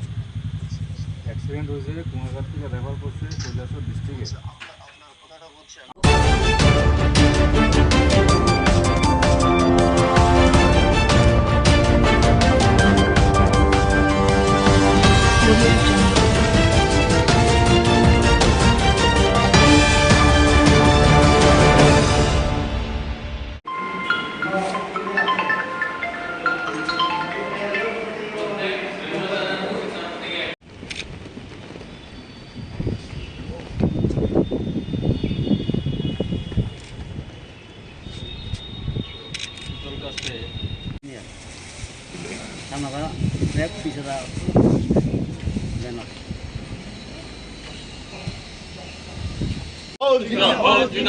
ইনকলাব জিন্দাবাদ, সারা ভারত কৃষক সভা।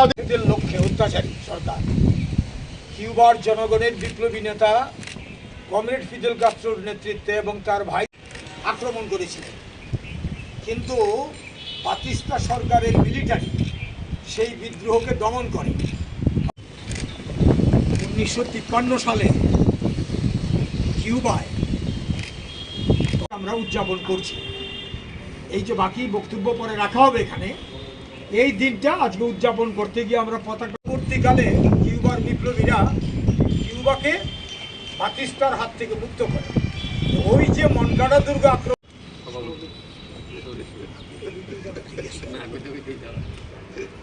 পুষ্পার্পণ করবেন জেলা কমিটির সম্পাদক কমরেড মধু দাস। একে একে প্রত্যেককে শ্রদ্ধা জানানোর জন্য অনুরোধ করা হচ্ছে।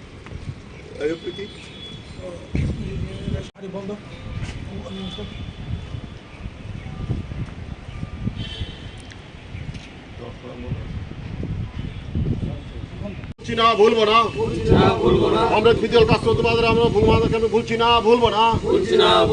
ইনকলাব, আমরা ফিদেল কাস্ত্রো লাল সালাম। কিউবা থেকে মার্কিন সাম্রাজ্যবাদ হাত উঠাও।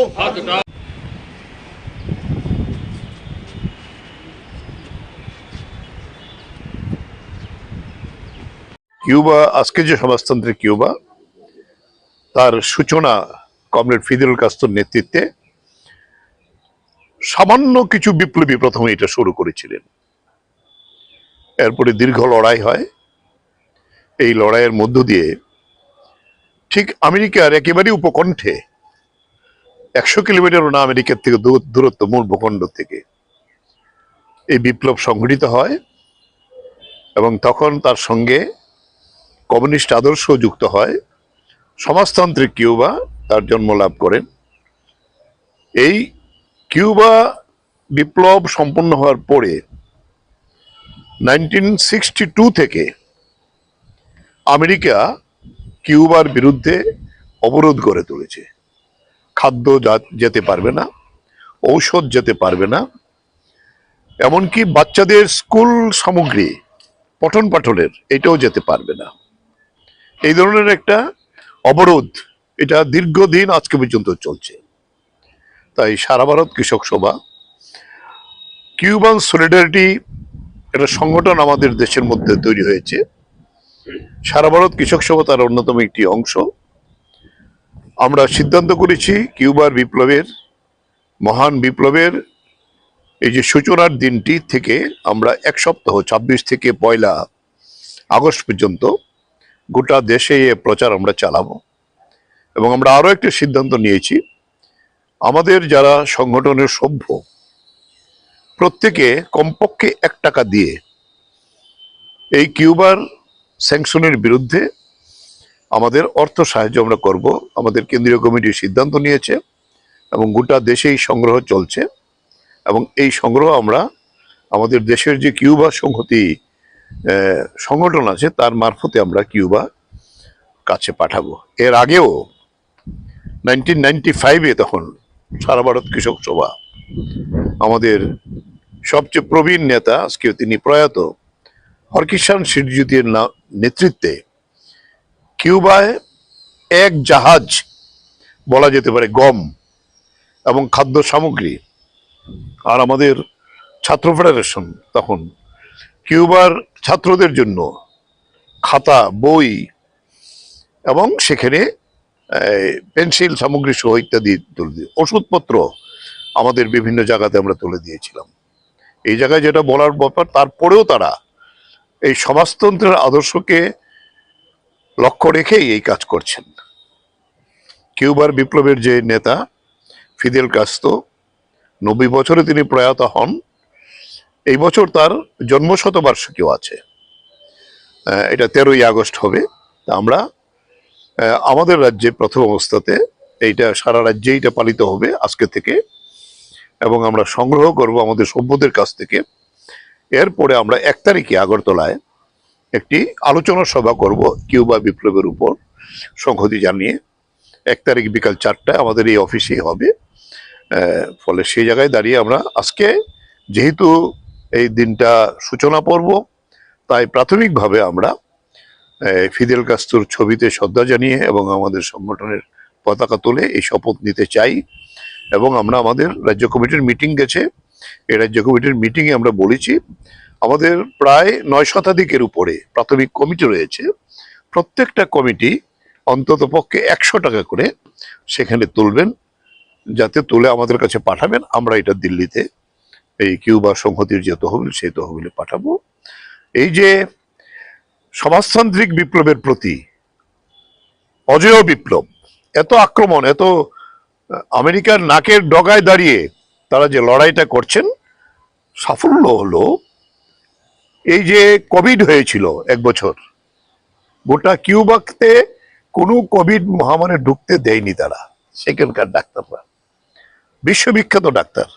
এবং কোভিডের সময়তে তারা পৃথিবীর 25 থেকে 30টা দেশে ডাক্তার ওষুধ পাঠিয়ে কোভিডের বিরুদ্ধে সেই সংগ্রাম করেছেন।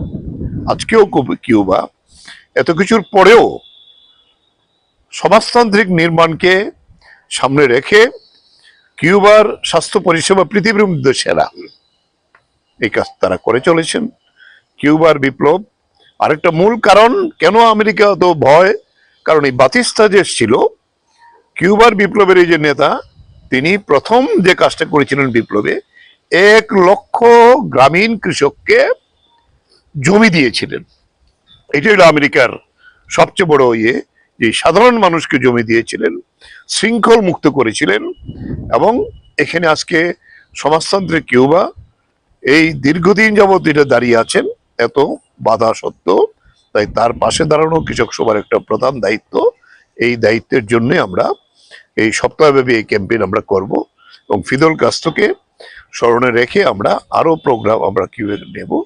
আজকের প্রাথমিকভাবে এই সূচনা লগ্নে আমি যারা এসছেন তাদের বলবো যে যার যার এলাকাতে এই কাজটা করার জন্য আপনারা দায়িত্ব নেবেন, এই আবেদন রেখে আবারও সবাইকে সংগ্রামে অভিনন্দন জানিয়ে এবং ফিদেল কাস্ত্রোর প্রতি আমাদের শ্রদ্ধা এবং কিউবান বিপ্লবের যে ধারা তাকে অব্যাহত রাখার জন্য ভারতবর্ষের কৃষকরা তার পাশে আছে, এই বার্তা দিয়েই আমরা আমাদের আজকের কর্মসূচি এখানে শেষ করতে চাই। ইনকিলাব জিন্দাবাদ।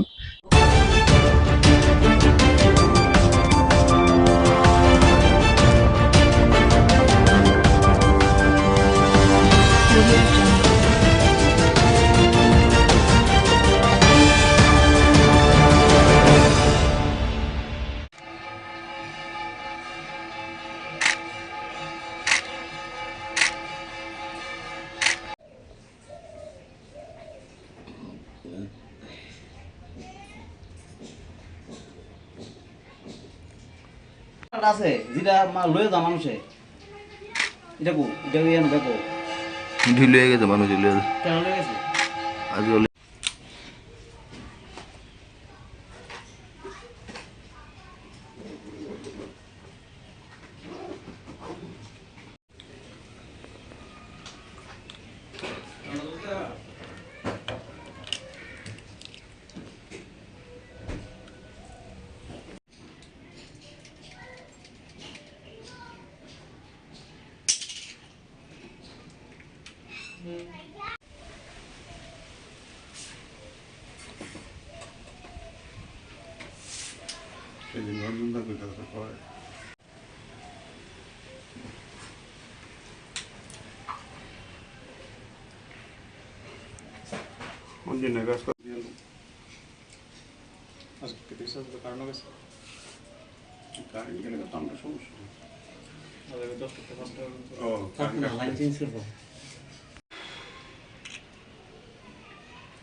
বাচ্চা কে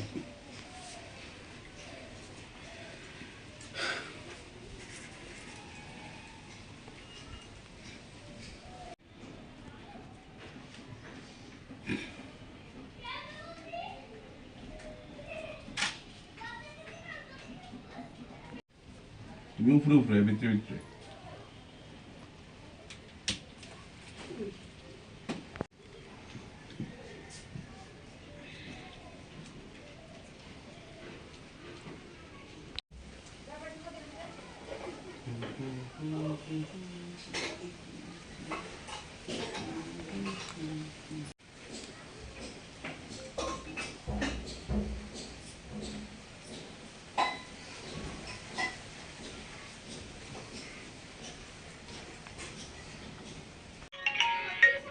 হ্যাঁ এটা নিউজে যামু যামু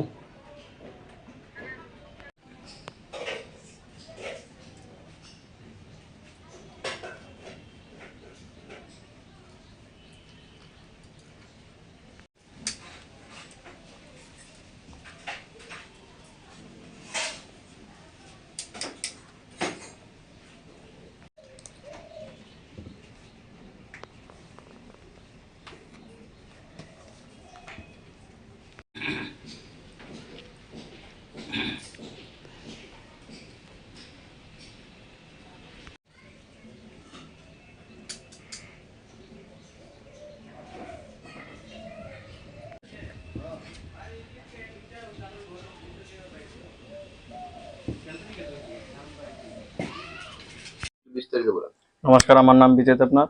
আজকে 26শে জুলাই উপলক্ষে, কার্গিল বিজয় দিবস উপলক্ষে আমি আমাদের ভারতের সেনাদের উদ্দেশ্য করে আমি আমার আর্টের মাধ্যমে তাদের একটা জিনিস মানে উপহার দিতে চাই, যেটা হলো আমি তাদের মানে এই যে যুদ্ধ বিজয়ের জন্য যে মানে একটা দেশলাই কাঠি দিয়ে 103টা দেশলাই কাঠি ইউজ হয়েছে, এই জিনিসটা যে বানিয়েছি আমি তাদেরকে উদ্দেশ্য করে আমি এই জিনিসটা বানিয়েছি। আজকে মহান বিজয় দিবস উপলক্ষে তাদেরকে আমি এই জিনিসটা উৎসর্গ করতে চাই। কি তৈরি করেছেন? আমি তাদেরকে উৎসর্গ করে মানে আমাদের যে সেনাবাহিনী বিজয় হয়েছে, তো এই জিনিসটা আমি দেখাতে চাই মানে আমার আর্টের মাধ্যমে, তাই আমি এই জিনিসটা মানে বানালাম। এটা দেশলাই কাঠি ইউজ হয়েছে, তারপর আঠা ইউজ হয়েছে, কালার ইউজ করেছি আমি, একটু কাগজ ইউজ হয়েছে। এটা বানাতে কতদিন সময় লেগেছে? এটা বানাতে মূলত আমার 4 থেকে 5 ঘন্টা সময় লেগেছে। এটা কি জিনিসটা? এটা মানে মানে মেছের কাঠি? হ্যাঁ, দেশলাই কাঠি। এটা মূলত মানে কি মেসেজ দিতে চাইছেন এই ধরনের জিনিস? এটাই মানে আমাদের যে সৈন্যরা মানে পাকিস্তানকে হারিয়ে বিজয় অর্জন করেছে, তো সেটাই উদ্দেশ্য করে আমি তাদেরকে মানে উৎসর্গ করতে চাই যে এই জিনিসটা।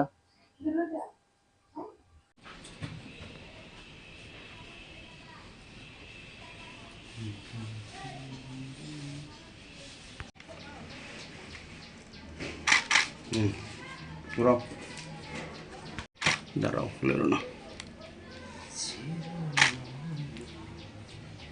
ঘুরাও।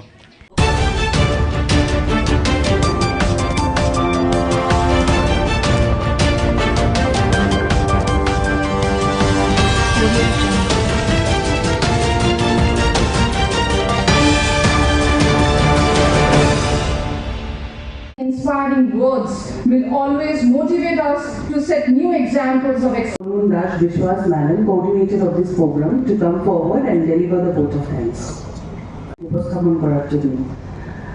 Thank you very much, sir, for your thought-provoking address. আমি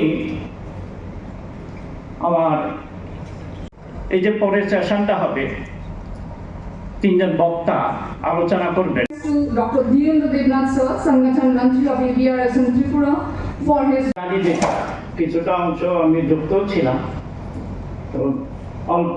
সুস্থ থাকুন এই কামনা করে আমি আমার কথা বলে এখানে শেষ করছি। নমস্কার সবাইকে।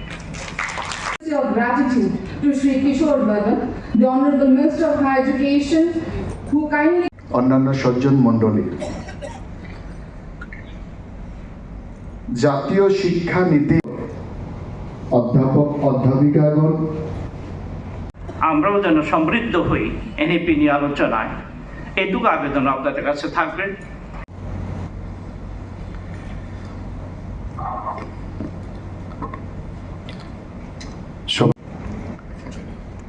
মা সরস্বতীর চরণে আমার কোটি কোটি প্রণাম।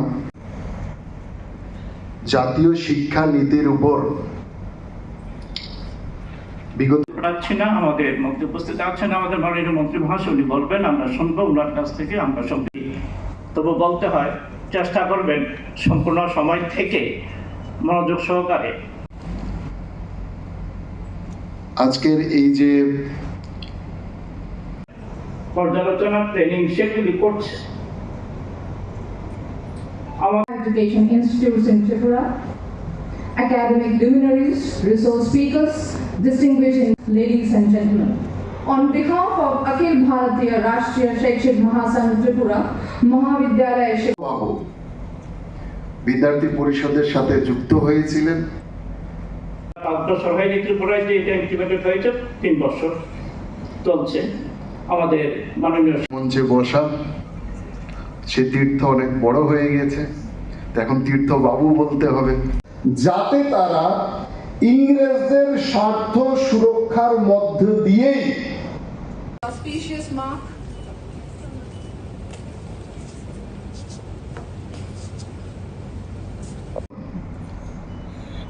রাষ্ট্রীয় শৈক্ষিক মহাসংঘ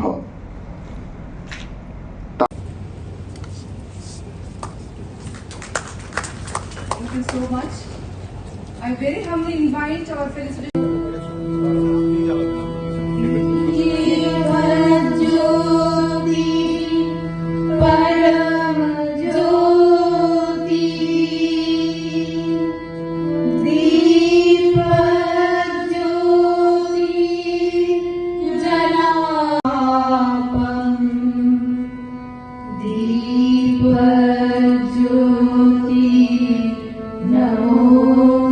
আজকের এই প্রোগ্রাম এটা অখিল ভারতীয় রাষ্ট্রীয় শৈক্ষিক মহাসংঘে তারা আয়োজন করেছে।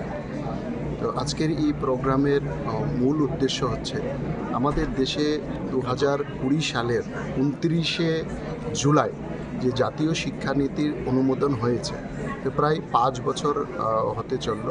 এই 5 বছরে আমাদের জাতীয় শিক্ষানীতির যে টার্মস অ্যান্ড কন্ডিশনগুলো রাখা হয়েছে সেগুলো কতটা বাস্তবায়িত হয়েছে সেটার অনুবর্তন এই সংগঠন করছেন। আমি প্রথমেই এই সংগঠনকে এত বড় একটা মহতী উদ্যোগ নেওয়ার জন্য আমি অনেক অনেক ধন্যবাদ জানাচ্ছি, তাদেরকে শুভেচ্ছা জানাচ্ছি, তাদেরকে অভিনন্দন জানাচ্ছি।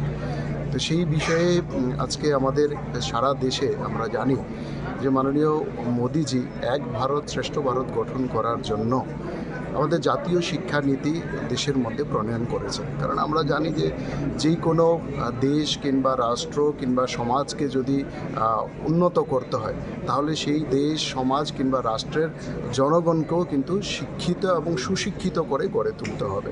আর তার জন্যই এই প্রচেষ্টা, এই জাতীয় শিক্ষানীতি। তো এই জাতীয় শিক্ষানীতি আমাদের যেটাকে প্রাথমিক স্তরে সেটাকে জনমুখী রাখা হয়েছে। 18 বছর বয়স পর্যন্ত সবাই যেন শিক্ষার আওতায় আসে, শিক্ষার অধিকারের আওতায় আসে, সেই প্রাবধান তার মধ্যে রাখা হয়েছে। মধ্যশিক্ষা স্তর অর্থাৎ মাধ্যমিক শিক্ষা স্তর যেটা আছে সেটাকে কর্মমুখী করা হয়েছে, যাতে কেউ শিক্ষা অর্জন করে শিক্ষিত বেকার হয়ে যাতে কেউ না জন্মায়, শিক্ষিত দক্ষ একজন কর্মী হিসাবে যাতে শিক্ষার সাথে সাথে সে বেরোয় এবং কিছু না কিছু তার সেই দক্ষতা এবং অনুসারে সে যাতে কোনো না কোনো কাজ করে জীবন অতিবাহিত করতে পারে। এবং উচ্চশিক্ষা স্তর যেটা আছে সেটাকে ইনোভেশন এবং রিসার্চের সাথে অর্থাৎ জ্ঞানমুখী সেটাকে করা হয়েছে। ফলে আজকে আমাদের দেশে আমরা দেখছি যে প্রায় 50%-এরও অধিক সেখানে কিন্তু রিসার্চ সাবমিট করা সেটা কিন্তু বেড়েছে। তো স্বাভাবিক কারণে সেই অনুসারে সারা দেশে তার ইনফ্রাস্ট্রাকচারও নির্মাণ হয়েছে। প্রায় 390টা ইউনিভার্সিটি গত 11 বছরে আমাদের সারা দেশে বেড়েছে। 23খানা আইআইটি আমাদের সারা দেশে বেড়েছে, 20খানা আইআইএম বেড়েছে, অসংখ্য এনআইটি সেখানে ইনফ্রাস্ট্রাকচার নির্মাণ করা হয়েছে, অসংখ্য ট্রিপল আইটি ইনফ্রাস্ট্রাকচার সেখানে করা হয়েছে। প্রত্যন্ত অঞ্চল মানে আঞ্চলিক রাজ্য যেইগুলো আছে সেই আঞ্চলিক রাজ্যগুলোকে যাতে বৈষম্যের শিকার না হয় সেখানেও প্রায় 22টা ইউনিভার্সিটি বিভিন্ন আঞ্চলিক রাজ্যে প্রতিষ্ঠা করা হয়েছে। সেখানে লে লাদাখের মতো জায়গাতে সেখানে কেন্দ্রীয় বিশ্ববিদ্যালয় স্থাপন করা হয়েছে, সেখানে ফরেন্সিক সায়েন্স ইউনিভার্সিটি সেখানে লাগু করা হয়েছে। অর্থাৎ সমস্ত দেশের সমস্ত আমাদের যারা ছাত্রছাত্রী আছেন তারা যাতে শিক্ষার বাইরে না থাকেন, সবাইকে শিক্ষার আঙ্গিনায় নিয়ে আসার জন্য আমাদের প্রধানমন্ত্রী এই জাতীয় শিক্ষানীতি লাগু করেছেন। সেটারই কতটা ত্রিপুরাতে আমরা এখনও বাস্তবায়ন করতে পেরেছি তার জন্য এই উদ্যোগ এবং এই সেমিনারের পর তারাও নিজেরা সবাই অ্যানালাইসিস করবেন কতটা হয়েছে না হয়েছে। পরবর্তী সময়ে তাদের সেই সেমিনার থেকে উঠে আসা ড্রাফট সেটাও আমাদের শিক্ষা দপ্তরের কাছে তারা প্রেরণ করবে। ফলে আমরা দেখব যেখানে যেখানে খামতি এখনও রয়ে গেছে সেগুলো কত দ্রুততার সাথে আমরা পূর্ণ করতে পারি সেই বিষয়ে এই সেমিনার, তার জন্যই এখানে আসা।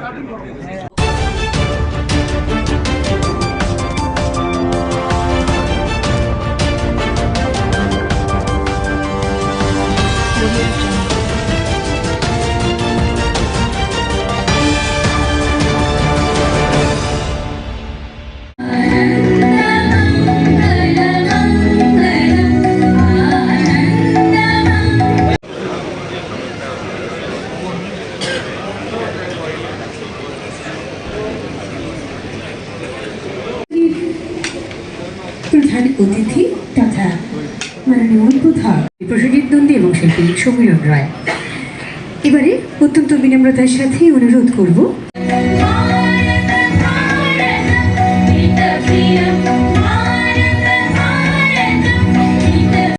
জয়জ্যোতি শাহ মহোদয়। আমরা এই দুজনকে চাইছি মঞ্চের একদম সামনে চলে আসার নন্দন রায়।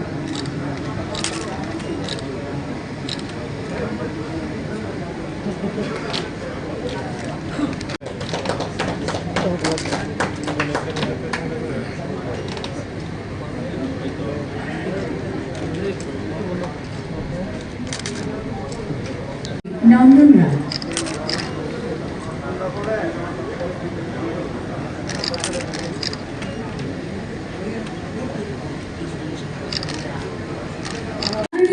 জনপ্রিয় মুখ্যমন্ত্রী প্রফেসর ডক্টর মানিক শাহ মহোদয়। বরণ করে নেব শ্রী কৃষ্ণেন্দু চক্রবর্তী মহোদয়।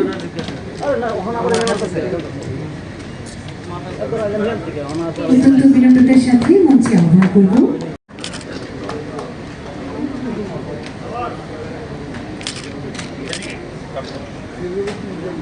শ্রী জয়জ্যোতি শাহ, আজীবন সদস্য ত্রিপুরা ক্রিকেট অ্যাসোসিয়েশন। মঞ্চে চাইছি শ্রী অধীর দেবনাথ মহোদয়কে।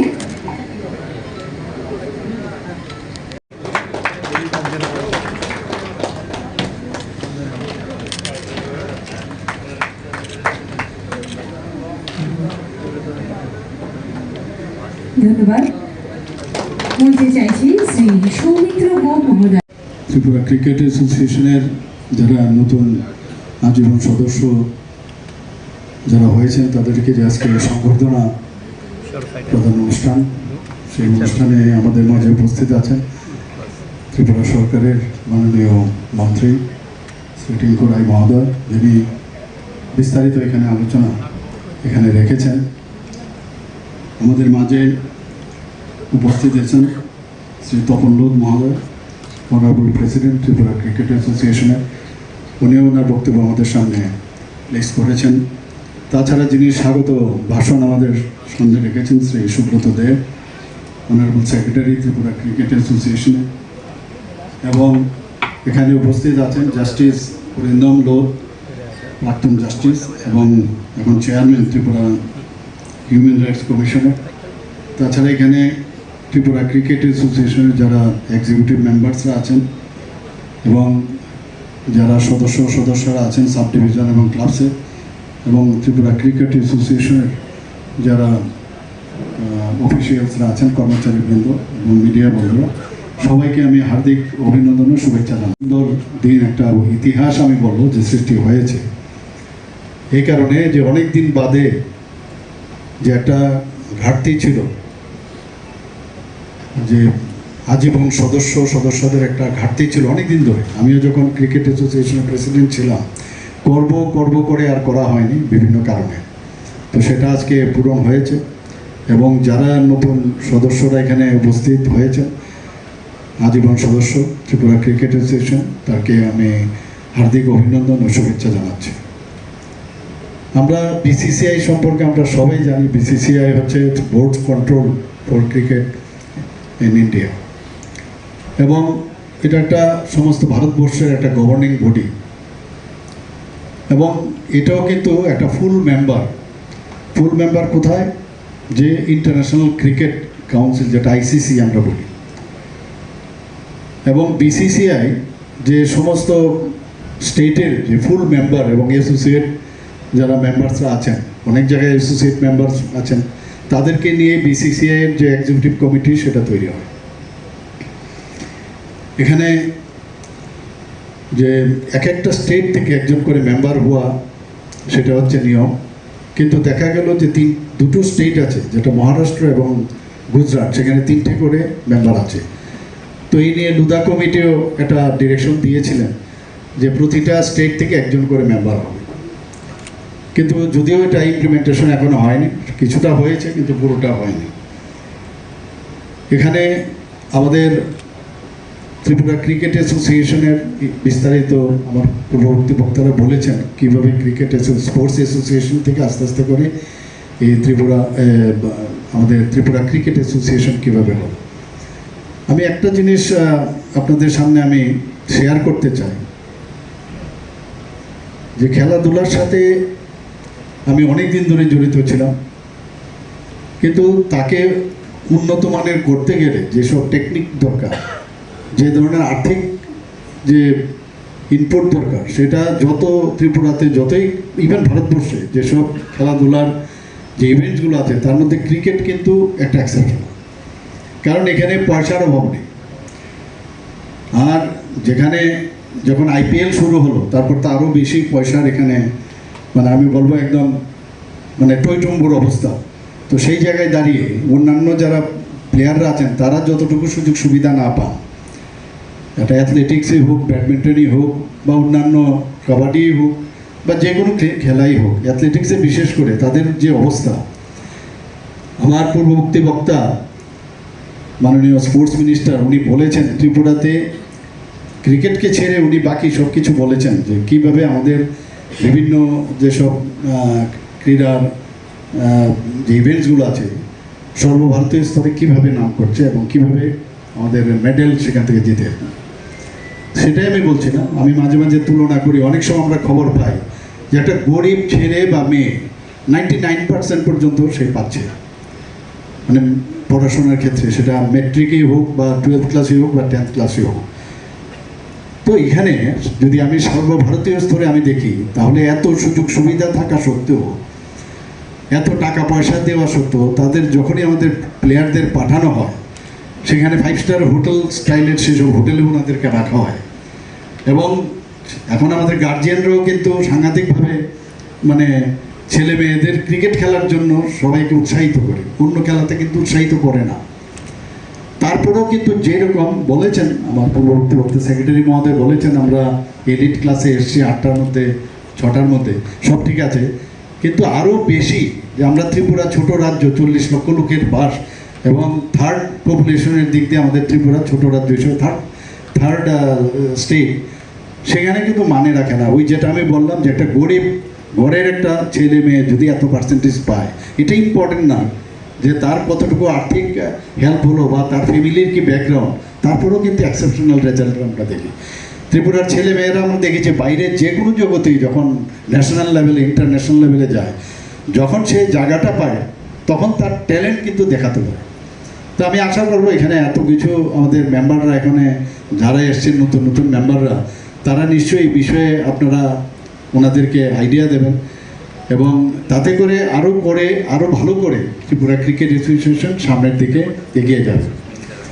আমরা স্বচ্ছতার কথা সবসময় বলি, কিন্তু ক্রিকেট অ্যাসোসিয়েশনকে নিয়ে বা ক্রিকেটের যে বিষয় নিয়ে অনেক সময় অনেকে মানে এটা নিয়ে আলোকপাত করেন।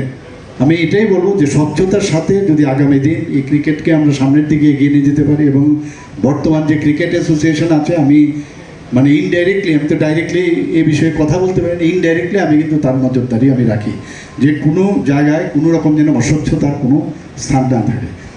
কারণ এগুলো কিন্তু হয় যখনই কোনো একটা বিশেষ একটা জায়গা থাকে যেখানে মানে পয়সাপাতির বিষয় আছে, সেখানে কিন্তু অনেকের আবার এখানে ইন্টারফেয়ার করার একটা টেন্ডেন্সি থাকে। তো সেই জায়গায় আমাদের এটা একটা মানে আন্দোলন বলা যায় যে কোনো অবস্থায় এখানে অস্বচ্ছতার যে কোনো অবস্থান। আমাদের ত্রিপুরা সরকার এর মধ্যে যখন ক্রিকেট যে নতুন স্টেডিয়াম এখানে হচ্ছে ইন্টারন্যাশনাল ক্রিকেট অ্যাসোসিয়েশনের যে উদ্যোগে, সেখানে আমাকে বললো যে কিছু জায়গার সমস্যা আছে, কারণ গাড়ি যদি ভিতরে যায় সেখানে কিন্তু জায়গা সেভাবে নেই যে গাড়ি ঘুরে সেখানে আসবে। আমাকে বারবার বললো যে এখানে কিছু মানে জায়গায় একুইজিশন করতে হবে। আমি সাথে সাথে আধিকারিকদের বললাম, সেটারও প্রায় কাজ আমি মনে হয় সেটা হয়ে গেছে প্রায় শেষের পথে।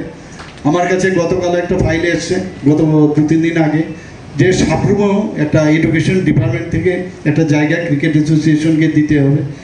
আমি সাথে সাথে সেটাকে মঞ্জুরি দিয়ে দিয়েছি, সেখানেও একটা ত্রিপুরা ক্রিকেট অ্যাসোসিয়েশন একটা ক্রিকেট মাঠ সেখানে হবে। এখানে যারা আমার আগের বক্তারা বলেছেন, মাননীয় সভাপতি সম্পাদক দুজনেই বলেছেন যে আমরা টিসিএ সম্মানের সঙ্গে এবং এটার যে গরিমা সেটাকে বজায় রেখে আমরা কাজ করছি। মাননীয় মুখ্যমন্ত্রী তিনিও এই টিসিএর সভাপতি ছিলেন। অত্যন্ত গর্বিত আমরা এই টিসিএকে নিয়ে। কিন্তু আমাদের মাথায় রাখতে হবে, আমরা কিন্তু উত্তর পূর্বাঞ্চলের মধ্যে যে দুটা রাজ্য খেলাধুলায় খুব অগ্রণী ভূমিকায় রয়েছে, সেটা একটা মণিপুর আর একটা ত্রিপুরা রাজ্য। আপনারা যেহেতু খেলার সঙ্গে যুক্ত রয়েছেন, আপনাদের এই কথাগুলো না বললে না হয়। মাননীয় মুখ্যমন্ত্রী অনেক ব্যস্ততা রয়েছে, অন্য জায়গায় যাবেন, তারপরেও আমি এই 1-2টা কথা আপনাদেরকে বলতে হয় যে আমরা উত্তর পূর্বাঞ্চলের মধ্যে ছোট রাজ্য হলেও এমন একটা রাজ্য ত্রিপুরা, যেখানে মণিপুরের পরে কোনো রাজ্যে খেলাধুলায় রাষ্ট্রপতি অ্যাওয়ার্ড ইতিমধ্যে আমরা 7খানা পেয়েছি, যারা পদ্মশ্রী, অর্জুন অ্যাওয়ার্ড, দ্রোণাচার্য অ্যাওয়ার্ড, এরকম 7খানা অ্যাওয়ার্ড একমাত্র কোনো খেলায় যেখানে আমরা রাষ্ট্রপতি পুরস্কার পেয়েছি সেই রাজ্য হচ্ছে আমাদের ত্রিপুরা রাজ্য।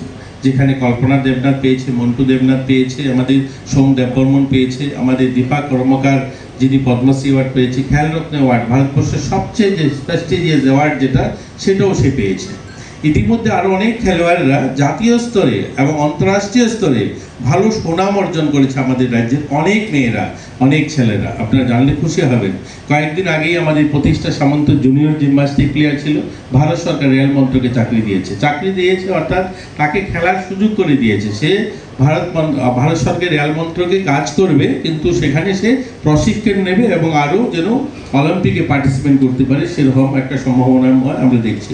আমাদের অস্মিতা দে, যেটা উত্তরপ্রদেশ গভর্নমেন্ট নিয়েছে, উড়িষ্যাতে আমাদের এখানকার অনেক ছেলে মেয়েদেরকে উড়িষ্যা গভর্নমেন্ট নিয়েছে। তো ইতিমধ্যে ভারতবর্ষের মধ্যপ্রদেশ গভর্নমেন্ট, উত্তরপ্রদেশ সরকার এবং ভারত সরকার আমাদের এখানকার অনেক ছেলে মেয়েদেরকে যারা নিয়েছে, যারা জাতীয় স্তরে এবং আন্তর্রাষ্ট্রীয় স্তরে ভালো সুনামের সঙ্গে তারা খেলাধুলা করছে। আমরাও আমাদের রাজ্যে খেলাধুলার পরিকাঠামো যেভাবে টিসিএ তাদের এখন বর্তমানে আমাদের ইন্টারন্যাশনাল স্টেডিয়ামের কাজ হচ্ছে, এছাড়া অনেকগুলো ইনডোর হল প্র্যাকটিসের জন্য করছে। আমরাও কিন্তু ত্রিপুরা সরকার আমাদের অনেকগুলো মাঠ, আমরা ইতিমধ্যে সিনথেটিক টার্ফ ফুটবল মাঠ 15খানা, ট্রাইবাল ওয়েলফেয়ার এবং স্পোর্টস দপ্তর মিলে 15খানা মাঠ আমরা অলমোস্ট কমপ্লিট সবগুলো মাঠই ধরে নিতে পারে। অনেক মাঠে খেলাধুলা হচ্ছে, বাকি 1-2টা মাঠ যেগুলো ইনোগ্রেশন হবে, এরকম 15খানা মাঠ আমরা ট্রাইবাল ওয়েলফেয়ার দপ্তর এবং আমাদের স্পোর্টস দপ্তর রেডি করেছি। এটা উত্তর পূর্বাঞ্চলে আমরা বলতে পারি সবচেয়ে বেশি মাঠ কোনো রাজ্যে, সেটা আমাদের ত্রিপুরাতে 15খানা সিনথেটিক ফুটবল মাঠ রয়েছে। আপনারা যারা খেলার বিশেষজ্ঞ যারা রয়েছে, অনেকে ভাবছেন যে সিনথেটিক মাঠ তো শুধু যারা বুট পরে খেলবে তাদের জন্য এই মাঠগুলো আপনারা করছেন। ন্যাচারাল আমরা 20খানা মাঠ একসঙ্গে আমরা কাজ করছি, ন্যাচারাল ঘাসের 20খানা মাঠ আমরা তৈরি করছি এবং অনেকগুলো মাঠ তৈরি হয়েছে। এছাড়া যেগুলো তৈরি হচ্ছে জুলাইবাড়িতে, আমাদের ফটিকরায়, কৈলাসহর এবং আমাদের এখানে শান্তির বাজারে মিনি স্টেডিয়াম সহ আমরা মাঠ তৈরি করছি। এই ধরনের আমাদের সিনথেটিক অ্যাথলেটিক ট্র্যাক 2খানা ট্র্যাক তৈরি হয়েছে আমাদের রাজ্যে, একটা পালিসাগর, একটা আগরতলাতে রয়েছে। আমাদের হকি মাঠ, সিনথেটিক হকি মাঠ ইতিমধ্যে আমরা ইনোগ্রেশন করেছি। মিনি স্টেডিয়াম আমরা জেলাগুলোতে ইনডোর হল, ইতিমধ্যে 3খানা জেলাগুলোতে ইনডোর হল তৈরি করছি। আগে কি হতো, সমস্ত টুর্নামেন্ট যেগুলো হতো আগরতলা কেন্দ্রিক ছিল, আগরতলা হতো, কিন্তু এখন আগরতলা না, এখন সারা রাজ্যে যেন খেলাধুলার প্রচার এবং প্রসার দুটোই ঘটে, এর জন্য কিন্তু আমরা সেই সমস্ত জায়গায় এক ধরনের খেলাগুলো করছি। আমাদের স্কুল দপ্তরে যে সমস্ত খেলা হয়, স্কুল স্পোর্টস আমাদের দপ্তর এবং এডুকেশন ডিপার্টমেন্ট মিলে আন্ডার 17 যত খেলা হতো আগে আগরতলাতে হতো, এগুলো কিন্তু এখন আমরা মফস্বলে করছি, গ্রামীণ এলাকাতে সেগুলোকে জেলায় জেলায় মহকুমাতে আমরা সেই ধরনের খেলা আয়োজন করছি। সেখানে আমরা জাতীয় মানের টেনিস কোর্ট, জাতীয় মানের ভলিবল কোর্ট, ন্যাচারাল ঘাসের মাঠ, এগুলো আমরা গোটা রাজ্যে করছি। একদিকে যেমন এই পরিকাঠামো উন্নয়ন হচ্ছে, অন্যদিকে খেলোয়াড়দের জন্য আগে যারা খেলোয়াড়রা বাইরে যেত তাদেরকে কোনো ধরনের ইন্স্যুরেন্স ছিল না, কোনো দুর্ঘটনা ঘটলে তাদের চিকিৎসার ব্যবস্থা বা পুনরায় সে মাঠে ফিরে আসবে তার সম্ভাবনা খুব কম ছিল। এখন কিন্তু আমরা তাদের জন্য বিমান ব্যবস্থা করে দিয়েছি। কোনো খেলোয়াড়রা বাইরে গিয়ে কোনো কারণে কোনো দুর্ঘটনা হয়ে গেলে তাকে পুনরায় চিকিৎসা করানো এবং সে মাঠে ফিরতে পারে, তার জন্য সরকার আর্থিক ব্যবস্থা করেছে। এছাড়াও আমরা তাদের জন্য বিভিন্ন টুর্নামেন্ট থেকে যারা অ্যাওয়ার্ড দিচ্ছে, জাতীয় স্তরে বা আন্তঃরাষ্ট্রীয় স্তরে যারা অ্যাওয়ার্ড দিচ্ছে, তাদেরকেও আমরা আর্থিক সাহায্যের ব্যবস্থা রেখেছি। আমরা ইতিমধ্যে যে সমস্ত ছেলেমেয়েরা বাইরে মেডেল দিচ্ছে এদেরকে আমরা 1 লক্ষ টাকা গোল্ড এবং সিলভার 50,000 টাকা, ব্রোঞ্জ 25,000 টাকা দিচ্ছি। আমরা যদি লাস্ট আমি আপনাদেরকে এই 6-7 বছর, আপনারা জানেন আমাদের এই গভর্নমেন্ট 7.5 বছর হয়েছে নতুন গভর্নমেন্ট আসার পর, যার মধ্যে কোভিডের জন্য 2 বছর খেলাধুলা হয়নি, তো 5-5.5 বছর খেলা হয়েছে। সেখানে জাতীয় স্তরে খেলো ইন্ডিয়া বা ন্যাশনাল গেমসে আমরা 46 অর্থাৎ 46টা গোল্ড মেডেল এবং 50টা সিলভার মেডেল এবং ব্রোঞ্জ মেডেল 7খানা জিতেছি আমাদের রাজ্য। এবং আমাদের এখানে যারা অ্যাসোসিয়েশনগুলো, যারা বড়, যারা 19 বছর উপরে যারা খেলাধুলা করে, তারাও 17খানা গোল্ড এবং 18টা সিলভার, 30টা ব্রোঞ্জ মেডেল জিতেছি।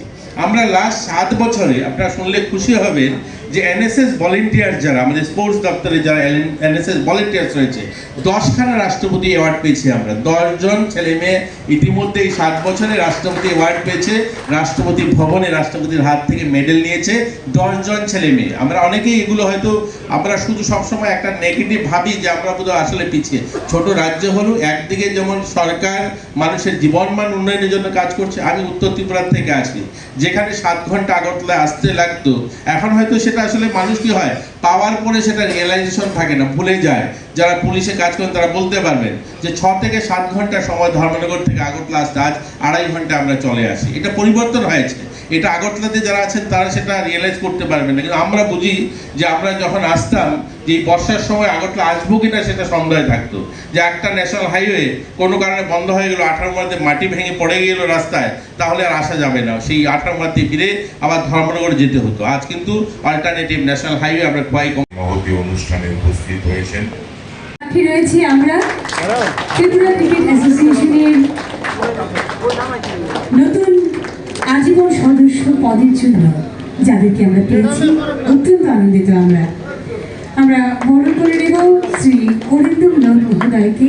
দেশের পথে আমার সময় সেখানে আমি 2-3 বার গেছি, সেখানেও গিয়ে দেখেছি অনেক জায়গার মধ্যে যেটাকে 100% প্রপার কাজ করা দরকার, সেখানেও আমি দেখেছি যে কিছু সমস্যা থাকে, মানে সমস্যাই সমস্যা, কিন্তু সমস্যাটাকে কীভাবে সমাধান, এর জন্য যে চেষ্টা, সেটা আমরা আমার সময় আমি চেষ্টা করেছি, এবার ওনারা করে সেটাকে সমাপ্ত করেছে। ধর্মনগরও একটা সুন্দর একটা স্টেডিয়াম সেখানে হয়েছে। এবং এখানে যারা নতুন যারা মেম্বার্স হয়েছেন তাদের কাছে আমার একটা অনুরোধ থাকবে, আপনারা সময় সময় আপনারা নিজেরাও বসবেন, আপনাদের একজন রিপ্রেজেন্টেটিভ মেম্বার থাকবে। কিন্তু একটা কথা বলতে হবে যে আমরা যারা এখানে এই ক্রিকেট অ্যাসোসিয়েশন আমরা করেছি তা কাদের জন্য করেছি? তো আসলে প্লেয়ারদের জন্য। তো প্লেয়ারদের প্রপার ট্রেনিং এখানে বলা হয়েছে যে ক্রিকেটের একটা এখানে একটা ইয়ে করবে, আপনাদের একাডেমি করা হবে। আমার সময় আমি অনেক ট্রাই করেছিলাম, বেঙ্গালুরু আমি গিয়েছিলাম, সেখানে কিভাবে ক্রিকেট একাডেমি করতে হয়, কিভাবে মানে সেখানে ওদেরকে ট্রেনিং দেওয়া হয়, এবং সেটা সত্যিকার অর্থে এটা খুব প্রয়োজন, কথাই নয় কাজের মাধ্যমে সেটা হয়। আমি বলবো যে ওনারা যে কয়েকটা জায়গার মধ্যে বলেছেন যে কিছু লোক ইন্টারেস্ট ওনারা জানিয়েছেন, যদি সেটা না হয় আমাদের সরকারের তরফ থেকে আমরা ইচ্ছে করলে সেই জায়গা আমরা দিতে পারি, কোনো সমস্যা নেই।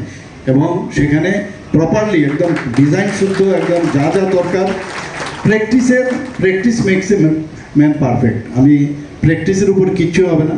এবং আজকাল আমরা দেখি যে খেলার জগতে বহুত ছেলে মেয়েদের ওরা তো আসেই, তাতে করে যে ড্রাগ এডিকশনের যে বিষয় তার থেকেও আমরা কিন্তু অনেকটা মানে ওদেরকে মুক্ত রাখতে পারি। কিন্তু আমি নিজে যখন আমি প্রেসিডেন্ট ছিলাম তখন আমি দেখেছি কয়েকজনকে সব ড্রাগ এডিক্টেড কয়েকজন আমি ছেলেদের আমি দেখেছি।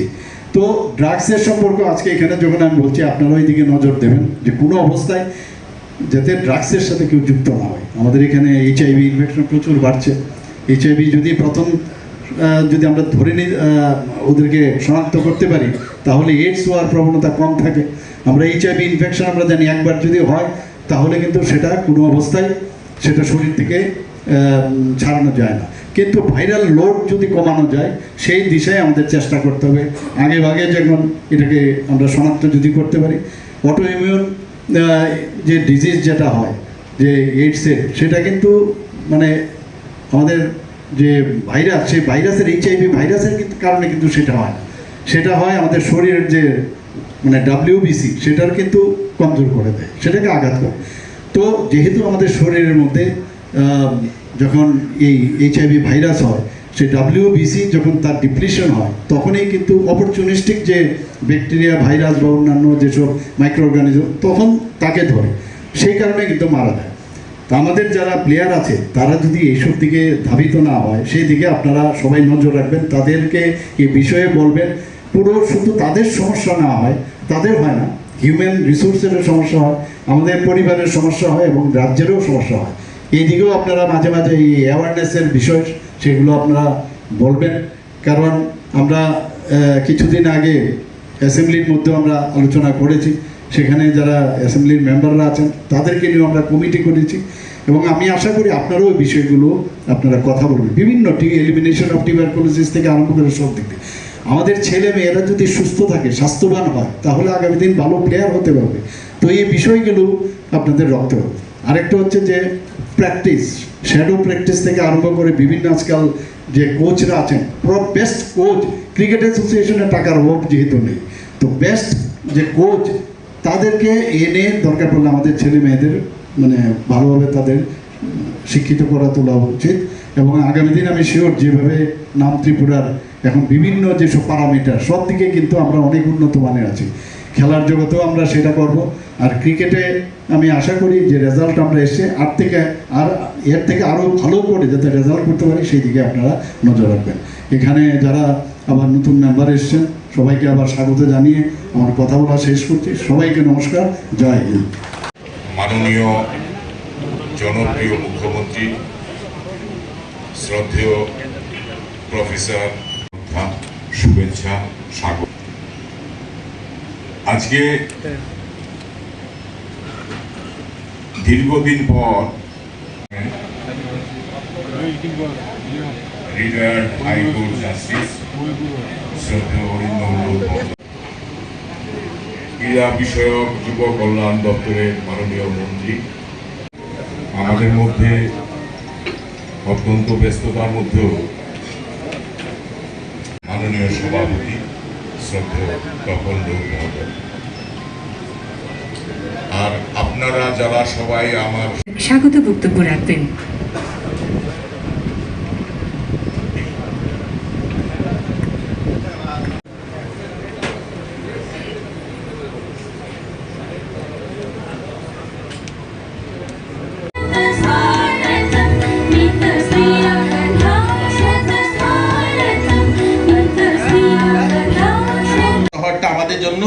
কাছে চলে এসেছে। এরকম আমাদের রাজ্যের ছেলেমেয়েরাও, আপনারা যারা এখানে অভিভাবকরা রয়েছেন, লাইফ মেম্বাররা যারা রয়েছেন, তাপসদা রয়েছেন, আমি দেখছি অনেক সিনিয়র মেম্বার, ওনারা যখন দিল্লি মুম্বাই যেতেন বিভিন্ন কাজে, তারা গুয়াহাটি থেকে ট্রেনে বসতে হতো। আজ কিন্তু গুয়াহাটি বসতে হয় না, আগরতলা শহরে এখানে ট্রেনে চেপে 18টা শহরে ভারতবর্ষে যাওয়া যায়। এগুলো পরিবর্তন হয়েছে, এগুলো আমরা হয়তো ভুলে যাই অনেকে।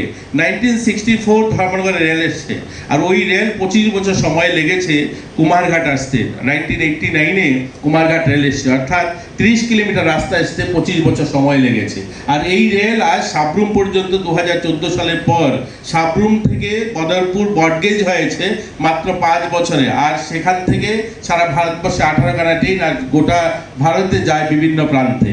এখন আমরা হাতের কাছে এগুলো পেয়ে গেছি, তাই আমরা ভুলে গিয়েছি যে এত কিছু ডেভেলপমেন্ট হয়েছে। যাই হোক, আমি প্রসঙ্গের বাইরে গেছি যে এরকম আমাদের মাননীয় মুখ্যমন্ত্রী এমন একজন, আমি যদিও ক্রীড়ামন্ত্রী, আমি খেলায় খুব একটা সেখানে নিজেকে সামিল করিনি কোনোদিনই, কিন্তু মাননীয় মুখ্যমন্ত্রী একজন স্পোর্টসম্যান, এবং ওনার যেহেতু স্পোর্টসম্যান, তিনি এই খেলাধুলার প্রতি এত ওনার ভালোবাসা বা খেলার প্রতি ওনার এত আগ্রহ, আজকের দিনে আমি বলতে পারি যে আমাদের এইখানে পার্শ্ববর্তী উমাকান্ত মাঠটা, ভাবুন এই মাঠটা তো সিনথেটিক হয়েছে, বা এই মাঠের নামকরণ যদি দেখুন, বা আমাদের আজ বাধারঘাটে যে ফুটবল মাঠগুলো আমরা করেছি, ফুটবল মাঠ, সিনথেটিক হকি ট্র্যাক বা অ্যাথলেটিক ট্র্যাক করেছি, এখানে ওনার ভাবনাটা যদি দেখুন, সেটা আপনারা অনুভব করতে পারবেন যে আজ থেকে 50 বছর আগে একজন প্লেয়ার ফুটবল খেলতে গিয়ে এই উমাকান্ত মাঠে মারা যান, গোল ধরতে গিয়ে, গোলকিপার। ওনার নামে আমরা যখন মাঠটা তৈরি করলাম, ওনার কাছে যখন বললাম যে এই মাঠটা তৈরি হয়েছে, আপনি ইনগুরেশন করবেন, তিনি তখন বললেন ওই প্রতুল ভট্টাচার্য নামে একজন খেলোয়াড় আজ থেকে 50 বছর আগে যার মৃত্যু হয়েছে ফুটবল খেলতে গিয়ে, ওনার নামে যদি এই মাঠটাকে করা যায় তাহলে কি হবে। এই যে ভাবনাটা, খেলোয়াড়দের প্রতি সম্মান যে, এবং প্রতুল ভট্টাচার্যের নামে শুধু মাঠ নয়, আমরা যুব আবাস করেছি আমবাসাতে, সেখানে মধুসূদন ঝাড়ের নামে সেই আবাসটাকে উৎসর্গিত করা হয়েছে, বা আমরা আমাদের যে অ্যাথলেটিক ট্র্যাক বা আমাদের হকি মাঠ, প্রত্যেকটা মাঠকে আজ আমরা আমাদের রাজ্যের যারা এরকম খেলোয়াড়রা যারা নিজের জীবন দিয়েছেন খেলার জন্য, একটা লম্বা সময় এই রাজ্যের সম্মানের জন্য দিয়েছেন, এই রাজ্যকে সারা দেশের সামনে তোলার জন্য তুলে দিয়েছেন, এদের নামে আজ সেই মাঠগুলো আমরা যুব আবাস বা অন্যান্য পরিকাঠামো যেগুলো করছি সেগুলো উৎসর্গিত করা হয়েছে। এতে প্রমাণ করে, এতে আমরা বুঝতে পারি যে মাননীয় মুখ্যমন্ত্রী খেলার প্রতি যে ওনার আগ্রহ বা উনি খেলাকে কতটুকু ভালোবাসেন। যাই হোক, ওনার নেতৃত্বে আজ আমরা আমাদের রাজ্যে খেলা অনেকখানি এগিয়েছে। আমরা আশাবাদী আগামী দিন অলিম্পিকে আমরা অনেক প্লেয়ারকে আমাদের রাজ্য থেকে দেখতে পারবো। আমরা 2025 সাল শুরু হয়েছে, মাত্র 7 মাস চলছে। এই 7 মাসের অ্যাচিভমেন্ট যদি আমি বলি আপনাদেরকে, আমি এই কথাগুলি এর জন্য বলছি, ক্রিকেটে যারা আছেন, যারা ক্রিকেট পরিচালনা করছেন, আপনাদের কাছে আরও আশাবাদী, আমরা আরও ভালো করা চাই। মানে আপনারা করছেন, আমি আপনাদেরকে বলছি না আপনারা করছেন, কিন্তু আরও করতে হবে। অন্যান্য খেলা যেভাবে আমরা অ্যাচিভমেন্ট করছি, সাব জুনিয়র ন্যাশনাল জুডো হয়ে চ্যাম্পিয়নশিপ হয়েছে 2025-এ, আমরা সেখানে গোল্ড মেডেল এবং সিলভার মেডেল দুজনে আমাদের পেয়েছে। আমাদের 68 ন্যাশনাল যোগা হয়েছে 2025 হায়দ্রাবাদে, সেখানে গোল্ড মেডেল কৃতিকা দত্ত পেয়েছে। আমাদের এখানে 68 ন্যাশনাল স্কুল গেম 2024-25 পাঞ্জাবে হয়েছে, সেখানে গোল্ড মেডেল পেয়েছে তানিয়া দাস এবং সিলভার মেডেল পেয়েছে ওমা বেগম। খেলো ইন্ডিয়া হয়েছে 2025 বিহারে, সেখানেও আমাদের ব্রোঞ্জ মেডেল তানিয়া দে জিতেছে। জিমন্যাস্টিক ন্যাশনাল চ্যাম্পিয়নশিপ হয়েছে 2025, গোল্ড মেডেল শ্রীপর্ণা দেবনাথ জিতেছে। আমরা শ্রীপর্ণা দেবনাথকে আরও ভালো খেলার জন্য কয়েকদিন আগে মাননীয় মুখ্যমন্ত্রী উনি বলেছেন, এবং আমরা ওকে 4 লক্ষ টাকা দিয়েছি যেন আরও ভালো কোচিং নিতে পারে। বাইরে আমরা তাকে অলিম্পিকে দেখতে চাই, তার জন্য বিশেষ কোচিংয়ের জন্য আমরা বাইরে তাকে পাঠিয়েছি। আমরা 2025 12 জানুয়ারি দিল্লিতে যে লোকনৃত্য বিভাগে অনুষ্ঠান হয়েছিল, সেখানে 3rd পজিশন পেয়েছি। প্রতিযোগিতা বিভিন্ন জায়গায় ন্যাশনাল লেভেলে ইউথ ফেস্টিভ্যাল হয়েছে, সেখানেও আমরা কিন্তু ক্লাসিক্যাল ভোকালে 3rd হয়েছি, আমরা ভারতনাট্যমে 2nd হয়েছি, লোকসঙ্গীতে 3rd হয়েছি।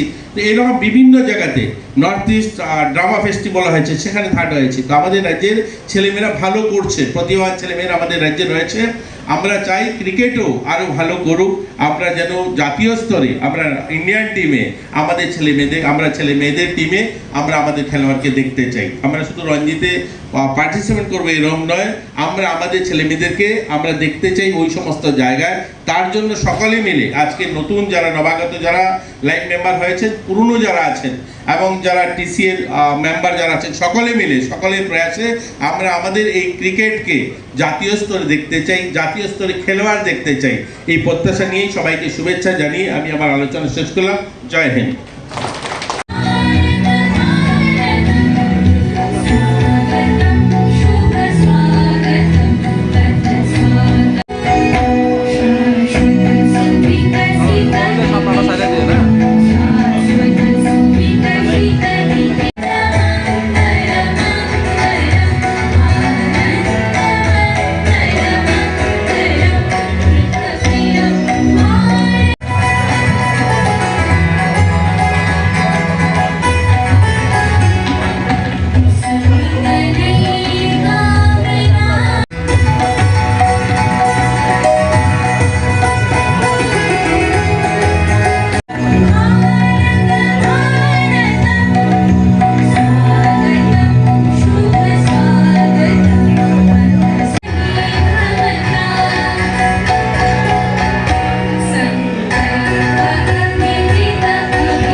আমরা আধুনিক ভারতবর্ষ তৈরি করতে চাই, এ কথা কে বলছেন?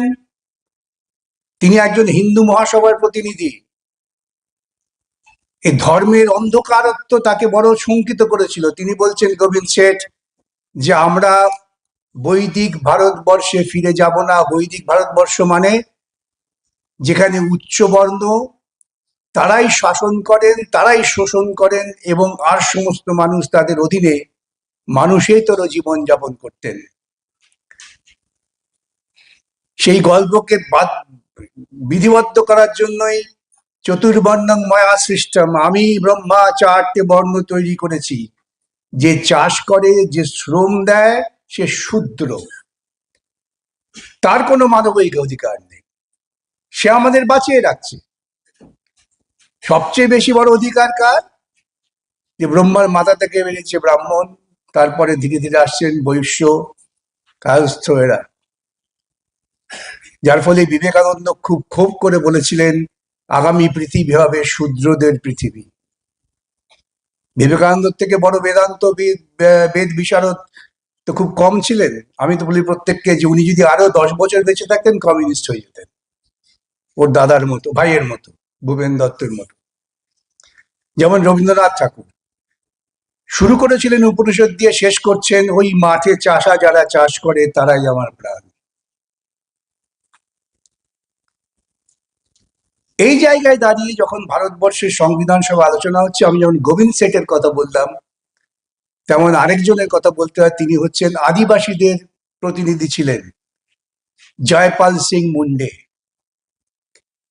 যখন এইরকম কথা হচ্ছে যে এই ভারতবর্ষ কি তাহলে ধর্মীয় শাসন হবে, যে ভারতবর্ষে আমি আপনি জন্মেছি, তিনি উঠে বলছেন, দেখো তোমরা যারা এত ধর্ম করছো, তোমরা কেউ ভারতবাসী নও। একটা অত্যন্ত গুরুত্বপূর্ণ ঐতিহাসিক কথা তিনি বললেন। তোমরা কেউ ভারতবাসী নও, তোমরা সবাই ইনভেডার।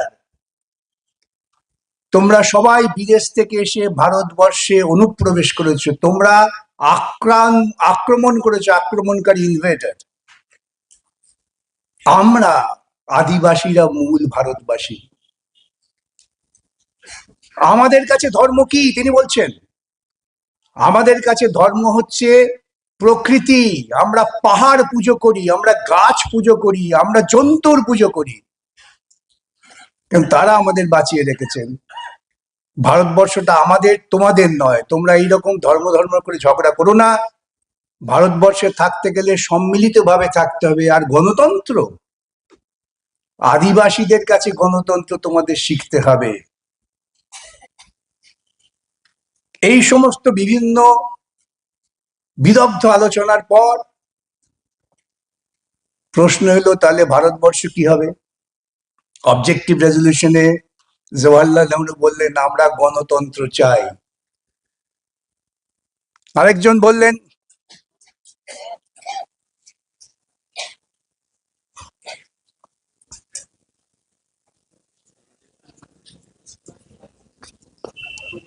প্রবীণ আইনজীবীগণ এবং আমার সামনে উপবিষ্ট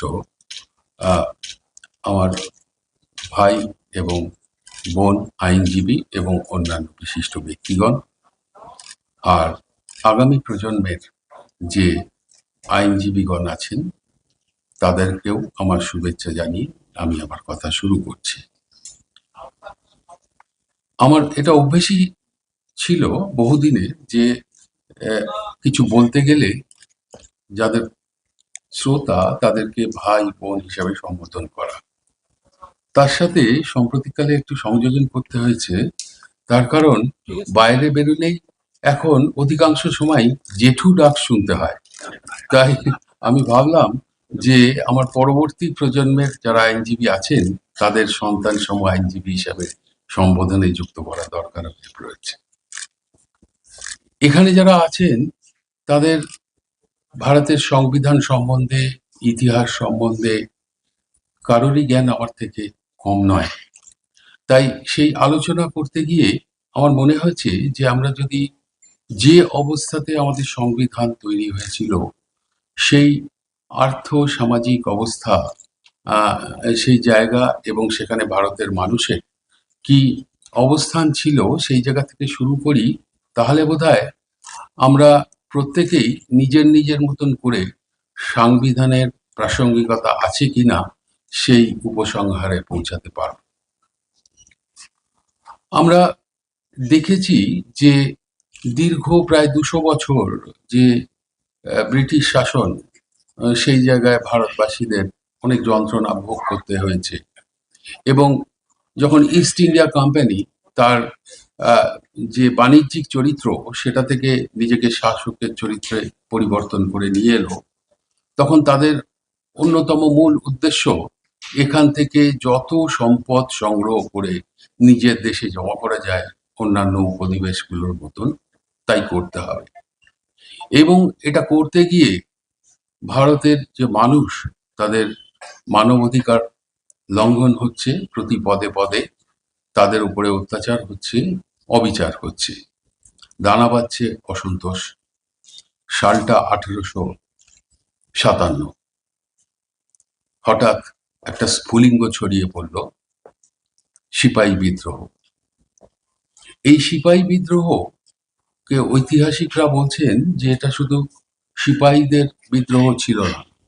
জাস্টিস ম্যাক ক্যাথে পরবর্তীকালে তার লেখা বই এই short history in our own time, সেখানে লিখলেন যে it was a combination of movement of the army dissatisfaction, national hatred and religion fanatism against the foreign yoke fought by the landowners, soldiers, theologians and others. এটা কোনো সংগঠিত আন্দোলন ছিল না, ছিল একটা স্বতঃস্ফূর্ত আন্দোলন। ব্রিটিশ সরকার ভয় পেলেন, তৈরি হলো একটা নতুন অধ্যায়ের শাসন ক্ষমতা কুইন্স প্রোক্লেমেশনের মাধ্যমে চলে গেল সরকারের, ব্রিটিশ সরকারের হাতে। তদনীন্তন লর্ড ক্যানিং, ভাইস কাউন্ট, তাকে এই যে সংবিধান তখনকার তার প্রধান হিসাবে, গভর্নর জেনারেল হিসেবে চিহ্নিত করা হলো। আর তিনি যখন কুইনের প্রতিনিধিত্ব করছেন আমাদের দেশে, তখন তাকে সম্বোধন করা হলো ভাইসরয় হিসাবে। তৈরি হলো গভর্নমেন্ট অফ ইন্ডিয়া অ্যাক্ট, যাতে এই অভিযোগ অনুযোগগুলোর উপশম ঘটানো যায়। তা তো হলোই না, ভারতবর্ষের যে নাগরিক তাদের যে শিক্ষার মান সেটা আস্তে আস্তে উন্নত হতে লাগলো। বিদেশি ভাষায় শিক্ষা, রসায়ন শাস্ত্রের শিক্ষা ইত্যাদি এই সমস্ত গুলোতে শিক্ষিত হতে লাগলেন যে অগ্রজ সম্প্রদায় যারা আগে এগিয়ে এসছেন। বিশ্বের সাথে পরিচয় হলো, ভারতবর্ষের পরিচয় আস্তে আস্তে বিশ্বের সাথে প্রসারিত হতে লাগলো। আন্দোলন একটা সংগঠিত রূপ নিতে লাগলো। ব্রিটিশ সরকার ভয় পেলেন। পরবর্তীকালে গভর্নমেন্ট অফ ইন্ডিয়া অ্যাক্ট কে সংশোধন পরিমার্জন করা হতে লাগলো। কিন্তু যাদের আসল উদ্দেশ্য যে ভারতের মানুষকে সার্বভৌমত্ব দেব না, স্বাধীনতা দেব না, তার কারণ তাহলে আমাদের যে শোষণ, আমাদের যে লুট, সেটা সম্পন্ন হবে না। তখন সম্পন্ন হবে না, তখন তারা বিভিন্ন ছলে বলে আছে। সেই আলোচনার বিষয়বস্তুতে ঢোকার সঙ্গে সঙ্গে ভাবতে হয় ভারতবর্ষের সংবিধানে তৈরি করার প্রাসঙ্গিকতা কি ছিল। জন্মের প্রাসঙ্গিকতা যদি আমরা উপলব্ধি না করি, তাহলে সময়ের পরিবর্তনের সঙ্গে সঙ্গে একটি সংবিধান তার প্রাসঙ্গিকতা থাকবে কি থাকবে না বিচার করতে হবে। এ কথা বোধহয় আমাকে নতুন করে বলতে হবে না যে ভারতবর্ষের সংবিধানটা কোনো প্রাচীন গ্রন্থ থেকে নেওয়া নয়।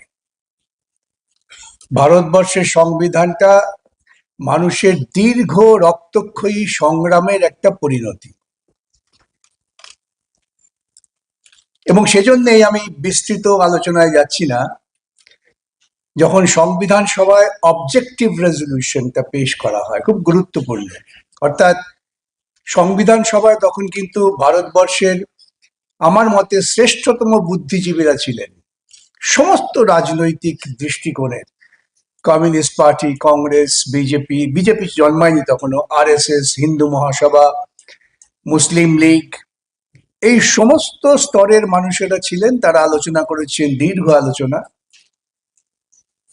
সেই প্রাসঙ্গিকতা যখন প্রশ্ন উঠবে, তখন সেই আলোচনার যে মূল বিষয়বস্তু, যাকে বলা হয় অবজেক্টিভ রেজলিউশন, যেটার উপর ভিত্তি করে আলোচনা হয়। তুমি কে হে, দেশটা আমাদের,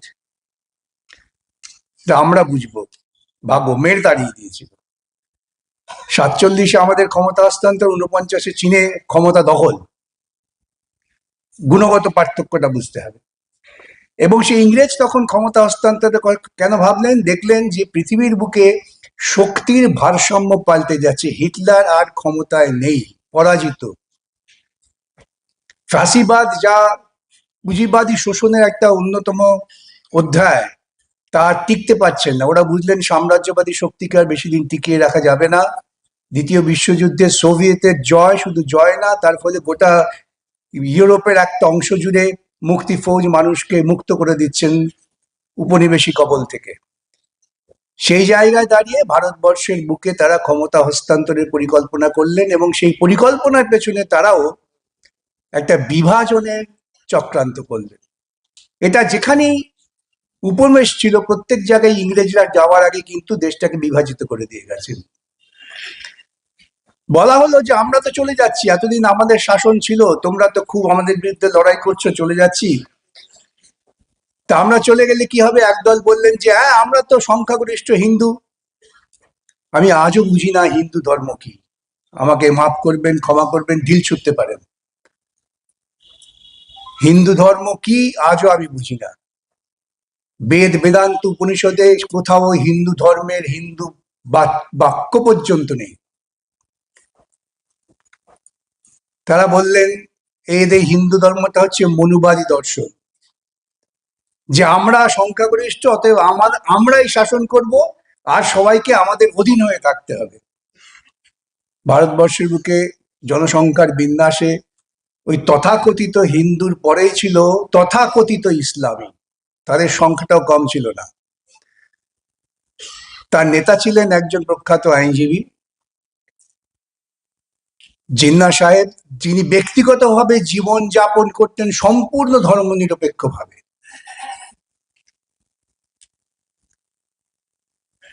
তিনি তার গোষ্ঠীর নেতা হয়ে তারা যারা মৌলবাদী তারা মনে করলেন যে আরে এরা যদি ইংরেজ চলে যায় তাহলে তো ওই ব্রাহ্মণদের খপ্পরে আমাদের পড়তে হবে, তাহলে আমাদের কি হবে, তাহলে আমরাও তোমরা চলে যাওয়ার আগে আমরা যেখানে যেখানে সংখ্যাগরিষ্ঠ আমাদের একটা আলাদা দেশ দাও, দেশ করে দাও। তাহলে একটা অংশ তারা পরিকল্পিতভাবে একেবারে ধর্মীয় শাসনের জন্য তাদের ভবিষ্যৎ শাসনের কথা চিন্তা করলেন, নাম হলো পাকিস্তান। ইংরেজরা যাওয়ার আগে ম্যাপের উপর কলমের দাগ টেনে চলে গেলেন। সেটাকে কার্যকর করার জন্য আরএসএস এবং মুসলিম লীগ উভয়ই উদ্যোগ নিয়ে ব্যাপক দাঙ্গা করলেন, লক্ষ লক্ষ মানুষকে খুন করা হলো। শুধুমাত্র লক্ষ্য যে বিভাজনটাকে সম্পূর্ণ করার জন্য। কেন? তখন যে সমস্ত এই স্ট্রাকচার রিলিজিয়নের মধ্যেও যারা উদারপন্থী ছিলেন, সে হিন্দু বলুন মুসলিম বলুন, তারা চাইছিলেন ভারতবর্ষ ঐক্যবদ্ধ থাক। বহু মুসলিম নেতা তারা মুসলিম লীগের ওই চিন্তার বিরুদ্ধে প্রবল লড়াই করেছেন, কিন্তু রাজনৈতিক বিন্যাসের জন্য দেশ ভাগ হয়ে গেল। একদিকে চলে গেল থিওক্রেটিক স্টেট, তারা বললাম না ইসলামকে বিশ্বাস করি, আরেকটা বৃহত্তর অংশ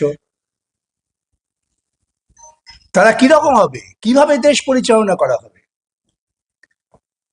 আমার হাতে ক্ষমতা দিয়ে দিয়ে তো দেশ পরিচালনা করতে পারবো না। দেশ পরিচালনা করতে গেলে নির্দিষ্ট বিধি চাই, নিয়ম চাই, রাজা নয়। রাজত্ব চলে গেছে, এখন সমাজ অগ্রগতির সঙ্গে সঙ্গে আমাদের মধ্যে গণতান্ত্রিক চিন্তা বোধ তৈরি হচ্ছে।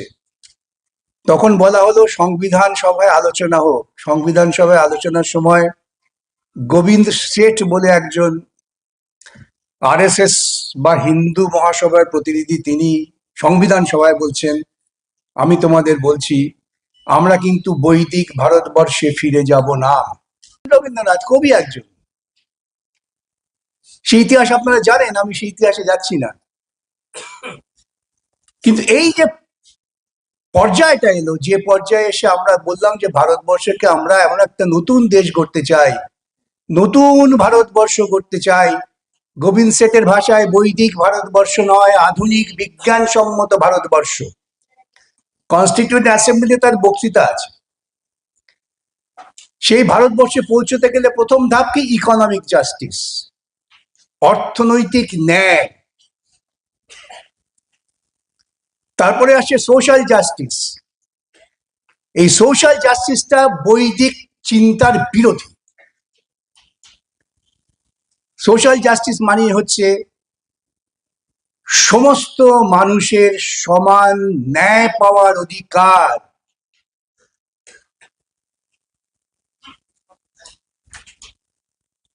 আর কি বললেন? ফ্রেটার্নিটি, আমরা প্রত্যেকে প্রত্যেকের ভাই। আমার মুক্ত চিন্তা কার্যকর করার স্বাধীনতা, liberty of thought and expression. প্রশ্ন উঠেছিল ফ্রিডম নয় কেন, ওয়াই নট ফ্রিডম? ফ্রিডম আর লিবার্টির মধ্যে পার্থক্য কি? আলোচনা করে শেষ করে ঠিক হলো, আমার তো ফ্রিডম আছে, জন্মেই তো আমার চিৎকার করার অধিকার আছে, কিন্তু আমি চিৎকার করতে পারবো কি যদি আমার গালে 3 থাপ্পড় পড়ে? তাহলে আমার লিবার্টিটা দরকার, যে আমি চিৎকার করতে পারবো, এটাকে কেউ বাধা দিতে পারবে না। That is the liberty.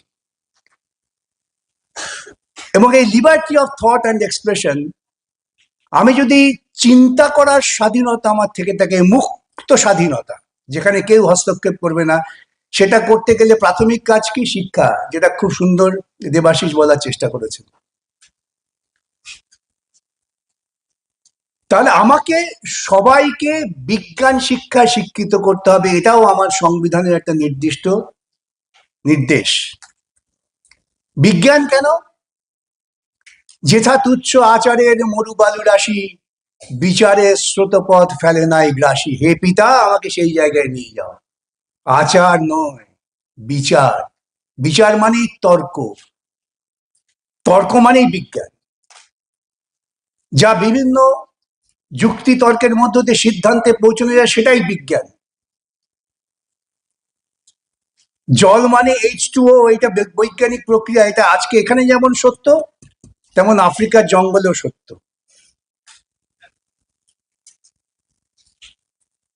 সন্তান জন্মের প্রক্রিয়া এখানে যেমন সত্য, তেমন পৃথিবীর যে কোনো প্রান্তেই সত্য। জীববিজ্ঞান, বিজ্ঞান, এই যে বৈজ্ঞানিক বিশ্লেষণাত্মক চিন্তার মধ্য দিয়ে আমি যদি এগোতে পারি, তাহলে একটা দেশ এগোয়।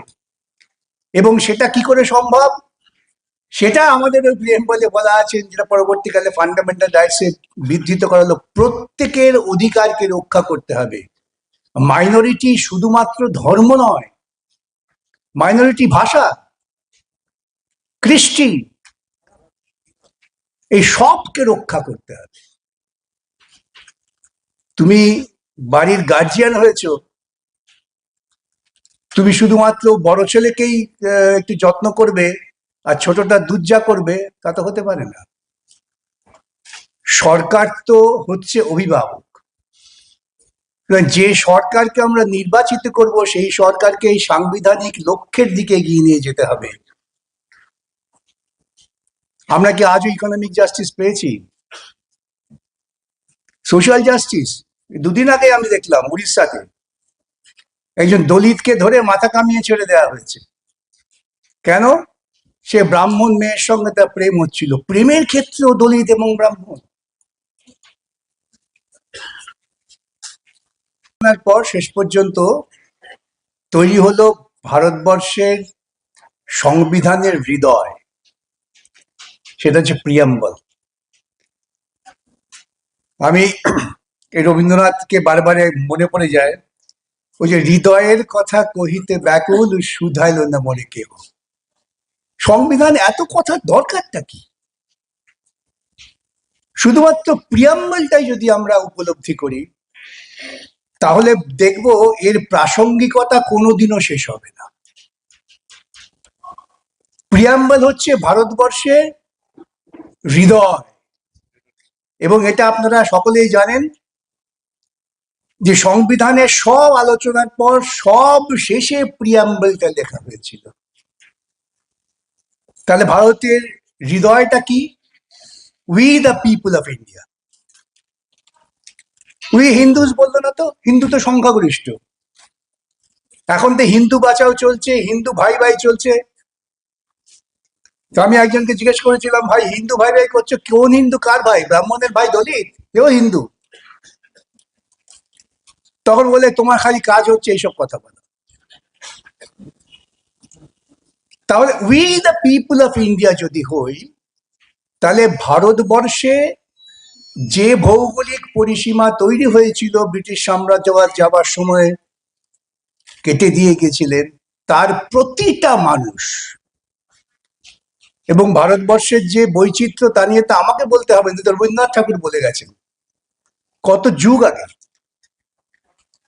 সখুন্দল মোগল পাঠান এক দেহে হল ঋণ, কেহ নাহি জানে কার আহ্বানে কত মানুষের ধারা, দুর্বার স্রোতে এলো কোথা হতে সমুদ্রে হলো হারা। সখুন্দল মোগল পাঠান দ্রাবিড় চীন, কোথায় দ্রাবিড়, কোথায় চীন, কোথায় সখুন, বহু মানুষ এসছে ভারতবর্ষে। মানুষ মূলত যাযাবর, মানুষ কখনো এক জায়গায় থাকে না। এখন বিশেষ করে পশ্চিমবঙ্গে, কেন ভারতবর্ষে, ত্রিপুরাতেও আমি দেখছি অনেক একটু লেখাপড়া শিখলে পরে কাজের সুযোগ বাচ্চারা চলে যাচ্ছে ব্যাঙ্গালোর, হায়দ্রাবাদ। সে তো ব্যাঙ্গালোরের বাসিন্দা হয়ে যাচ্ছে তো। এখন তাকে আপনি বিদেশি বলবেন নাকি?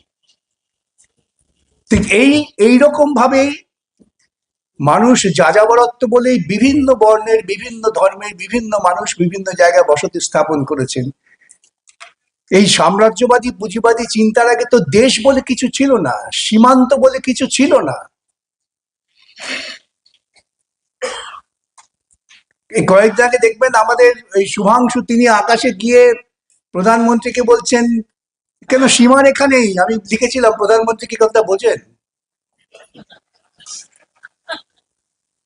তাহলে এই অংশের যে মানুষ তারা ঠিক করলেন we the people of India, আমরা আমাদের সংবিধান দিলাম, লেখা আছে we the people of India give আনটু ourselves this constitution. তাহলে আমরা লড়াই করে এই সংবিধানটা আদায় করলাম। সংবিধানটা আদায় করলাম, লক্ষ্যটা কি? দেশটাকে কোথায় নিয়ে যাব? দেশটাকে আমরা নিয়ে যাবো একটা নির্দিষ্ট লক্ষ্যে, লক্ষ্যমাত্রাটা ওই আধ পাতার প্রিয়াম্বল। তাতে এত স্পষ্ট করে বলা আছে যে কেউ চেষ্টা করলেও সেই জায়গা থেকে বেরোতে পারবেন না। বলা আছে আমরা চাই ইকোনমিক জাস্টিস। ইকোনমিক জাস্টিস কে চান না? একমাত্র ধান্দাবাজ পুঁজিপতিরা ছাড়া। এবং পুঁজিপতিদের কিছু দালাল আছে রাজনৈতিক ক্ষেত্রে। প্রসঙ্গত দেবাশিস বারবার বলছিলেন যে শাসক দল, শাসক গোষ্ঠী, তারা টাকা দিয়ে কিছু লোক পোষে। সেটা আজকে আপনাদের সামনে পরিষ্কার। ইলেকট্রাল বন্ডের টাকা সবচেয়ে বেশি কে পেয়েছে ভারতবর্ষে? বিজেপি। ইলেকট্রাল বন্ডের বিরুদ্ধে বিরোধিতা কারা করেছিল? তাহলে জবাব তো আপনাদের কাছেই আছে যে পুঁজির স্বার্থ রক্ষা করে কে? আবার রাজ্যের মুখ্যমন্ত্রী পশ্চিমবাংলা, সেখানে মুখ্যমন্ত্রী বলেন ধর্মঘট করতে দেবো না। আমি এত বড় পুঁজির দালাল তো আর কেউ জন্মায়নি। কেন পুঁজিপতিরা চান না ধর্মঘট?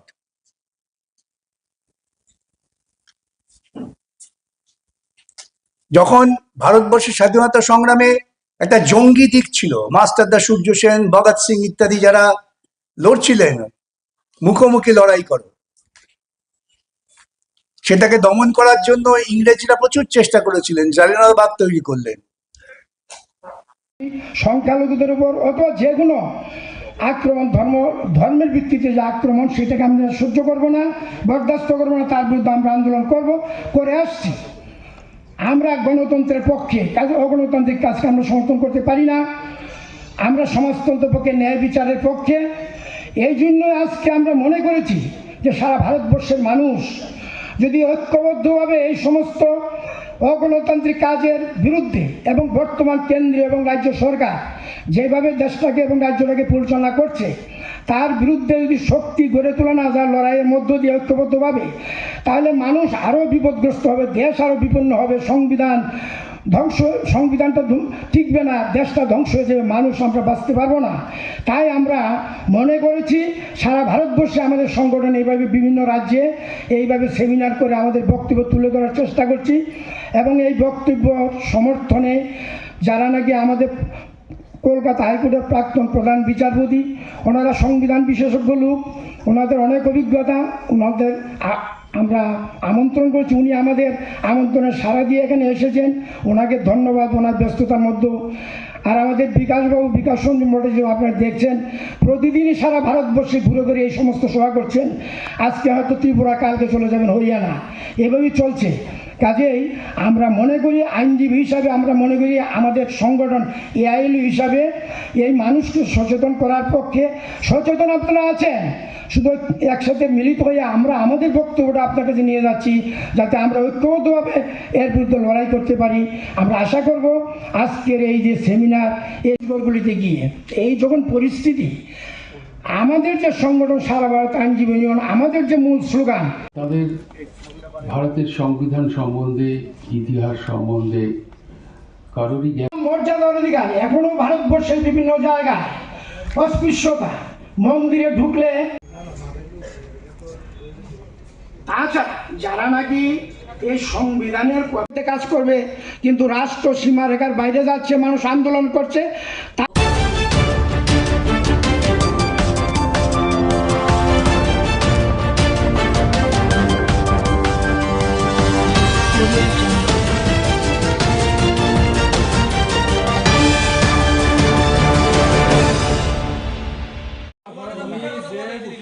আমরা পেশেন্ট নিয়ে আইসে যাইতে আগরতলা, সিরিয়াস পেশেন্ট, তোমার কাছে অ্যাক্সিডেন্ট হয়েছে, আইসি ডিস্ট্রিক্ট হসপিটাল থেকে রেফার করছে আগরতলা।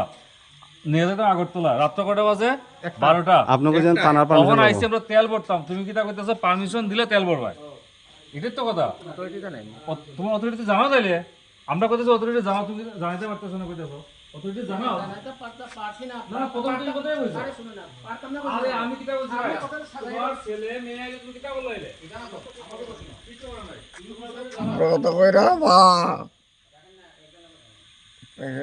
এখন সময় নষ্ট করে না, পারবা কি না গো, সময় নষ্ট করে আমরা সিরিয়াস জানাও অতক্ষণ ক্যামেরা আইতে জানানি, অতক্ষণ কোথায় জানাও তুমি। না এর আগে কিতা কইছো থানার পারমিশন লাগবো? হ্যাঁ থানার পারমিশন লাগবো, কারণটা কিতা? না অতটা জানি না, মানে অথরিটির ফোন করো, অথরিটির ফোন করো। এটাই কোন পাম্প? কৈলাসর ভারত পেট্রোলিয়াম, ফোন করো। আশ্চর্য কথা, পেশেন্ট মরতাছে, পেশেন্ট গাড়ির মধ্যে, আর তোমরা তেল বেচতে মানে থানায় পারমিশন লাগে, এটা কোন ধরনের কথা? আমি এখন অ্যাপ্লিকেশন লইয়া থানাত যাইমু, এরপর এটা কোন ধরনের কথা? এটা কোন মানে ইয়ে চলতেছে এটা? না দিলে বন্ধ করে রাখো, কোন দরকার নাই যে আমরা পাম্প বন্ধ। তাড়াতাড়ি করো, আমরা ইমার্জেন্সি পেশেন্ট কিন্তু।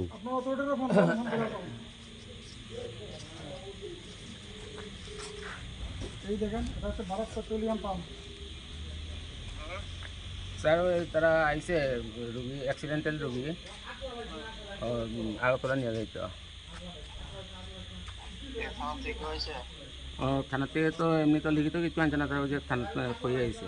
রেফার কপি তো আছে, রেফার কপি আছে। রেফার কপি হইতো না না? রেফার কপি ইয়া দাও, হ্যাঁ কি জানে কয় এই দাদা, হ্যাঁ এই শোনো, এই ঘটনা হয়েছে, তুমি ওখানে এই তারা থানা হয়েছে। হ্যাঁ থানা তো এখানে মাথাত আছে, সিরাকুটি সময়। আপনারা এক পেশেন্ট, অ্যাক্সিডেন্ট পেশেন্টের অ্যাম্বুলেন্স রেফার করছে আগরতলা, আপনারা কারে বন্দিত কিছুর কথা কও? আমার কাছে আছে, তাই নিয়ে কথা কইতেছে। ফোন আমার কাছে আছে স্যার, আমার ফোন। আচ্ছা আচ্ছা, ওই থানার লোক আসেনি সামনে কেউ? না থানার লোক সিরাকুটি।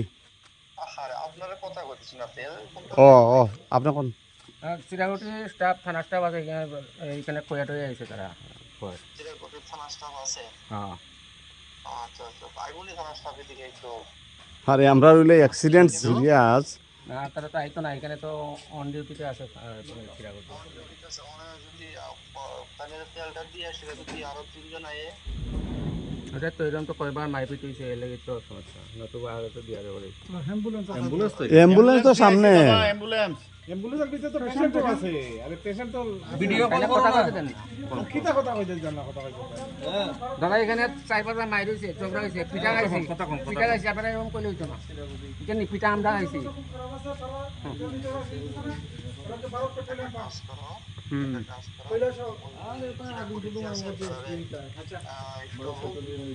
আরে সিরাকুটি ইনফর্ম করবো, দেখি ফোনটা দাও, দেখি ফোনটা হলো, কিছু ফোনটা হলো।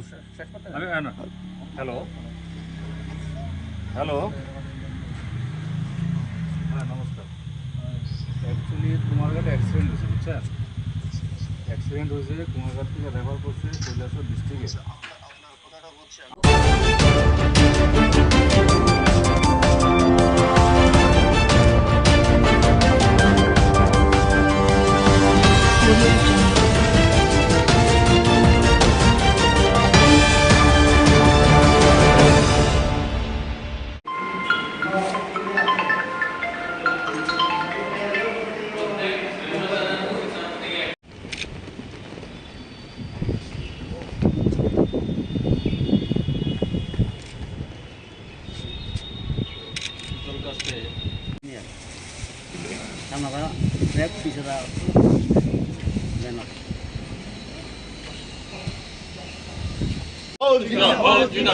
ইনকলাব জিন্দাবাদ, সারা ভারত কৃষক সভা লক্ষ্যে অত্যাচারী সরকার কিউবার জনগণের বিপ্লবী নেতা কমরেড ফিদেল কাস্ত্রোর নেতৃত্বে এবং তার ভাই আক্রমণ করেছিলেন, কিন্তু বাতিস্তা সরকারের মিলিটারি সেই বিদ্রোহকে দমন করে। 1953 সালে কিউবায় আমরা উদযাপন করছি। এই যে বাকি বক্তব্য পরে রাখা হবে এখানে, এই দিনটা আজকে উদযাপন করতে গিয়ে আমরা পতাকা পরবর্তীকালে কিউবার বিপ্লবীরা কিউবাকে বাতিস্তার হাত থেকে মুক্ত করে। ওই যে মনকাডা দুর্গ আক্রমণ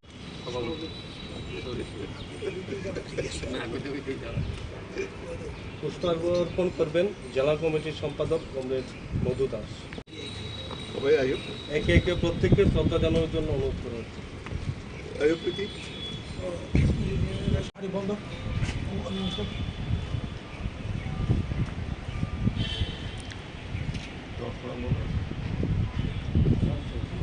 না ভুলবো না, আমরা ফিদেল কাস্ত্রো তোমাদের আমরা ভূমাদেরকে আমি ভুলছি না, ভুলবো না, ইনকলাব আমরা ফিদেল কাস্ত্রো লাল সালাম, কিউবা থেকে মার্কিন সাম্রাজ্যবাদ হাত উঠাও।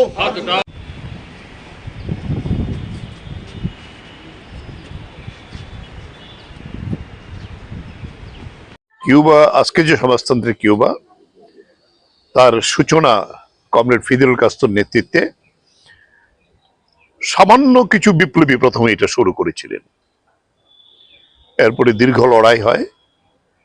এই লড়াইয়ের মধ্য দিয়ে ঠিক আমেরিকার একেবারে উপকণ্ঠে 100 কিলোমিটারও না আমেরিকার থেকে দূরত্ব মূল ভূখণ্ড থেকে এই বিপ্লব সংঘটিত হয় এবং তখন তার সঙ্গে কমিউনিস্ট আদর্শ যুক্ত হয়।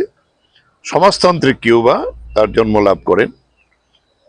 এই কিউবা বিপ্লব সম্পন্ন হওয়ার পরে 1962 থেকে আমেরিকা কিউবার বিরুদ্ধে অবরোধ গড়ে তুলেছে।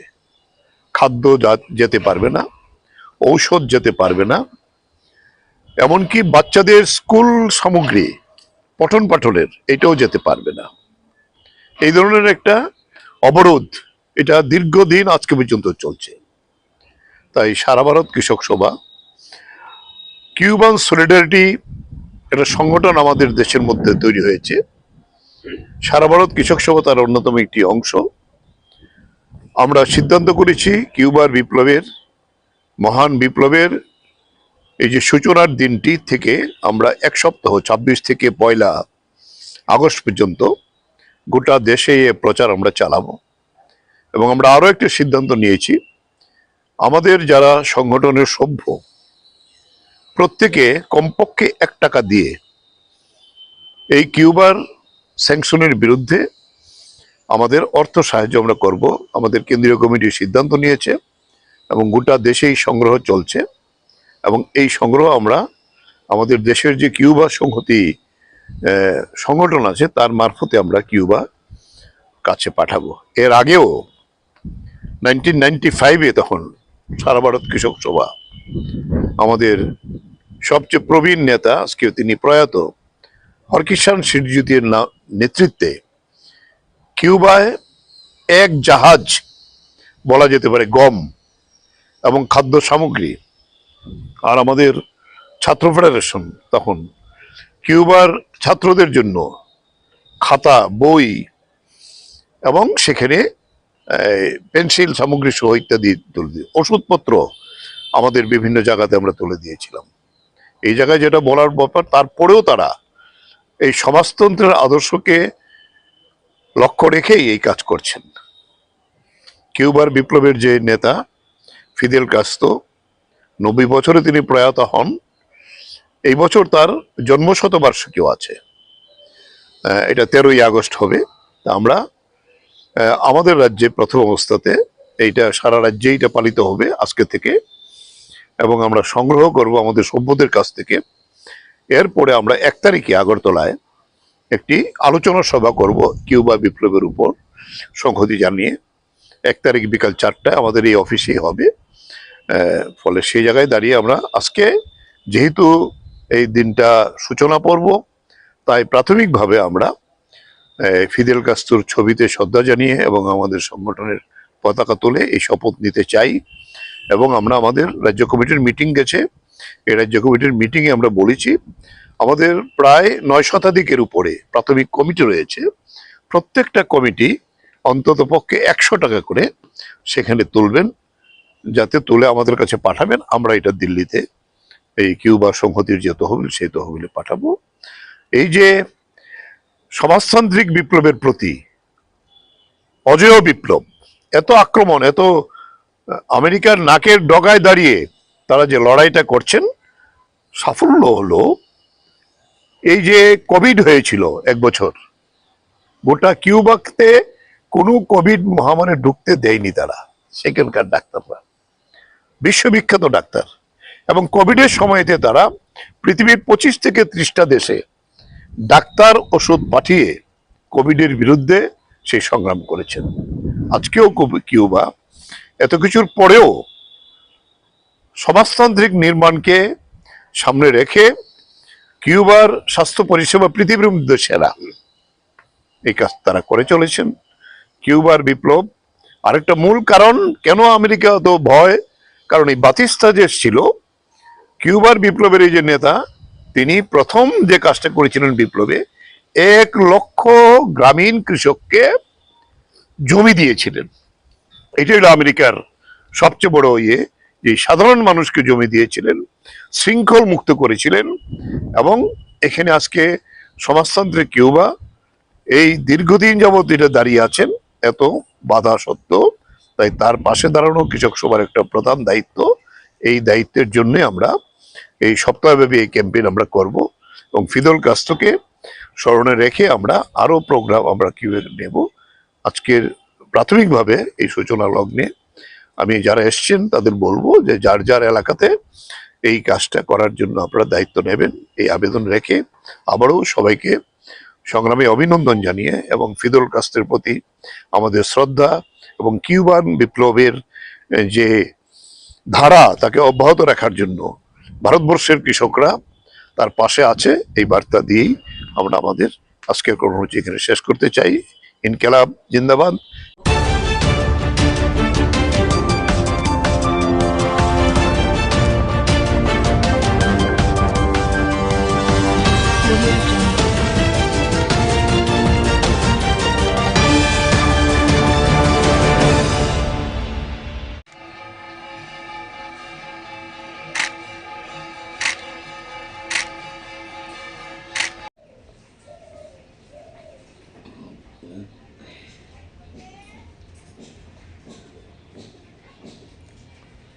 আছে যেটা লয়ে যা মানুষে এটা কো এটা ইয়ান দেখো ঢিলে গেছে মানুষ ঢিলে কেন লয়ে গেছে আজকে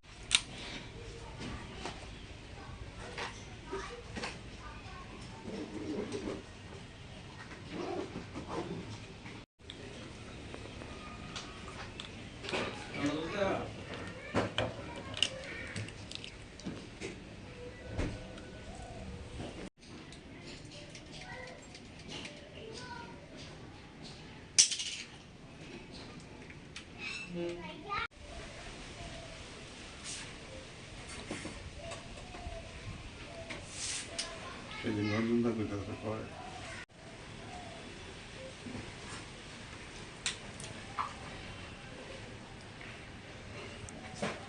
অঞ্জনের কাজ করে দিয়ে আজকে দেশের কারণ গেছে গাড়ি গেলে তো আমরা সমস্যা ও লাইন চেঞ্জ করবো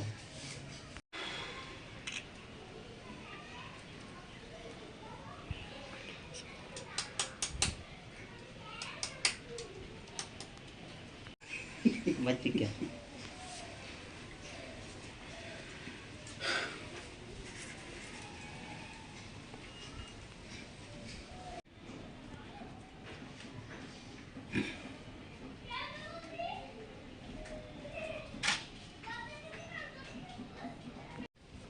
তুমি উপরে উপরে ভিতরে ভিতরে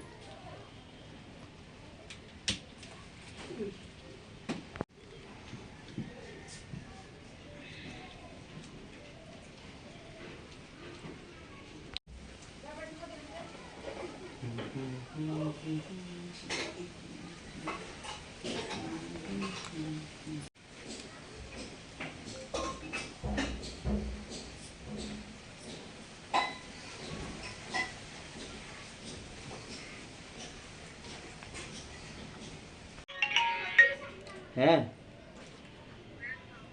একটা নিউজে যামু যামু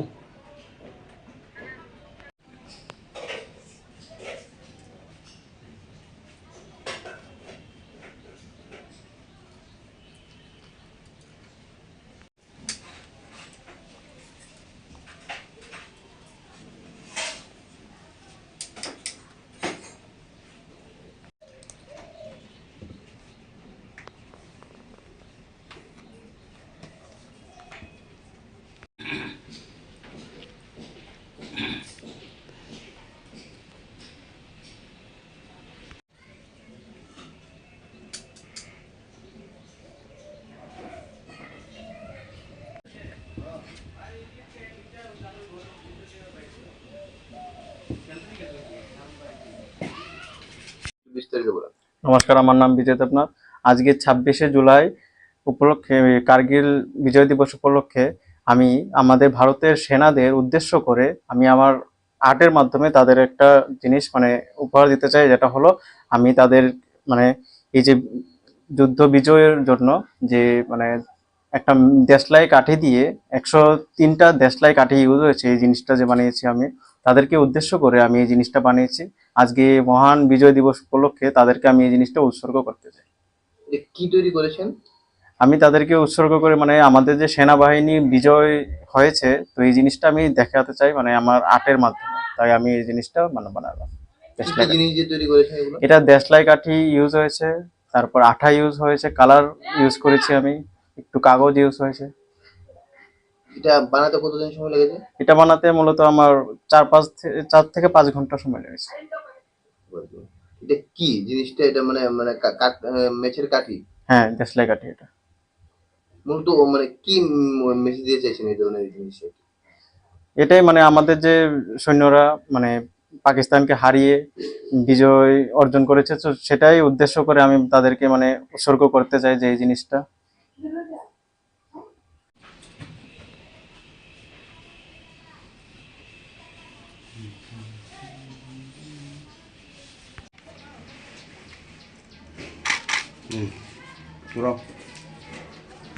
দাঁড়াও, লেরো না,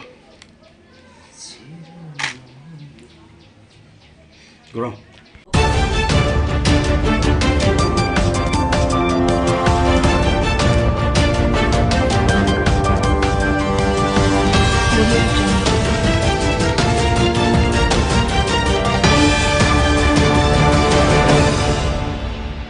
Inspiring words will always motivate us to set new examples of excellence.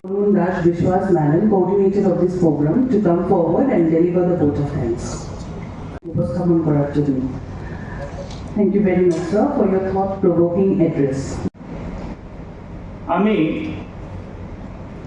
আমার এই যে পরের সেশনটা হবে, 3 জন বক্তা আলোচনা করবেন। To Dr. Dhirendra Devnath sir, Sangathan Mantri of ABRS in Tripura, for his গাড়ি দেখা কিছুটা অংশ আমি যুক্ত ছিলাম, তো অল্প। সুস্থ থাকুন এই কামনা করে আমি আমার কথা বলে এখানে শেষ করছি। নমস্কার সবাইকে। of gratitude to Shri Kishore Badan, the Honorable Minister of Higher Education, who kindly অন্যান্য সজ্জন মণ্ডলী, জাতীয় শিক্ষা নীতি অধ্যাপক অধ্যাপিকাগণ, আমরাও যেন সমৃদ্ধ হই এনইপি নিয়ে আলোচনায়, এটুকু আবেদন আপনাদের কাছে থাকবে।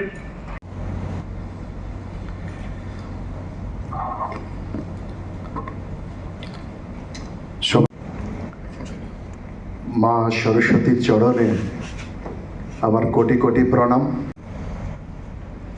জাতীয় শিক্ষা নীতির উপর বিগত আমাদের মধ্যে উপস্থিত আছেন আমাদের মাননীয় মন্ত্রী মহাশয়, উনি বলবেন, আমরা শুনবো ওনার কাছ থেকে। আমরা সবই তবু বলতে হয়, চেষ্টা করবেন সম্পূর্ণ সময় থেকে মনোযোগ সহকারে। আজকের এই যে পর্যালোচনা ট্রেনিং সেগুলি করছে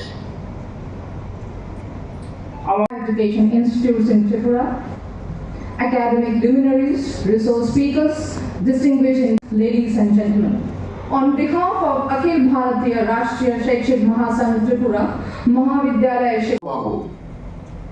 বিদ্যার্থী পরিষদের সাথে যুক্ত হয়েছিলেন। 5 বছর হয়নি ত্রিপুরায় যে এটা ইমপ্লিমেন্টেড হয়েছে, 3 বছর চলছে। আমাদের মাননীয় মঞ্চে বসা, সে তীর্থ অনেক বড় হয়ে গেছে, এখন তীর্থ বাবু বলতে হবে, যাতে তারা ইংরেজদের স্বার্থ সুরক্ষার মধ্য দিয়েই auspicious mark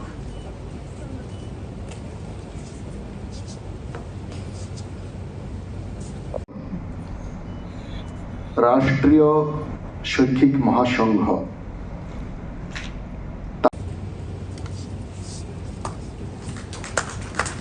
Thank you so much. I very humbly invite our felicitations.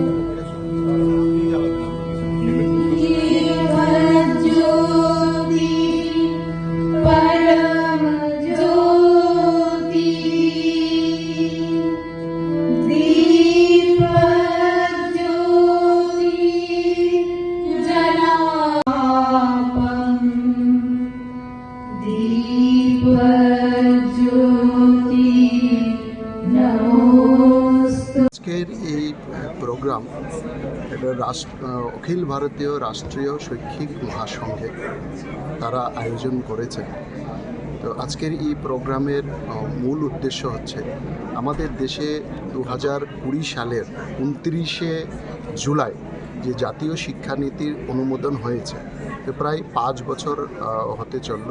এই 5 বছরে আমাদের জাতীয় শিক্ষানীতির যে টার্মস অ্যান্ড কন্ডিশনগুলো রাখা হয়েছে সেগুলো কতটা বাস্তবায়িত হয়েছে সেটার অনুবর্তন এই সংগঠন করছেন। আমি প্রথমেই এই সংগঠনকে এত বড় একটা মহতী উদ্যোগ নেওয়ার জন্য আমি অনেক ধন্যবাদ জানাচ্ছি, তাদেরকে শুভেচ্ছা জানাচ্ছি, তাদেরকে অভিনন্দন জানাচ্ছি। তো সেই বিষয়ে আজকে আমাদের সারা দেশে আমরা জানি যে মাননীয় মোদিজি এক ভারত শ্রেষ্ঠ ভারত গঠন করার জন্য আমাদের জাতীয় শিক্ষানীতি দেশের মধ্যে প্রণয়ন করেছে। কারণ আমরা জানি যে যেই কোনো দেশ কিংবা রাষ্ট্র কিংবা সমাজকে যদি উন্নত করতে হয় তাহলে সেই দেশ সমাজ কিংবা রাষ্ট্রের জনগণকেও কিন্তু শিক্ষিত এবং সুশিক্ষিত করে গড়ে তুলতে হবে। আর তার জন্যই এই প্রচেষ্টা, এই জাতীয় শিক্ষানীতি। তো এই জাতীয় শিক্ষানীতি আমাদের যেটাকে প্রাথমিক স্তরে সেটাকে জনমুখী রাখা হয়েছে। 18 বছর বয়স পর্যন্ত সবাই যেন শিক্ষার আওতায় আসে, শিক্ষার অধিকারের আওতায় আসে, সেই প্রাবধান তার মধ্যে রাখা হয়েছে। মধ্যশিক্ষা স্তর অর্থাৎ মাধ্যমিক শিক্ষা স্তর যেটা আছে সেটাকে কর্মমুখী করা হয়েছে, যাতে কেউ শিক্ষা অর্জন করে শিক্ষিত বেকার হয়ে যাতে কেউ না জন্মায়, শিক্ষিত দক্ষ একজন কর্মী হিসাবে যাতে শিক্ষার সাথে সাথে সে বেরোয় এবং কিছু না কিছু তার সেই দক্ষতা এবং অনুসারে সে যাতে কোনো না কোনো কাজ করে জীবন অতিবাহিত করতে পারে। এবং উচ্চশিক্ষা স্তর যেটা আছে সেটাকে ইনোভেশন এবং রিসার্চের সাথে অর্থাৎ জ্ঞানমুখী সেটাকে করা হয়েছে। ফলে আজকে আমাদের দেশে আমরা দেখছি যে প্রায় 50%-এর অধিক সেখানে কিন্তু রিসার্চ সাবমিট করা সেটা কিন্তু বেড়েছে। তো স্বাভাবিক কারণে সেই অনুসারে সারা দেশে তার ইনফ্রাস্ট্রাকচারও নির্মাণ হয়েছে। প্রায় 390টা ইউনিভার্সিটি গত 11 বছরে আমাদের সারা দেশে বেড়েছে। 23খানা আইআইটি আমাদের সারা দেশে বেড়েছে, 20খানা আইআইএম বেড়েছে, অসংখ্য এনআইটি সেখানে ইনফ্রাস্ট্রাকচার নির্মাণ করা হয়েছে, অসংখ্য ট্রিপল আইটি ইনফ্রাস্ট্রাকচার সেখানে করা হয়েছে। প্রত্যন্ত অঞ্চল মানে আঞ্চলিক রাজ্য যেগুলো আছে সেই আঞ্চলিক রাজ্যগুলোকে যাতে বৈষম্যের শিকার না হয় সেখানেও প্রায় 22টা ইউনিভার্সিটি বিভিন্ন আঞ্চলিক রাজ্যে প্রতিষ্ঠা করা হয়েছে। সেখানে লে লাদাখের মতো জায়গাতে সেখানে কেন্দ্রীয় বিশ্ববিদ্যালয় স্থাপন করা হয়েছে, সেখানে ফরেন্সিক সায়েন্স ইউনিভার্সিটি সেখানে লাগু করা হয়েছে। অর্থাৎ সমস্ত দেশের সমস্ত আমাদের যারা ছাত্রছাত্রী আছেন তারা যাতে শিক্ষার বাইরে না থাকেন, সবাইকে শিক্ষার আঙ্গিনায় নিয়ে আসার জন্য আমাদের প্রধানমন্ত্রী এই জাতীয় শিক্ষানীতি লাগু করেছেন। সেটারই কতটা ত্রিপুরাতে আমরা এখনও বাস্তবায়ন করতে পেরেছি তার জন্য এই উদ্যোগ এবং এই সেমিনারের পর তারাও নিজেরা সবাই অ্যানালাইসিস করবেন কতটা হয়েছে না হয়েছে। পরবর্তী সময়ে তাদের সেই সেমিনার থেকে উঠে আসা ড্রাফট সেটাও আমাদের শিক্ষা দপ্তরের কাছে তারা প্রেরণ করবে। ফলে আমরা দেখব যেখানে যেখানে খামতি এখনও রয়ে গেছে সেগুলো কত দ্রুততার সাথে আমরা পূর্ণ করতে পারি সেই বিষয়ে এই সেমিনার, তার জন্য এখানে আসা।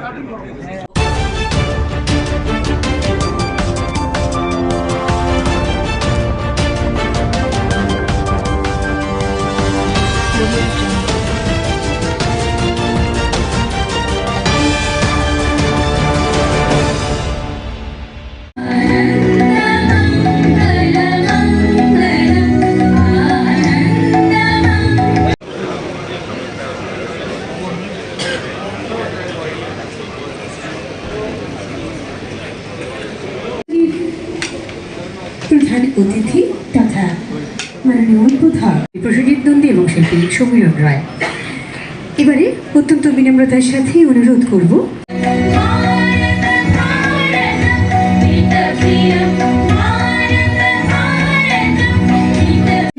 জয়জ্যোতি শাহ মহোদয়, আমরা এই দুজনকে চাইছি মঞ্চের একদম সামনে চলে আসার। নন্দন রায়,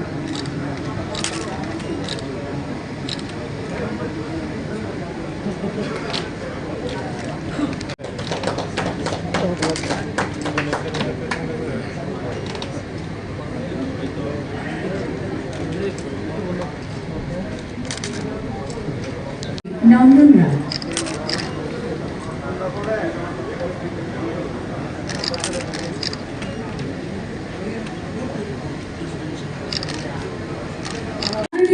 জনপ্রিয় মুখ্যমন্ত্রী প্রফেসর ডক্টর মানিক শাহ মহোদয়, বরণ করে নেব শ্রী কৃষ্ণেন্দু চক্রবর্তী মহোদয়,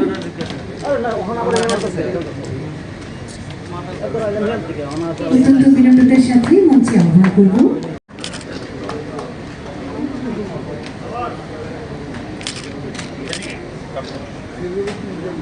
শ্রী জয়জ্যোতি সাহা, আজীবন সদস্য ত্রিপুরা ক্রিকেট অ্যাসোসিয়েশন। মঞ্চে চাইছি শ্রী অধীর দেবনাথ মহোদয়কে।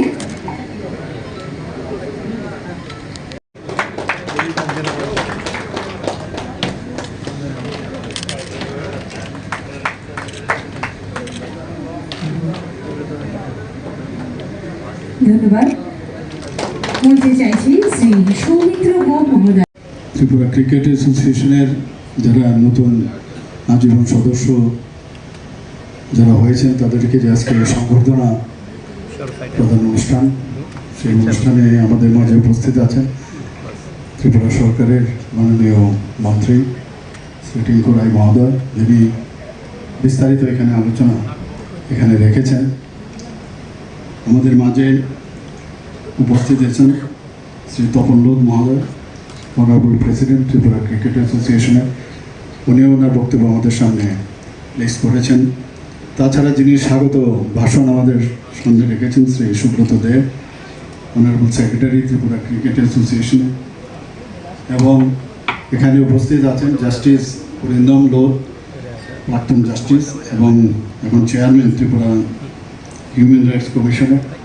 তাছাড়া এখানে ত্রিপুরা ক্রিকেট অ্যাসোসিয়েশনের যারা এক্সিকিউটিভ মেম্বার্সরা আছেন এবং যারা সদস্যরা আছেন সাব ডিভিশন এবং ক্লাবসে, এবং ত্রিপুরা ক্রিকেট অ্যাসোসিয়েশনের যারা অফিসিয়ালসরা আছেন, কর্মচারীবৃন্দ এবং মিডিয়া বন্ধুরা, সবাইকে আমি হার্দিক অভিনন্দন ও শুভেচ্ছা জানাই। সুন্দর দিন, একটা ইতিহাস আমি বলবো যে সৃষ্টি হয়েছে এই কারণে যে অনেক দিন বাদে যে একটা ঘাটতি ছিল, যে আজীবন সদস্যদের একটা ঘাটতি ছিল অনেক দিন ধরে। আমিও যখন ক্রিকেট অ্যাসোসিয়েশনের প্রেসিডেন্ট ছিলাম, করব করে আর করা হয়নি বিভিন্ন কারণে। তো সেটা আজকে পূরণ হয়েছে এবং যারা নতুন সদস্যরা এখানে উপস্থিত হয়েছেন, আজীবন সদস্য ত্রিপুরা ক্রিকেট অ্যাসোসিয়েশন, তাকে আমি হার্দিক অভিনন্দন ও শুভেচ্ছা জানাচ্ছি। আমরা বিসিসিআই সম্পর্কে আমরা সবাই জানি, বিসিসিআই হচ্ছে board control for cricket in India, এবং এটা একটা সমস্ত ভারতবর্ষের একটা গভর্নিং বডি, এবং এটাও কিন্তু একটা ফুল মেম্বার কোথায়, যে ইন্টারন্যাশনাল ক্রিকেট কাউন্সিল, যেটা আইসিসি আমরা বলি। এবং বিসিসিআই যে সমস্ত স্টেটের যে ফুল মেম্বার এবং অ্যাসোসিয়েট যারা মেম্বার্সরা আছেন, অনেক জায়গায় অ্যাসোসিয়েট মেম্বার্স আছেন, তাদেরকে নিয়ে বিসিসিআইয়ের যে এক্সিকিউটিভ কমিটি সেটা তৈরি হয়। এখানে যে এক একটা স্টেট থেকে একজন করে মেম্বার হওয়া, সেটা হচ্ছে নিয়ম। কিন্তু দেখা গেল যে দুটো স্টেট আছে, যেটা মহারাষ্ট্র এবং গুজরাট, সেখানে 3টে করে মেম্বার আছে। তো এই নিয়ে লুদা কমিটিও একটা ডিরেকশন দিয়েছিলেন যে প্রতিটা স্টেট থেকে একজন করে মেম্বার হবে। কিন্তু যদিও এটা ইমপ্লিমেন্টেশন এখনো হয়নি, কিছুটা হয়েছে কিন্তু পুরোটা হয়নি। এখানে আমাদের ত্রিপুরা ক্রিকেট অ্যাসোসিয়েশনের বিস্তারিত আমার পূর্ববর্তী বক্তারা বলেছেন কীভাবে ক্রিকেট স্পোর্টস অ্যাসোসিয়েশন থেকে আস্তে আস্তে করে এই আমাদের ত্রিপুরা ক্রিকেট অ্যাসোসিয়েশন কীভাবে হলো। আমি একটা জিনিস আপনাদের সামনে আমি শেয়ার করতে চাই, যে খেলাধুলার সাথে আমি অনেক দিন ধরে জড়িত ছিলাম, কিন্তু তাকে উন্নত মানের করতে গেলে যেসব টেকনিক দরকার, যে ধরনের আর্থিক যে ইনপুট দরকার, সেটা যত ত্রিপুরাতে যতই ইভেন ভারতবর্ষে যেসব খেলাধুলার যে ইভেন্টসগুলো আছে তার মধ্যে ক্রিকেট কিন্তু একটা এক্সেপশন, কারণ এখানে পয়সার অভাব নেই। আর যেখানে যখন আইপিএল শুরু হলো তারপর তো আরও বেশি পয়সার এখানে মানে আমি বলবো একদম মানে টইটুম্বুর অবস্থা। তো সেই জায়গায় দাঁড়িয়ে অন্যান্য যারা প্লেয়াররা আছেন তারা যতটুকু সুযোগ সুবিধা না পান, এটা অ্যাথলেটিক্সই হোক, ব্যাডমিন্টনই হোক, বা অন্যান্য কাবাডি হোক, বা যে কোনো খেলাই হোক, অ্যাথলেটিক্সে বিশেষ করে তাদের যে অবস্থা, আমার পূর্ববর্তী বক্তা মাননীয় স্পোর্টস মিনিস্টার উনি বলেছেন ত্রিপুরাতে ক্রিকেটকে ছেড়ে উনি বাকি সব কিছু বলেছেন, যে কীভাবে আমাদের বিভিন্ন যেসব ক্রীড়ার যে ইভেন্টসগুলো আছে সর্বভারতীয় স্তরে কীভাবে নাম করছে এবং কীভাবে আমাদের মেডেল সেখান থেকে জিতে। সেটাই আমি বলছি না, আমি মাঝে মাঝে তুলনা করি, অনেক সময় আমরা খবর পাই যে একটা গরিব ছেলে বা মেয়ে 99% পর্যন্ত সে পাচ্ছে, মানে পড়াশোনার ক্ষেত্রে, সেটা ম্যাট্রিকই হোক বা 12th ক্লাসই হোক বা 10th ক্লাসই হোক। তো এখানে যদি আমি সর্বভারতীয় স্তরে আমি দেখি, তাহলে এত সুযোগ সুবিধা থাকা সত্ত্বেও, এত টাকা পয়সা দেওয়া সত্ত্বেও, তাদের যখনই আমাদের প্লেয়ারদের পাঠানো হয় সেখানে 5 স্টার হোটেল স্টাইলের সেসব হোটেলে ওনাদেরকে রাখা হয়। এবং এখন আমাদের গার্জিয়ানরাও কিন্তু সাংঘাতিকভাবে মানে ছেলে মেয়েদের ক্রিকেট খেলার জন্য সবাইকে উৎসাহিত করে, অন্য খেলাতে কিন্তু উৎসাহিত করে না। তারপরেও কিন্তু যেরকম বলেছেন আমার পূর্ববর্তী বক্তা সেক্রেটারি মহোদয় বলেছেন, আমরা এলিট ক্লাসে এসেছি 8টার মধ্যে 6টার মধ্যে, সব ঠিক আছে, কিন্তু আরও বেশি যে আমরা ত্রিপুরা ছোট রাজ্য, 40 লক্ষ লোকের বাস, এবং থার্ড পপুলেশনের দিক দিয়ে আমাদের ত্রিপুরা ছোট রাজ্য হিসেবে থার্ড স্টেট, সেখানে কিন্তু মানে রাখে না। ওই যেটা আমি বললাম যে একটা গরিব ঘরের একটা ছেলে মেয়ে যদি এত পার্সেন্টেজ পায়, এটা ইম্পর্টেন্ট না যে তার কতটুকু আর্থিক হেল্প হলো বা তার ফ্যামিলির কি ব্যাকগ্রাউন্ড, তারপরেও কিন্তু এক্সেপশনাল রেজাল্ট আমরা দেখি।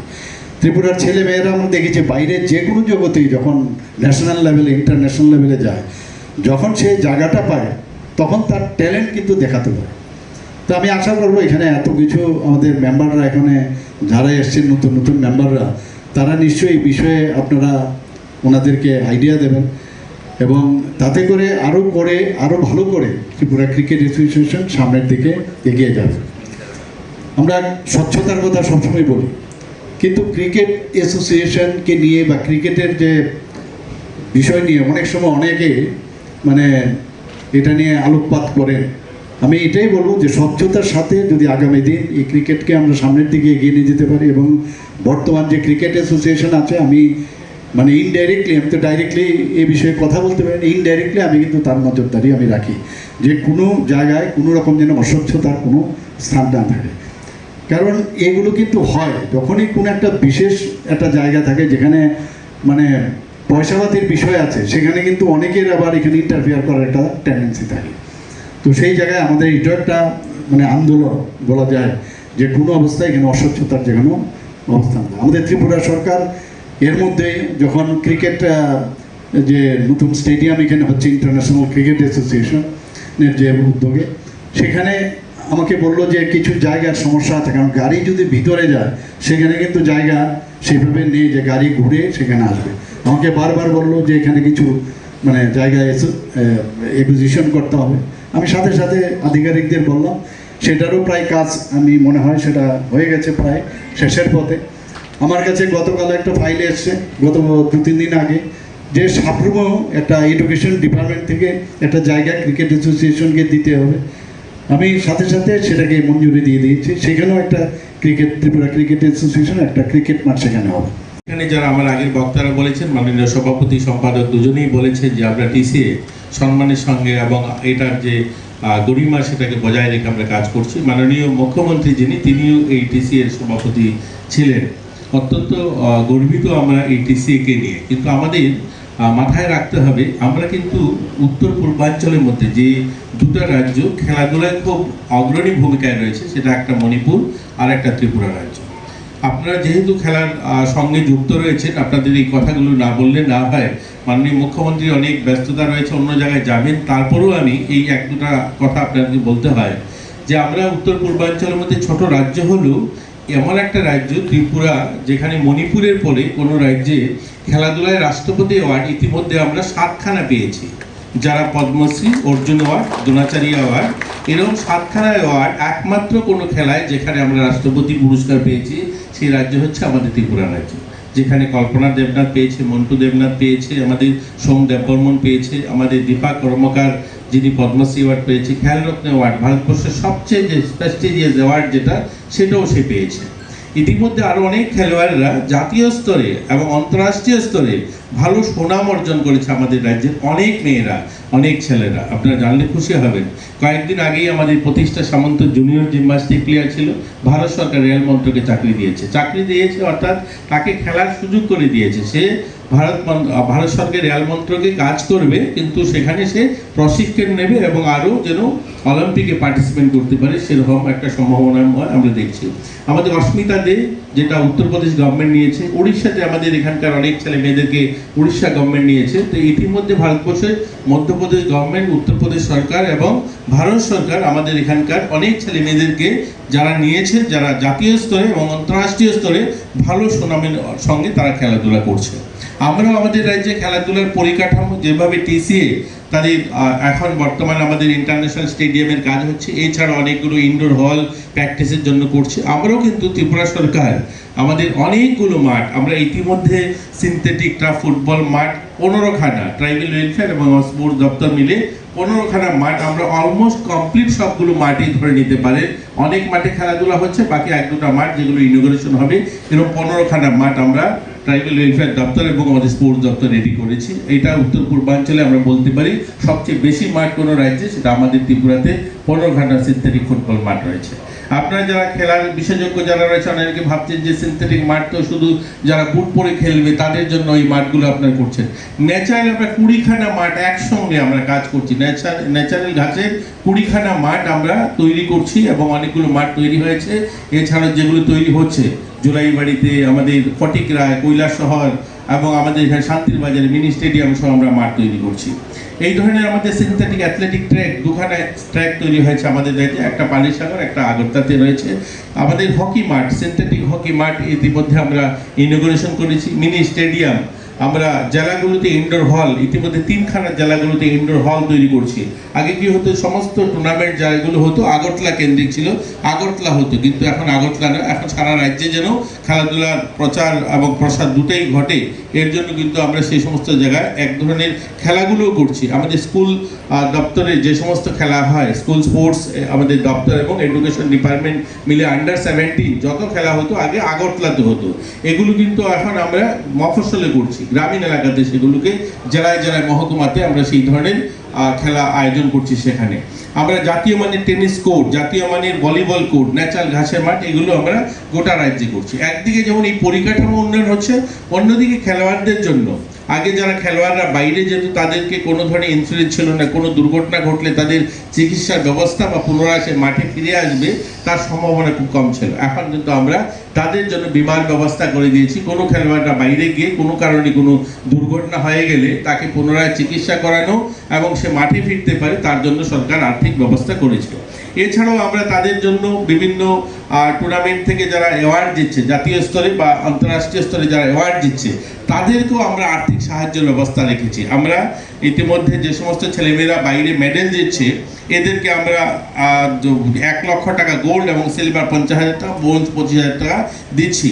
আমরা যদি লাস্ট আমি আপনাদেরকে এই 6-7 বছর, আপনারা জানেন আমাদের এই গভর্নমেন্ট 7.5 বছর হয়েছে নতুন গভর্নমেন্ট আসার পর, যার মধ্যে কোভিডের জন্য 2 বছর খেলাধুলা হয়নি, তো 5.5 বছর খেলা হয়েছে।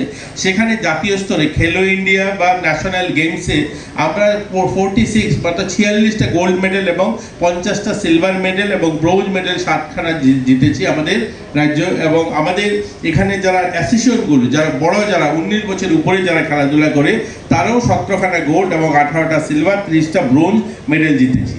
আমরা লাস্ট 7 বছরে, আপনারা শুনলে খুশি হবেন যে এনএসএস ভলেন্টিয়ার যারা আমাদের স্পোর্টস দপ্তরে যারা এনএসএস ভলেন্টিয়ার্স রয়েছে, 10খানা রাষ্ট্রপতি অ্যাওয়ার্ড পেয়েছি আমরা। 10 জন ছেলে মেয়ে ইতিমধ্যে এই 7 বছরে রাষ্ট্রপতি অ্যাওয়ার্ড পেয়েছে, রাষ্ট্রপতি ভবনে রাষ্ট্রপতির হাত থেকে মেডেল নিয়েছে 10 জন ছেলে মেয়ে। আমরা অনেকেই এগুলো হয়তো আমরা শুধু সবসময় একটা নেগেটিভ ভাবি যে আমরা বোধহয় আসলে পিছিয়ে।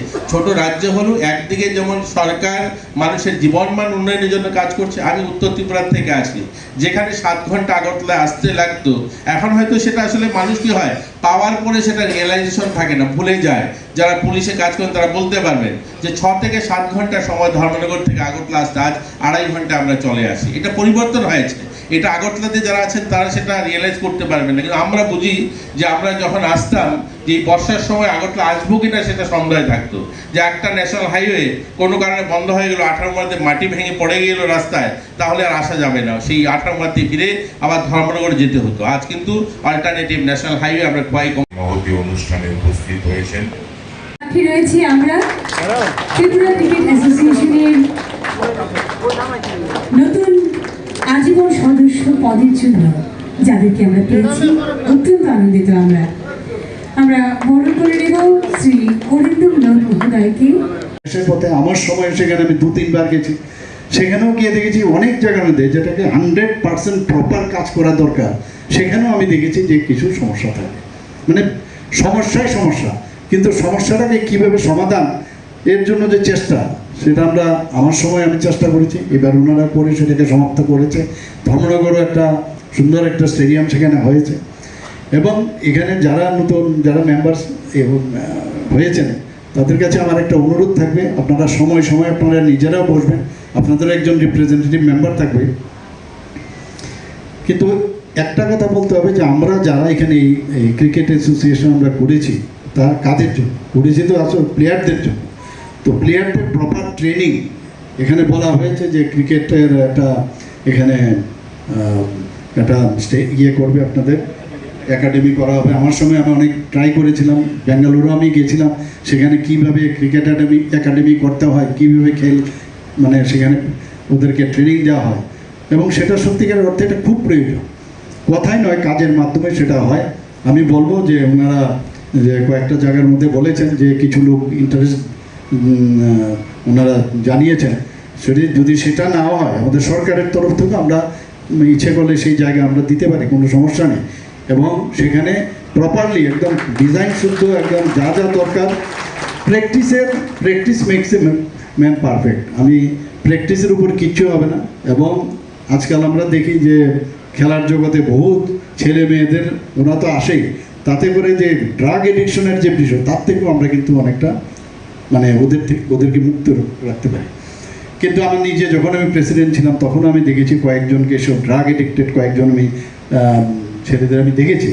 তো ড্রাগসের সম্পর্ক আজকে এখানে যখন আমি বলছি, আপনারা ওই দিকে নজর দেবেন যে কোনো অবস্থায় যাতে ড্রাগসের সাথে কেউ যুক্ত না হয়। আমাদের এখানে HIV ইনফেকশন প্রচুর বাড়ছে। HIV যদি যদি আমরা ধরে নিই, ওদেরকে শনাক্ত করতে পারি, তাহলে এইডস হওয়ার প্রবণতা কম থাকে। আমরা HIV ইনফেকশন আমরা জানি একবার যদি হয় তাহলে কিন্তু সেটা কোনো অবস্থায় সেটা শরীর থেকে ছাড়ানো যায় না। কিন্তু ভাইরাল লোড যদি কমানো যায় সেই দিশায় আমাদের চেষ্টা করতে হবে।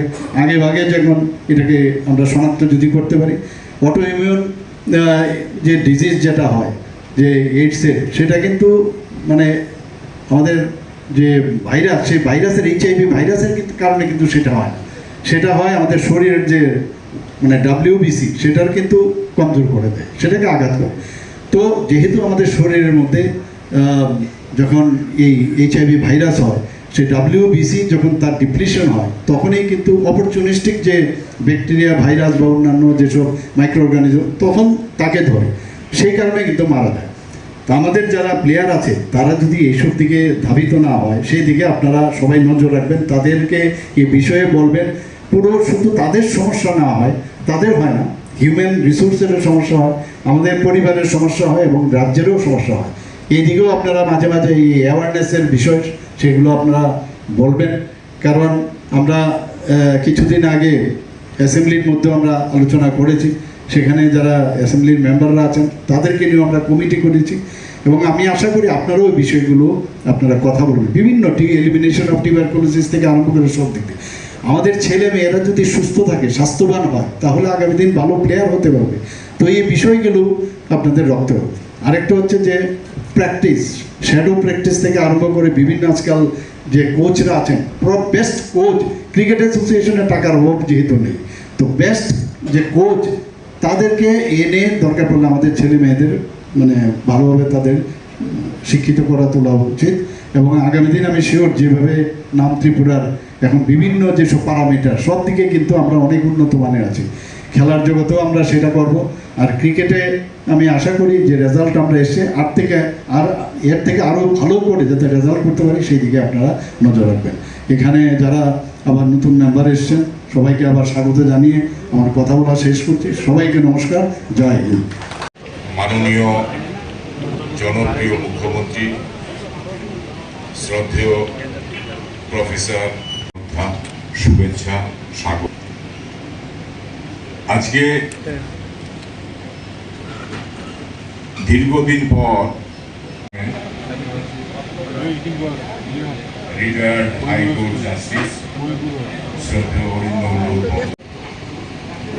ক্রীড়া বিষয়ক যুব কল্যাণ দপ্তরের মাননীয় মন্ত্রী আমাদের মধ্যে অত্যন্ত ব্যস্ততার মধ্যেও মাননীয় সভাপতি শ্রদ্ধেয় তপন মহোদয়, আর আপনারা যারা সবাই আমার স্বাগত বক্তব্য রাখবেন।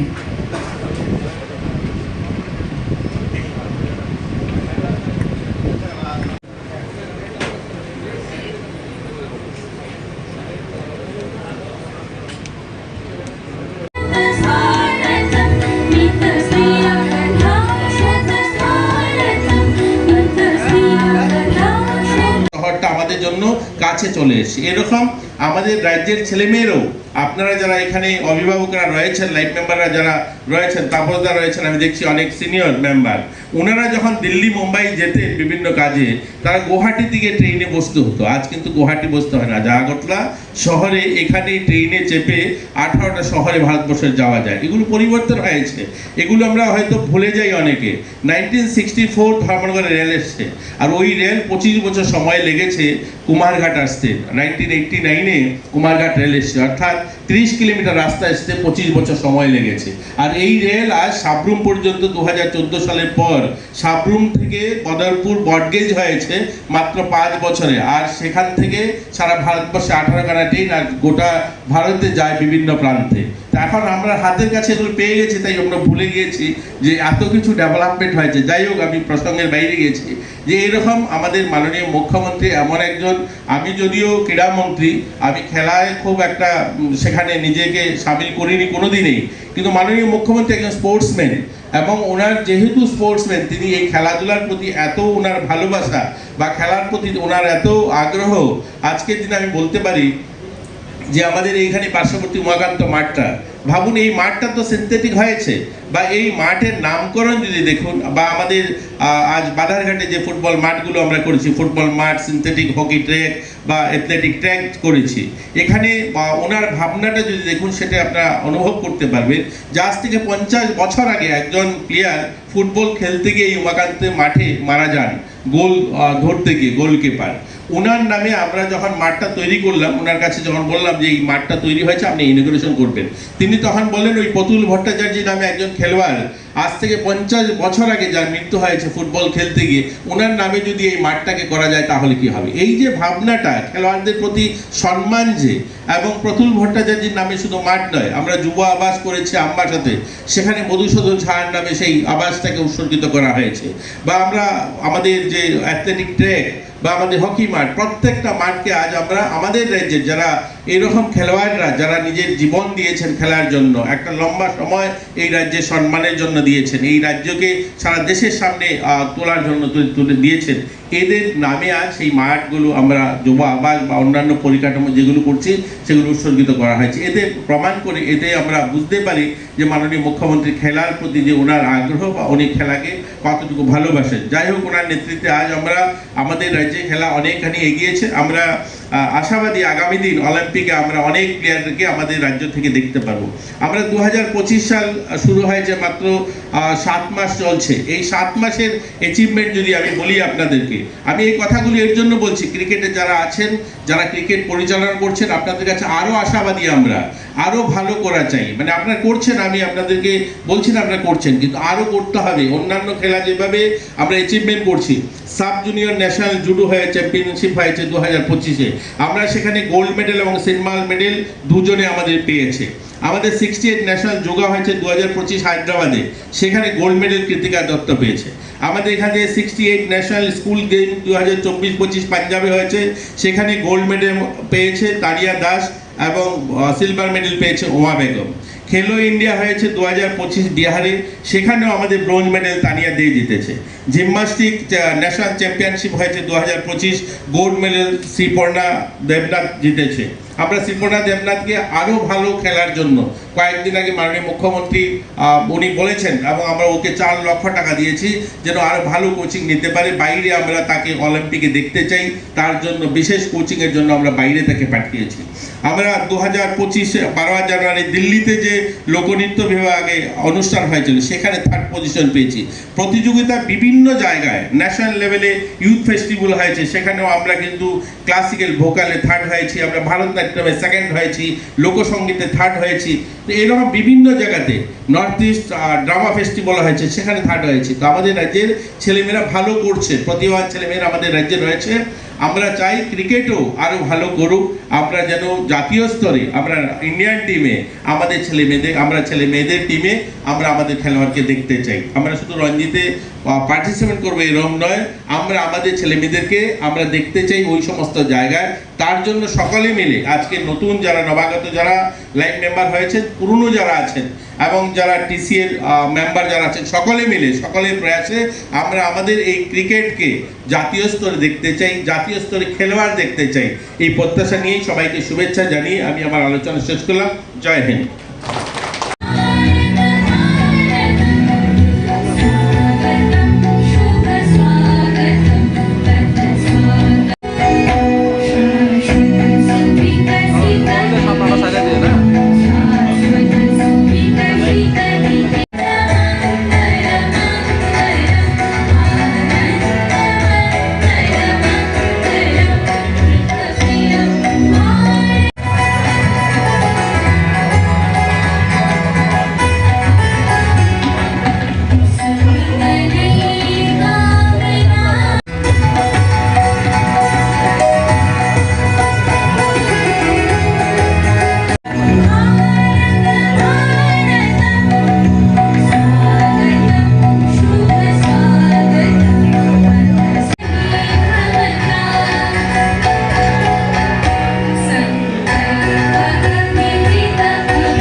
আমরা আধুনিক ভারতবর্ষ তৈরি করতে চাই, এ কথা কে বলছেন?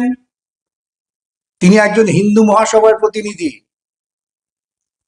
এই ধর্মের অন্ধকারত্ব তাকে বড় শঙ্কিত করেছিল। তিনি বলছেন, গোবিন্দ শেঠ, যে আমরা বৈদিক ভারতবর্ষে ফিরে যাব না। বৈদিক ভারতবর্ষ মানে যেখানে উচ্চ বর্ণ তারাই শাসন করেন, তারাই শোষণ করেন এবং আর সমস্ত মানুষ তাদের অধীনে মানুষেতর জীবনযাপন করতেন। সেই গল্পকে বিধিবদ্ধ করার জন্যই চতুর্বর্ণং ময়া সৃষ্টম, আমি ব্রহ্মা 4টে বর্ণ তৈরি করেছি। যে চাষ করে, যে শ্রম দেয়, সে শূদ্র, তার কোনো মানবিক অধিকার নেই, সে আমাদের বাঁচিয়ে রাখছে। সবচেয়ে বেশি বড় অধিকার কার? যে ব্রহ্মার মাথা থেকে বেরিয়েছে ব্রাহ্মণ, তারপরে ধীরে ধীরে আসছেন বৈশ্য, কায়স্থ এরা। যার ফলে বিবেকানন্দ খুব ক্ষোভ করে বলেছিলেন আগামী পৃথিবী হবে শূদ্রদের পৃথিবী।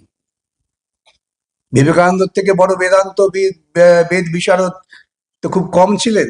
আমি তো বলি প্রত্যেককে যে উনি যদি আরো 10 বছর বেঁচে থাকতেন কমিউনিস্ট হয়ে যেতেন, ওর দাদার মতো, ভাইয়ের মতো, ভূপেন দত্তের মতো।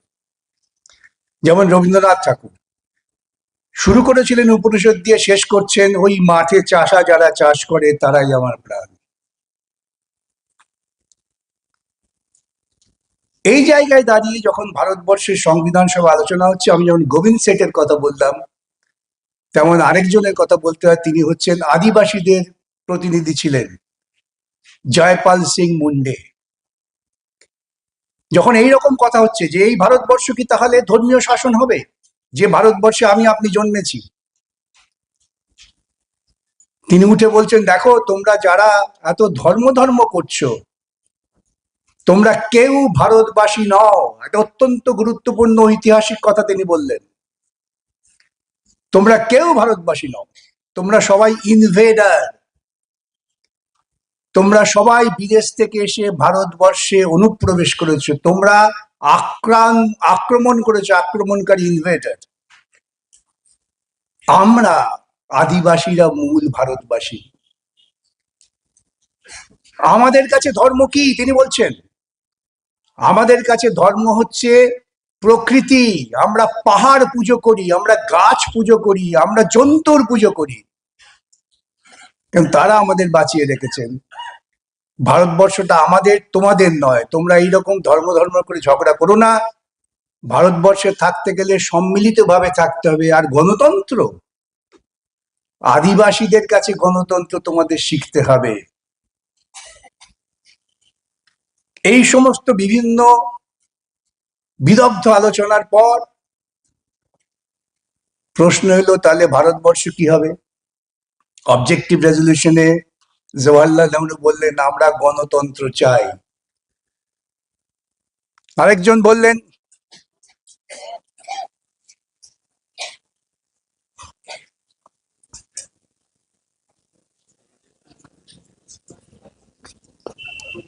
প্রবীণ আইনজীবীগণ এবং আমার সামনে উপবিষ্ট আমার ভাই এবং বোন আইনজীবী এবং অন্যান্য বিশিষ্ট ব্যক্তিগণ, আর আগামী প্রজন্মের যে আইনজীবীগণ আছেন তাদেরকেও আমার শুভেচ্ছা জানিয়ে আমি আমার কথা শুরু করছি। আমার এটা অভ্যেসই ছিল বহুদিনে যে কিছু বলতে গেলে যাদের শ্রোতা তাদেরকে ভাই বোন হিসাবে সম্বোধন করা। তার সাথে সাম্প্রতিককালে একটু সংযোজন করতে হয়েছে, তার কারণ বাইরে বেরোলেই এখন অধিকাংশ সময় জেঠু ডাক শুনতে হয়। তাই আমি ভাবলাম যে আমার পরবর্তী প্রজন্মের যারা আইনজীবী আছেন তাদের সন্তান সম আইনজীবী হিসাবে সম্বোধনে যুক্ত করা দরকার রয়েছে। এখানে যারা আছেন তাদের ভারতের সংবিধান সম্বন্ধে, ইতিহাস সম্বন্ধে কারোরই জ্ঞান আমার থেকে কম নয়। তাই সেই আলোচনা করতে গিয়ে আমার মনে হয়েছে যে আমরা যদি যে অবস্থাতে আমাদের সংবিধান তৈরি হয়েছিল সেই আর্থ সামাজিক অবস্থা, সেই জায়গা এবং সেখানে ভারতের মানুষের কি অবস্থান ছিল সেই জায়গা থেকে শুরু করি, তাহলে বোধহয় আমরা প্রত্যেকেই নিজের নিজের মতন করে সংবিধানের প্রাসঙ্গিকতা আছে কিনা সেই উপসংহারে পৌঁছাতে পারব। আমরা দেখেছি যে দীর্ঘ প্রায় 200 বছর যে ব্রিটিশ শাসন সেই জায়গায় ভারতবাসীদের অনেক যন্ত্রণা ভোগ করতে হয়েছে।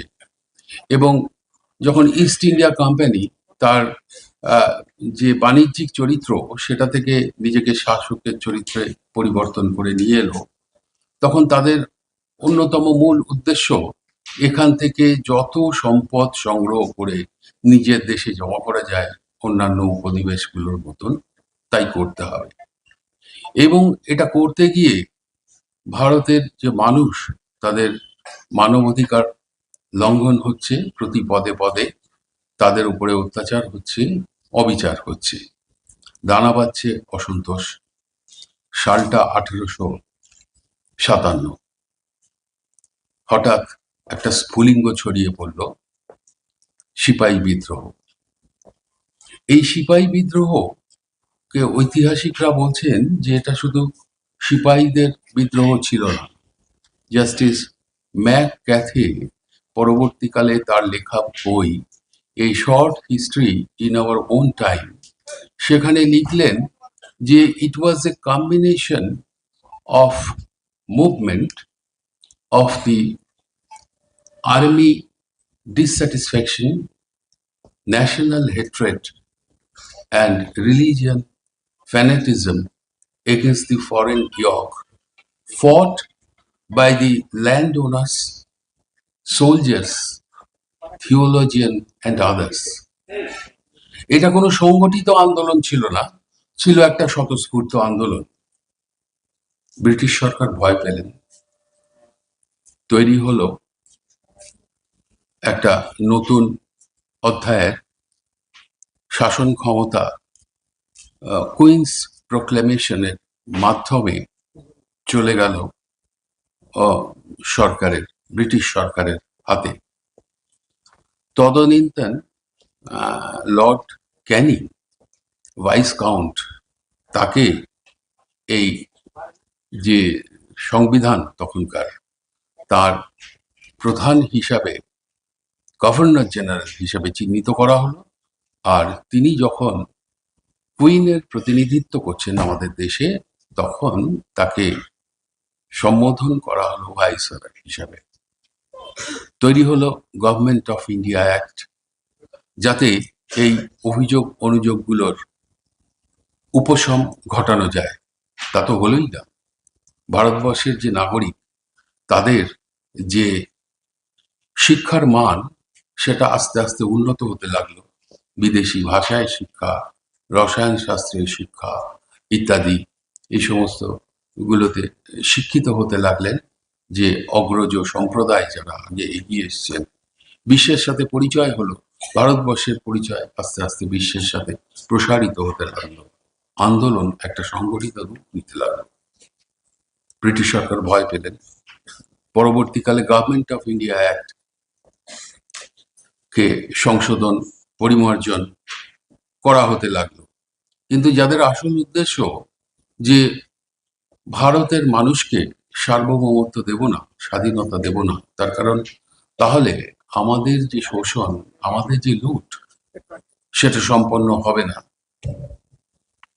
তখন সম্পন্ন হবে না, তখন তারা বিভিন্ন ছলে বলে যাচ্ছে।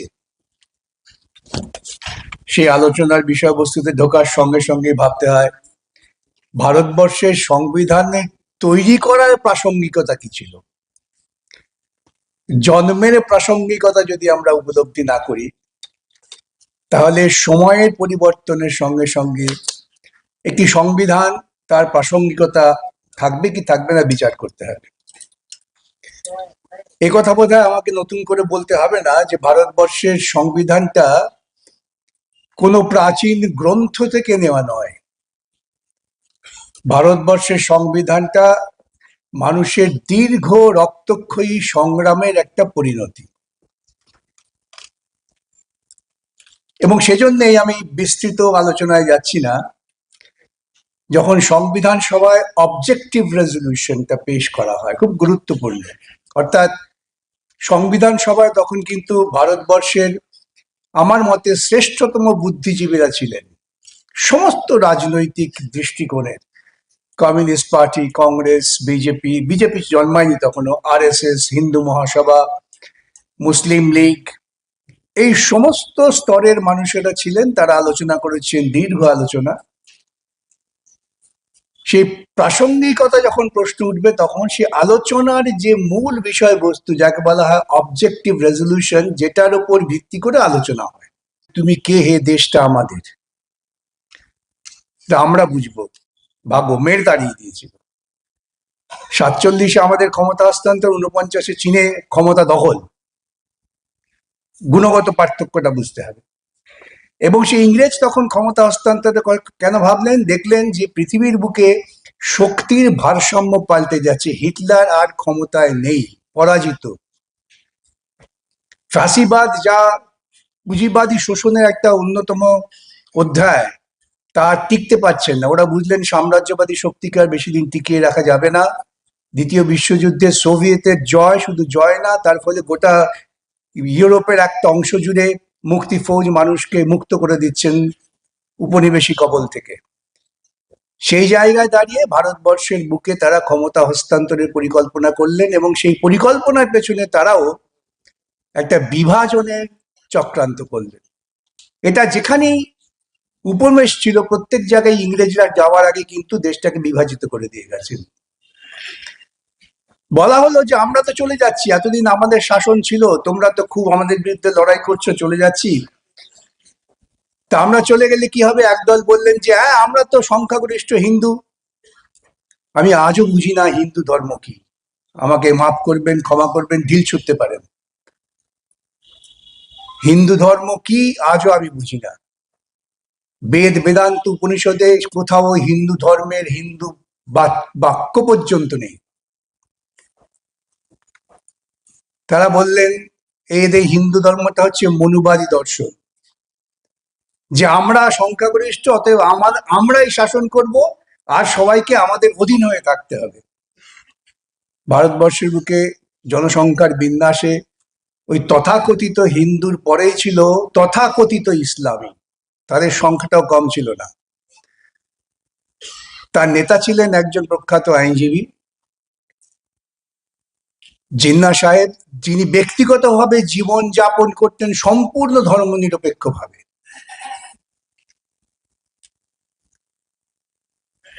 তিনি তার গোষ্ঠীর নেতা হয়ে, তারা যারা মৌলবাদী, তারা মনে করলেন যে আরে এরা যদি ইংরেজ চলে যায়, তাহলে তো ওই ব্রাহ্মণদের খপ্পরে আমাদের পড়তে হবে, তাহলে আমাদের কি হবে?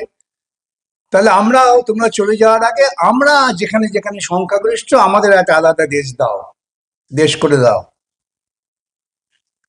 তাহলে একটা অংশ তারা পরিকল্পিতভাবে একেবারে ধর্মীয় শাসনের জন্য তাদের ভবিষ্যৎ শাসনের কথা চিন্তা করলেন, নাম হলো পাকিস্তান। ইংরেজরা যাওয়ার আগে ম্যাপের উপর কলমের দাগ টেনে চলে গেলেন। সেটাকে কার্যকর করার জন্য RSS এবং মুসলিম লীগ উভয়ই উদ্যোগ নিয়ে ব্যাপক দাঙ্গা করলেন। লক্ষ লক্ষ মানুষকে খুন করা হলো, শুধুমাত্র লক্ষ্য যে বিভাজনটাকে সম্পূর্ণ করার জন্য। কেন? তখন যে সমস্ত এই স্ট্রাকচার রিলিজিয়ানের মধ্যেও যারা উদারপন্থী ছিলেন, সে হিন্দু বলুন, মুসলিম বলুন, তারা চাইছিলেন ভারতবর্ষ ঐক্যবদ্ধ থাক। বহু মুসলিম নেতা, তারা মুসলিম লীগের ওই চিন্তার বিরুদ্ধে প্রবল লড়াই করেছেন। কিন্তু রাজনৈতিক বিন্যাসের জন্য দেশ ভাগ হয়ে গেল। একদিকে চলে গেল থিওক্রেটিক স্টেট, তারা বললো আমরা ইসলামকে বিশ্বাস করি, আরেকটা বৃহত্তর অংশ। তারা কিরকম হবে, কিভাবে দেশ পরিচালনা করা হবে? আমার হাতে ক্ষমতা দিয়ে দিয়ে তো দেশ পরিচালনা করতে পারবো না। দেশ পরিচালনা করতে গেলে নির্দিষ্ট বিধি চাই, নিয়ম চাই, রাজা নয়। রাজত্ব চলে গেছে। এখন সমাজ অগ্রগতির সঙ্গে সঙ্গে আমাদের মধ্যে গণতান্ত্রিক চিন্তা বোধ তৈরি হচ্ছে। তখন বলা হলো সংবিধান সভায় আলোচনা হোক। সংবিধান সভায় আলোচনার সময় গোবিন্দ শেঠ বলে একজন RSS বা হিন্দু মহাসভার প্রতিনিধি, তিনি সংবিধান সভায় বলছেন, আমি তোমাদের বলছি, আমরা কিন্তু বৈদিক ভারতবর্ষে ফিরে যাব না। রবীন্দ্রনাথ কবি একজন, সেই ইতিহাস আপনারা জানেন, আমি সেই ইতিহাসে যাচ্ছি না। কিন্তু এই যে পর্যায়টা এলো, যে পর্যায়ে এসে আমরা বললাম যে ভারতবর্ষকে আমরা এমন একটা নতুন দেশ গড়তে চাই, নতুন ভারতবর্ষ গড়তে চাই, গোবিন্দ সেটের ভাষায় বৈদিক ভারতবর্ষ নয়, আধুনিক বিজ্ঞানসম্মত ভারতবর্ষ। কনস্টিটিউয়েন্ট অ্যাসেম্বলিতে তার বক্তৃতা আছে। সেই ভারতবর্ষে পৌঁছতে গেলে প্রথম ধাপ কি? ইকোনমিক জাস্টিস, অর্থনৈতিক ন্যায়। তারপরে আসছে সোশ্যাল জাস্টিস। এই সোশ্যাল জাস্টিসটা বৈদিক চিন্তার বিরোধী। সোশ্যাল জাস্টিস মানে হচ্ছে সমস্ত মানুষের সমান ন্যায় পাওয়ার অধিকার।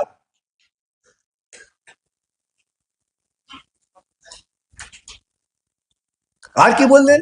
ফ্রেটার্নিটি, আমরা প্রত্যেকে প্রত্যেকের ভাই। আমার মুক্ত চিন্তা কার্যকর করার স্বাধীনতা, liberty of thought and expression. প্রশ্ন উঠেছিল ফ্রিডম নয় কেন, ওয়াই নট ফ্রিডম? ফ্রিডম আর লিবার্টির মধ্যে পার্থক্য কি? আলোচনা করে শেষ পর্যন্ত ঠিক হলো, আমার তো ফ্রিডম আছে, জন্মেই তো আমার চিৎকার করার অধিকার আছে, কিন্তু আমি চিৎকার করতে পারবো কি যদি আমার গালে 3 থাপ্পড় পড়ে? তাহলে আমার লিবার্টিটা দরকার, যে আমি চিৎকার করতে পারবো, এটাকে কেউ বাধা দিতে পারবে না। That is the liberty. এবং এই liberty of thought and expression, আমি যদি চিন্তা করার স্বাধীনতা আমার থেকে থাকে, মুক্ত স্বাধীনতা, যেখানে কেউ হস্তক্ষেপ করবে না, সেটা করতে গেলে প্রাথমিক কাজ কি? শিক্ষা, যেটা খুব সুন্দর দেবাশিস বলার চেষ্টা করেছেন। তাহলে আমাকে সবাইকে বিজ্ঞান শিক্ষায় শিক্ষিত করতে হবে, এটাও আমার সংবিধানের একটা নির্দিষ্ট নির্দেশ। বিজ্ঞান কেন? যেথা তুচ্ছ আচারের মরুবালু রাশি, বিচারে স্রোতপথ ফেলে নাই গ্রাসী। হে পিতা, আমাকে সেই জায়গায় নিয়ে যাও। আচার নয়, বিচার। বিচার মানেই তর্ক, তর্ক মানেই বিজ্ঞান। যা বিভিন্ন যুক্তি তর্কের মধ্য দিয়ে সিদ্ধান্তে পৌঁছানো যায়, সেটাই বিজ্ঞান। জল মানে H2O, এটা বৈজ্ঞানিক প্রক্রিয়া। এটা আজকে এখানে যেমন সত্য, তেমন আফ্রিকার জঙ্গলেও সত্য।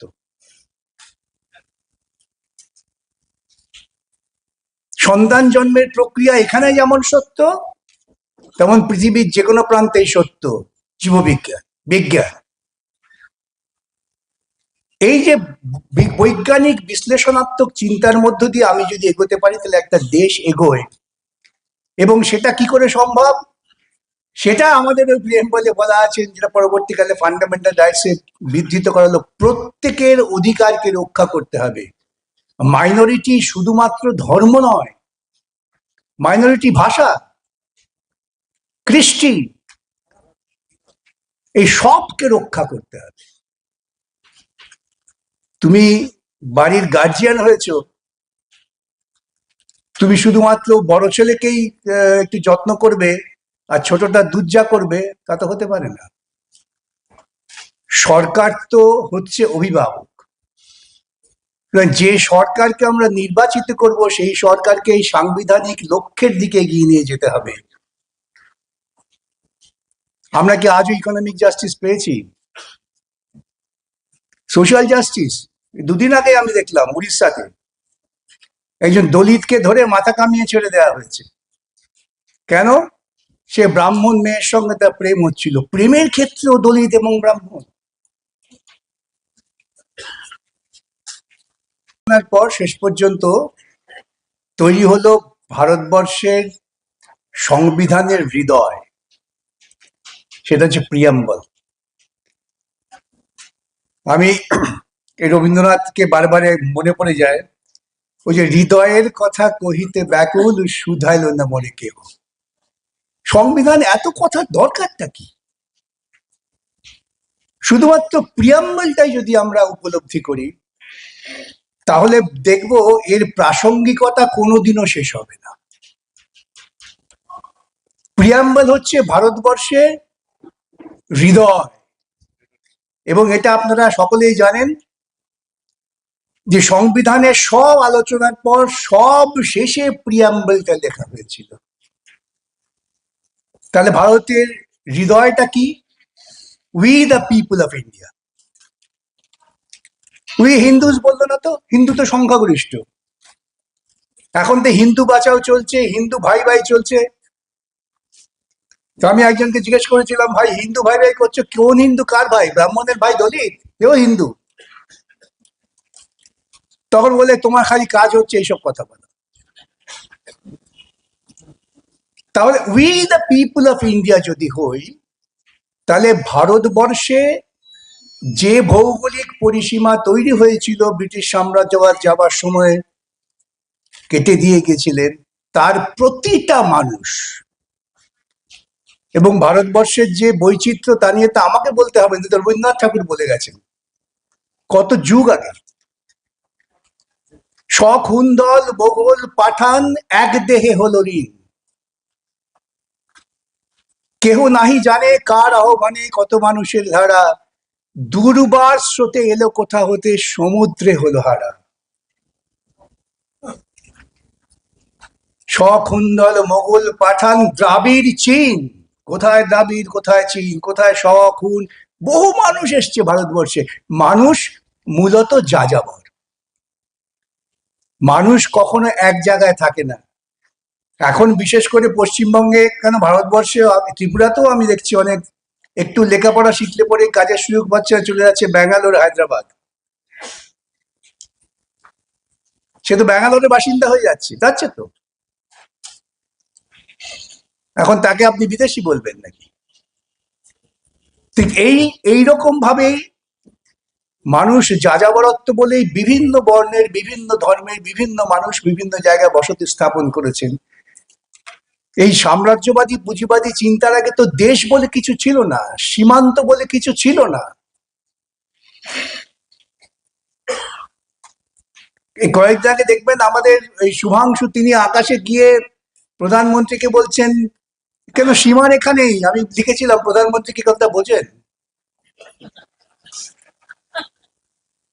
তাহলে এই অংশের যে মানুষ তারা ঠিক করলেন we the people of India, আমরা আমাদের সংবিধান দিলাম, লেখা আছে we the people of India give আনটু ourselves this constitution. তাহলে আমরা লড়াই করে এই সংবিধানটা আদায় করলাম। সংবিধানটা আদায় করলাম, লক্ষ্যটা কি? দেশটাকে কোথায় নিয়ে যাব? দেশটাকে আমরা নিয়ে যাবো একটা নির্দিষ্ট লক্ষ্যে। লক্ষ্যমাত্রাটা ওই আধ পাতার প্রিয়াম্বল, তাতে এত স্পষ্ট করে বলা আছে যে কেউ চেষ্টা করলেও সেই জায়গা থেকে বেরোতে পারবেন না। বলা আছে আমরা চাই ইকোনমিক জাস্টিস। ইকোনমিক জাস্টিস কে চান না? একমাত্র ধান্দাবাজ পুঁজিপতিরা ছাড়া। এবং পুঁজিপতিদের কিছু দালাল আছে রাজনৈতিক ক্ষেত্রে। প্রসঙ্গত দেবাশিস বারবার বলছিলেন যে শাসক দল, শাসক গোষ্ঠী, তারা টাকা দিয়ে কিছু লোক পোষে। সেটা আজকে আপনাদের সামনে পরিষ্কার। ইলেকট্রাল বন্ডের টাকা সবচেয়ে বেশি কে পেয়েছে ভারতবর্ষে? বিজেপি। ইলেকট্রাল বন্ডের বিরুদ্ধে বিরোধিতা কারা করেছিল? তাহলে জবাব তো আপনাদের কাছেই আছে যে পুঁজির স্বার্থ রক্ষা করে কে? আবার রাজ্যের মুখ্যমন্ত্রী পশ্চিমবাংলা, সেখানে মুখ্যমন্ত্রী বলেন ধর্মঘট করতে দেবো না। আমি এত বড় পুঁজির দালাল তো আর কেউ জন্মায়নি। কেন পুঁজিপতিরা চান না ধর্মঘট?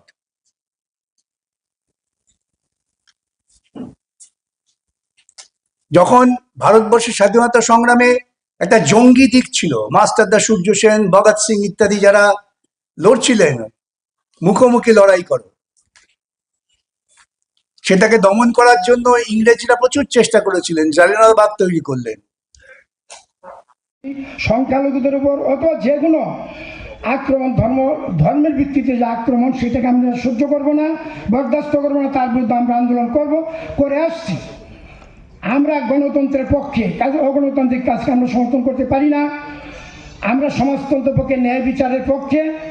এই জন্য আজকে আমরা মনে করেছি যে সারা ভারতবর্ষের মানুষ যদি ঐক্যবদ্ধভাবে এই সমস্ত অগণতান্ত্রিক কাজের বিরুদ্ধে এবং বর্তমান কেন্দ্রীয় এবং রাজ্য সরকার যেভাবে দেশটাকে এবং রাজ্যটাকে পরিচালনা করছে তার বিরুদ্ধে যদি শক্তি গড়ে তোলা না যায় লড়াইয়ের মধ্য দিয়ে ঐক্যবদ্ধভাবে, তাহলে মানুষ আরও বিপদগ্রস্ত হবে, দেশ আরও বিপন্ন হবে, সংবিধানটা টিকবে না, দেশটা ধ্বংস হয়ে যাবে, মানুষ আমরা বাঁচতে পারবো না। তাই আমরা মনে করেছি সারা ভারতবর্ষে আমাদের সংগঠন এইভাবে বিভিন্ন রাজ্যে এইভাবে সেমিনার করে আমাদের বক্তব্য তুলে ধরার চেষ্টা করছি এবং এই বক্তব্য সমর্থনে যারা নাকি আমাদের কলকাতা হাইকোর্টের প্রাক্তন প্রধান বিচারপতি, ওনারা সংবিধান বিশেষজ্ঞ লোক, ওনাদের অনেক অভিজ্ঞতা, ওনাদের আমরা আমন্ত্রণ করছি। উনি আমাদের আমন্ত্রণে সাড়া দিয়ে এখানে এসেছেন, ওনাকে ধন্যবাদ ওনার ব্যস্ততার মধ্যেও।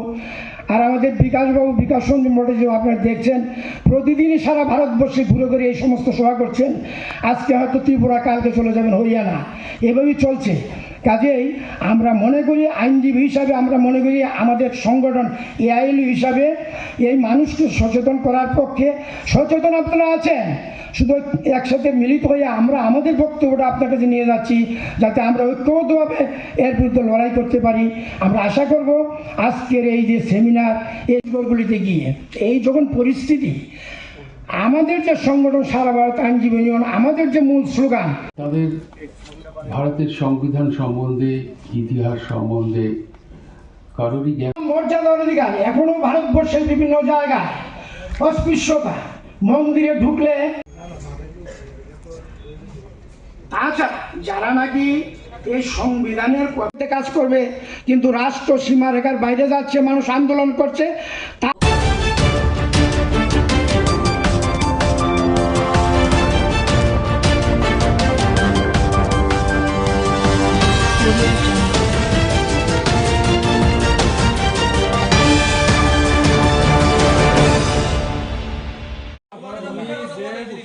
আমরা পেশেন্ট নিয়ে আইছে যাইতে আগরতলা, সিরিয়াস পেশেন্ট, কুমারঘাটে অ্যাক্সিডেন্ট হয়েছে, আইসি ডিস্ট্রিক্ট হসপিটাল থেকে রেফার করছে আগরতলা, নিয়ে যেতাম আগরতলা, রাত্র কটা বাজে 12টা। তখন আইসি আমরা তেল ভরতাম, তুমি কি তা করতেছো পারমিশন দিলে তেল ভরবাই, এটাই তো কথা। তোমার অথরিটি জানাও, তাইলে আমরা কইতেছো অথরিটি জানাও, তুমি জানাইতে পারতেছো না, কইতেছো অথরিটি জানাও না। প্রথম তুমি কথাই বলছো, আরে আমি কিটা বলছি, তোমার ছেলে মেয়ে আইলে তুমি কিটা বললে, এটা না তো আমাকে বলছো না, কিছু করা নাই, আমরা কথা কইরা মা এখন সমানষ্ট করে না পারবা কি না গো, সমানষ্ট করে আমরা সিরিয়াস জানাও ক্যামেরা আইতে জানাই অতক্ষণ করে জানাও তুমি না না, এর আগে কিতা কইছো, থানার পারমিশন লাগবো, হ্যাঁ থানার পারমিশন লাগবো, কারণটা কিতা? না না অতটা জানি না, মানে অথরিটি ফোন করো। এটাই কোন পাম্প? কৈলাসর ভারত পেট্রোলিয়াম, ফোন করো। আশ্চর্য কথা, পেশেন্ট মরতাছে, পেশেন্ট গাড়ির মধ্যে, আর তোমরা তেল বেচতে মানে থানা পারমিশন লাগে, এটা কোন ধরনের কথা? আমি এখন অ্যাপ্লিকেশন লইয়া থানা যাইমু, এখন কোন ধরনের কথা, এটা কোন মানে ইয়ে চলতাছে? এটা না দিলে বন্ধ করে রাখো, কোন দরকার নাই যে আমরা পাম্প বন্ধ, তাড়াতাড়ি করো, আমরা ইমার্জেন্সি পেশেন্ট কিন্তু।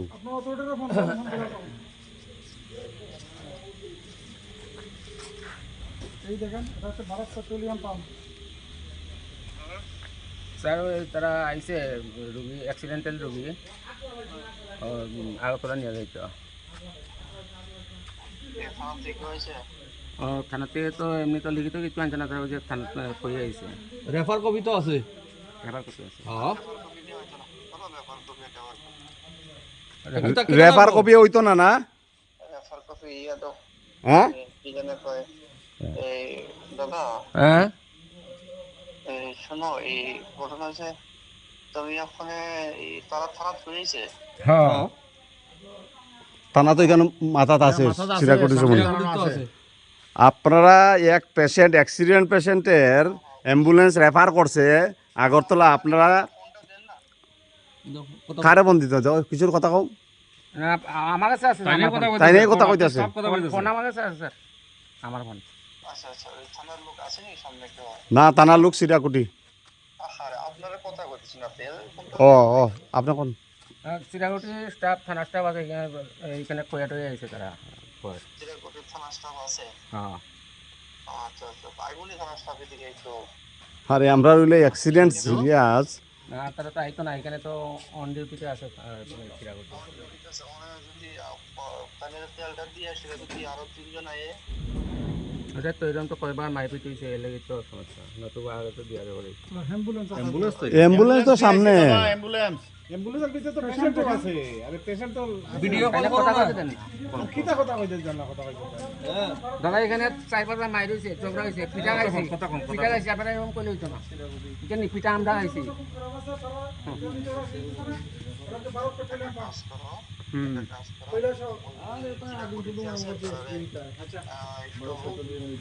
আরে সিরাগুটি ইনফর্ম করবো, দেখি ফোনটা দাও, দেখি ফোনটা হলো কিছু ফোনটা হলো। হ্যালো হ্যালো, হ্যাঁ নমস্কার। অ্যাকচুয়ালি কুমারঘাটে অ্যাক্সিডেন্ট হয়েছে, বুঝছেন? অ্যাক্সিডেন্ট হয়েছে, কুমারঘাট থেকে রেফার করছে কৈলাসহর ডিস্ট্রিক্টে।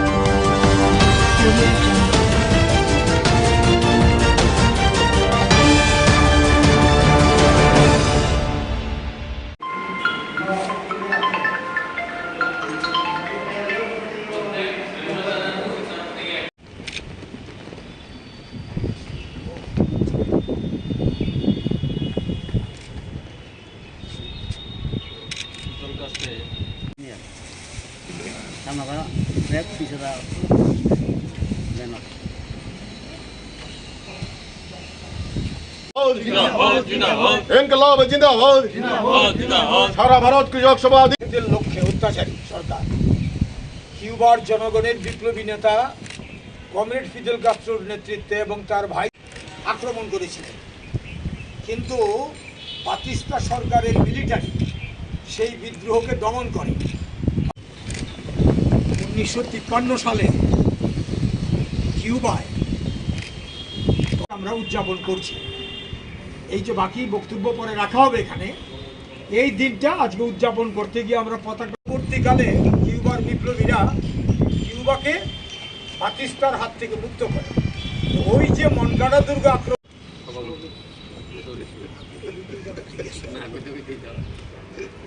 পুষ্পার্পণ করবেন জেলা কমিটির সম্পাদক কমরেড মধু দাস।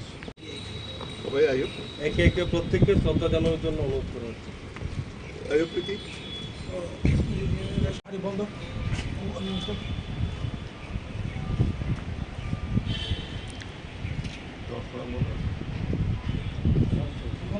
না ভুলবো না, কমরেড ফিদেল কাস্ত্রো তোমাদের আমরা ভুলছি না, ভুলবো না।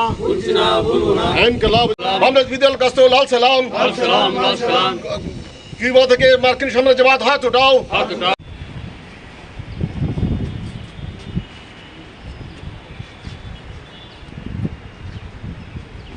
কিউবা, আজকে যে সমাজতন্ত্রের কিউবা, তার সূচনা কমরেড ফিদেল কাস্ত্রোর নেতৃত্বে সামান্য কিছু বিপ্লবী প্রথমে এটা শুরু করেছিলেন। এরপরে দীর্ঘ লড়াই হয়। এই লড়াইয়ের মধ্য দিয়ে ঠিক আমেরিকার একেবারে উপকণ্ঠে 100 কিলোমিটারও না আমেরিকার থেকে দূরত্ব, মূল ভূখণ্ড থেকে এই বিপ্লব সংঘটিত হয় এবং তখন তার সঙ্গে কমিউনিস্ট আদর্শ যুক্ত হয়। সমাজতান্ত্রিক কিউবা তার জন্ম লাভ করেন। এই কিউবা বিপ্লব সম্পন্ন হওয়ার পরে 1962 থেকে আমেরিকা কিউবার বিরুদ্ধে অবরোধ গড়ে তুলেছে। খাদ্য যেতে পারবে না, ঔষধ যেতে পারবে না, এমনকি বাচ্চাদের স্কুল সামগ্রী পঠন পাঠনের এটাও যেতে পারবে না। এই ধরনের একটা অবরোধ, এটা দীর্ঘদিন আজকে পর্যন্ত চলছে। তাই সারা ভারত কৃষক সভা, কিউবান সলিডারিটি, একটা সংগঠন আমাদের দেশের মধ্যে তৈরি হয়েছে। সারা ভারত কৃষক সভা তার অন্যতম একটি অংশ। আমরা সিদ্ধান্ত করেছি কিউবার বিপ্লবের, মহান বিপ্লবের এই যে সূচনার দিনটি থেকে আমরা 1 সপ্তাহ 26 থেকে 1 আগস্ট পর্যন্ত গোটা দেশে এ প্রচার আমরা চালাবো। এবং আমরা আরো একটা সিদ্ধান্ত নিয়েছি, আমাদের যারা সংগঠনের সভ্য প্রত্যেকে কমপক্ষে 1 টাকা দিয়ে এই কিউবার স্যাংশনের বিরুদ্ধে আমাদের অর্থ সাহায্য আমরা করব। আমাদের কেন্দ্রীয় কমিটি সিদ্ধান্ত নিয়েছে এবং গোটা দেশেই সংগ্রহ চলছে এবং এই সংগ্রহ আমরা আমাদের দেশের যে কিউবা সংহতি সংগঠন আছে তার মারফতে আমরা কিউবা কাছে পাঠাবো। এর আগেও 1995-এ তখন সারা ভারত কৃষক সভা আমাদের সবচেয়ে প্রবীণ নেতা, আজকে তিনি প্রয়াত, হরকিষাণ সিরজিতের নেতৃত্বে কিউবায় 1 জাহাজ বলা যেতে পারে গম এবং খাদ্য সামগ্রী, আর আমাদের ছাত্র ফেডারেশন তখন কিউবার ছাত্রদের জন্য খাতা, বই এবং সেখানে পেন্সিল সামগ্রী সহ ইত্যাদি তুলে দিয়ে, ওষুধপত্র আমাদের বিভিন্ন জায়গাতে আমরা তুলে দিয়েছিলাম। এই জায়গায় যেটা বলার ব্যাপার, তারপরেও তারা এই সমাজতন্ত্রের আদর্শকে লক্ষ্য রেখেই এই কাজ করছেন। কিউবার বিপ্লবের যে নেতা ফিদেল কাস্ত্রো, 90 বছরে তিনি প্রয়াত হন। এই বছর তার জন্মশতবার্ষিকীও আছে, এটা 13ই আগস্ট হবে। আমরা আমাদের রাজ্যে প্রথম অবস্থাতে এইটা সারা রাজ্যে এটা পালিত হবে আজকে থেকে, এবং আমরা সংগ্রহ করব আমাদের সভ্যদের কাছ থেকে। এরপরে আমরা 1 তারিখে আগরতলায় একটি আলোচনা সভা করব কিউবা বিপ্লবের উপর সংহতি জানিয়ে। 1 তারিখ বিকাল 4টায় আমাদের এই অফিসেই হবে। ফলে সেই জায়গায় দাঁড়িয়ে আমরা আজকে যেহেতু এই দিনটা সূচনা পর্ব, তাই প্রাথমিকভাবে আমরা ফিদেল কাস্ত্রোর ছবিতে শ্রদ্ধা জানিয়ে এবং আমাদের সংগঠনের পতাকা তুলে এই শপথ নিতে চাই। এবং আমরা আমাদের রাজ্য কমিটির মিটিং গেছে, এই রাজ্য কমিটির মিটিংয়ে আমরা বলেছি আমাদের প্রায় 9 শতাধিকের উপরে প্রাথমিক কমিটি রয়েছে। প্রত্যেকটা কমিটি অন্তত পক্ষে 100 টাকা করে সেখানে তুলবেন, যাতে তুলে আমাদের কাছে পাঠাবেন। আমরা এটা দিল্লিতে এই কিউবা সংহতির যে তহবিল, সেই তহবিলে পাঠাবো। এই যে সমাজতান্ত্রিক বিপ্লবের প্রতি অজেয় বিপ্লব, এত আক্রমণ, এত আমেরিকার নাকের ডগায় দাঁড়িয়ে তারা যে লড়াইটা করছেন, সাফল্য হলো এই যে কোভিড হয়েছিল 1 বছর, গোটা কিউবাতে কোনো কোভিড মহামারী ঢুকতে দেয়নি তারা। সেখানকার ডাক্তাররা বিশ্ববিখ্যাত ডাক্তার, এবং কোভিডের সময়তে তারা পৃথিবীর 25 থেকে 30টা দেশে ডাক্তার ওষুধ পাঠিয়ে কোভিডের বিরুদ্ধে সেই সংগ্রাম করেছেন। আজকেও কিউবা এত কিছুর পরেও সমাজতান্ত্রিক নির্মাণকে সামনে রেখে কিউবার স্বাস্থ্য পরিষেবা পৃথিবীর মধ্যে সেরা, এই কাজ তারা করে চলেছেন। কিউবার বিপ্লব আরেকটা মূল কারণ কেন আমেরিকা তো ভয়, কারণ এই বাতিস্তা যে ছিল কিউবার বিপ্লবের এই যে নেতা, তিনি প্রথম যে কাজটা করেছিলেন বিপ্লবে, 1 লক্ষ গ্রামীণ কৃষককে জমি দিয়েছিলেন। এটাই হলো আমেরিকার সবচেয়ে বড় যে সাধারণ মানুষকে জমি দিয়েছিলেন, শৃঙ্খল মুক্ত করেছিলেন। এবং এখানে আজকে সমাজতান্ত্রিক কিউবা এই দীর্ঘদিন যাবৎ এটা দাঁড়িয়ে আছেন এত বাধা সত্ত্বেও। তাই তার পাশে দাঁড়ানো কৃষক সভার একটা প্রধান দায়িত্ব। এই দায়িত্বের জন্য আমরা এই সপ্তাহব্যাপী এই ক্যাম্পেইন আমরা করব, এবং ফিদেল কাস্ত্রোকে স্মরণে রেখে আমরা আরো প্রোগ্রাম আমরা কিভাবে নেব। আজকের প্রাথমিকভাবে এই সূচনা লগ্নে আমি যারা এসছেন তাদের বলবো যে যার যার এলাকাতে এই কাজটা করার জন্য আপনারা দায়িত্ব নেবেন, এই আবেদন রেখে আবারও সবাইকে সংগ্রামে অভিনন্দন জানিয়ে এবং ফিদেল কাস্ত্রোর প্রতি আমাদের শ্রদ্ধা এবং কিউবান বিপ্লবের যে ধারা তাকে অব্যাহত রাখার জন্য ভারতবর্ষের কৃষকরা তার পাশে আছে, এই বার্তা দিয়েই আমরা আমাদের আজকের কর্মসূচি এখানে শেষ করতে চাই। ইনকিলাব জিন্দাবাদ।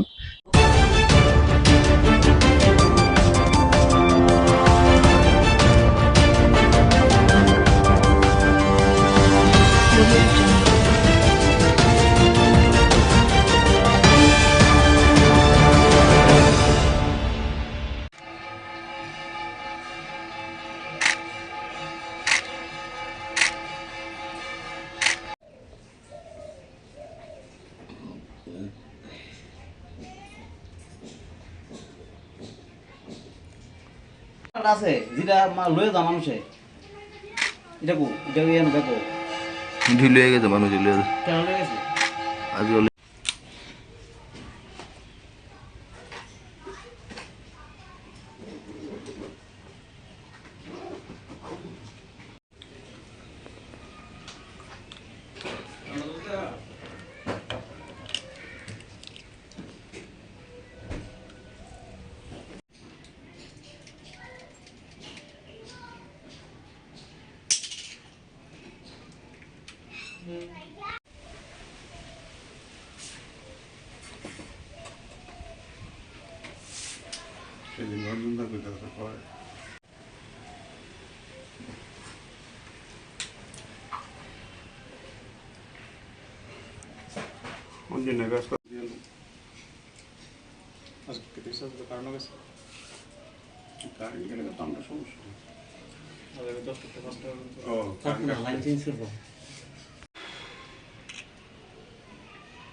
বাচ্চা কে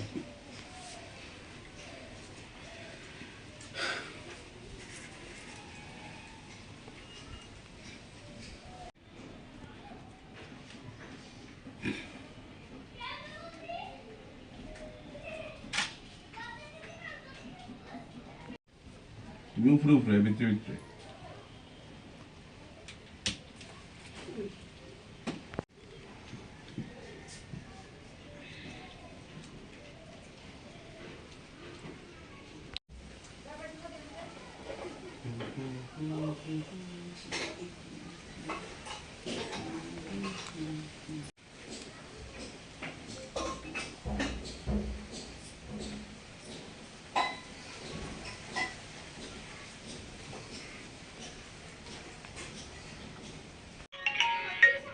হ্যাঁ এটা নিউজে যামু যামু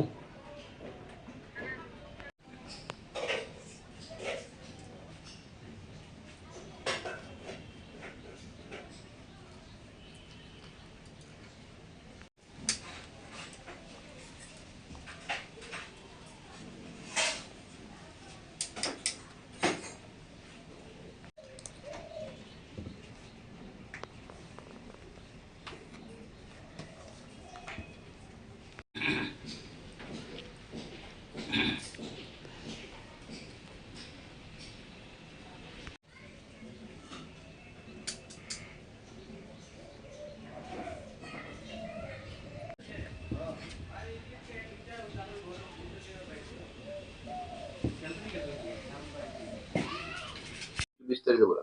নমস্কার, আমার নাম বিজয় দেবনাথ।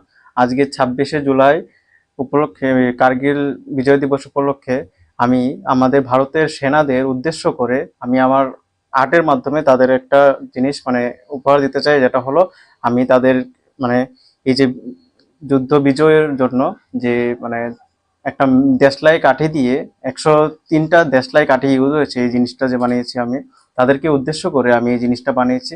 আজকে মহান বিজয় দিবস উপলক্ষে তাদেরকে আমি এই জিনিসটা উৎসর্গ করতে চাই। কি তৈরি করেছেন? আমি তাদেরকে উৎসর্গ করে মানে আমাদের যে সেনাবাহিনী বিজয় হয়েছে, তো এই জিনিসটা আমি দেখাতে চাই মানে আমার আর্টের মাধ্যমে, তাই আমি এই জিনিসটা মানে বানালাম।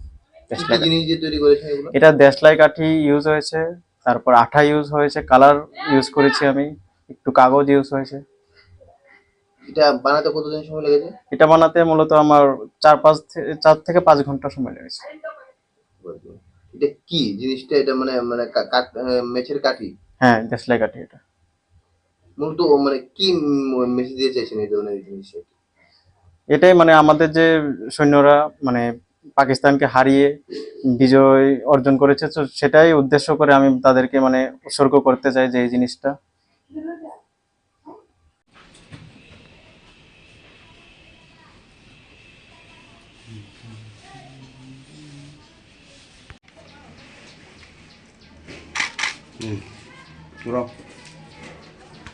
দাঁড়াও, লেরো না, ঘুরাও।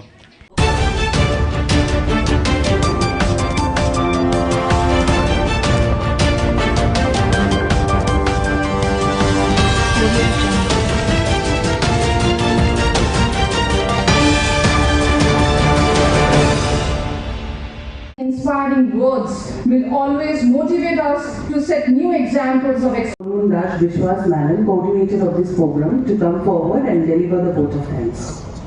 Upasthapan korar jonno. Thank you very much, sir, for your thought-provoking address. আমি আমার এই যে পরের সেশনটা হবে, তিনজন বক্তা আলোচনা করবেন। To Dr. Dhirendra Devnath sir, Sangathan Mantri of ABRS in Tripura, for his গাড়ি লেখা কিছুটা অংশ আমি যুক্ত ছিলাম, তো অল্প। সুস্থ থাকুন এই কামনা করে আমি আমার কথা বলে এখানে শেষ করছি। নমস্কার সবাইকে। of gratitude to Shri Kishore Badan, the Honorable Minister of Higher Education, who kindly অন্যান্য সজ্জন মণ্ডলী, জাতীয় শিক্ষা নীতি অধ্যাপক অধ্যাপিকাগণ, আমরাও যেন সমৃদ্ধ হই এনইপি নিয়ে আলোচনায়, এটুকু আবেদন আপনাদের কাছে থাকবে।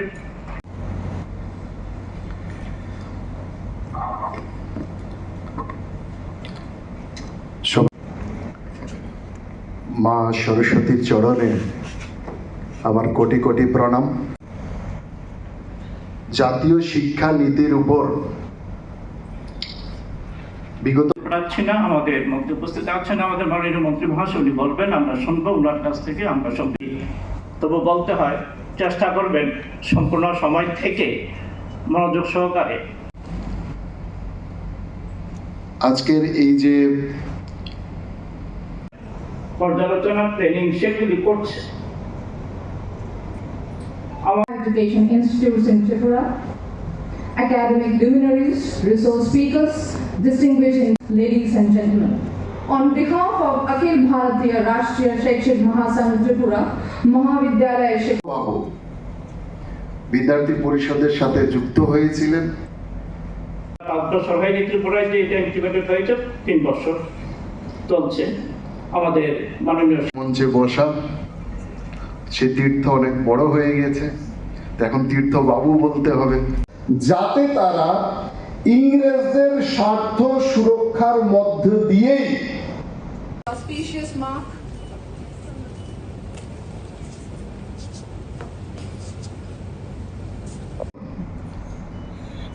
রাষ্ট্রীয় শৈক্ষিক মহাসংঘ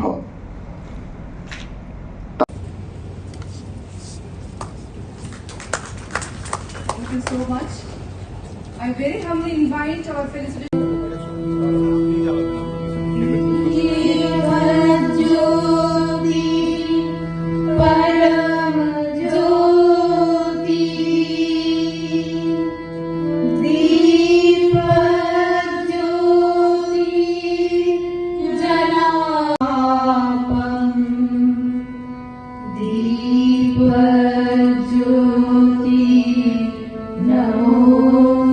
আজকের এই প্রোগ্রাম এটা অখিল ভারতীয় রাষ্ট্রীয় শৈক্ষিক মহাসংঘে তারা আয়োজন করেছে।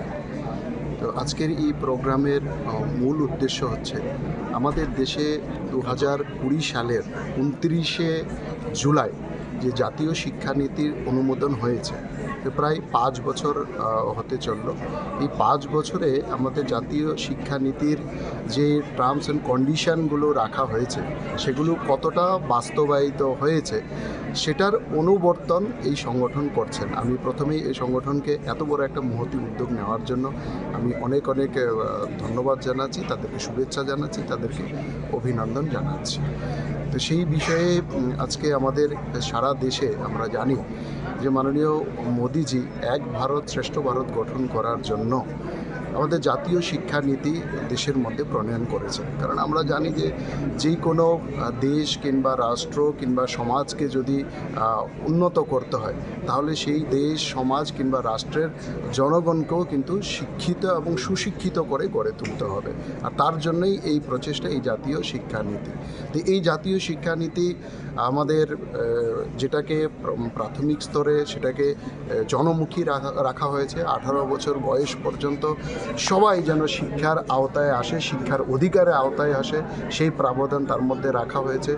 মধ্যশিক্ষা স্তর অর্থাৎ মাধ্যমিক শিক্ষা স্তর যেটা আছে সেটাকে কর্মমুখী করা হয়েছে, যাতে কেউ শিক্ষা অর্জন করে শিক্ষিত বেকার হয়ে যাতে কেউ না জন্মায়, শিক্ষিত দক্ষ একজন কর্মী হিসাবে যাতে শিক্ষার সাথে সাথে সে বেরোয় এবং কিছু না কিছু তার সেই দক্ষতা এবং অনুসারে সে যাতে কোনো না কোনো কাজ করে জীবন অতিবাহিত করতে পারে।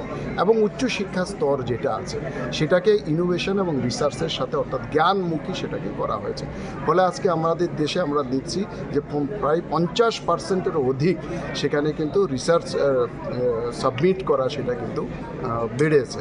তো স্বাভাবিক কারণে সেই অনুসারে সারা দেশে তার ইনফ্রাস্ট্রাকচারও নির্মাণ হয়েছে। প্রায় 390টা ইউনিভার্সিটি গত 11 বছরে আমাদের সারা দেশে বেড়েছে।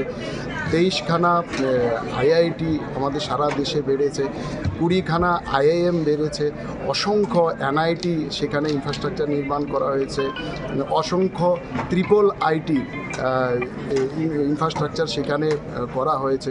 প্রত্যন্ত অঞ্চল মানে আঞ্চলিক রাজ্য যেইগুলো আছে সেই আঞ্চলিক রাজ্যগুলোকে যাতে বৈষম্যের শিকার না হয় সেখানেও প্রায় 22টা ইউনিভার্সিটি বিভিন্ন আঞ্চলিক রাজ্যে প্রতিষ্ঠা করা হয়েছে। সেখানে লে লাদাখের মতো জায়গাতে সেখানে কেন্দ্রীয় বিশ্ববিদ্যালয় স্থাপন করা হয়েছে, সেখানে ফরেন্সিক সায়েন্স ইউনিভার্সিটি সেখানে লাগু করা হয়েছে। অর্থাৎ সমস্ত দেশের সমস্ত আমাদের যারা ছাত্রছাত্রী আছেন তারা যাতে শিক্ষার বাইরে না থাকেন, সবাইকে শিক্ষার আঙ্গিনায় নিয়ে আসার জন্য আমাদের প্রধানমন্ত্রী এই জাতীয় শিক্ষানীতি লাগু করেছেন। সেটারই কতটা ত্রিপুরাতে আমরা এখনও বাস্তবায়ন করতে পেরেছি তার জন্য এই উদ্যোগ এবং এই সেমিনারের পর তারাও নিজেরা সবাই অ্যানালাইসিস করবেন কতটা হয়েছে না হয়েছে। পরবর্তী সময়ে তাদের সেই সেমিনার থেকে উঠে আসা ড্রাফট সেটাও আমাদের শিক্ষা দপ্তরের কাছে তারা প্রেরণ করবে। ফলে আমরা দেখব যেখানে যেখানে খামতি এখনও রয়ে গেছে সেগুলো কত দ্রুততার সাথে আমরা পূর্ণ করতে পারি সেই বিষয়ে এই সেমিনার, তার জন্যই এখানে আসা।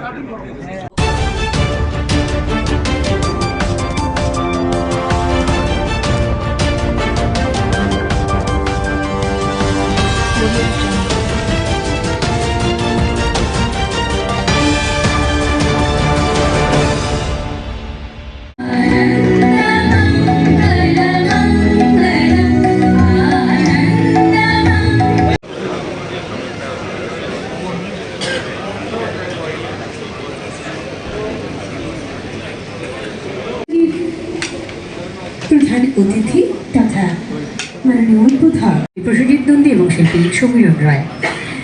এবারে অত্যন্ত বিনম্রতার সাথে অনুরোধ করব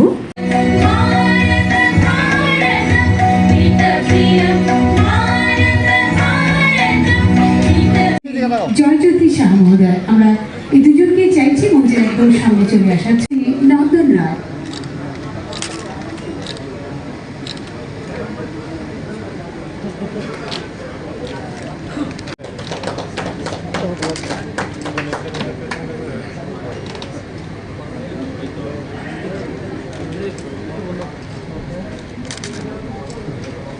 নন্দন রায়।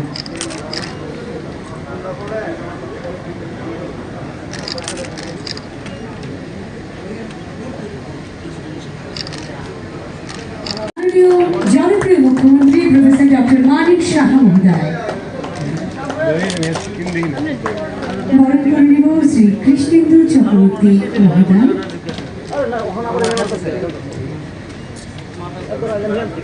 অত্যন্ত বিনম্রতার সাথে মঞ্চে আহ্বান করব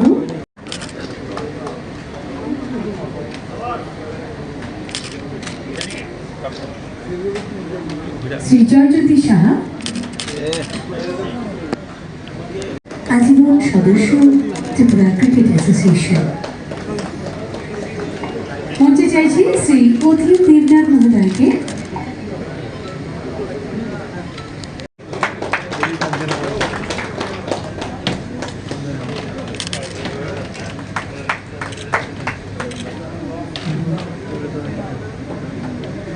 ধন্যবাদ। মঞ্চে চাইছি শ্রী সৌমিত্র গোপ মহোদয়।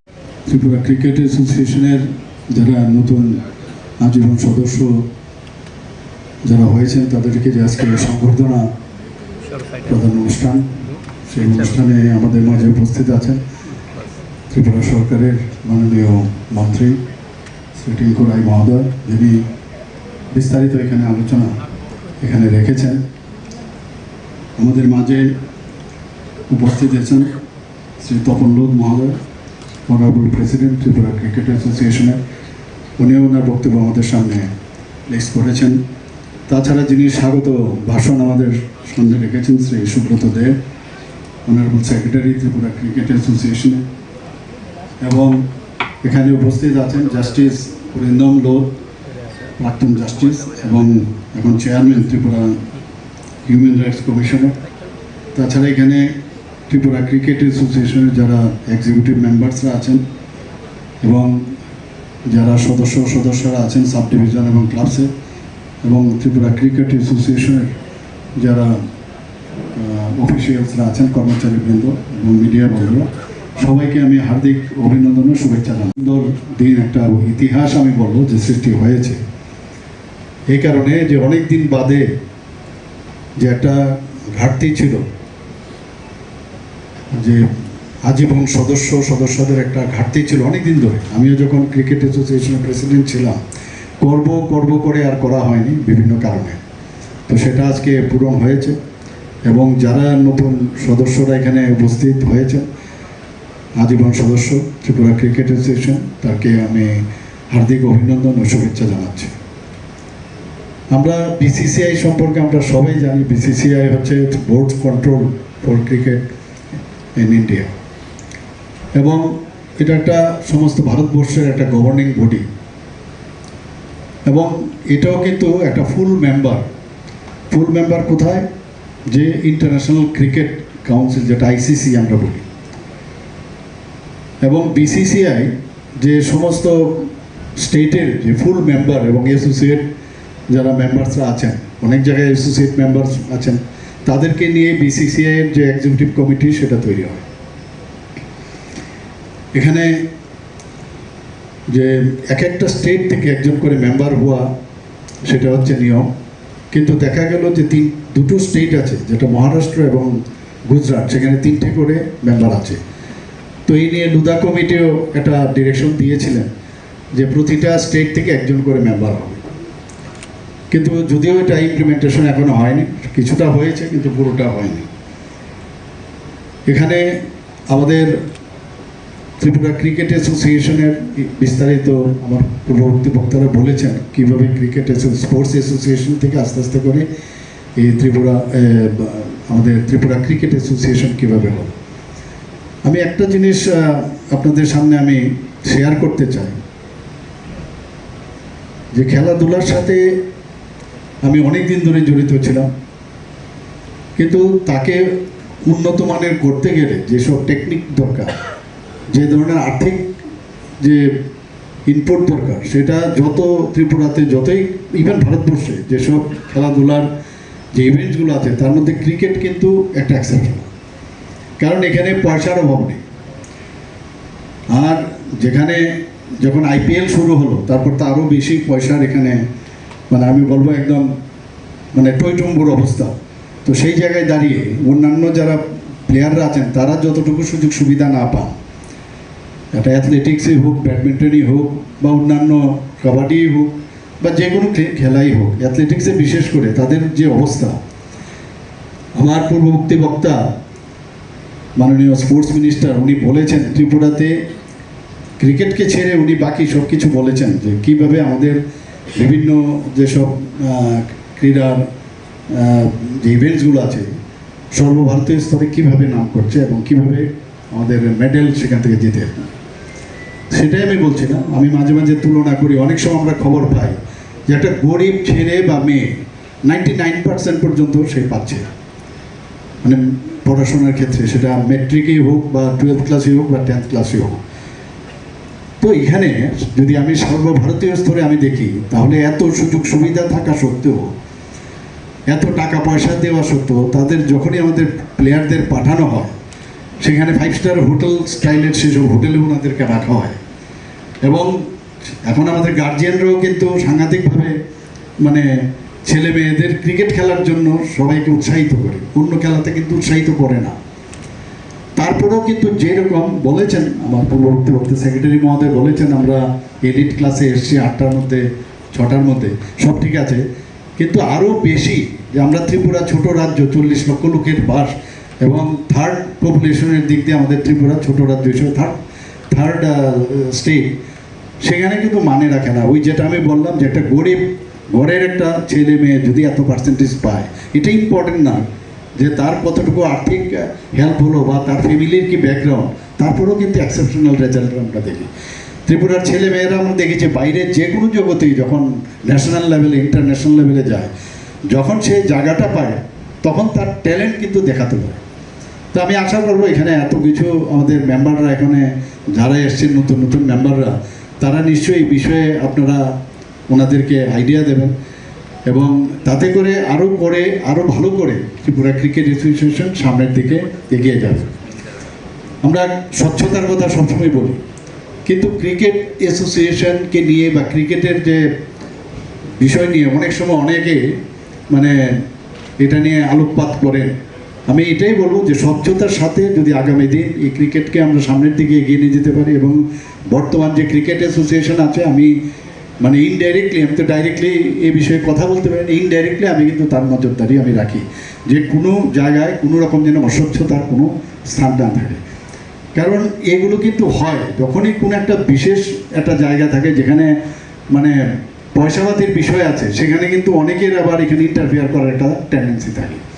তো সেই জায়গায় আমাদের এটা একটা মানে আন্দোলন বলা যায় যে কোনো অবস্থায় এখানে অস্বচ্ছতার যে কোনো অবস্থান। আমাদের ত্রিপুরা সরকার এর মধ্যে যখন ক্রিকেট যে নতুন স্টেডিয়াম এখানে হচ্ছে ইন্টারন্যাশনাল ক্রিকেট অ্যাসোসিয়েশনের যে উদ্যোগে, সেখানে আমাকে বললো যে কিছু জায়গার সমস্যা আছে, কারণ গাড়ি যদি ভিতরে যায় সেখানে কিন্তু জায়গা সেভাবে নেই যে গাড়ি ঘুরে সেখানে আসবে। আমাকে বারবার বললো যে এখানে কিছু মানে জায়গায় একুইজিশন করতে হবে। আমি সাথে সাথে আধিকারিকদের বললাম, সেটারও প্রায় কাজ আমি মনে হয় সেটা হয়ে গেছে প্রায় শেষের পথে। আমার কাছে গতকাল একটা ফাইল এসছে গত 2-3 দিন আগে, যে সাপ্রুমও একটা এডুকেশন ডিপার্টমেন্ট থেকে একটা জায়গা ক্রিকেট অ্যাসোসিয়েশনকে দিতে হবে। আমি সাথে সাথে সেটাকে মঞ্জুরি দিয়ে দিয়েছি, সেখানেও একটা ত্রিপুরা ক্রিকেট অ্যাসোসিয়েশন একটা ক্রিকেট মাঠ সেখানে হবে। এখানে যারা আমার আগের বক্তারা বলেছেন, মাননীয় সভাপতি সম্পাদক দুজনেই বলেছেন যে আমরা টিসিএ সম্মানের সঙ্গে এবং এটার যে গরিমা সেটাকে বজায় রেখে আমরা কাজ করছি। মাননীয় মুখ্যমন্ত্রী তিনিও এই টিসিএর সভাপতি ছিলেন। অত্যন্ত গর্বিত আমরা এই টিসিএকে নিয়ে। কিন্তু আমাদের মাথায় রাখতে হবে, আমরা কিন্তু উত্তর পূর্বাঞ্চলের মধ্যে যে দুটো রাজ্য খেলাধুলায় খুব অগ্রণী ভূমিকায় রয়েছে, সেটা একটা মণিপুর আর একটা ত্রিপুরা রাজ্য। আপনারা যেহেতু খেলার সঙ্গে যুক্ত রয়েছেন, আপনাদের এই কথাগুলো না বললে না হয়।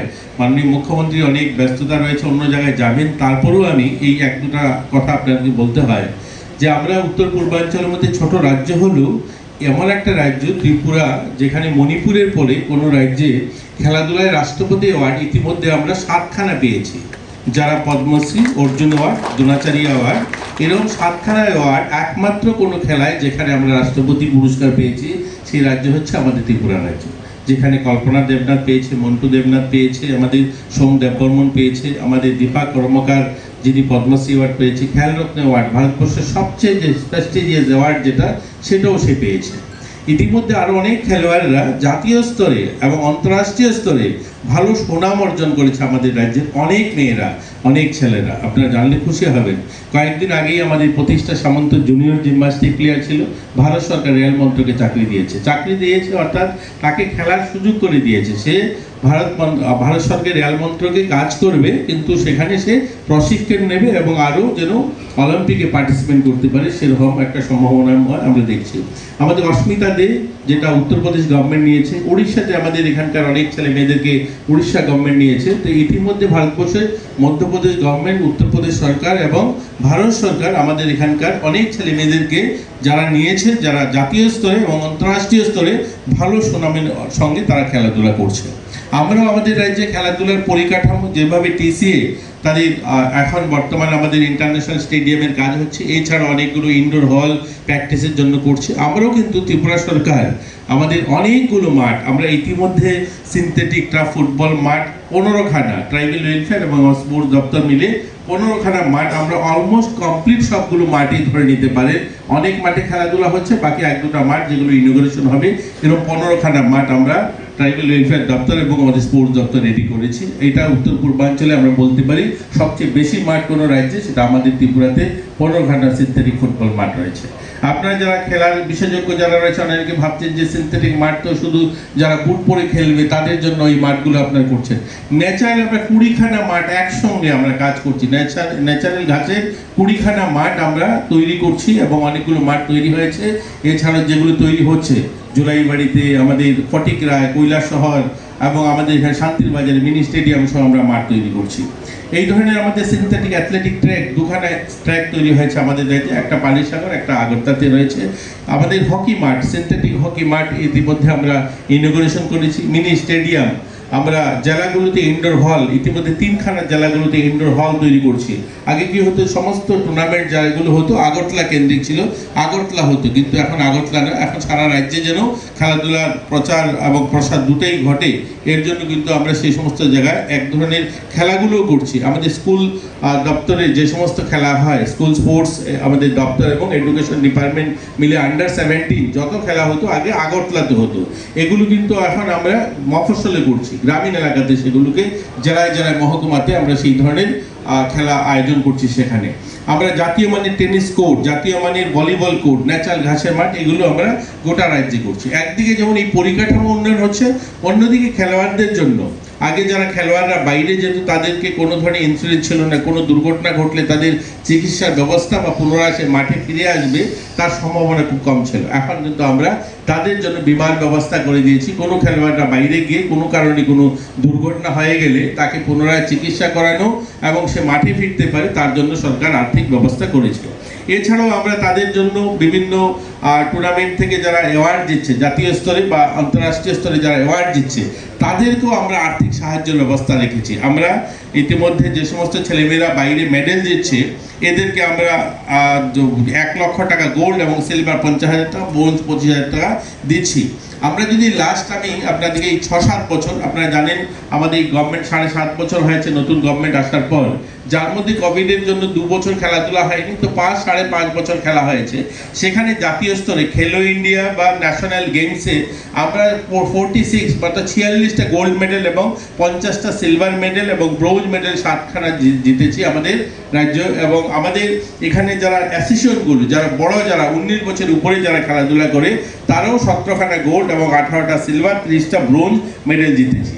আমরা লাস্ট 7 বছরে আপনারা শুনলে খুশি হবেন যে এনএসএস ভলেন্টিয়ার যারা আমাদের স্পোর্টস দপ্তরে যারা এনএসএস ভলেন্টিয়ার্স রয়েছে, 10খানা রাষ্ট্রপতি অ্যাওয়ার্ড পেয়েছি আমরা। 10 জন ছেলে মেয়ে ইতিমধ্যে এই 7 বছরে রাষ্ট্রপতি অ্যাওয়ার্ড পেয়েছে, রাষ্ট্রপতি ভবনে রাষ্ট্রপতির হাত থেকে মেডেল নিয়েছে 10 জন ছেলে মেয়ে। আমরা অনেকেই এগুলো হয়তো আমরা শুধু সবসময় একটা নেগেটিভ ভাবি যে আমরা বোধহয় আসলে পিছিয়ে। ছোট রাজ্য হলো, একদিকে যেমন সরকার মানুষের জীবনমান উন্নয়নের জন্য কাজ করছে। আমি উত্তর ত্রিপুরা থেকে আসি, যেখানে 7 ঘন্টা আগরতলায় আসতে লাগতো, এখন হয়তো সেটা আসলে মানুষ কি হয় পাওয়ার পরে সেটা রিয়েলাইজেশন থাকে না, ভুলে যায়। যারা পুলিশে কাজ করেন তারা বলতে পারবেন যে 6 থেকে 7 ঘন্টা সময় ধর্মনগর থেকে আগরতলা আসতে আজ 2.5 ঘন্টা আমরা চলে আসি। এটা পরিবর্তন হয়েছে, এটা আগরতলাতে যারা আছেন তারা সেটা রিয়েলাইজ করতে পারবেন না, কিন্তু আমরা বুঝি যে আমরা যখন আসতাম যে বর্ষার সময় আগরতলা আসবো কিনা সেটা সন্দেহ থাকতো, যে একটা ন্যাশনাল হাইওয়ে কোনো কারণে বন্ধ হয়ে গেল, 18 মধ্যে মাটি ভেঙে পড়ে গেল রাস্তায়, তাহলে আর আসা যাবে না, সেই 18 মধ্যে ফিরে আবার ধর্মনগরে যেতে হতো। আজ কিন্তু অল্টারনেটিভ ন্যাশনাল হাইওয়ে আমরা খুবই কম। মহতী অনুষ্ঠানে উপস্থিত হয়েছেন রয়েছি আমরা ত্রিপুরা ক্রিকেট অ্যাসোসিয়েশনের নতুন আজীবন সদস্য পদের জন্য যাদেরকে আমরা পেয়েছি, অত্যন্ত আনন্দিত। আমরা বরণ করে নেব শ্রী অরিন্দম নন মহোদয়কে। দেশের পথে আমার সময় সেখানে আমি 2-3 বার গেছি, সেখানেও গিয়ে দেখেছি অনেক জায়গার মধ্যে যেটাকে 100% প্রপার কাজ করা দরকার, সেখানেও আমি দেখেছি যে কিছু সমস্যা থাকে, মানে সমস্যা, কিন্তু সমস্যাটাকে কীভাবে সমাধান, এর জন্য যে চেষ্টা, সেটা আমরা আমার সময় আমি চেষ্টা করেছি, এবার ওনারা করে সেটাকে সমাপ্ত করেছে।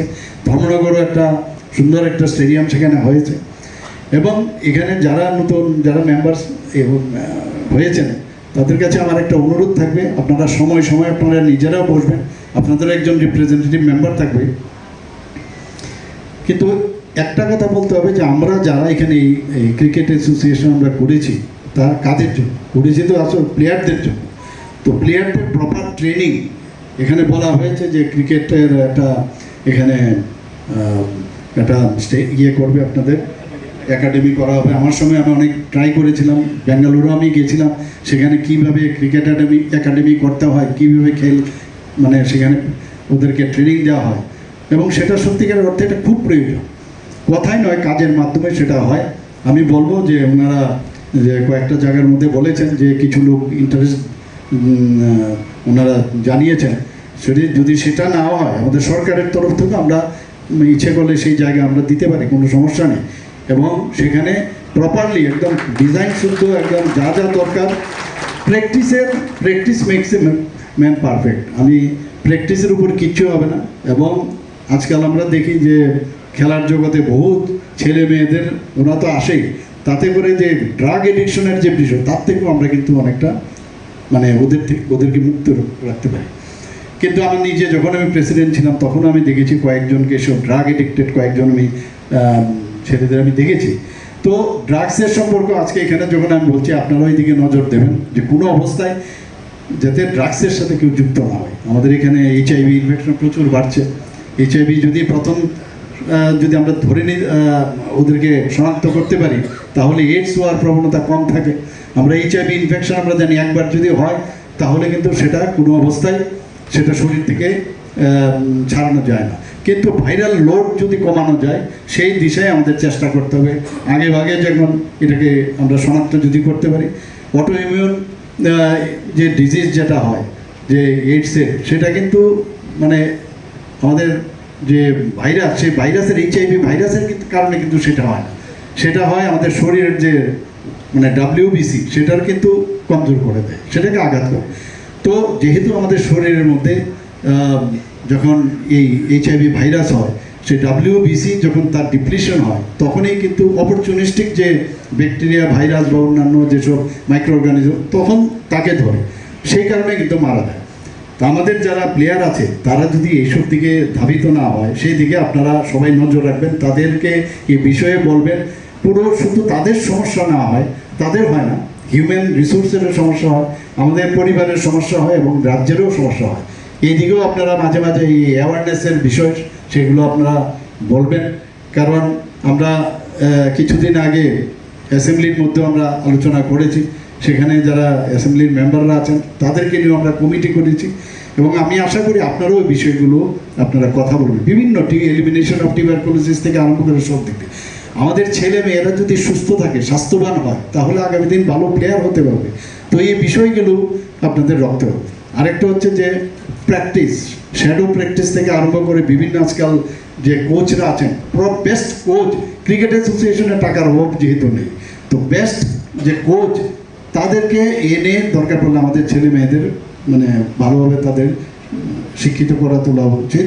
এবং আগামী দিন আমি শিওর যেভাবে নাম ত্রিপুরার এখন বিভিন্ন যেসব প্যারামিটার সব দিকে কিন্তু আমরা অনেক উন্নত মানের আছি, খেলার জগতেও আমরা সেটা করব।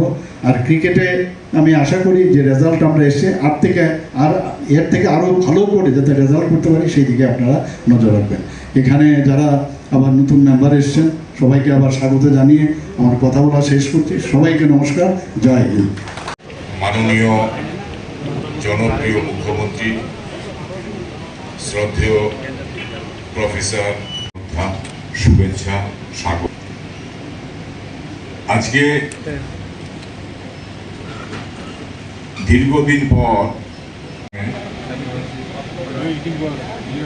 রিটায়ার্ড হাইকোর্ট জাস্টিস শ্রদ্ধেয় অরিন্দম ক্রীড়া বিষয়ক যুব কল্যাণ দপ্তরের মাননীয় মন্ত্রী, আমাদের মধ্যে অত্যন্ত ব্যস্ততার মধ্যেও মাননীয় সভাপতি শ্রদ্ধেয় তপন মহোদয়, আর আপনারা যারা সবাই আমার স্বাগত বক্তব্য রাখবেন।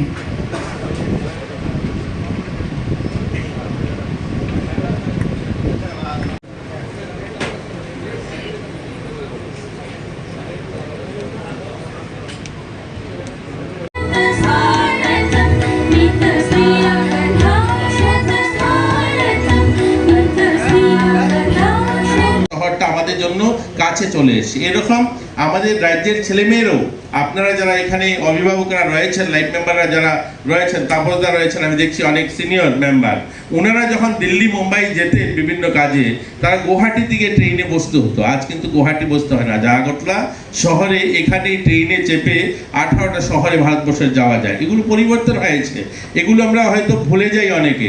1964 ধর্মনগরে রেল এসছে, আর ওই রেল 25 বছর সময় লেগেছে কুমারঘাট আসতে। 1989-এ কুমারঘাট রেল এসছে, অর্থাৎ 30 কিলোমিটার রাস্তা আসতে 25 বছর সময় লেগেছে। আর এই রেল আজ সাবরুম পর্যন্ত 2014 সালের পর সাবরুম থেকে বদরপুর বটগেজ হয়েছে মাত্র 5 বছরে। আর সেখান থেকে সারা ভারতবর্ষে 18খানা ট্রেন আর গোটা ভারতে যায় বিভিন্ন প্রান্তে। এখন আমরা হাতের কাছে এগুলো পেয়ে গেছি, তাই আমরা ভুলে গিয়েছি যে এত কিছু ডেভেলপমেন্ট হয়েছে। যাই হোক, আমি প্রসঙ্গের বাইরে গেছি যে এরকম আমাদের মাননীয় মুখ্যমন্ত্রী এমন একজন, আমি যদিও ক্রীড়ামন্ত্রী, আমি খেলায় খুব একটা সেখানে নিজেকে সামিল করিনি কোনোদিনই, কিন্তু মাননীয় মুখ্যমন্ত্রী একজন স্পোর্টসম্যান, এবং ওনার যেহেতু স্পোর্টসম্যান, তিনি এই খেলাধুলার প্রতি এত ওনার ভালোবাসা বা খেলার প্রতি ওনার এত আগ্রহ, আজকের দিনে আমি বলতে পারি যে আমাদের এইখানে পার্শ্ববর্তী উমাকান্ত মাঠটা, ভাবুন এই মাঠটা তো সিনথেটিক হয়েছে, বা এই মাঠের নামকরণ যদি দেখুন, বা আমাদের আজ বাধারঘাটে যে ফুটবল মাঠগুলো আমরা করেছি, ফুটবল মাঠ, সিনথেটিক হকি ট্র্যাক বা অ্যাথলেটিক ট্র্যাক করেছি, এখানে ওনার ভাবনাটা যদি দেখুন, সেটা আপনারা অনুভব করতে পারবেন যে আজ থেকে 50 বছর আগে একজন প্লেয়ার ফুটবল খেলতে গিয়ে এই উমাকান্ত মাঠে মারা যান, গোল ধরতে গিয়ে, গোলকিপার। ওনার নামে আমরা যখন মাঠটা তৈরি করলাম, ওনার কাছে যখন বললাম যে এই মাঠটা তৈরি হয়েছে, আপনি ইনগুরেশন করবেন, তিনি তখন বললেন ওই প্রতুল ভট্টাচার্য নামে একজন খেলোয়াড় আজ থেকে 50 বছর আগে যার মৃত্যু হয়েছে ফুটবল খেলতে গিয়ে, ওনার নামে যদি এই মাঠটাকে করা যায় তাহলে কি হবে। এই যে ভাবনাটা, খেলোয়াড়দের প্রতি সম্মান যে, এবং প্রতুল ভট্টাচার্যের নামে শুধু মাঠ নয়, আমরা যুব আবাস করেছি আমবাসাতে, সেখানে মধুসূদন ঝার নামে সেই আবাসটাকে উৎসর্গিত করা হয়েছে, বা আমরা আমাদের যে অ্যাথলেটিক ট্র্যাক বা আমাদের হকি মাঠ, প্রত্যেকটা মাঠকে আজ আমরা আমাদের রাজ্যের যারা এরকম খেলোয়াড়রা যারা নিজের জীবন দিয়েছেন খেলার জন্য, একটা লম্বা সময় এই রাজ্যের সম্মানের জন্য দিয়েছেন, এই রাজ্যকে সারা দেশের সামনে তোলার জন্য তুলে দিয়েছেন, এদের নামে আজ সেই মাঠগুলো আমরা যুব আবাস বা অন্যান্য পরিকাঠামো যেগুলো করছি সেগুলো উৎসর্গিত করা হয়েছে। এতে প্রমাণ করে, এতে আমরা বুঝতে পারি যে মাননীয় মুখ্যমন্ত্রী খেলার প্রতি যে ওনার আগ্রহ বা উনি খেলাকে কতটুকু ভালোবাসেন। যাই হোক, ওনার নেতৃত্বে আজ আমরা আমাদের রাজ্যে খেলা অনেকখানি এগিয়েছে। আমরা আশাবাদী আগামী দিন অলিম্পিকে আমরা অনেক প্লেয়ারকে আমাদের রাজ্য থেকে দেখতে পারবো। আমরা 2025 সাল শুরু হয়েছে, মাত্র 7 মাস চলছে। এই 7 মাসের অ্যাচিভমেন্ট যদি আমি বলি আপনাদেরকে, আমি এই কথাগুলি এর জন্য বলছি, ক্রিকেটে যারা আছেন, যারা ক্রিকেট পরিচালনা করছেন, আপনাদের কাছে আরও আশাবাদী, আমরা আরও ভালো করা চাই। মানে আপনারা করছেন, আমি আপনাদেরকে বলছি না আপনারা করছেন, কিন্তু আরও করতে হবে। অন্যান্য খেলা যেভাবে আমরা অ্যাচিভমেন্ট করছি, সাব জুনিয়র ন্যাশনাল জুডো হয়ে চ্যাম্পিয়নশিপ হয়েছে 2025-এ, আমরা সেখানে গোল্ড মেডেল এবং সিলভার মেডেল দুজনে আমাদের পেয়েছে। আমাদের 68 ন্যাশনাল যোগা হয়েছে 2025 হায়দ্রাবাদে, সেখানে গোল্ড মেডেল কৃতিকা দত্ত পেয়েছে। আমাদের এখানে 68 ন্যাশনাল স্কুল গেম 2024-25 পাঞ্জাবে হয়েছে, সেখানে গোল্ড মেডেল পেয়েছে তানিয়া দাস এবং সিলভার মেডেল পেয়েছে ওমা বেগম। খেলো ইন্ডিয়া হয়েছে 2025 বিহারে, সেখানেও আমাদের ব্রোঞ্জ মেডেল তানিয়া দিয়ে জিতেছে। জিমন্যাস্টিক ন্যাশনাল চ্যাম্পিয়নশিপ হয়েছে 2025, গোল্ড মেডেল শ্রীপর্ণা দেবনাথ জিতেছে।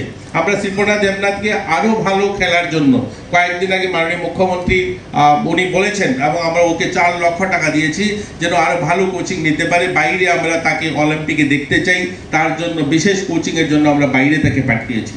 আমরা 2025 12 জানুয়ারি দিল্লিতে যে লোকনৃত্য বিভাগে অনুষ্ঠান হয়েছিল, সেখানে 3rd পজিশন পেয়েছি। প্রতিযোগিতা বিভিন্ন জায়গায় ন্যাশনাল লেভেলে ইউথ ফেস্টিভ্যাল হয়েছে, সেখানেও আমরা কিন্তু ক্লাসিক্যাল ভোকালে 3rd হয়েছি, আমরা ভারতনাট্যমে 2nd হয়েছি, লোকসঙ্গীতে 3rd হয়েছি। তো এরকম বিভিন্ন জায়গাতে নর্থ ইস্ট ড্রামা ফেস্টিভ্যাল হয়েছে, সেখানে 3rd হয়েছি। তো আমাদের রাজ্যের ছেলেমেয়েরা ভালো করছে, প্রতিভাবান ছেলেমেয়েরা আমাদের রাজ্যে রয়েছে।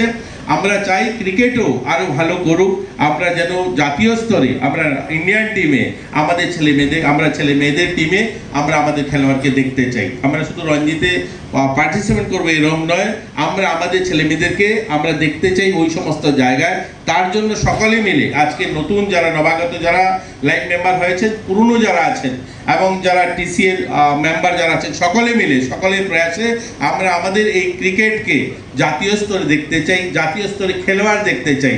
এই প্রত্যাশা নিয়েই সবাইকে শুভেচ্ছা জানিয়ে আমি আমার আলোচনা শেষ করলাম। জয় হিন্দ।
আমরা আধুনিক ভারতবর্ষ তৈরি করতে চাই, এ কথা কে বলছেন? তিনি একজন হিন্দু মহাসভার প্রতিনিধি।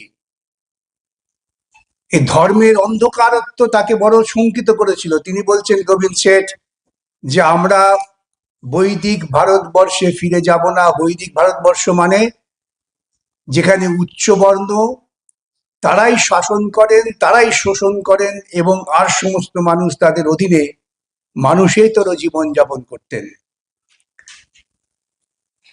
সেই গল্পকে বিধিবদ্ধ করার জন্যই চতুর্বর্ণং ময়া সৃষ্টম, আমি ব্রহ্মা 4টে বর্ণ তৈরি করেছি। যে চাষ করে, যে শ্রম দেয়, সে শূদ্র, তার কোনো মানবিক অধিকার নেই। সে আমাদের বাঁচিয়ে রাখছে। সবচেয়ে বেশি বড় অধিকার কার? যে ব্রহ্মার মাথা থেকে বেরিয়েছে ব্রাহ্মণ, তারপরে ধীরে ধীরে আসছেন বৈশ্য, কায়স্থ এরা।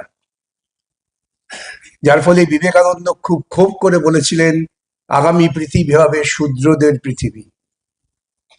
বিবেকানন্দ থেকে বড় বেদান্ত বেদ বিশারদ তো খুব কম ছিলেন। আমি তো বলি প্রত্যেককে যে উনি যদি আরো 10 বছর বেঁচে থাকতেন কমিউনিস্ট হয়ে যেতেন, ওর দাদার মতো, ভাইয়ের মতো, ভূপেন দত্তের মতো। যেমন রবীন্দ্রনাথ ঠাকুর শুরু করেছিলেন উপনিষদ দিয়ে, শেষ করছেন ওই মাঠে চাষা যারা চাষ করে তারাই আমার প্রাণ। এই জায়গায় দাঁড়িয়ে যখন ভারতবর্ষের সংবিধান সভা আলোচনা হচ্ছে, আমি যেমন গোবিন্দ শেঠের কথা বললাম, তেমন আরেকজনের কথা বলতে হয়। তিনি হচ্ছেন আদিবাসীদের প্রতিনিধি ছিলেন, জয়পাল সিং মুন্ডে। যখন এইরকম কথা হচ্ছে যে এই ভারতবর্ষ কি তাহলে ধর্মীয় শাসন হবে, যে ভারতবর্ষে আমি আপনি জন্মেছি, তিনি উঠে বলছেন, দেখো তোমরা যারা এত ধর্ম করছো, তোমরা কেউ ভারতবাসী নও। একটা অত্যন্ত গুরুত্বপূর্ণ ঐতিহাসিক কথা তিনি বললেন। তোমরা কেউ ভারতবাসী নও, তোমরা সবাই ইনভেডার। তোমরা সবাই বিদেশ থেকে এসে ভারতবর্ষে অনুপ্রবেশ করেছো, তোমরা আক্রমণ করেছো, আক্রমণকারী ইনভেডার।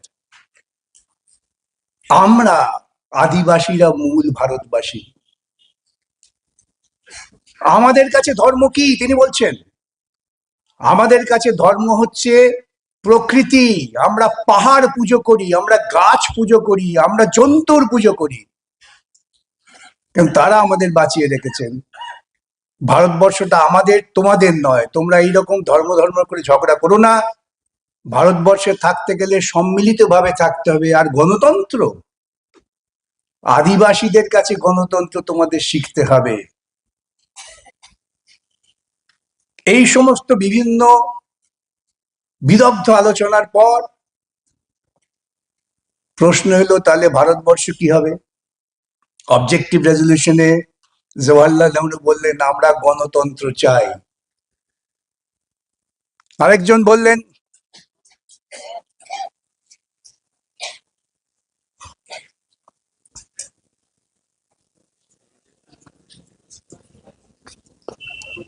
প্রবীণ আইনজীবীগণ এবং আমার সামনে উপবিষ্ট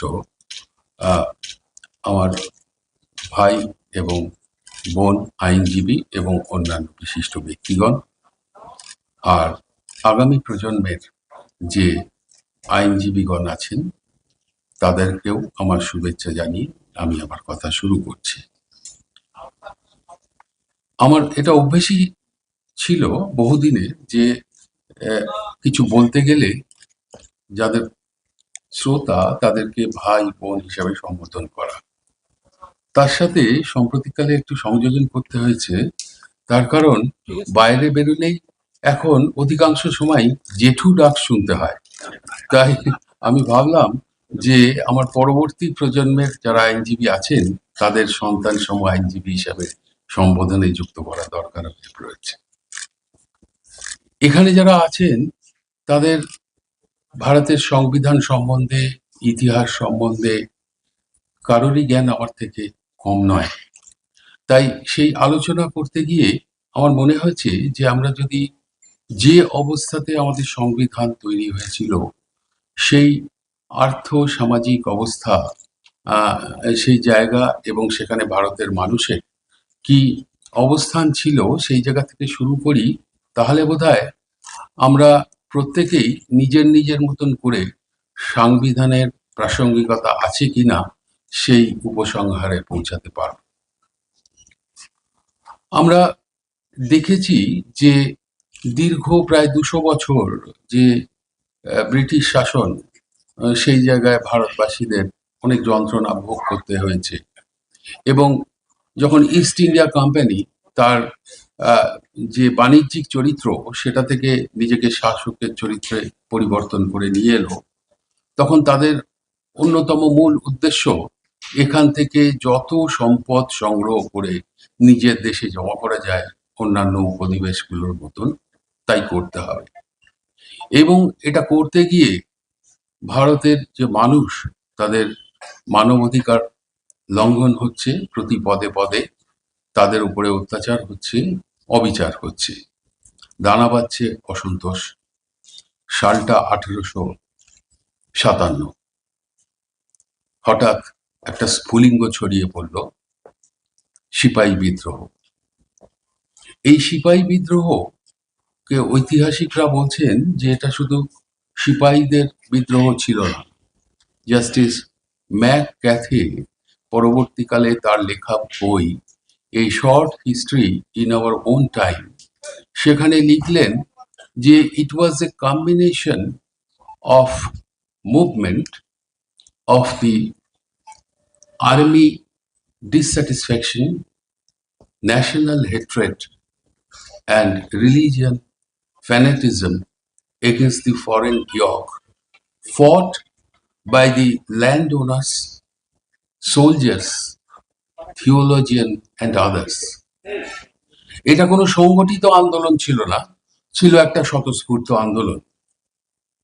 ব্রিটিশ সরকার ভয় পেলেন, তৈরি হলো একটা নতুন অধ্যায়ের শাসন ক্ষমতা কুইন্স প্রোক্লেমেশনের মাধ্যমে চলে গেল সরকারের, ব্রিটিশ সরকারের হাতে।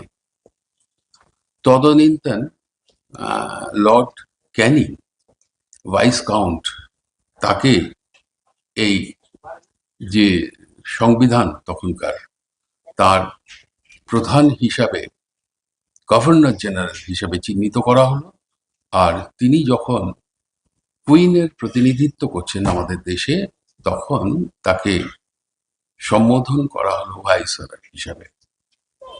তৈরি হলো গভর্নমেন্ট অফ ইন্ডিয়া অ্যাক্ট, যাতে এই অভিযোগ অনুযোগগুলোর উপশম ঘটানো যায়। তা তো হলোই না, ভারতবর্ষের যে নাগরিক তাদের যে শিক্ষার মান সেটা আস্তে আস্তে উন্নত হতে লাগলো।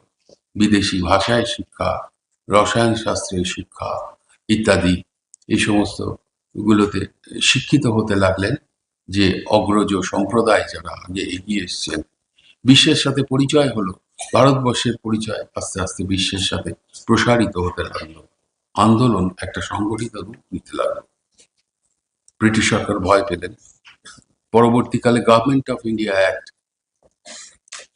কে সংশোধন পরিমার্জন করা হতে লাগলো।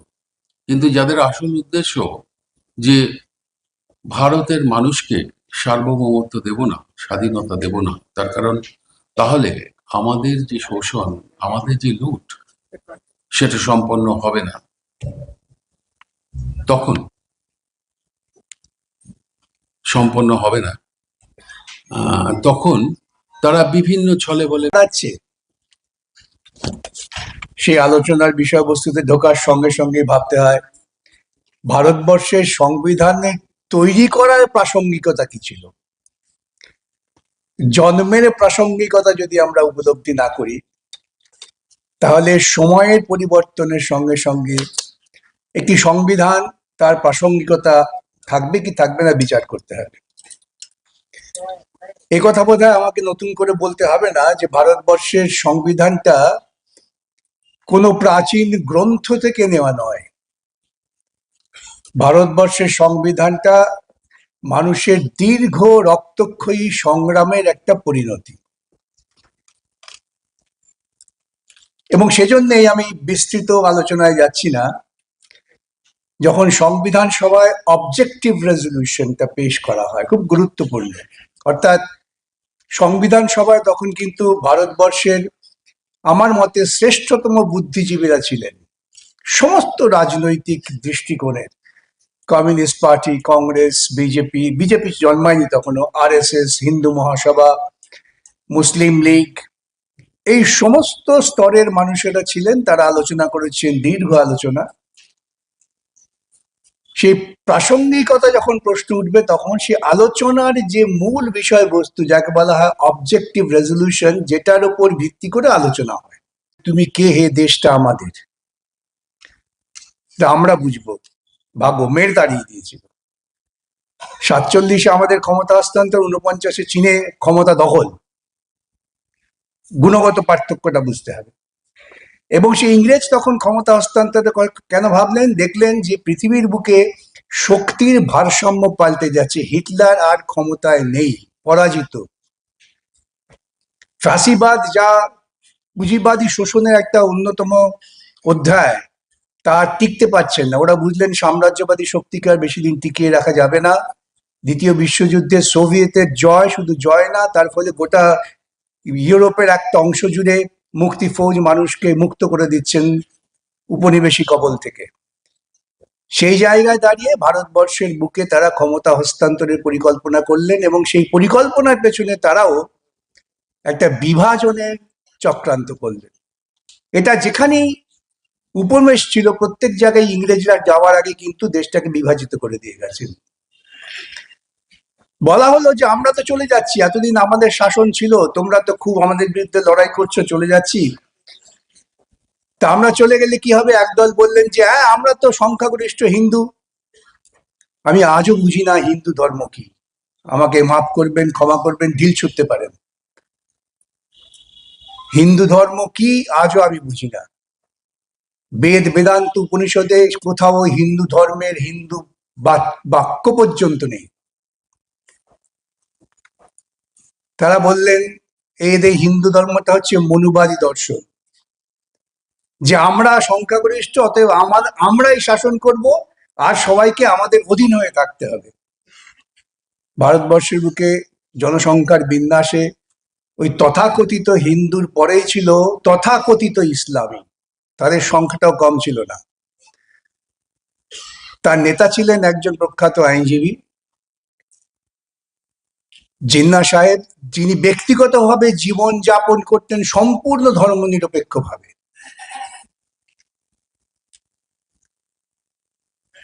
তিনি তার গোষ্ঠীর নেতা হয়ে তারা যারা মৌলবাদী তারা মনে করলেন যে আরে এরা যদি ইংরেজ চলে যায় তাহলে তো ওই ব্রাহ্মণদের খপ্পরে আমাদের পড়তে হবে, তাহলে আমাদের কি হবে, তাহলে আমরাও তোমরা চলে যাওয়ার আগে আমরা যেখানে যেখানে সংখ্যাগরিষ্ঠ আমাদের একটা আলাদা দেশ দাও, দেশ করে দাও। তাহলে একটা অংশ তারা পরিকল্পিতভাবে একেবারে ধর্মীয় শাসনের জন্য তাদের ভবিষ্যৎ শাসনের কথা চিন্তা করলেন, নাম হলো পাকিস্তান। ইংরেজরা যাওয়ার আগে ম্যাপের উপর কলমের দাগ টেনে চলে গেলেন। সেটাকে কার্যকর করার জন্য আরএসএস এবং মুসলিম লীগ উভয়ই উদ্যোগ নিয়ে ব্যাপক দাঙ্গা করলেন, লক্ষ লক্ষ মানুষকে খুন করা হলো,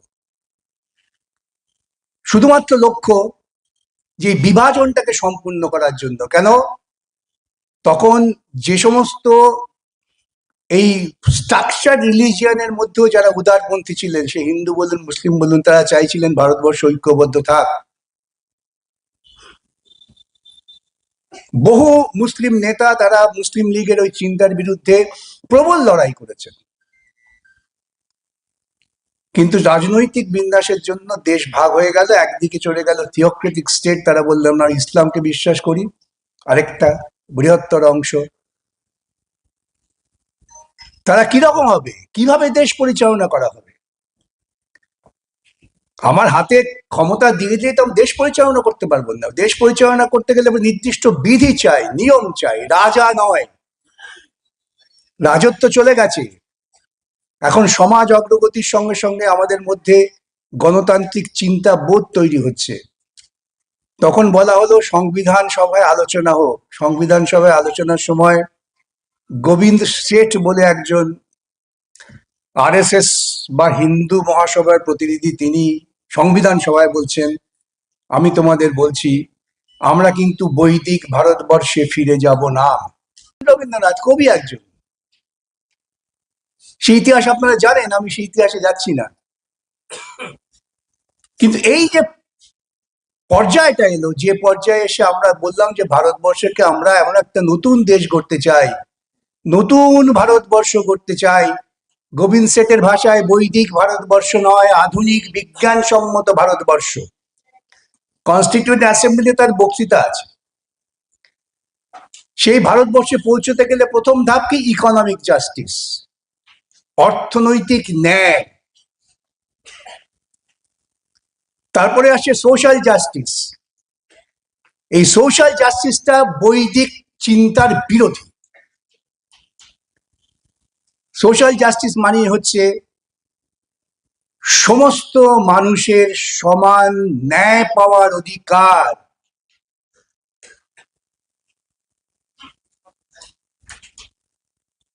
আর কি বললেন? ফ্রেটার্নিটি, আমরা প্রত্যেকে প্রত্যেকের ভাই। আমার মুক্ত চিন্তা কার্যকর করার স্বাধীনতা, liberty of thought and expression. প্রশ্ন উঠেছিল ফ্রিডম নয় কেন, ওয়াই নট ফ্রিডম? ফ্রিডম আর লিবার্টির মধ্যে পার্থক্য কি? আলোচনা করে শেষ করে ঠিক হলো, আমার তো ফ্রিডম আছে, জন্মেই তো আমার চিৎকার করার অধিকার আছে, কিন্তু আমি চিৎকার করতে পারবো কি যদি আমার গালে 3 থাপ্পড় পড়ে? তাহলে আমার লিবার্টিটা দরকার, যে আমি চিৎকার করতে পারবো, এটাকে কেউ বাধা দিতে পারবে না। That is the liberty. এবং এই liberty of thought and expression, আমি যদি চিন্তা করার স্বাধীনতা আমার থেকে থাকে, মুক্ত স্বাধীনতা যেখানে কেউ হস্তক্ষেপ করবে না, সেটা করতে গেলে প্রাথমিক কাজ কি? শিক্ষা, যেটা খুব সুন্দর দেবাশিস বলার চেষ্টা করেছেন। তাহলে আমাকে সবাইকে বিজ্ঞান শিক্ষায় শিক্ষিত করতে হবে, এটাও আমার সংবিধানের একটা নির্দিষ্ট নির্দেশ। বিজ্ঞান কেন? যেথা তুচ্ছ আচারের মরুবালু রাশি, বিচারে স্রোতপথ ফেলে নাই গ্রাসী। হে পিতা, আমাকে সেই জায়গায় নিয়ে যাও। আচার নয়, বিচার। বিচার মানে তর্ক। তর্ক মানেই বিজ্ঞান, যা বিভিন্ন যুক্তি তর্কের মধ্য দিয়ে সিদ্ধান্তে পৌঁছানো যায় সেটাই বিজ্ঞান। জল মানে H2O, এটা বৈজ্ঞানিক প্রক্রিয়া। এটা আজকে এখানে যেমন সত্য, তেমন আফ্রিকার জঙ্গলেও সত্য।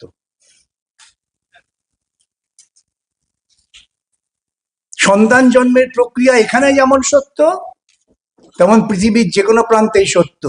জীববিজ্ঞান, বিজ্ঞান,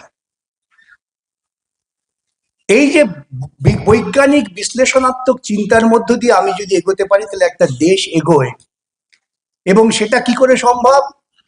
সেটা আমাদের ওই প্রিয়াম্বলে বলা আছে, যেটা পরবর্তীকালে ফান্ডামেন্টাল রাইটসে বিধৃত করা হলো, প্রত্যেকের অধিকারকে রক্ষা করতে হবে।